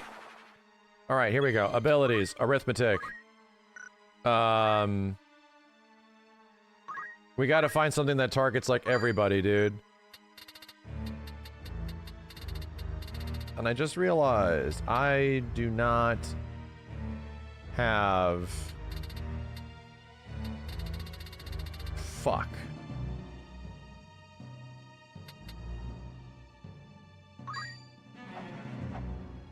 It went this way. Can't see shit. Damn it, man. I don't have Isuna. Yeah. I don't have Isuna. Maybe that was a white mage spell that I just never got. Right? Regen, shell. God damn it. Okay. Is there a dance remedy? I don't have that because I have steel. I took it off. Sucks.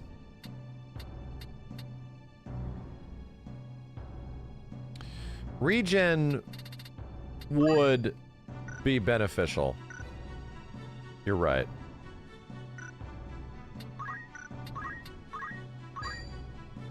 One guy, good guy. Hard to tell who it's oh, there we go. Okay. I want, like, all my guys. Ah, shit. This is the problem with regen, you know?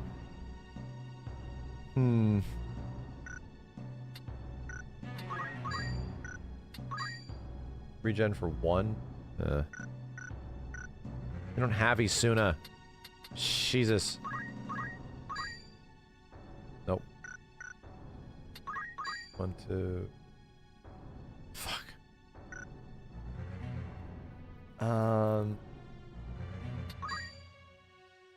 Re-raise is dangerous.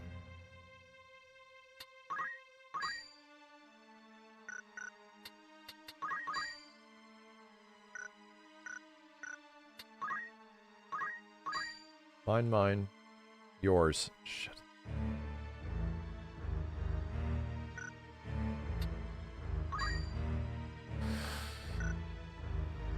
Yeah, I can purify on Ramza. I know.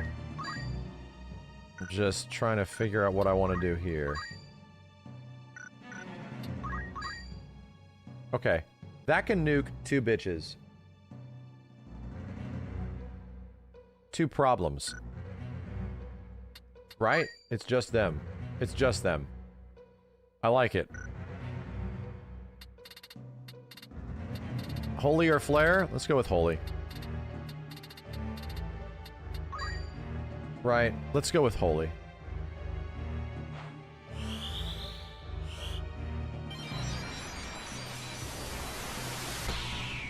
Not looking good. Nice. Very nice. For me. Just stay here. Do I have something that... Can't believe you don't have Isuna either. Does Fairy restore HP and allies? Does...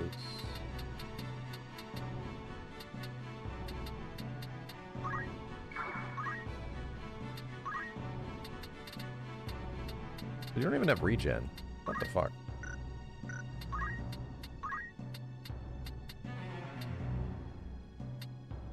Damn it, this is in a weird spot.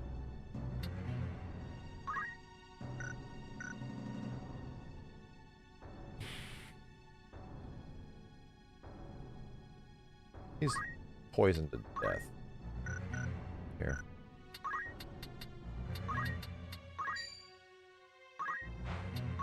Let's do that. You guys can't reach shit. What the fuck? Oh, you're a... Nice. They're geomancers. Dude, why are you casting fire when you're almost dead? This is stupid. This is literally stupid. Ow, he threw a rock at me. Oh my god, you got that off! Now you're dead. I'm not ready for him to actually successfully do it. Ow. Fire indeed hot. Once you've put a stop to this fighting, what Hey then? man, I'm working here. How do you propose to purge Ivalice of her corruption? To answer the cries of her downtrodden populace? Her fever will not cease to rage till her festered limbs are cut and seared. Even you must see that. You would cut away the pure flesh with the foul. What good can Oh, come of why such is every Final wanton Fantasy butchery? game, whatever religion is in it, is ended up This being is bad? Because sophistry spun by the historically, very yeah, religion perpetrators of this war, does not have and I a will not be great swayed by it. There are batting ways to record. heal a festered wound without Just the knife. based on history Poison can be drawn. of being used for specifically good things. Pray tell, what poultice might draw the nobles from this land? So long as you blight it with your existence, we must bow to your whims. So many Such is the way of crusades. the world, the foundation upon which men build their kingdoms. Should even two men exist, they can never know equality. The one may rule, the other must obey. The one may profit, the other must toil. Ever will one seek to exploit the other, and I will not be Look exploited. at Ramza and his G-string. I will claim your seat and take what is my due. You think to cure the realm's corruption by becoming part of it? There is no difference between you and those you would depose. What when another comes to claim your seat? You care not for Ivalice's suffering. You care only for your own. Ah, such righteous words. A pity they only add to your hypocrisy. Hey man, You ain't come leaving over here and here let me steal your... Oh my god, you are running away from me.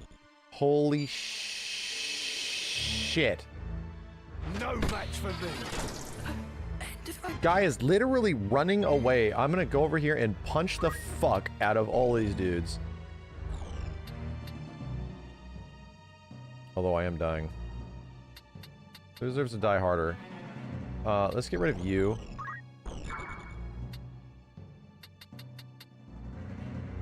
Man, this is tough.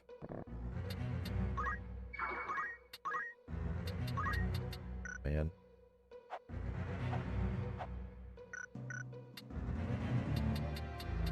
Does this line up? It is.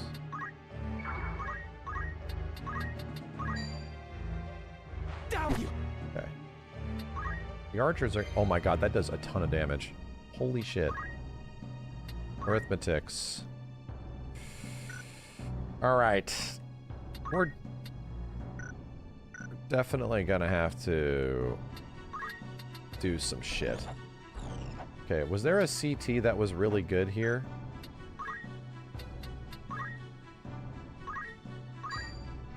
Nothing. Okay. Bad guy, good guy, good guy, good guy. Shit. That's like everybody.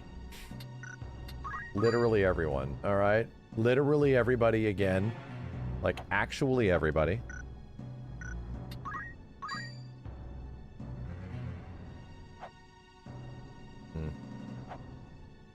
Mutually assured destruction. Damn, I don't think this is it. I'm trying to do elevation.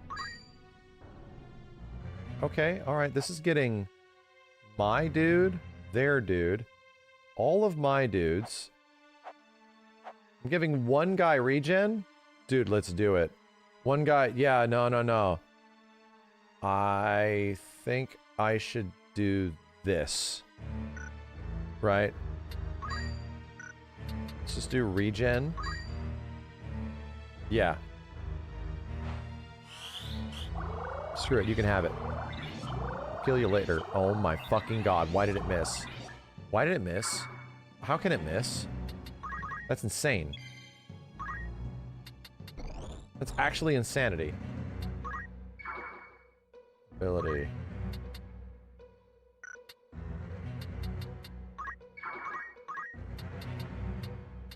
Do the right thing. Oh, faith? Hey, whatever.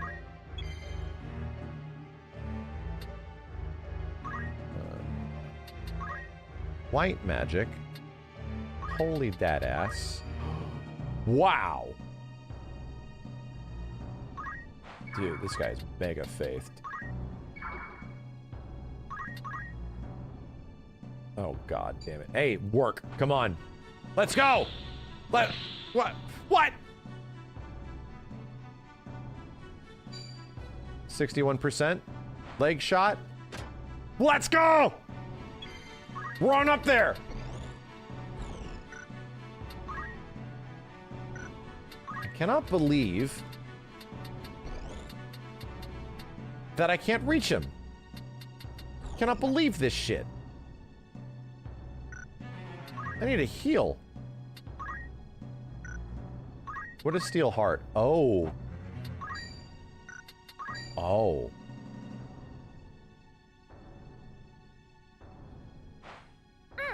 Bro, let's go!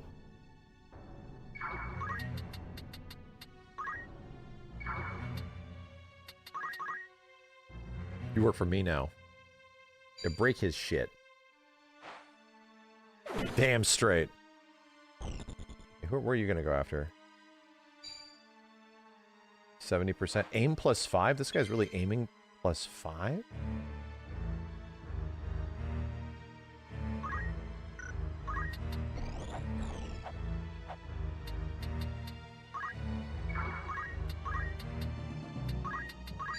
Oh.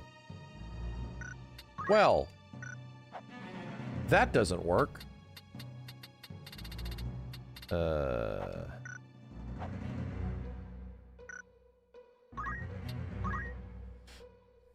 What was our... I need a target 777. Okay, yeah. It's that guy too. I want to kill this dude. Right? The guy that's about to nuke us?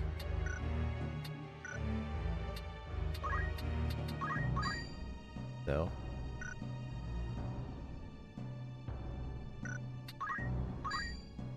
Okay. It's you and you. Hey. Check it out. Ramza can kill the archer. Does he get the... He gets... No, you're right. He gets the opportunity to do it. I need to heal everybody. Like, straight up.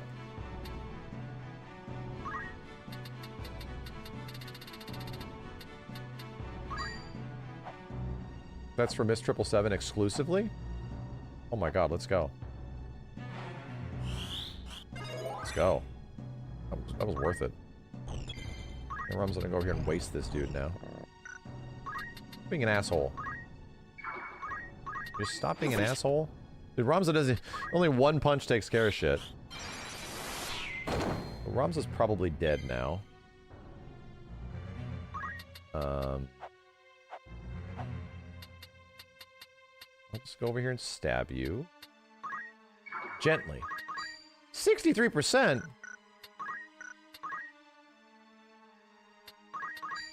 Why so little? There we go. Hello, Whites! Hello, Whites! Governor.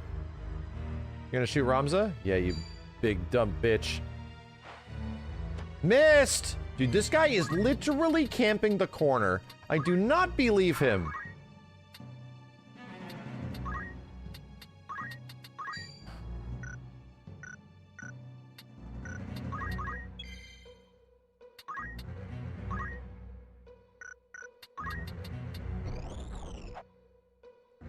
Don't believe this dude.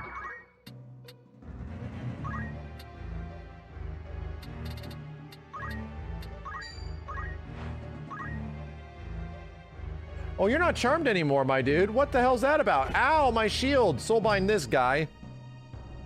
You're not charmed anymore.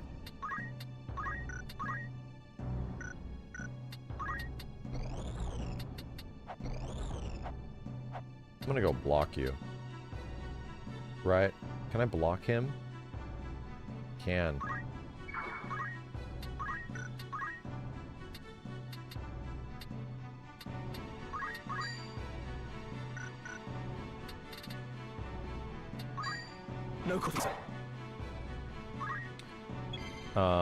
Abilities. Hey, can you, like, stop being a dickhead? Toad is at 0! Why? Why? Oh.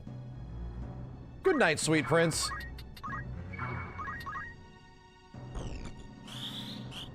Sure, whatever. Here we go! It begins. Block his ass. You're stuck now. Give me your weapon. Got it. Damn, you just suck now. Steal the accessory as well? Ready, I'm waiting. Accessory is the reason why it's not working, yeah. Look at this. This guy's stuck here. I'm gonna jump him. Look at this shit. He can't move. What are you gonna do? With your no gun? Good night. Damn, this is all just working out for us. Hey, that might be good. I should go pick that up. Doink.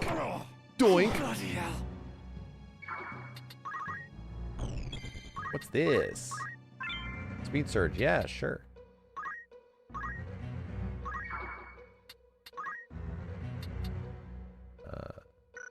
Wait it out.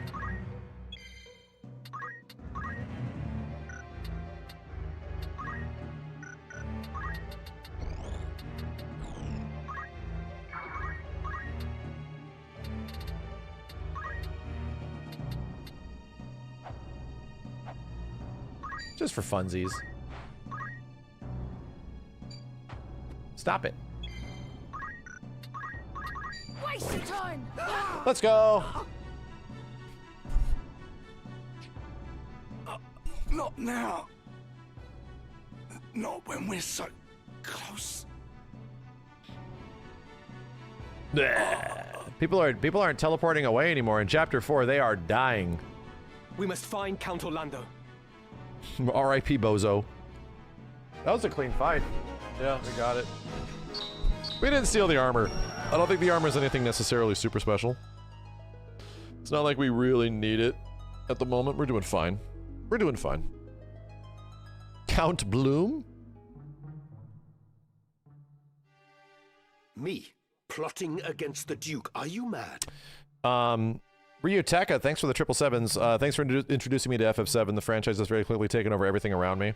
I now have an account where I purely make FF7 related art. Keep up the good work. I'll be hopping off now as I like to play tactics for myself too. Yo, thanks man, I appreciate it. Yo, Dragon Jag, thanks for the 5. What do you think about the multiple or shattered worlds being the part of Cloud's fragmented mind that we combine with Tifa in the livestream before Medial? Could be crazy. Could be crazy. Please, my lord. Do Not a not bad make idea. this harder than it must be. We have our orders. Why, in the name of all that's good, would I wish to unseat my liege lord?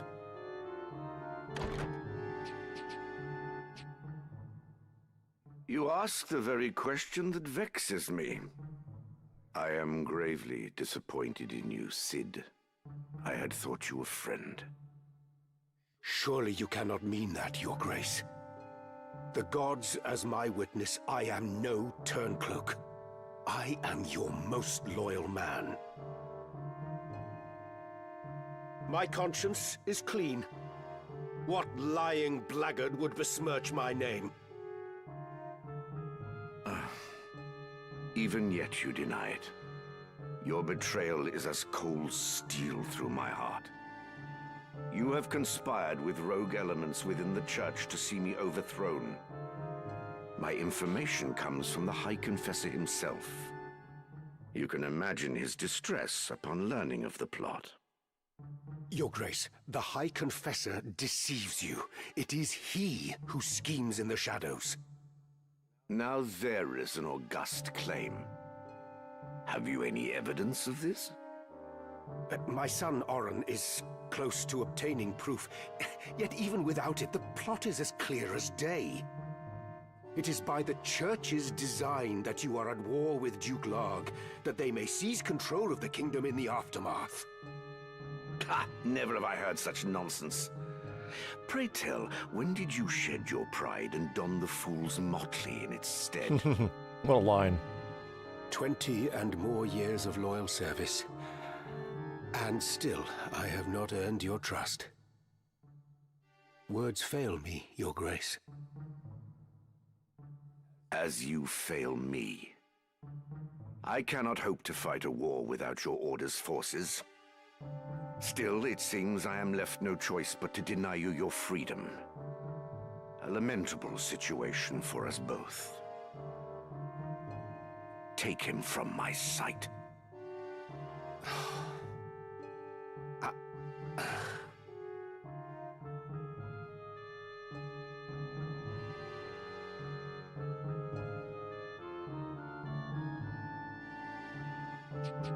You summoned me, Your Grace?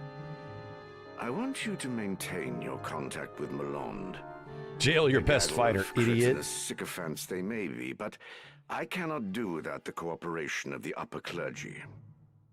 Once the confessional decree is in my hands, Lag is as good as defeated. Fear not, Your Grace. The High Confessor's mind is quite firm on that account. Excellent. You have performed most admirably. There is another matter. I am placing the Order of the Southern Sky under your leadership. Henceforth, you are a knight div— Oops. For now, this is a— Sorry, chat. You grant me honor far beyond my due. I expect I shall not regret it. I place my full and utter confidence in you, Commander Hyrule. You, and you alone. Damn. Your Grace. Toledo making his way up.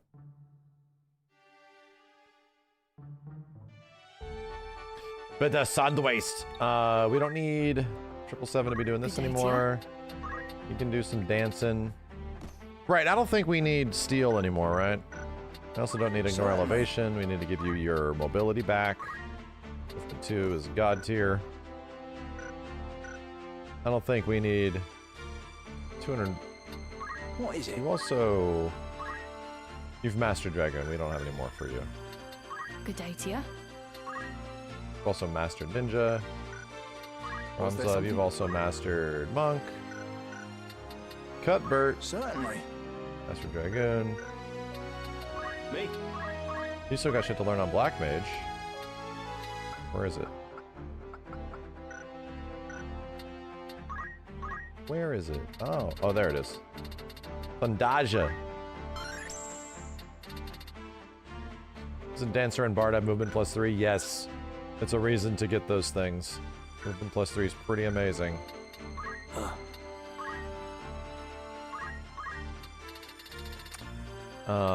Okay. Odin. Distant foes. Cyclops. Renders the battlefield asunder. Yeah, I wonder how good Cyclops is.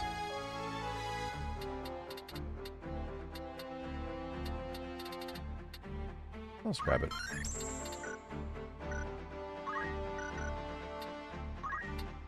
Yeah, that's why I got movement +3 on him. I don't think you have teleport. No. No. I haven't earned teleport for everybody yet. Here we go. Oh my god, big fight. Oh yeah, this is the one with the dam. Damn, this looks cool. South wall.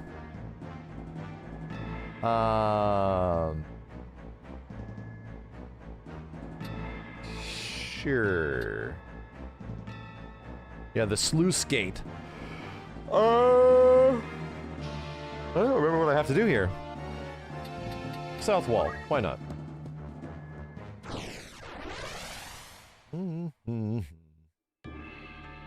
Yeah, Dancer gets jump +3, Bard gets move +3. 5 units. Thought you'd never ask. Ready when you are. We will triumph. Right. Let her rip. At the ready.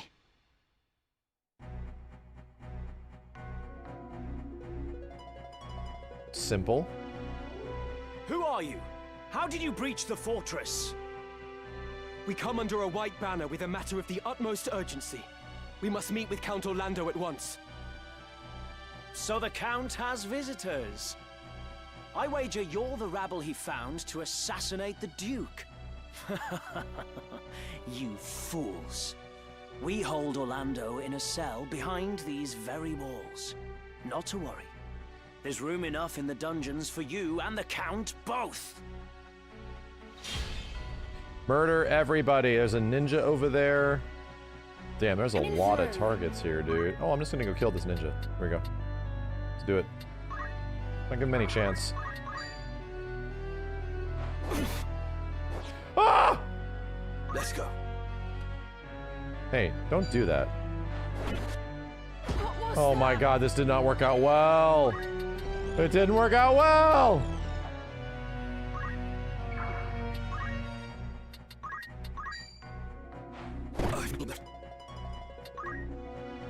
Teleports behind you. Nah, shit. There's already one down. Not really worried about the thief.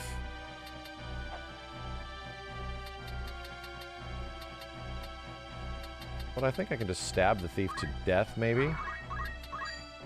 Damn it! 246. What are you at? 3. Dude, these guys have so much friggin' life. Poke? Okay. Maybe we can get a sick arithmetic on elevation here? No. Alright, we got one. That ain't bad. I don't think he's that much of a threat, though. Damn, bro. Oh my god. Oh my god. Wow, I think it's almost worth it to take out Ramza. Dude. What could we do with this? Seriously.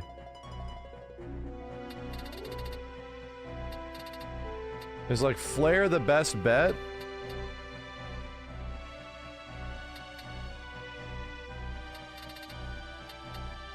We can try Toad.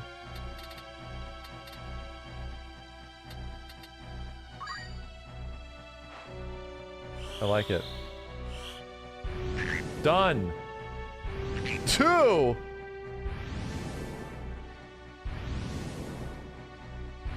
Damn. Oh. Shit. All right. That was very good. Don't you dare steal my 16%? Damn straight.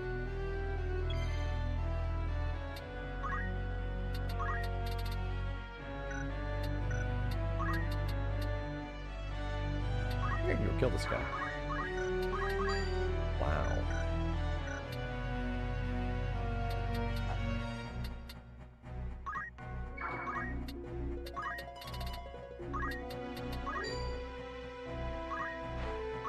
Quack, quack. That was actually worth it. I rendered 3 of them. Oof. He's aiming +7? Dude, he's about to get a fucking turn. You threw a Yagyu Dark Rod at my ass? Bitch.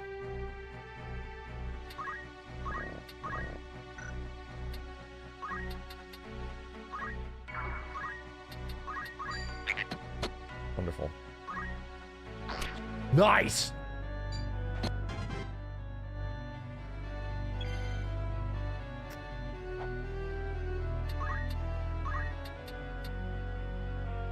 Eager to remove status. Hey, I can. All right.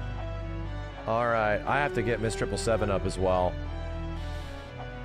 That's of the utmost priority. Just kill you really quick. Okay. Arithmetics. Target level, prime, arise. Nothing. Nothing. Okay, alright. That's the one. Wait, no. Shit.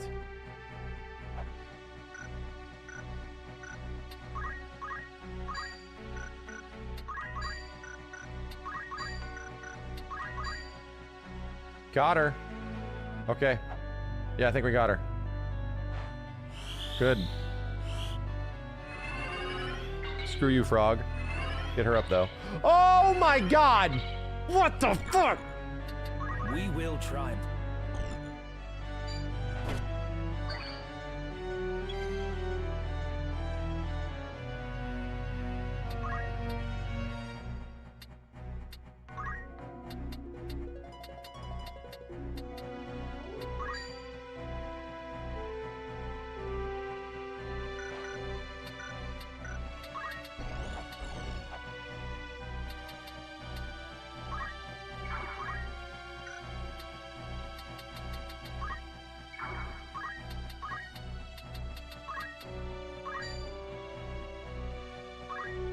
Leave this to me. Holding breath.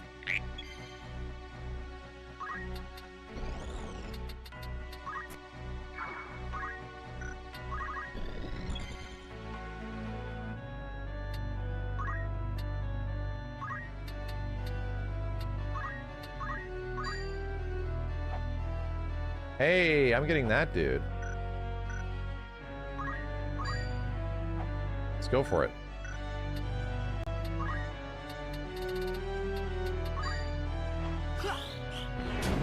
Oh my god!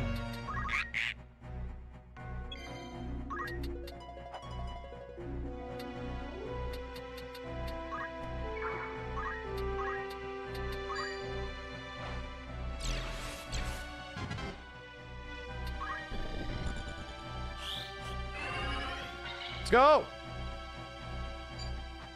Damn straight.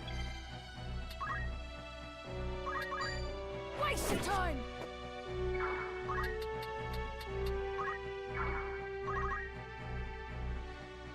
What the?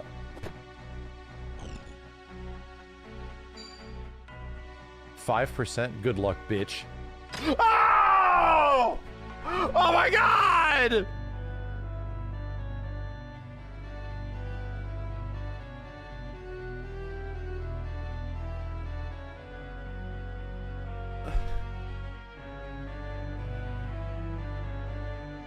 How acquirable are those? How? Those are rare.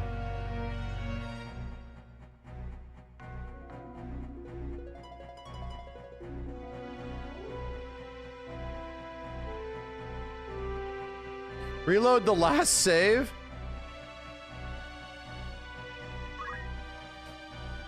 Wait, can I really save scum that?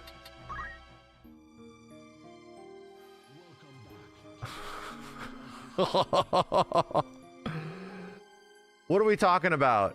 Reload the last autosave. Is that the one? So the top one, right?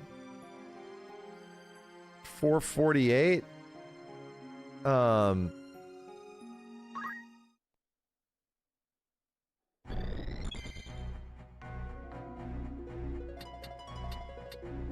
Probably the second one.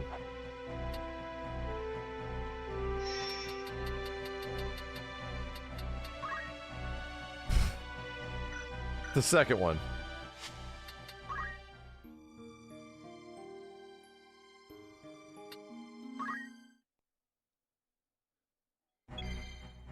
Yeah.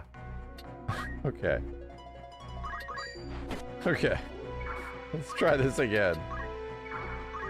Okay. Alright. Yeah, try it again, you stupid bitch. Yeah, you better fucking try again. Oh god, it scared the shit out of me. He almost got me. He almost did it again, the dumb bitch. Now die. I'm gonna go kill some frogs. I'm gonna go hunt some frogs now, chat.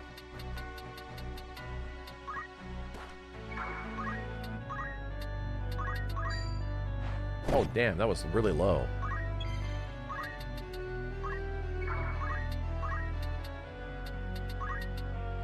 %, let's take it. Wrap. Alright. Dude, I have so many frogs I have to kill. I gotta chase these guys around for a while. Another one! Everyone's turned into frogs! Jesus Christ!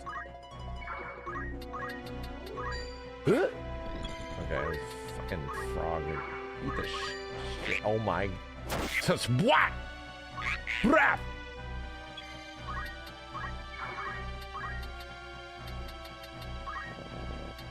I have you now! Oh! It healed that one! What the hell?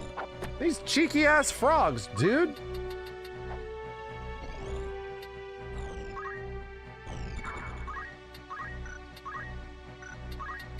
I'm gonna Cyclops on this ass. Is frog gonna move? No.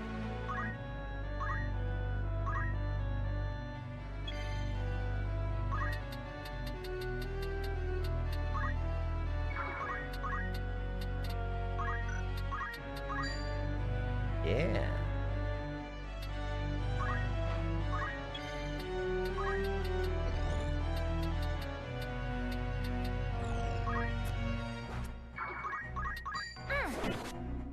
Ah! How's he still parrying me? Cyclops. Here we go. I haven't seen this in a while. This weird looking asshole. What does this do? A lot of damage. Wow, that is very damaging. Anything else? It's just you, you cheeky little frog.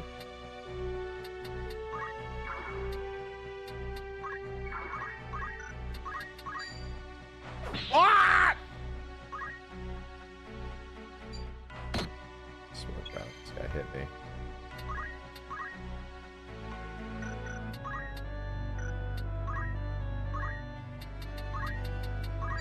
No!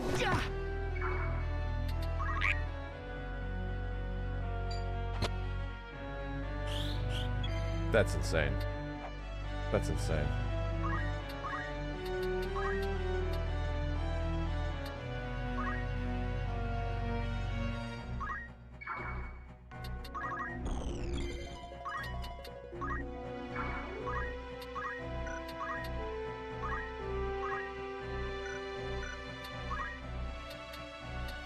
Damn it, I'm out of MP.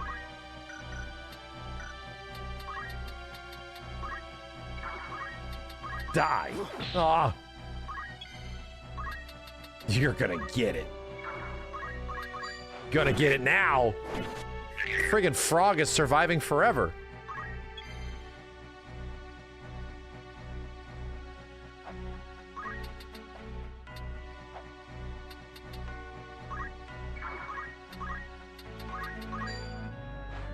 Buff ass Aura Blast.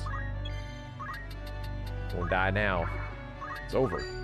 Hellowites! Alright, there we go. Everyone got turned into frogs. Count Orlando. Plot against his lord. No. The church must be behind this. The situation grows more dire. We must act quickly if we are to stop this battle. Yeah? Hilarious fight. Hey, chill. There's literally 5 dead frogs on the battlefield right now.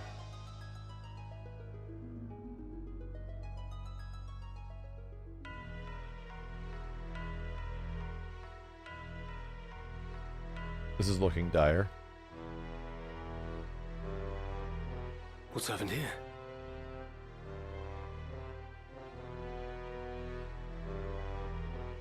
You're unwell. What's wrong? My chest. I cannot breathe. Be strong. God's preserve. What ill magic is this? They have befouled the air. A poison extracted from moss fungus spores. Lord Brother. I will be well. The antidote wards off the worst. I worry only for the Duke. Where is he? Would that I knew. My search has yielded naught. I am here.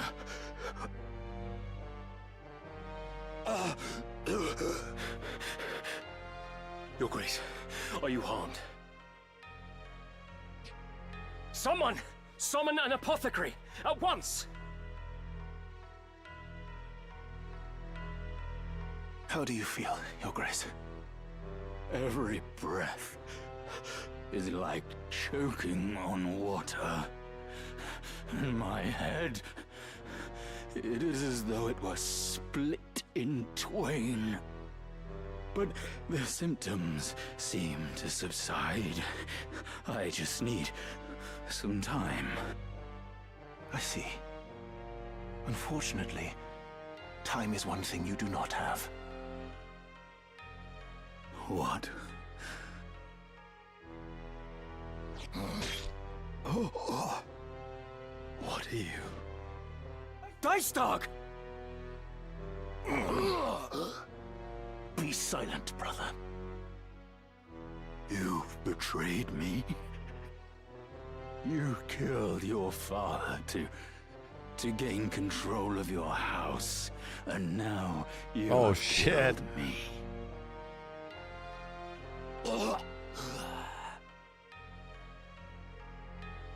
Is this poison your work as well? No. No. It is a gift of those who would see House Baal take center stage. Why do this?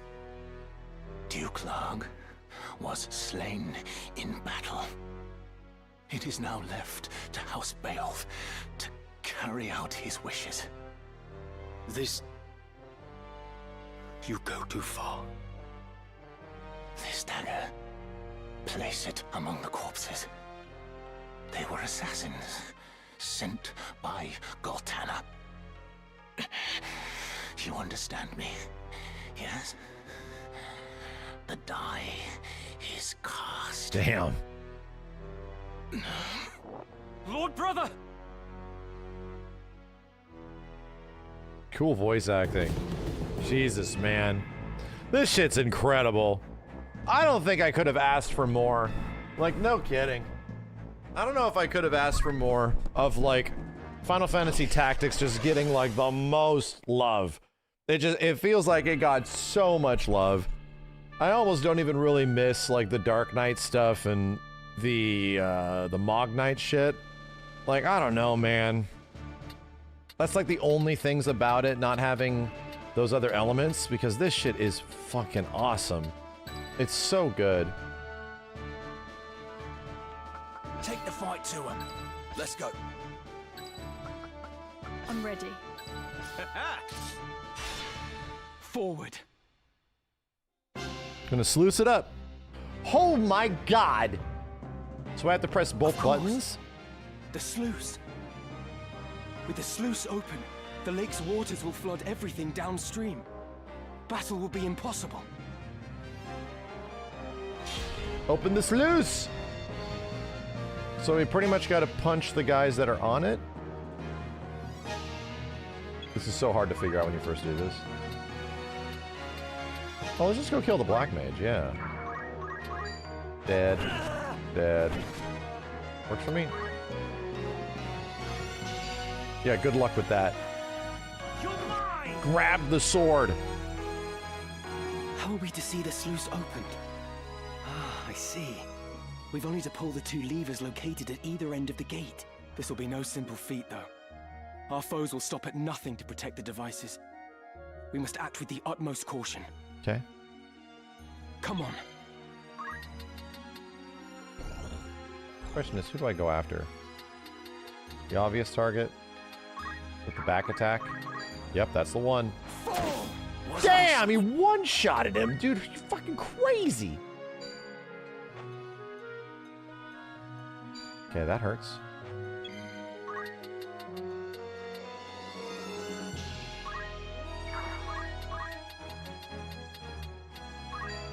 Let's go.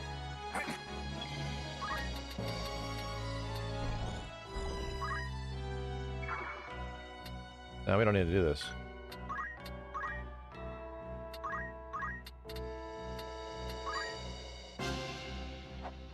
Got one.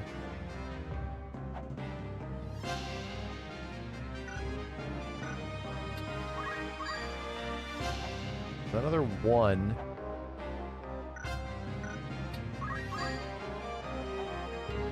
Another one. Okay, damn, dude. This is... The dead guy. You. And you. That's probably gonna be the best we get. Right? That's probably gonna be the best we get. That's actually not bad. The question is, should I frog him? Or should I just go for painful death? Holy? Flare?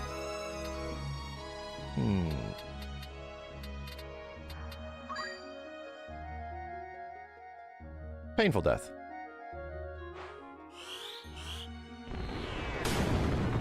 Yeah, it needs to do more damage. This guy's got too much. It's gonna hurt. Hey, very nice. I dare you to attack Ramza. Dude, I fucking dare you. No, you don't. Shit. That's right, these guys have to stay on here, right? Stand on their sluices. Their sleece.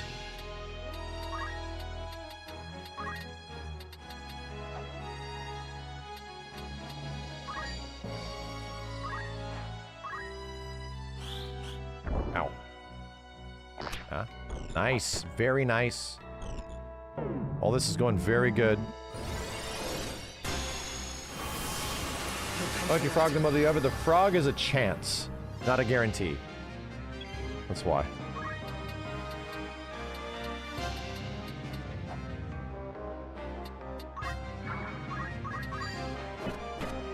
Big chops. You're jumping me. You're really jumping me, aren't you?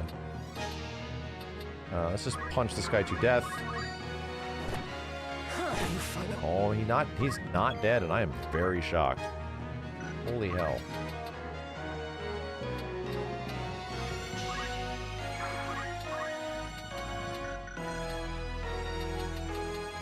This black mage over here. So they're gonna bum rush me with his fire spell. Or I kill him. Oh no. You don't have any direct weaknesses, do you? Don't.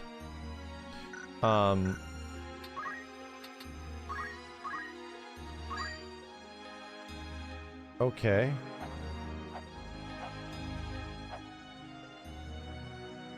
Right. Oh no, it's hitting me too.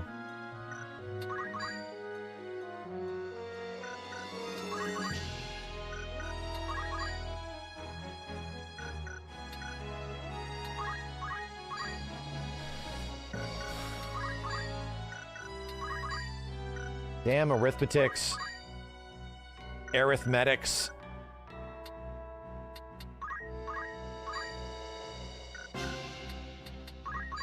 God. There's always one that just nukes literally everybody.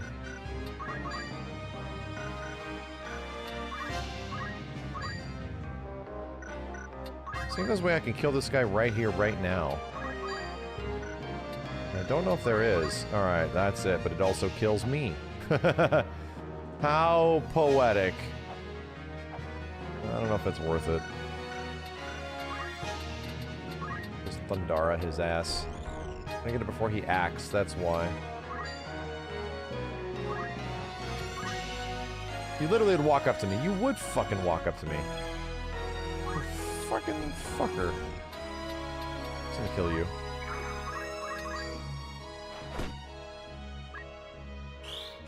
Ow, ow. I knew it. God, what an asshole. They always do this, dude. The AI cheats so hard that it sits here and knows that you're gonna do that shit.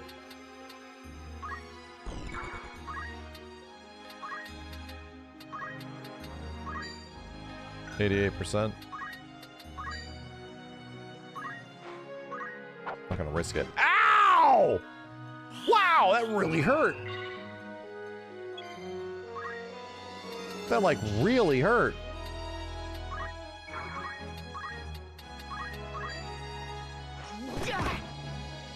Leave it to me. Wow.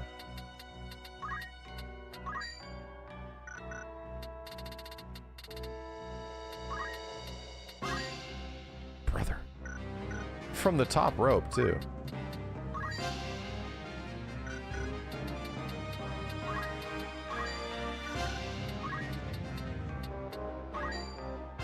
Man, nothing's killing. Nothing's killing.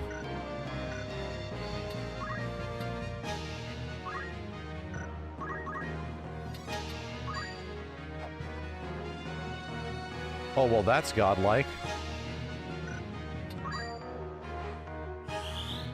No!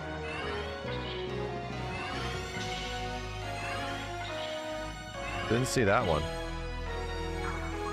Just gotta kill him again. Just gonna go fucking kill him again.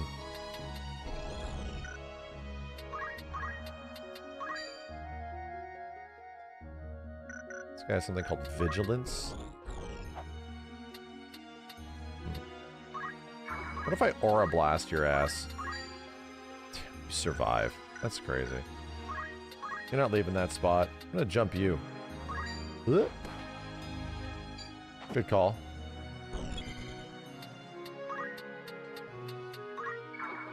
Man, okay.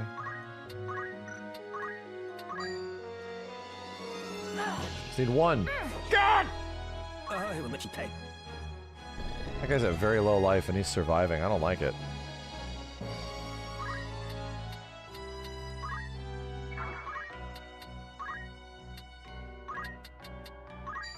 Oh, damn. Yeah, kiss that. Doink. You guys are stuck down here. Good luck with that.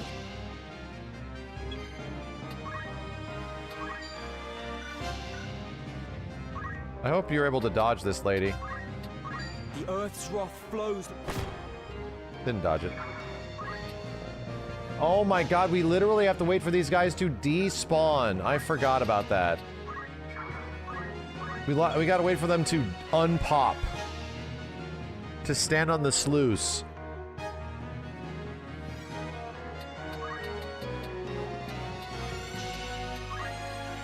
Or just kill them all.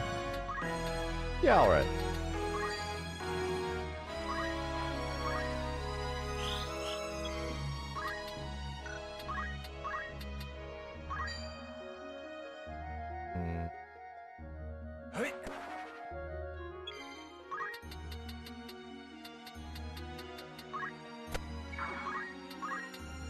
Ah! I won't. Just stay over there. Good luck with that. Ah! I think you're dead anyway. Is this the end? No, you guys are just living by a hair. Ooh, that be. There! Holy shit!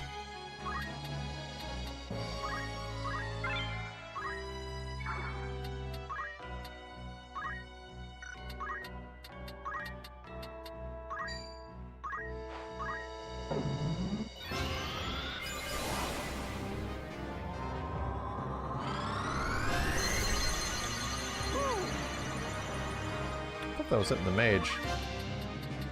Was not.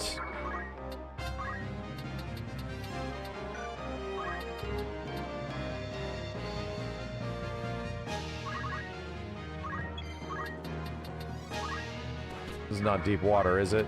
It is not. Good night, sweet prince.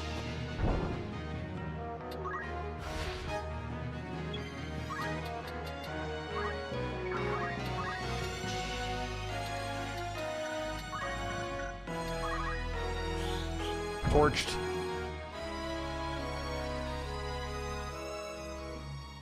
Ah, we don't even need to deal with the sluicing. We don't even gotta deal with the sluicing. I guess you just have to kill the guys on top of it. That worked out well. Yeah, the knights are tough as nails to hit. Right. All that remains is to open the sluice gates, and the battlefield will be flooded. Stop saying sluice.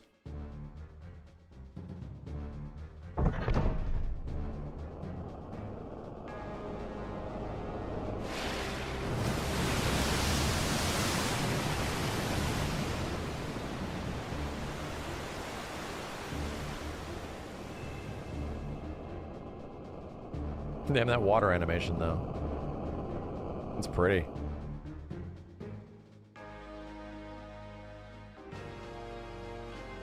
Father, we've come.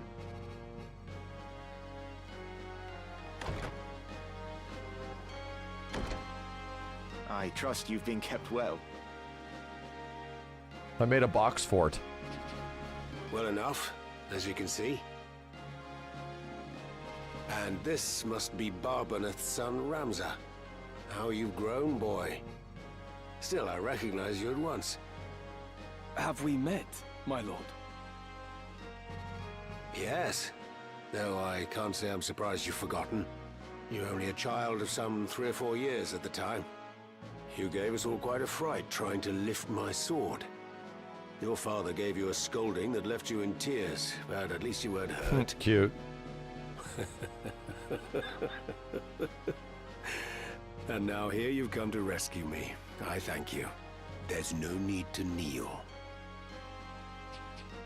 The battle is ended, with only light casualties on either side. This too, thanks to the help of Ramza. We've managed to hold the fires of war at bay. For a time. Dude, Oran's voice is perfect. You are a worthy son of Barbaneth, young Ramza. There are many who owe you their gratitude, and I give it now in their stead. And mine with it, to be sure. Everybody's voice is I do only perfect. what must needs be done. I see your likeness to Barbaneth is more than skin deep. Your deeds honor him, boy. Pray forgive the interruption, my lord. Duke Goltana means to execute you on the morrow. We should flee promptly, while the confusion eases our way. It is as she says, my lord. We should continue this elsewhere. Yes. Yes, it won't do for me to remain here with Goltana in this ill temper. Oren, I have decided to travel with Ramza. We must expose the Church's deception and put a stop to the High Confessor's plot. Then I will go with you, my lord. No. You will return to Zeltenia and see to the safety of Queen Avelia. She is the kingdom's rightful ruler and must be protected at all costs. That solemn duty falls to you. I shall guard her with my life. Well, Ramza, I trust you've room in your retinue for one more, long in the tooth though I may be. My lord, you appear to me as a warrior in his prime. It would be my honor to fight at your side. Then let's away before we're found.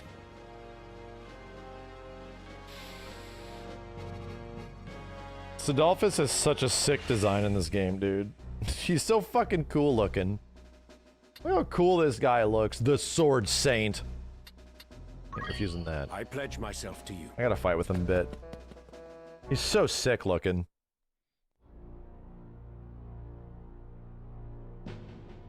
For the sluice to be opened when victory was within my grasp, I suffered a plague of fools.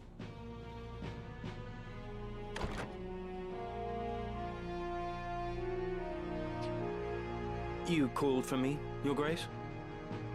Commander Hyrule, you are to gather a company of soldiers and move against the Northern Sky at once. If allowed to regroup, they will force another impasse. That is unacceptable. The White Lion must be put down for once and all. But, my lord, the water from the sluice severely hinders movement. Even should we assemble a company, we would be hard-pressed to contend with our foe. What's sauce for the goose is sauce for the gander. This is an opportunity we cannot let pass. What better time to strike than now, when they will not be expecting an attack? I'm afraid I must refuse. What did you say? Yep. You... No man would wish to see you king. Yep. Come.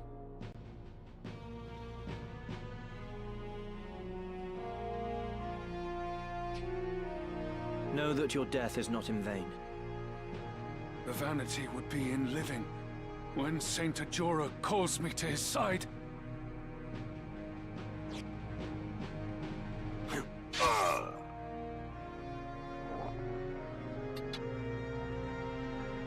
The real Count Orlando has escaped with Ramza. This is as you desired. So crazy, dude. The fake Sid murders the main guy and kills the fake Sid. What the hell? It is. We can but hope that Ramza does not fail us. This is where you're like, dude, what is Delita up to? Like, dude, what is... So much of this game is like, what does Delita want and what is he up to? Mediate a peace between the camps, but though their leaders had been lost, their capacity to make war had not. The High Confessor's offer fell on deaf ears. Meanwhile, seeking to end the Church's machinations and rescue his sister Alma, Ramza and his comrades made for Marquis Elmdor's domain, Limbury.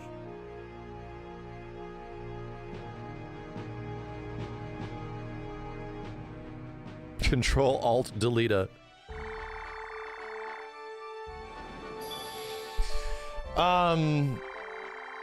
I wonder if we can go to Goog and do the cloud stuff? This is the last of the map, I believe, right? New stock available at the outfitter. Really?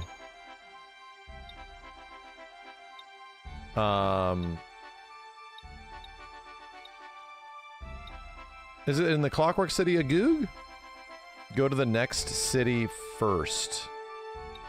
So you have to go to Gydos?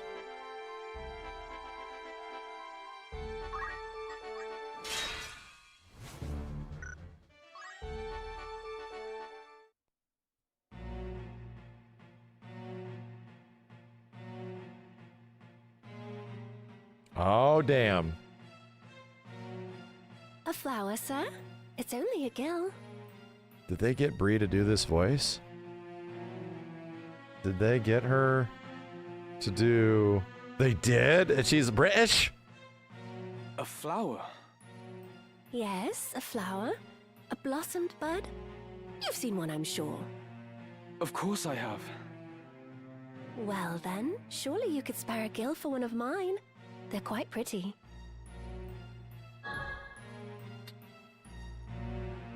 Pretty sure this is what we need to press. Right? Is Cloud gonna be British too? The thing is, this is not Aerith, right? This one is just a complete coincidence. Cloud is Cloud. Very well. I'll have a flower. Truly? Oh, thank you, kind sir.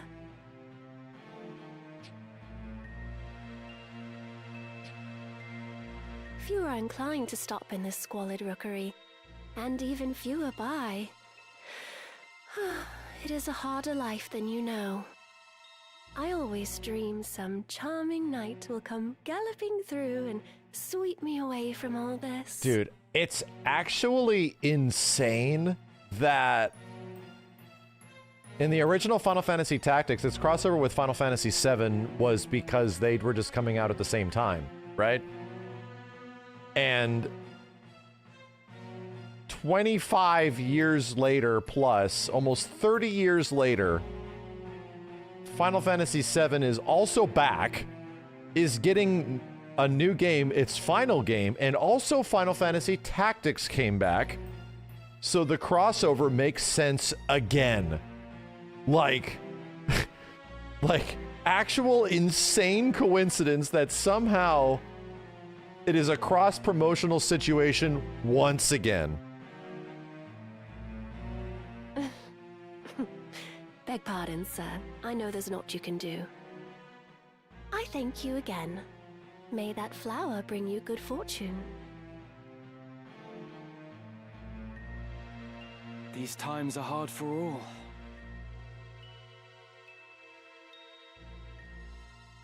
Her accent was great. Felt super genuine. Sal Geos, dude, what's going on in the outfitter? Why are you trying to get me to go over here? For nothing? Lambert cap. What? When equipped, raises speed and magic attack power?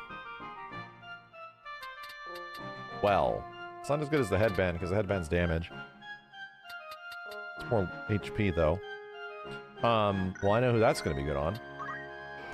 Yeah. Wait a minute. Black Garb. Dude, why do you have the Final Fantasy XI Ninja AF? You don't need that. You don't need that, dude. Chill.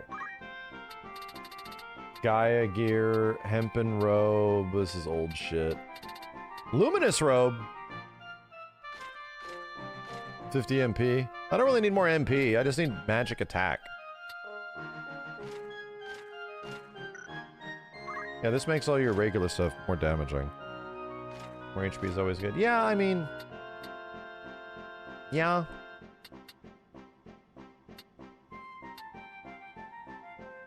Wizard Robes does that. Yeah. Yeah, but that's... maybe I will get the Luminous Robe for you.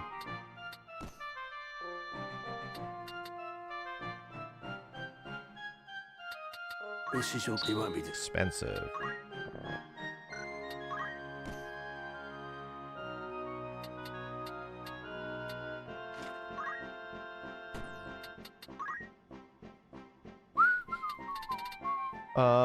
Do you have the black robe on currently? You do. Let's give you the luminous. This is your benefit. May I help with aught else? Okay. Or catch your What is the chameleon robe? Equips immunity to instant KO and absorbs holy. Well, that's good for some situations. May I be of further assistance? Nah, you're good. What's going on in the tavern? Make yourself of course. On 200,000 soldiers from both armies combined are said to have taken part in the battle in Fort Besselat. 200,000? Though skirmishes continued, neither side could break the months-long stalemate. All of a sudden it was over. The white lion and the black lion lay slain. While rumors circulated regarding the cause of Larg and Gotana's deaths, the information we have gleaned suggests that both were assassinated. It appears that Larg was murdered by one of Gotana's cutthroats, while Gotana fell victim to a traitorous plot orchestrated by the Thunder God himself. Wow. Though these schemes have already been discovered and the Count thrown into a cell, he was freed by his co-conspirators and wasted little time in carrying out a fatal attack on the Duke. Orlando was himself cut down in the aftermath. These incidences occurred just as two armies were bringing their full might to bear. The loss of their respective leaders drew both sides of the disarray. And in the midst of the confusion, an unknown party opened the Fort Sluice's gates, flooding the battlefield and bringing a clash to an abrupt end. While the opposing armies continued to stare each other down, it is believed that a secret negotiation is being held between their commanders with a view to reach a permanent truce. Despite the scale of the latest clashes, perhaps a blessing that a number of dead and injured is counting to around 5,000, remarkably low figure given the size of each army. Even so, these loyal to the white and have little cause for celebration. Following the battle, it was discovered that there are 200 dead. More than half were killed by a poison, presumably released by Gotana's forces. Most concerned is that the poison was refined from moss fungus, given the frightful reputation of the substance. Most are too terrified to so much as touch the remains of the dead. According to the folklore, those who die of moss fungus poison suffer not only corruption of flesh, but their very soul, from which even the gods can offer no salvation. Though there are no who dismiss the mere superstition, the common folk pray heed to the tales. When even the promise of coin failed to persuade anyone to clear the bodies, the White Lion's commanders had to order the Northern Sky to carry out the task, and the knights are presently engaged in the odious work of gathering and cremating the remains. Most soldiers at Besselat were fortunate enough to escape the fate, but it caused a palpable decline in morale, nevertheless, and only added to the accumulated woes from months of the front lines. Though many soldiers would willingly trade their life for the chance at glory and fortune, all would be not should moss fungus sprout from their corpse, a sure sign of their eternal damnation. Nary a man alive would dare risk a fate so foul. Shit. Will that be all? Shit. You're interested then? Sounds bad. Who's going? Need any comebacks? How does the day... Oh, come. Need something... Is there any... All right, let's get out of here. Wait a minute. Chill.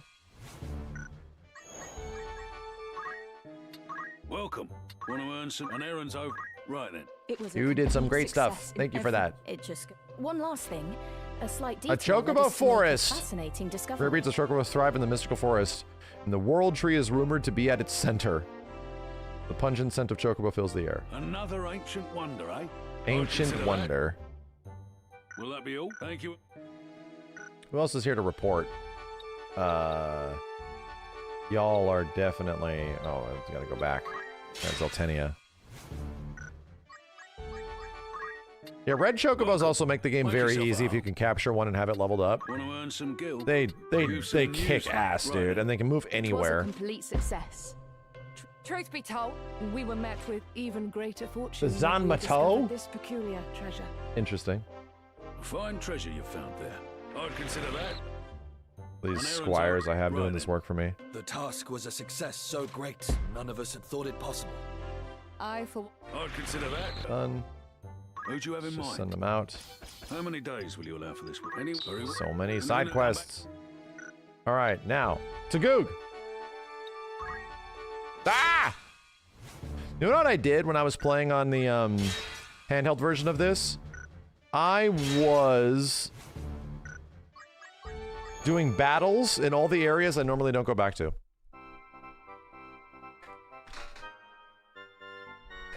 Father, what is this monstrosity? I'm not entirely sure. I've been assembling it from pieces recovered in Tunnel 83. It has the look of an orrery. See, here it said it does. But something tells me there's more to it. Everything reacts to Auracite. What was that? This device reacts to Auracite as well. What's this? There's a mark inscribed upon the base. 69, dudes! Indeed. Another stone appears to be required. Then I suppose we'd best begin searching.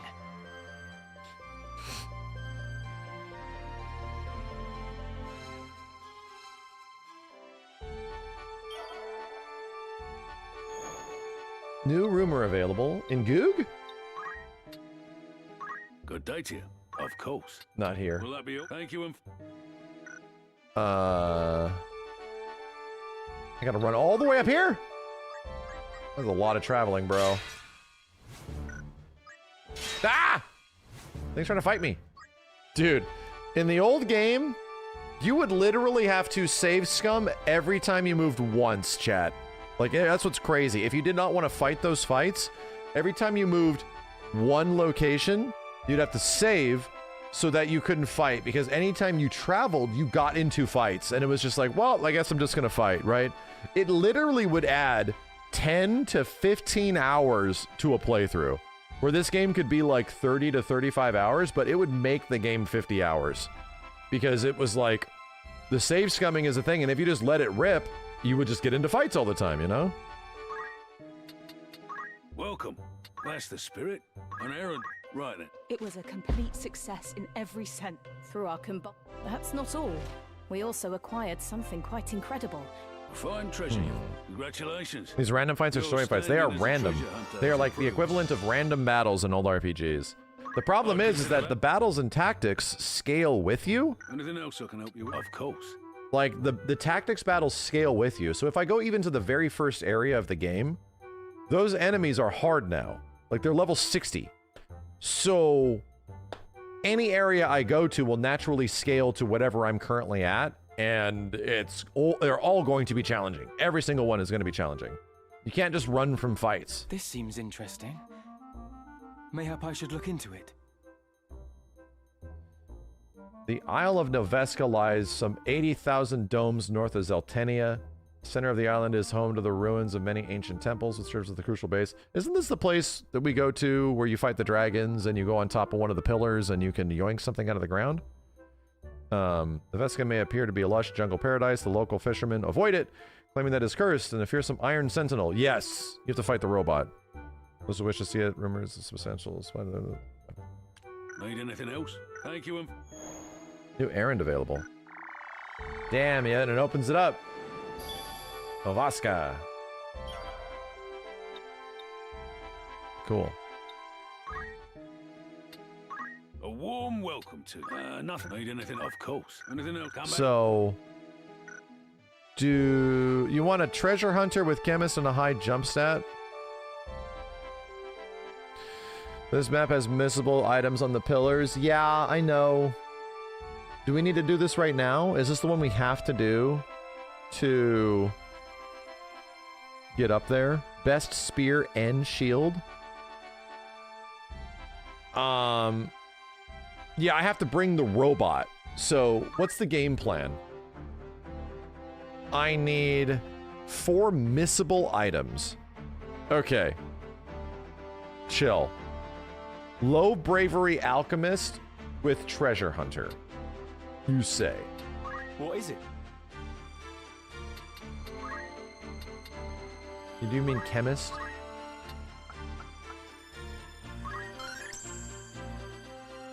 I already have race. Yeah. Race is here. Do you have treasure hunter or anything? No, you don't have shit. You also can't get shit. You need a low what are we saying? Which job do we need to get up there? Do we need somebody with jump? Do we need like ignore elevation? Chemist plus treasure hunter gives a higher rare item chance. All right.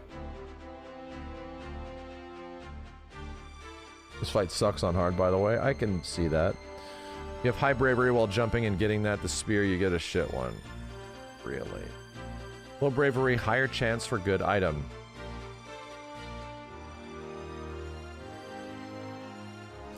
Bring someone who can break power to neuter the golem. You can save scum the pickup as well. Yeah. Higher brave, you might get an elixir. Okay, so there's a chance you can pick up something shit. If you have the robot, you can climb up him to get the pillar, but jump still has to be 4 or higher. All right. All right.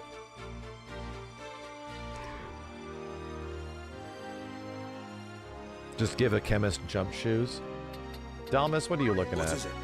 Oh, your brave is actually mad high. What is it? What is it? What? Good day to you. Yes? Yes?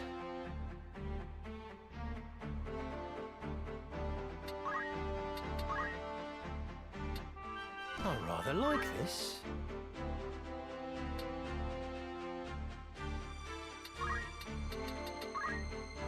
Bitch, don't have jump! Where does jump come from? Oh, shit. Me?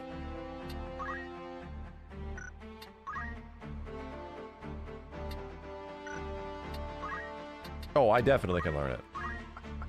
Oh my god. Ignore elevation. Which is like the best jump, right? That's just the best jump. No reason to have anything. Right? Yeah. We're clear. Because naturally I get treasure hunter, right? Or no?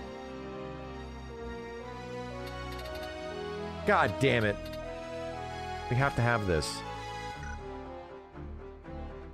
Chemists naturally have it. It's innate. Alright. Good. I was about to say. We screwed. Don't need magic boost. Give yourself like...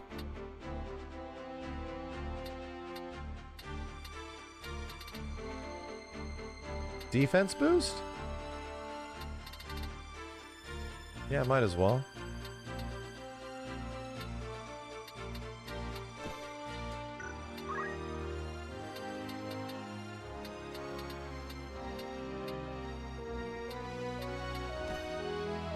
Okay.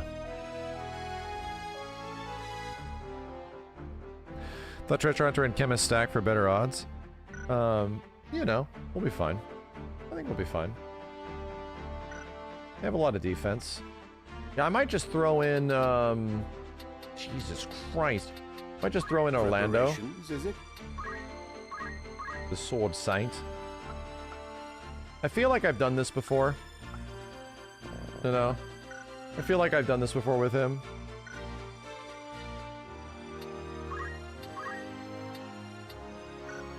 Crystal mail. Damn, bro.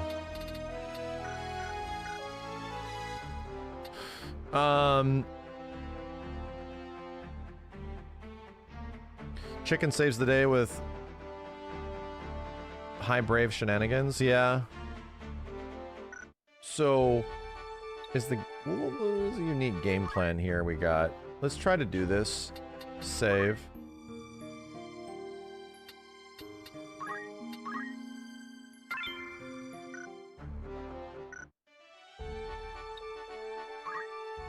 See what we put in here.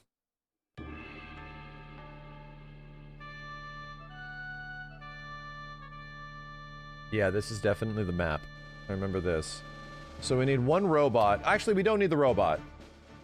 Not anymore. We need the chemist. We will triumph. We need Orlando. Oh my god. To arms then. The robot might be good to have just because it has high health.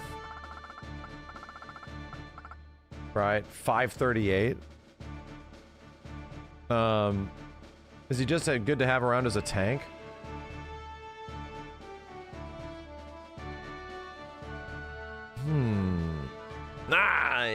Man, I'm trying to think.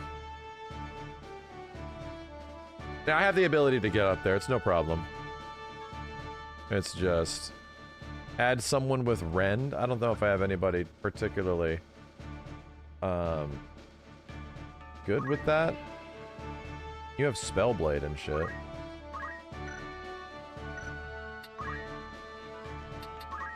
Nah, I got nothing, dude.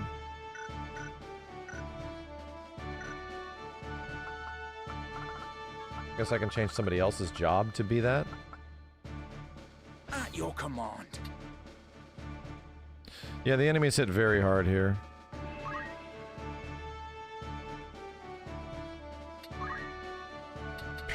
Level 5 knight. Nothing. Bitch has nothing. Your Deletive's VA? Is this you, Greg? Damn, we were just commentating the voice acting on all the characters, how it's like I'll never be able to imagine these characters with any other voices. You guys did an amazing job. Absolutely amazing job. I can't believe it. Like, just across the board. I can't even imagine, like, everybody, any of these characters ever sounding any different from this point forward. A ninja would be very stupid to have here. But maybe I can change her job? God, she's also... never maxed out knight. You know what? This might not be bad. I can rend helm. Can I rend speed and power? I can rend power. Let's do it. I see. You have an ice brand. You have some shit. Attack boost. Maybe we should get you on defense? Is there a way you can go back and level up the weak characters? Dude, literally, like, manually, right? Like, actually manually.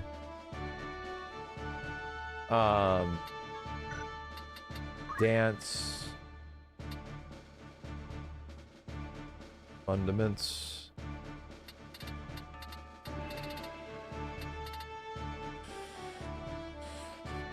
Oh, first strike is very good to have. Against physical attack, that's very good to have. Reflexes? Greatly increase physical and damage parry evasion rates. Upon receiving an attack, I might just die. Oh, Shiradori. Bro. Bro. I should probably do Shiradori. Dance is unnecessary. Take martial arts. Can take Excalibur from Orlando. Yeah, but he's going to be doing work. Okay. I like it. All right. Change her up. See how this goes. We're probably going to get beat up.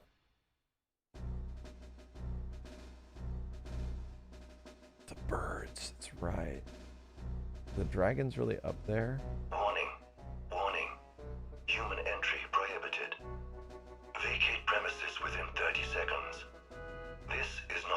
30, 29. Shut up. System error. System error. 3, 2, 1. Annihilation mode initiated. Very specific. Research staff, evacuate to shelters immediately. Evacuate to shelters immediately.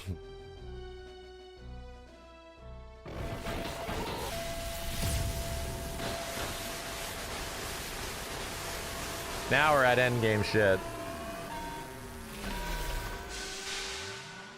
It didn't work.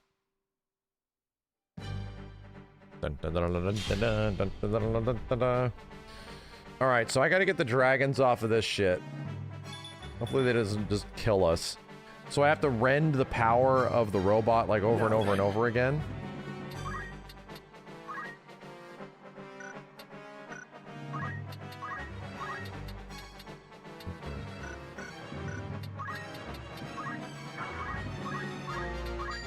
Damn!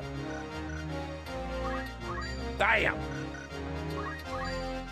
Crush armor. Norwegian strike? Oh. Cleanses holy energy through one sword, attacks the distant unit, has a chance of inflicting doom. Instant KO. Yeah, I want that. I want to instant KO something, bro.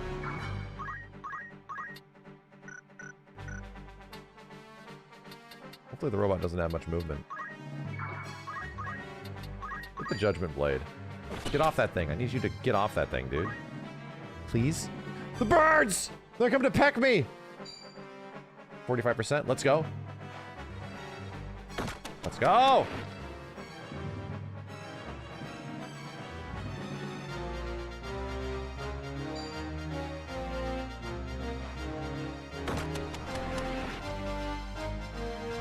That's literally the one person that I need to go up there and get that shit.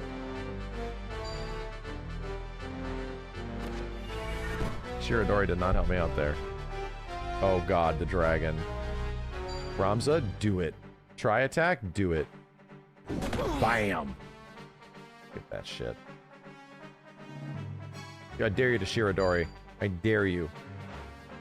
Bam! Okay. Triple parry! Double parry? My turn. So now I literally have to do purify. Oh, it didn't work. Hey, it did. Very nice. Let's move over here.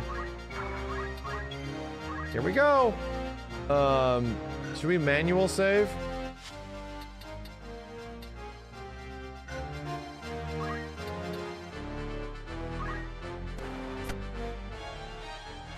Nice find.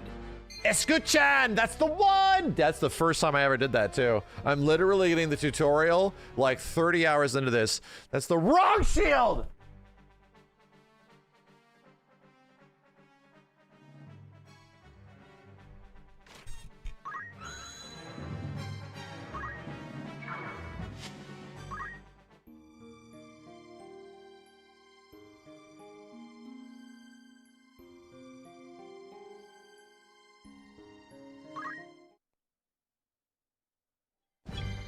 Hey.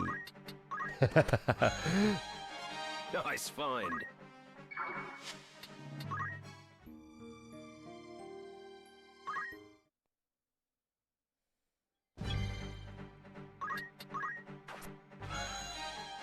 I don't think it exists.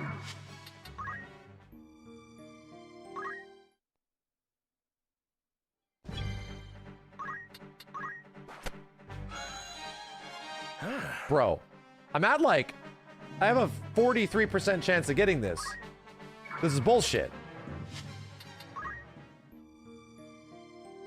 This is so much easier than the OG version. So much easier. Ah! Come on! The gambling is broken.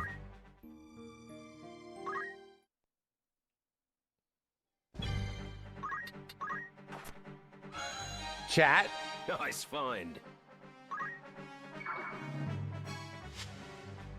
Rafa with Treasure Hunter gets it first try.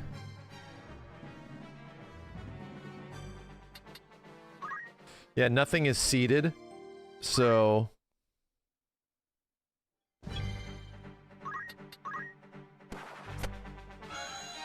Bro, are we saying this is a 43% chance and it's missed it every single time? That's so crazy. For these bitches to 5% rend my shit, and I can't pick up this thing. That's why you need low brave. I mean, you fucking no shit, dude. Raph is my best bet. I'm in a good spot to make this happen right here, okay? It's just, we're just gonna get it. Right now. God! Nice find. You guys aren't drunk and high. Are you?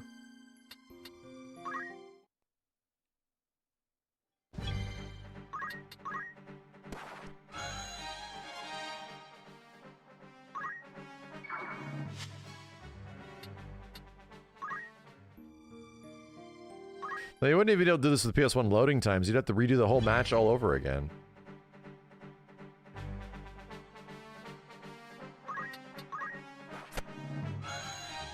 What? Do we have any, like, hard data on what the odds are? What are the odds? Like, actually, what are the odds here? It isn't like your brave is 100% chance and it's low. It's like 4% with that bravery. Bullshit. 4%? Yeah, that's right. Nice find. Sorry.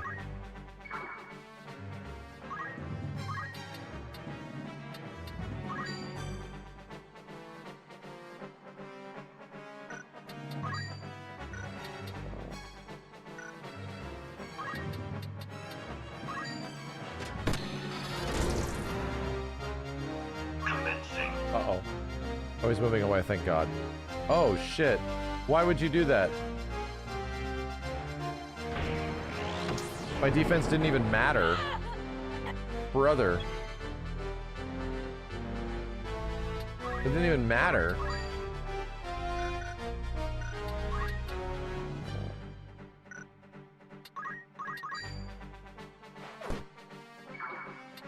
With purpose.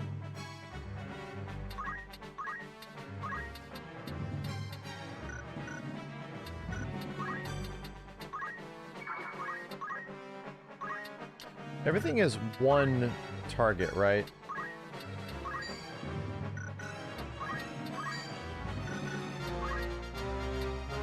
No, it is not.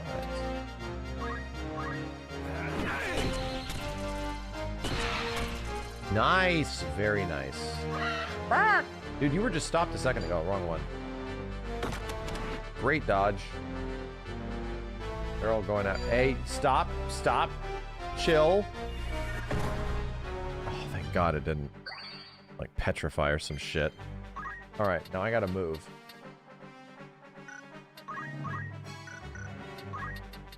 Somewhere.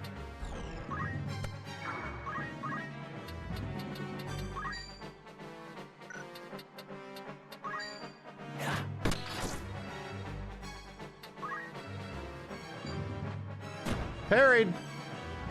Better run away. Like we're gonna punch you.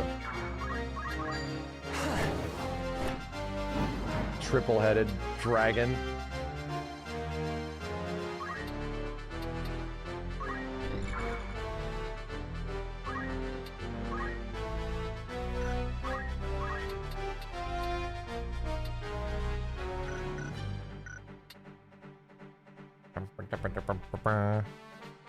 Can I get these two?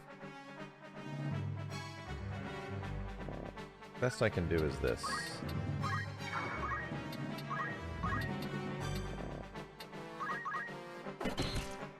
For me.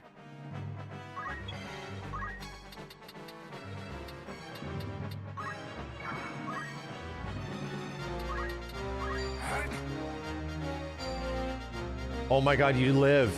You actually survived it. You tanked it, you beast. You beast. Okay, we need to get our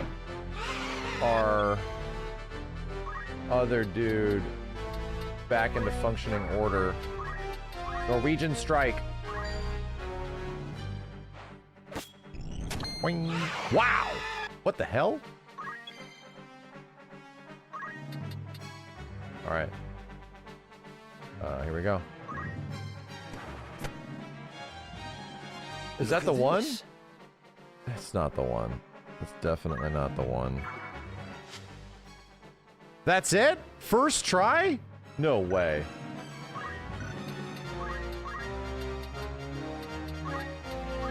Will not hit target. That's great. It was golden. Oh my god. Oh my god. Oh my god. Okay, so what do I do? Do I just start attacking the big boy?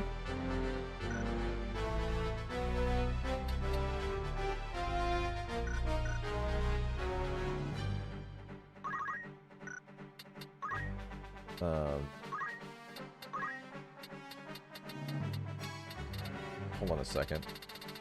Arise.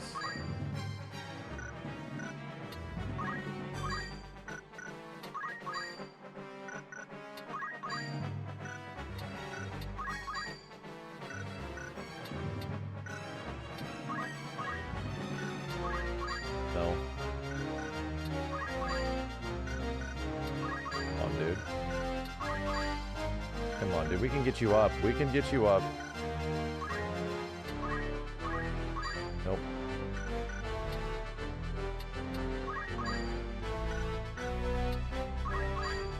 Dude, come on.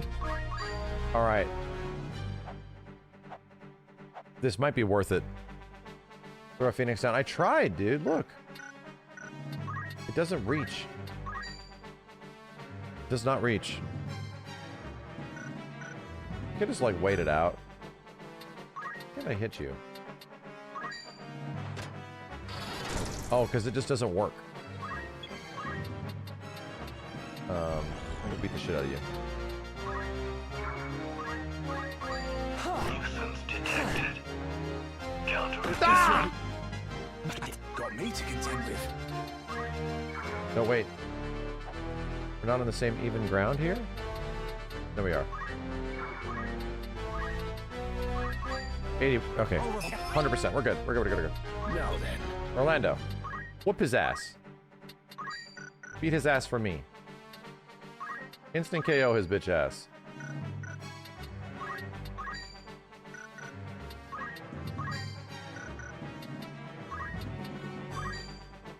Okay. Just seeing what these things do. Oh yeah! Dude, we're good. We got this. First try. Oh my god. Fine. I already got all my stuff. System failure. Unable to recharge power. Connecting preserved circuits.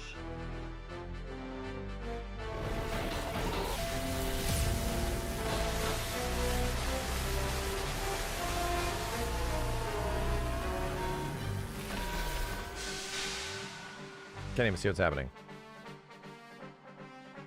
Where to begin? Yeah, seriously. It's cool that it shows him through the map now. No?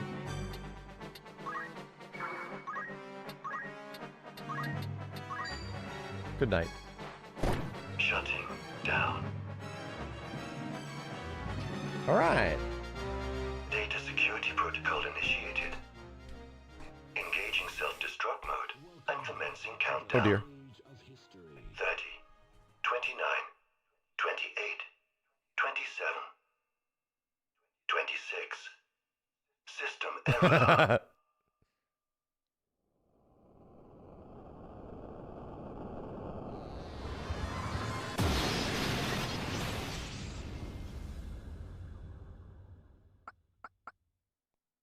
Oh, he has Auracite on him. He has the 69 Auracite.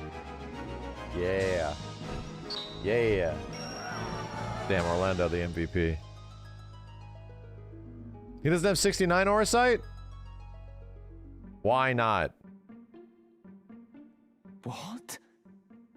This dragon? If what you say is true, then the Zodiac Stone may indeed lift the curse. But to invoke its power requires a fervent desire. The desire to see this evil undone. Worry not. I am certain that, above all else, she wishes to return to her true form. Go now. Be not afraid.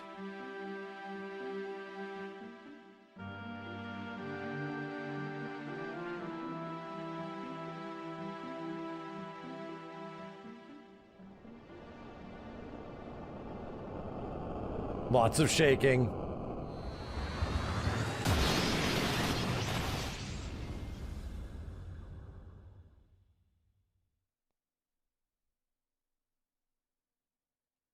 Can't see.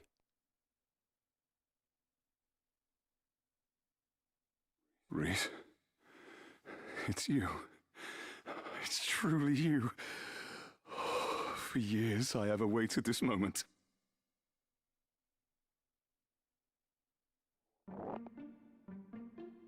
Beowulf? My dearest Beowulf. I had thought the joy of your embrace forever lost. Oh, Reese, my love, to hold you in my arms once more, my heart is fit to burst. Naught shall come betwixt us again. I am yours, now and forever.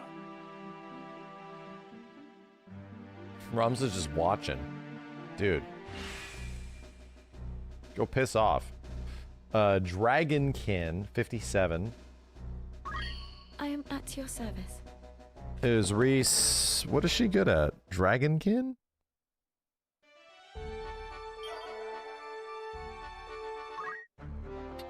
She adopts so many characters. Yo, Tom's Bombino! Thank you, dude. Thank you very much. Yes? Little Dragoon? Dragon? Dragonkin? She literally can do ice breath in her human form? Neat. Neat. You dual wield. You naturally dual wield? What? Insane stat growth, innate dual wield. Yeah, you naturally have dual wield. That's crazy. Thank you again, Bombino. Damn. Okay. Pretty sick. She's stupid good. You really could make a whole party of, new dudes, you know? You really could. She's the best arithmetic. Why? What makes arithmetic so good? Her brave and faith is like neutral, right? Range of equips is not great. Yo, it's Topher. Thanks for the gift sub as well.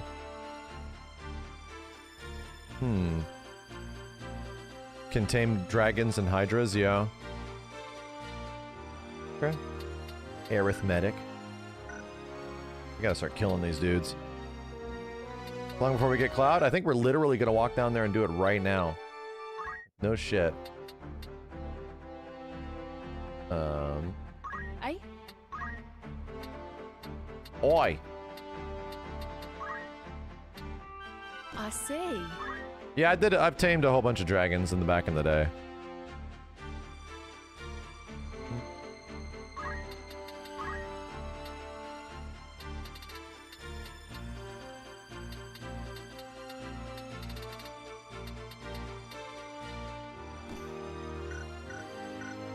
Is Cloud good in this game? He historically is shit. Historically, he is like one of the worst guest characters in the game. Historically, but I think they've changed that. You know? I think they've actually made him where he's usable. You would adopt you got him in the old game and you'd be like level 50 to 60 and you'd get him and he's mega low level. Like really low level, and then his abilities also weren't particularly good, you know? All of the stuff he had was not necessarily great. Like, he was actually level, like, 1. So it was brutal, dude. It's like, if you want this guy, you really gotta work for it. And he naturally could not use any weapons to level up with. He couldn't use any weapons. You had to find the weapon, and that weapon was only so good. It was a lot. What is it? That's all I gotta say. It was a lot. The Javelin. Oh my god, that's so much better. What the fuck? 3 times the damage? Holy shit. Bro, what?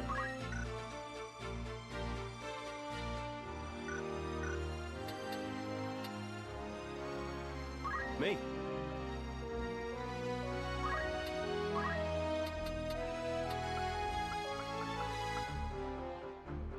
75% chance to block. 50% chance to block magic. Holy shit.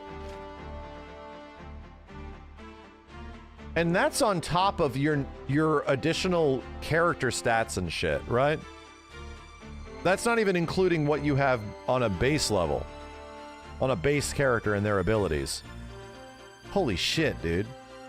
Imagine if you add the cloak, if you add other things, you could never be hit.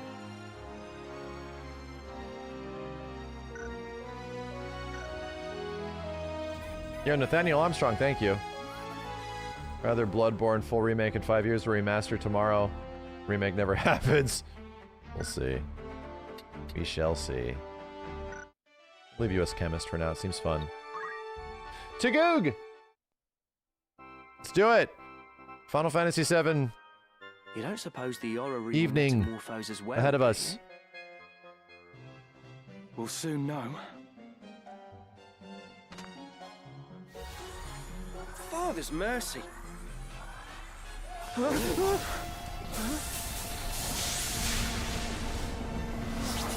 Goes up, Griff. Found you. What? What is this place? Who am I? The hell's going on? I was swallowed by a current. A great stream, and then... Damn it, I can't remember.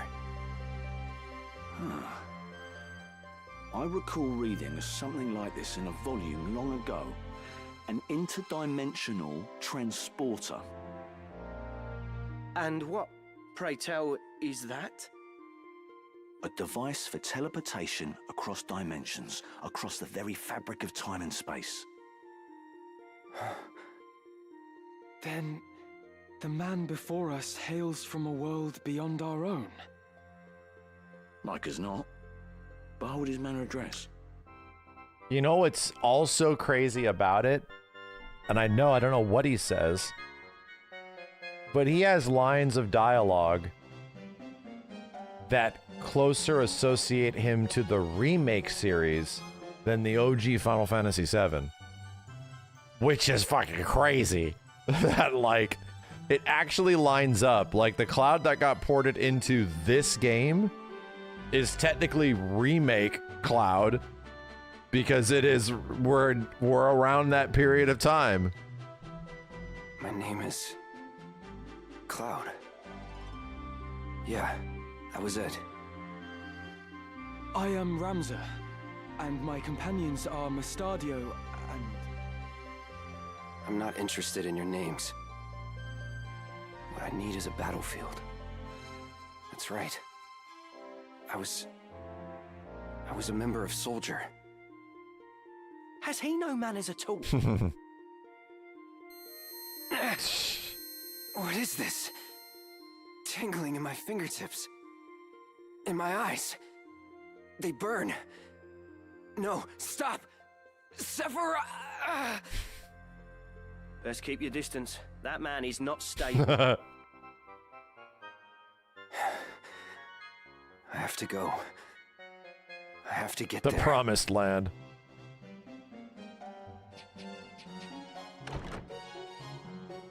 He seems busy. What do you suppose that was all about?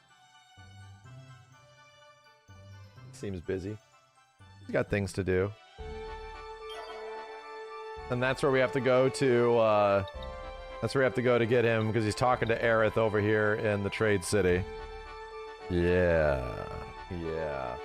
And you know what? We'll save that for next time. We'll save that for next time. We get to look forward to that. Because the thing is, if I do it now, I'm just going to get stuck. And I'm just going to sit here and we're going to have to go get the sword. Jesus Christ. Come on, dude. Come on, chat. Come on. I'm just going to get stuck. He comes with a sword now? Really? It's 5:30 in the morning. He's right there, though. I know, it'll be easy. We have a reason. I have a Jesus Christ! It's 777! What the hell? Come on! Friggin' donated again! It's an insane amount! Chill! Everyone's in bed! Chill! Jesus! Thank you. Thank you. Miss 777. You have to call it, okay? God damn it, I'll do it. Fine. Just run over there. Run your ass over there. Just run over there. I'm doing it. I'm doing it. I'm running over there. Fine. It's just one fight. We just have to keep Cloud alive.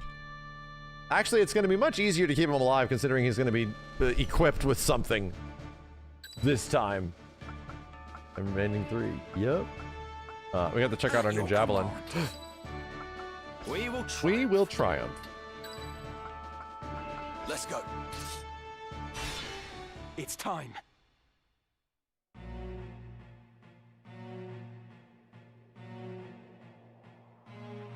A flower for a Gilsa.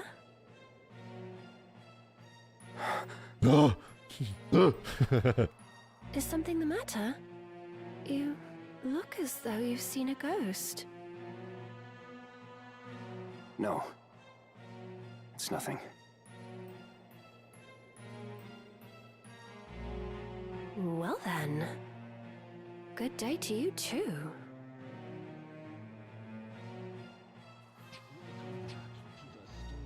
What do you want? We've been searching for you, Aerith.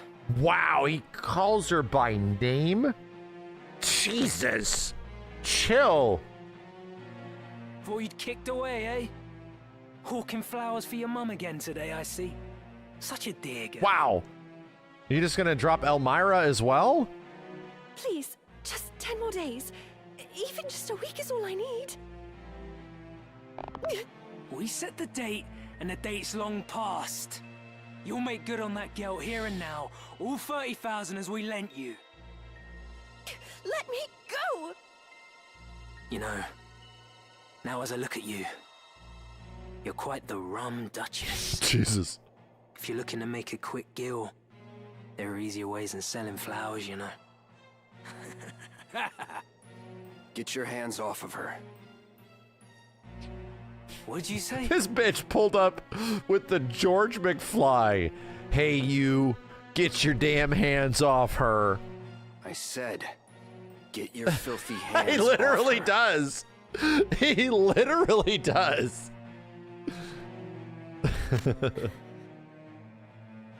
I'd not be talking to me like that, pretty boy. Look at this bitch leaning in. Might be you should get Look blood on at them this fancy guy. riggings of yours. Run. Now. You whoreson. You just earned yourself a good drubbing. You want to fight? Ah! My head. What's this now? All that snarling, but you've got no stones. This is so cool. Cloud, are you all right? The local watch. Twice be damned luck. Come on, boys. Protect Curaldo. Don't die. Can you not get murdered in like the first turn? That'd be nice. No death via the first turn. I'm up. Wow. And he just runs away. Yeah, he doesn't do anything. Okay, time to waste all of these dudes.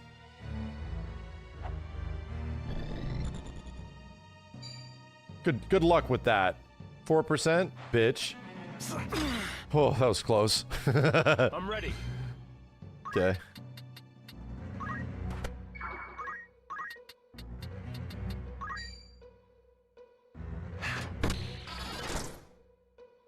Now then.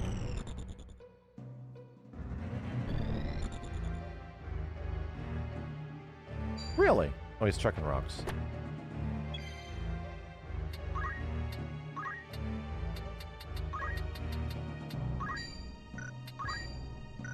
Not really hitting these guys. Let's just take out the first dude. Yeah, good Good night, sweet prince. Oh!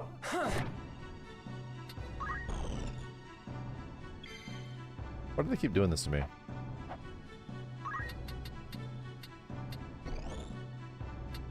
I got Shiradori, dude. I'm fine. Kiss. Wow. Sorry. I've cracked 500 for like the first time in this game.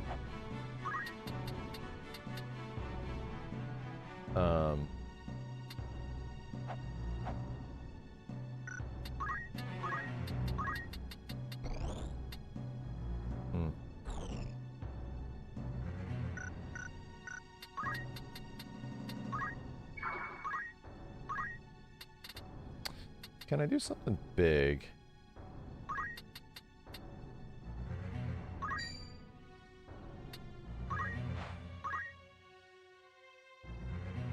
There we go. Titan's a little tiny in this game. Eh. Cloud runs away. Good luck with that. 3%? Yeah, piece of shit. Damn straight. I never was a doubt. Oh my god. Good luck with that. Damn, friggin' Shiradori is godlike, dude.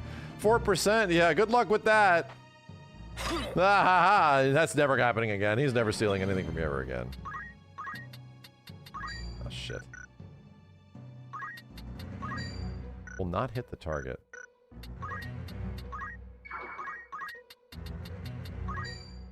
You know, let's do some arithmetics.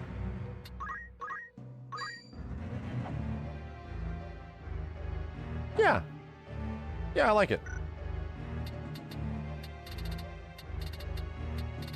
Blizzaga? Let's do Fyraga. Yeah. Up them asses. Oh! He's fine.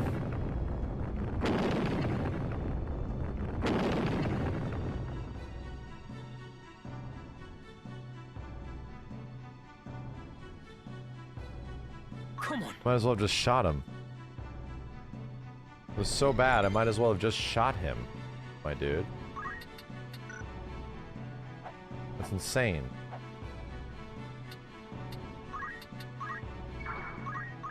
Down with you. Okay.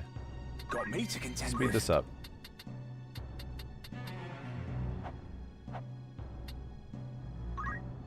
Oh, this is gonna hurt. Damn, dude! What the fuck?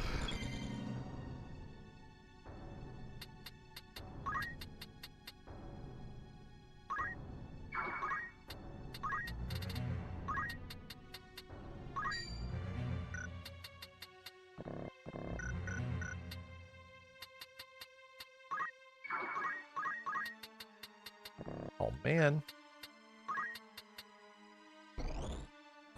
Yeah, just get him. He ain't reaching me.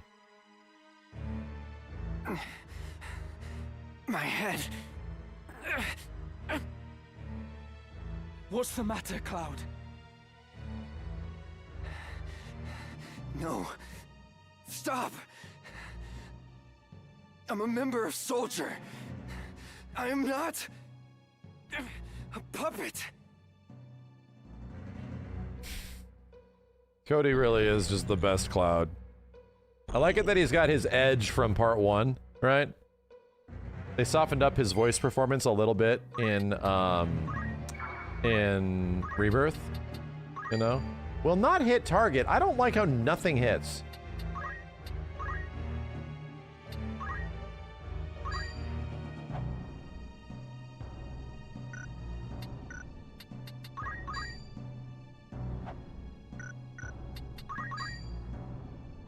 This shit sucks.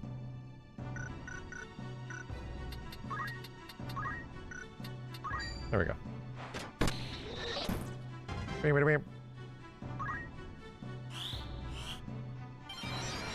10 for another whopping 25 damage. Why is Cloud in this game? I thought he was a protag in another game. Damn, Rush went through everything. This is Smash Brothers Cloud. It's very different. Okay, you're gonna be able to avoid much of this. But I believe I can kill you. God damn it. God damn it. I got this. No turning back. Good luck with that. It's over with. Oh, dude, I'm gonna stab the shit out of you. You're literally gonna die in this one hit. This thing is fucking crazy! 999? Oh my god! BAM! Wow, dude! Only Whoa! one thing for it. Whoa!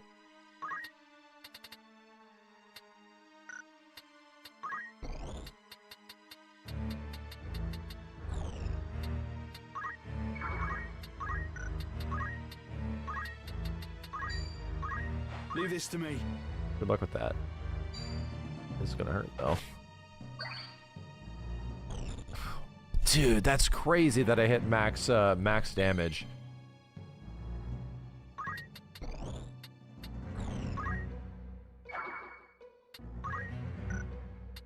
Please.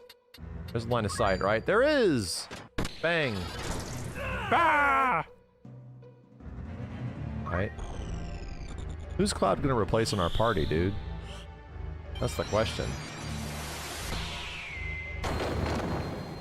Heaven's calling me. Yeah, it certainly is. Never Holy, felt better. holy was the spell that did it. I've lost someone. Someone important. Cloud? I haven't been myself since. Who am I now? What should I do? How can I stop this pain? Cloud, there are people waiting for you back in your world. Am I not right? With the power of another stone, we may be able to return you there. Let's go, Ramza. I can't stay here. I have to get there. To the Promised Land. So cool. Yeah, dude, there's potential lore implications of when this happens. Like, this legit could be happening when he's like stuck in the live stream, you know? Like, and this is just another world. There's actual like legit ways to explain of him being here, and it kind of makes sense. Like after the wheelchair scene, when him and Tifa get crammed into get like crammed into the live stream. Like there's a way you could technically explain this shit with what happens in remake and the old game. Appreciate it.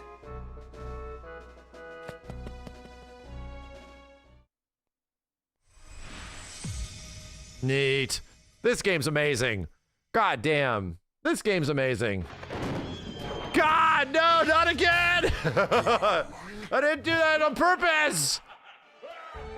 Thank you, Miss 777. Thank you very much. This is our proper teaser to the next game. What? A little bit what? The Promised Land. I have to get there. The Promised Land. Do you think they'll give Ramza a nod in FF7 Remake Part 3? I hope they do. That'd be neat. That'd actually be really cool. Yo, Omni, thanks to you. Thank you for the 10. Thank you again, Miss 777. Holy shit. Like, that's so much. That is so much in a short period of time. Thank you so much. Omni says, love the discussion. Next time you're checking out Rebirth videos or mods, we can take a look at Ultimate Soldier mod. I gave Cloud more moves, including Omni's. Really? I'll have to check that out. Oh, he comes with Shiradori, because he's like a samurai, right? Like, technically, he's a samurai. Yeah, equip katana. Yeah. So, he comes with a feather weave, which is also very good. Ninja gear, thief's cap, materia blade, the sword belonging to Cloud, the extraplanar wanderer. It was designed for members of Soldier, allowing them to fight to their full potential. See, it's weird that it's not the Buster Sword. It's weird that it's indeed not the Buster Sword, and it's actually kind of shit, right? But the issue is that you can't equip anything on Cloud. right? Like, no, he can put ice brands on. I thought that was the thing, was that he could not equip any other weapons. Huh.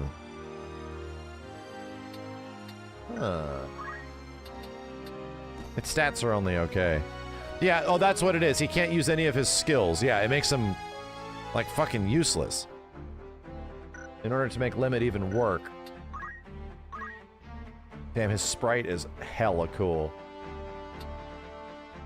Bruh. I like the design choice to give him, like, the black outfit. It looks so different. So, and he can't change from being a soldier, right? Where do you find the materia blade? In the old game, you have to go to a volcanic area, and it's, like, on top of a mountain. And you have to go dig it up. You can change his job, really. Oh, this is his current job? Yeah, we can move around. We can move around. He might be better as a Sam, you know?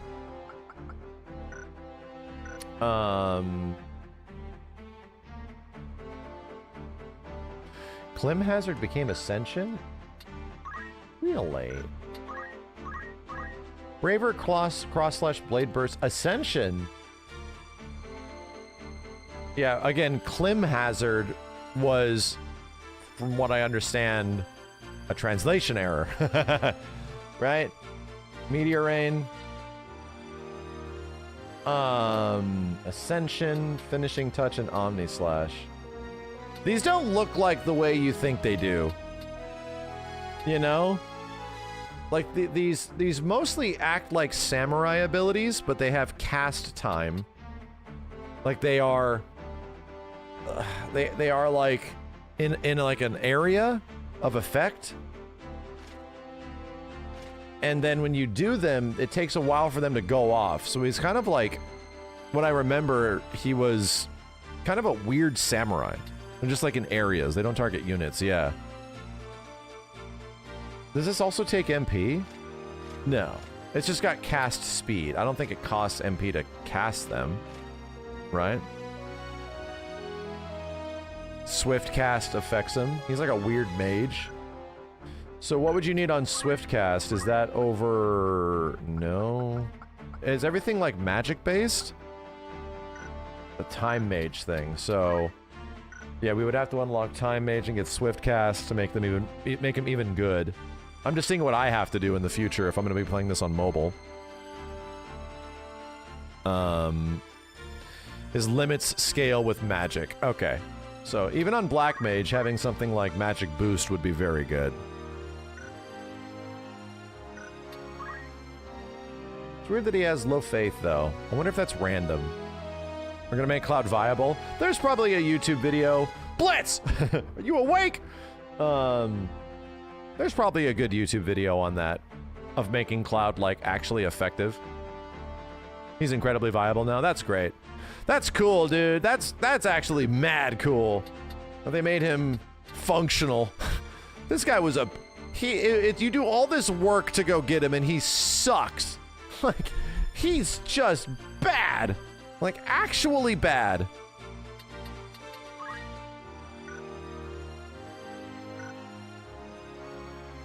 The Promised Land.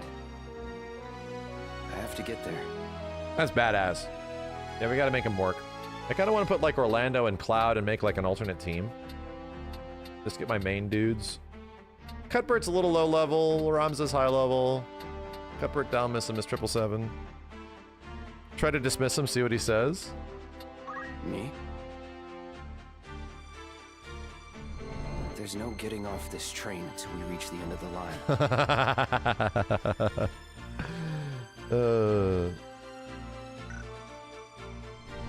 There's no getting off this train until we reach the end of the line. We're eating good, chat. We are. Definitely eating good. Preparations, is it what? You've no more need of the Thunder God. Oh? Must I be doomed again to solitude when I have only just one free event? Oh, damn. They make you feel fucking bad.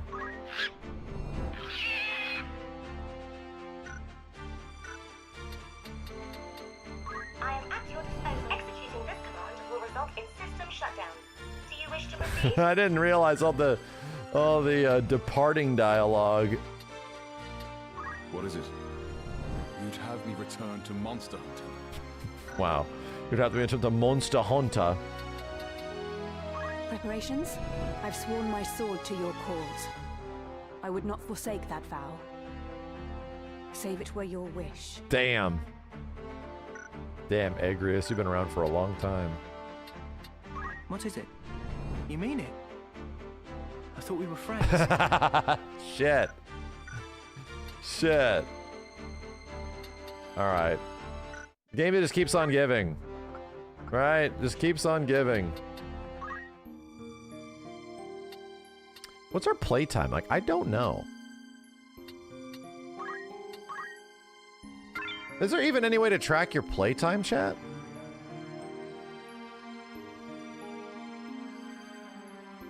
Steam. Like, actually Steam. Yeah, let me take a look. Well, that was a very good day of a lot of progress in tactics. Dude, I'm already at 36 hours. I think I did about 5+ hours of off-stream grinding to get us to where we're at. Maybe 4 to 5. So we have like about like a 30 to 31 hour playthrough so far, which feels about right. I think if you hard focused the end of the game from here, yeah, it would be under 35 hours. Like we would probably finish up the rest of chapter 4 relatively quick. But still, like I'd imagine there's maybe like 10 more fights. Something like that. I don't know. It's been a very, very long time since I've done it. Very, very long time. Anyway, game's great. Can't wait. Can't wait. We have to go. We got to go to the volcano next time and get that stuff done. This is done on tactician mode too. Yeah, it's not that bad. Tactician mode, once you know how it is played, is not that bad. There was definitely some hard fights in there, but it's not crazy bad. We do an endgame darkness dungeon. Maybe. We'll see. Those are always kind of cumbersome. Those fights aren't necessarily super fun. They're just kind of like hard to keep track of, you know? They're a little challenging. Thank you again, Miss 777, for everything. Holy shit.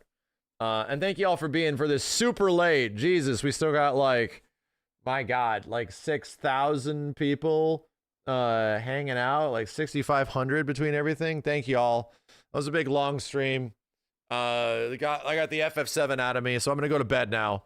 Have a good one, dudes. Shine on. I will see you next time. Peace.